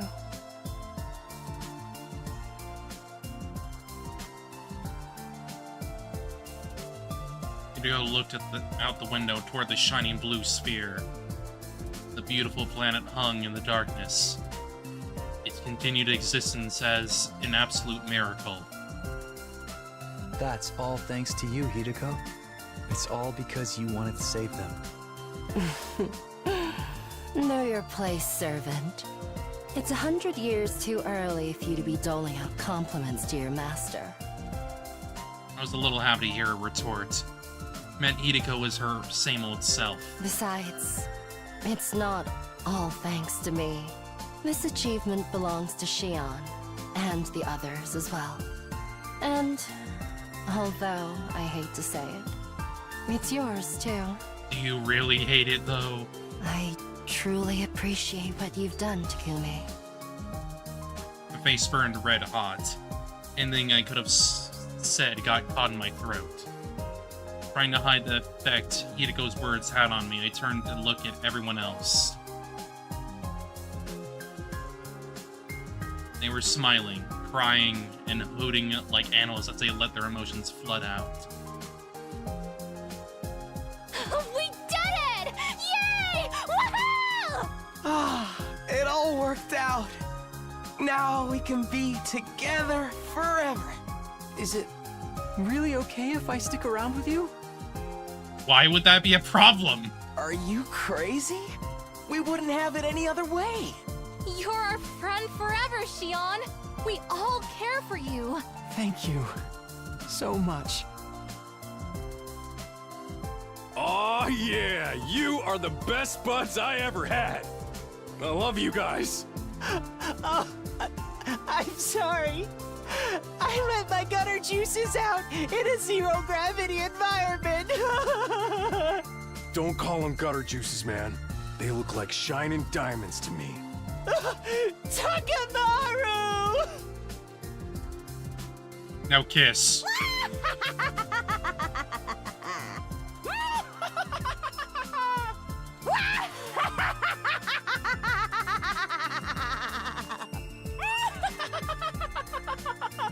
Well, I guess they hit it off.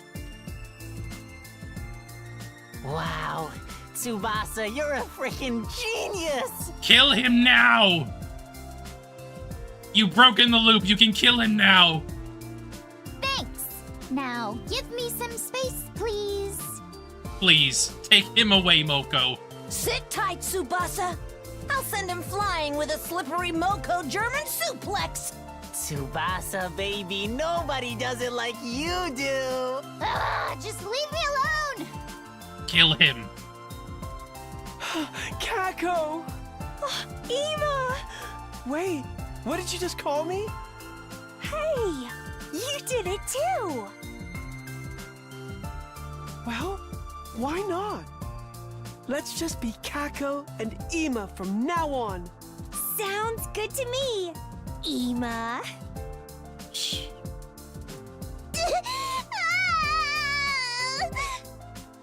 There, my good girl. Don't you cry. Whoa! Whoa!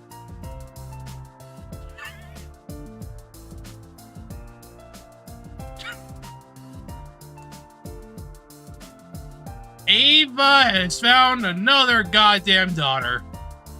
No crying, only celebrating.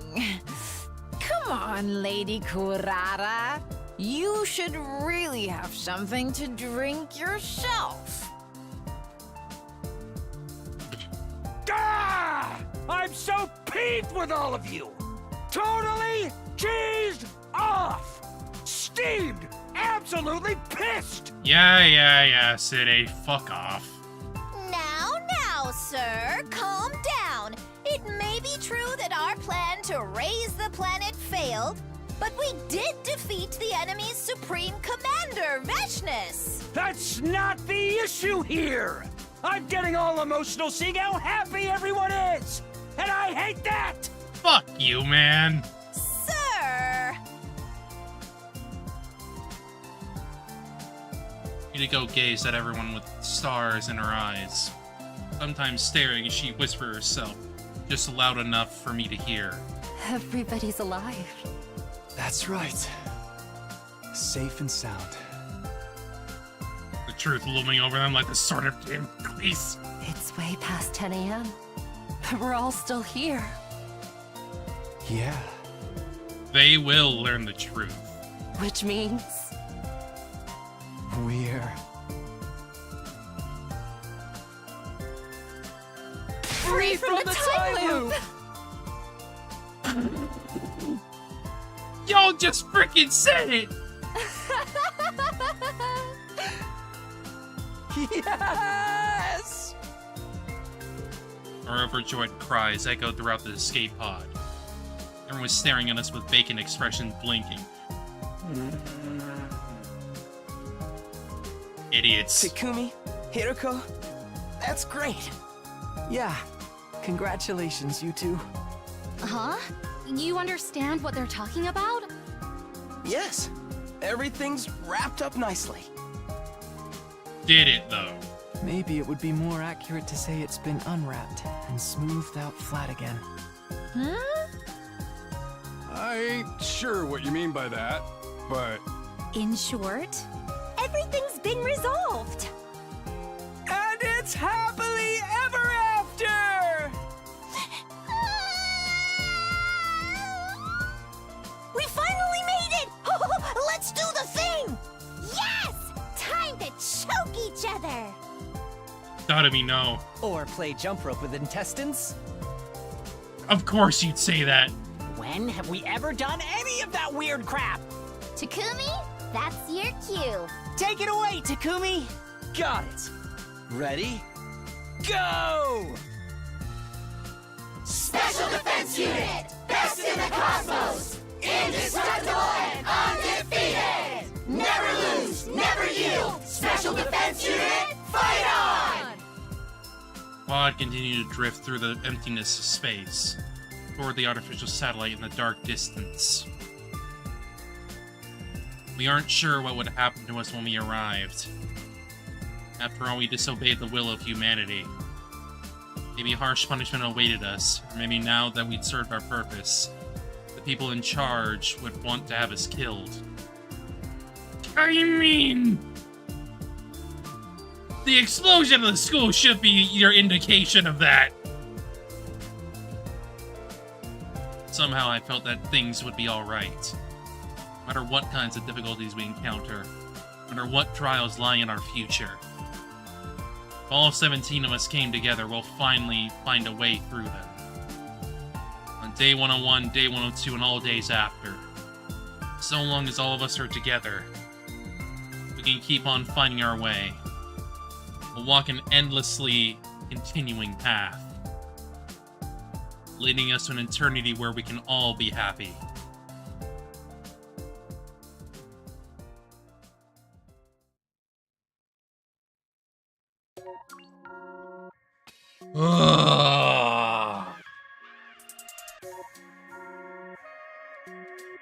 Yeah, he didn't. He got a cut. He got a C. He got CGs.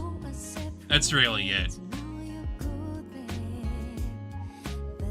Only Kodaka got the final cutscene, which I'm gonna let him have that because this is still his game. Let's be completely real here. This is his story and his characters. So it should be celebrated as that, but that doesn't mean... Oh, I see. Then I'll let it... I was planning on letting it play anyway, because it's like, this is the end. This is my freaking ending.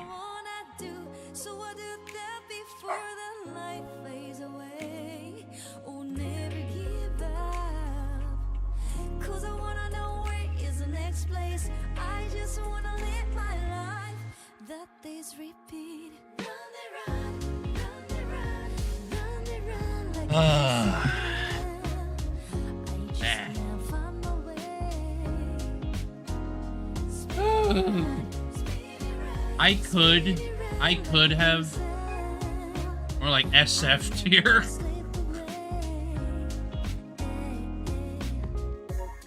I could have done this in 2 streams, but at the same time, I was too into it. Like, I could have. At the same time, it's like, I just had to keep going. And it's a rarity for me to go this long anyway, so it's like, fuck it. 9 goddamn hours. 9. I am not gonna be doing a stream that long for probably a long time. Like the game, yes. 999. Convenient.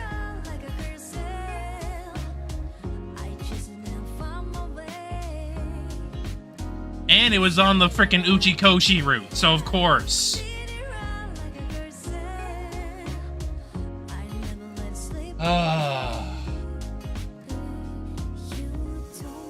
It was foretold. Oops.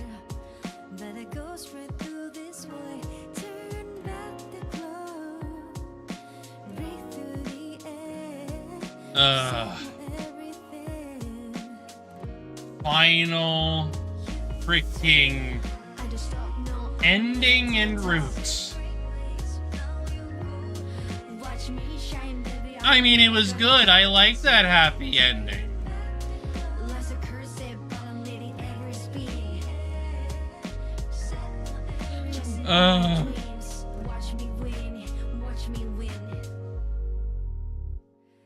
I like that set route. I still have my complaints, but like, my complaints are like frickin' minimal. Not minimal, more just like, why'd you do Ava like that though? Why'd you do why did you do her like that? Why though? What was up with that? I'm confused.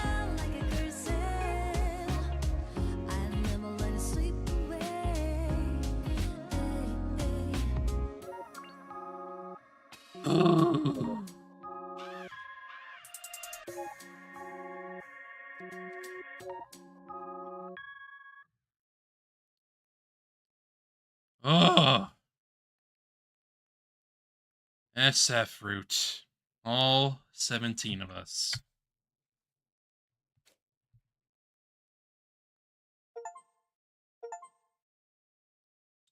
Completed all SF routes. Extreme and despair. Completed all the achievements. Oh god, my back. Oh.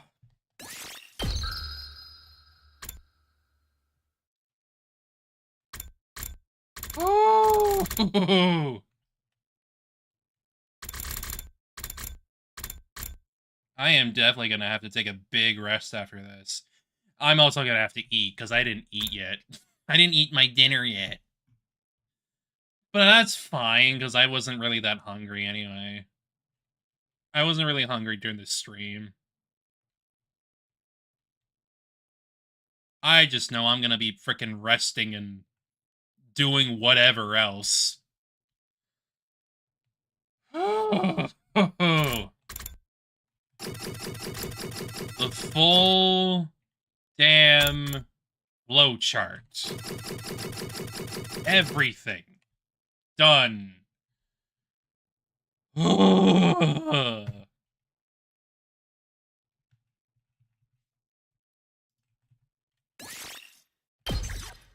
Everything. Literally everything.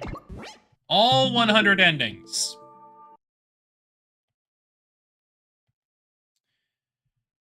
Which also means that this is the end of the playthrough. At least until DLC comes out. But for the base game, we're done. We're fucking done.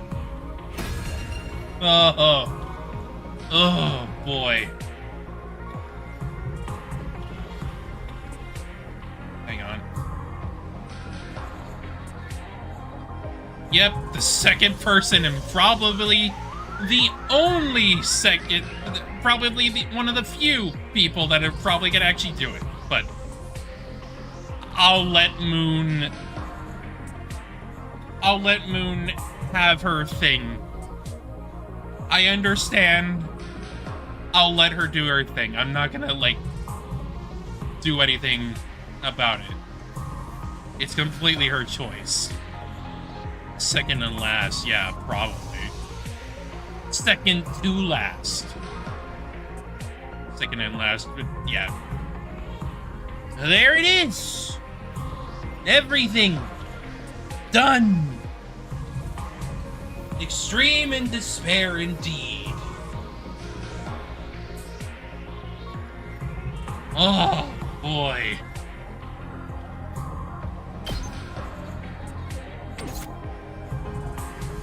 Does that mean I'm Takumi and you're Nozomi? Yes. Probably.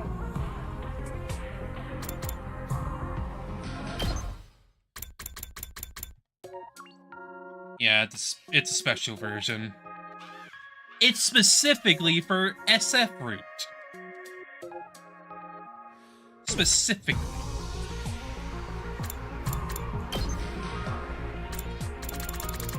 I'm gonna just, like, get these frickin' things out of the way. But yeah, 100 lines done. I am more than likely gonna be, like, playing around with Yiri Yiri next. Since it's, like, a much shorter game. Like, 2 to 3 hours per ending route, I think. That's what I read up, at least. So it's like a solid little thing in between, or whatever. Plus, from the looks of it, it looked kind of spooky.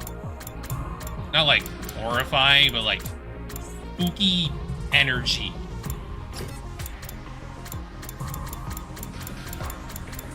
So I don't know, that could fit into like the frickin' October thing or whatever. Spook month and all that shit. Man.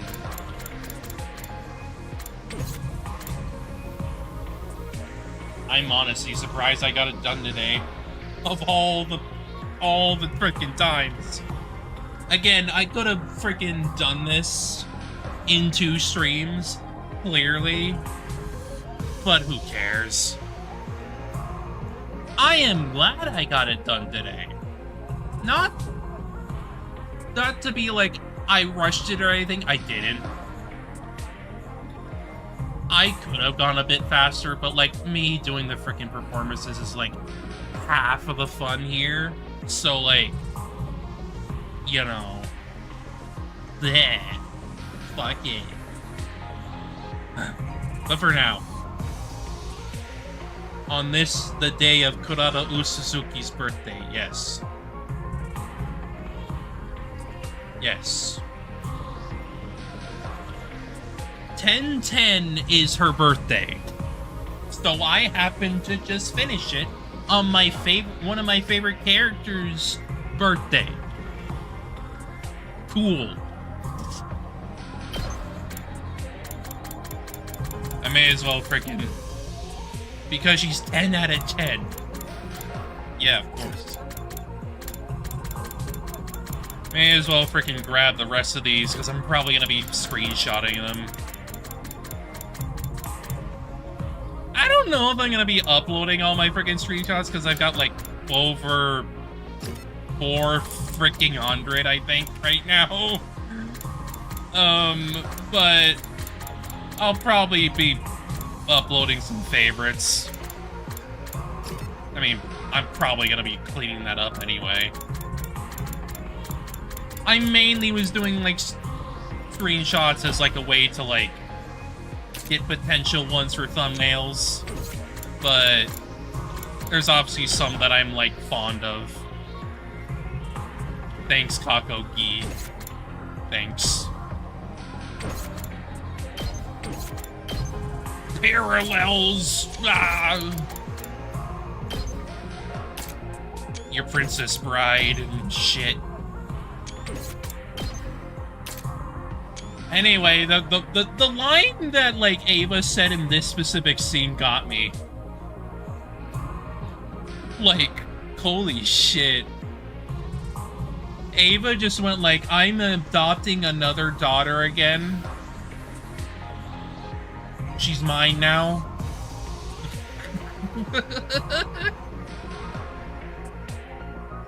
So now it's Nozomi, Commune, and Kurata. I mean, granted, I don't think it's gonna, like, last beyond this freaking ending. But it's an idea.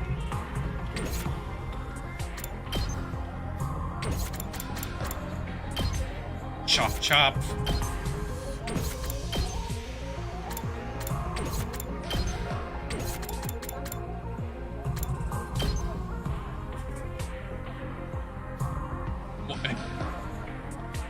Kako Gi is just crazy.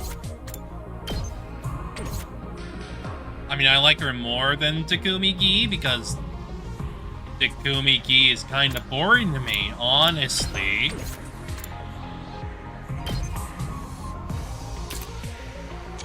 Kako Gi at least does something. Something that's tangible. Look, I get it. Takumi Gi does all of her stuff in the background and shit. I get it. You're not meant to, like, see all her actions and whatnot. But I don't like it, though. It's relatively boring to me. Kako D does all the freaking crazy shit that you see on screen. I don't know. I like it more that way.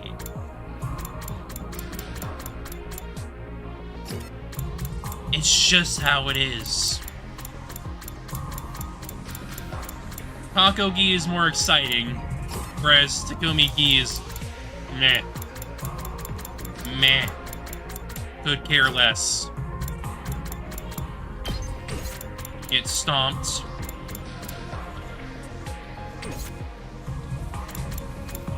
Oh boy.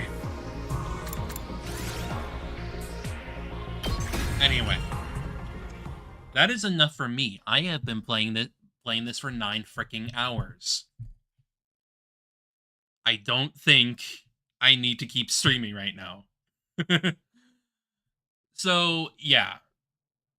Obviously, we are done with 100 line.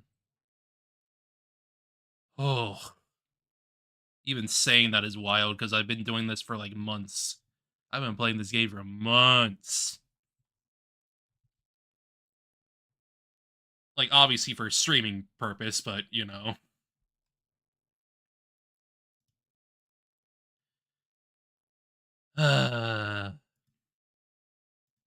We'll likely be playing around with Kitty Giddy after I, play a little bit more,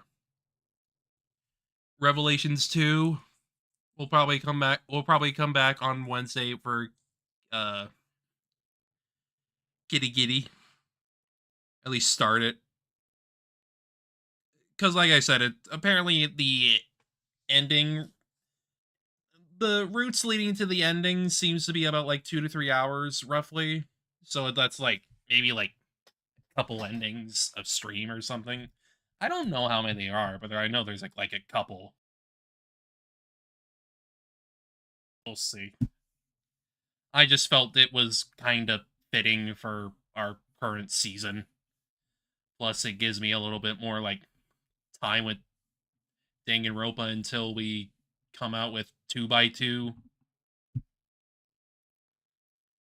2 multiplied by 2, whatever you want to call it. But yeah, I think that'll do it for me tonight. I hope y'all have a good rest of your night. Ooh, hang on. That's broken again. That is broken again. Screw you. Anyway, yeah, I am done for tonight. I hope y'all have a good rest of your night and a good weekend. And I'll see y'all again soon. Time for me to rest and eat. Good night, everybody. Bye-bye.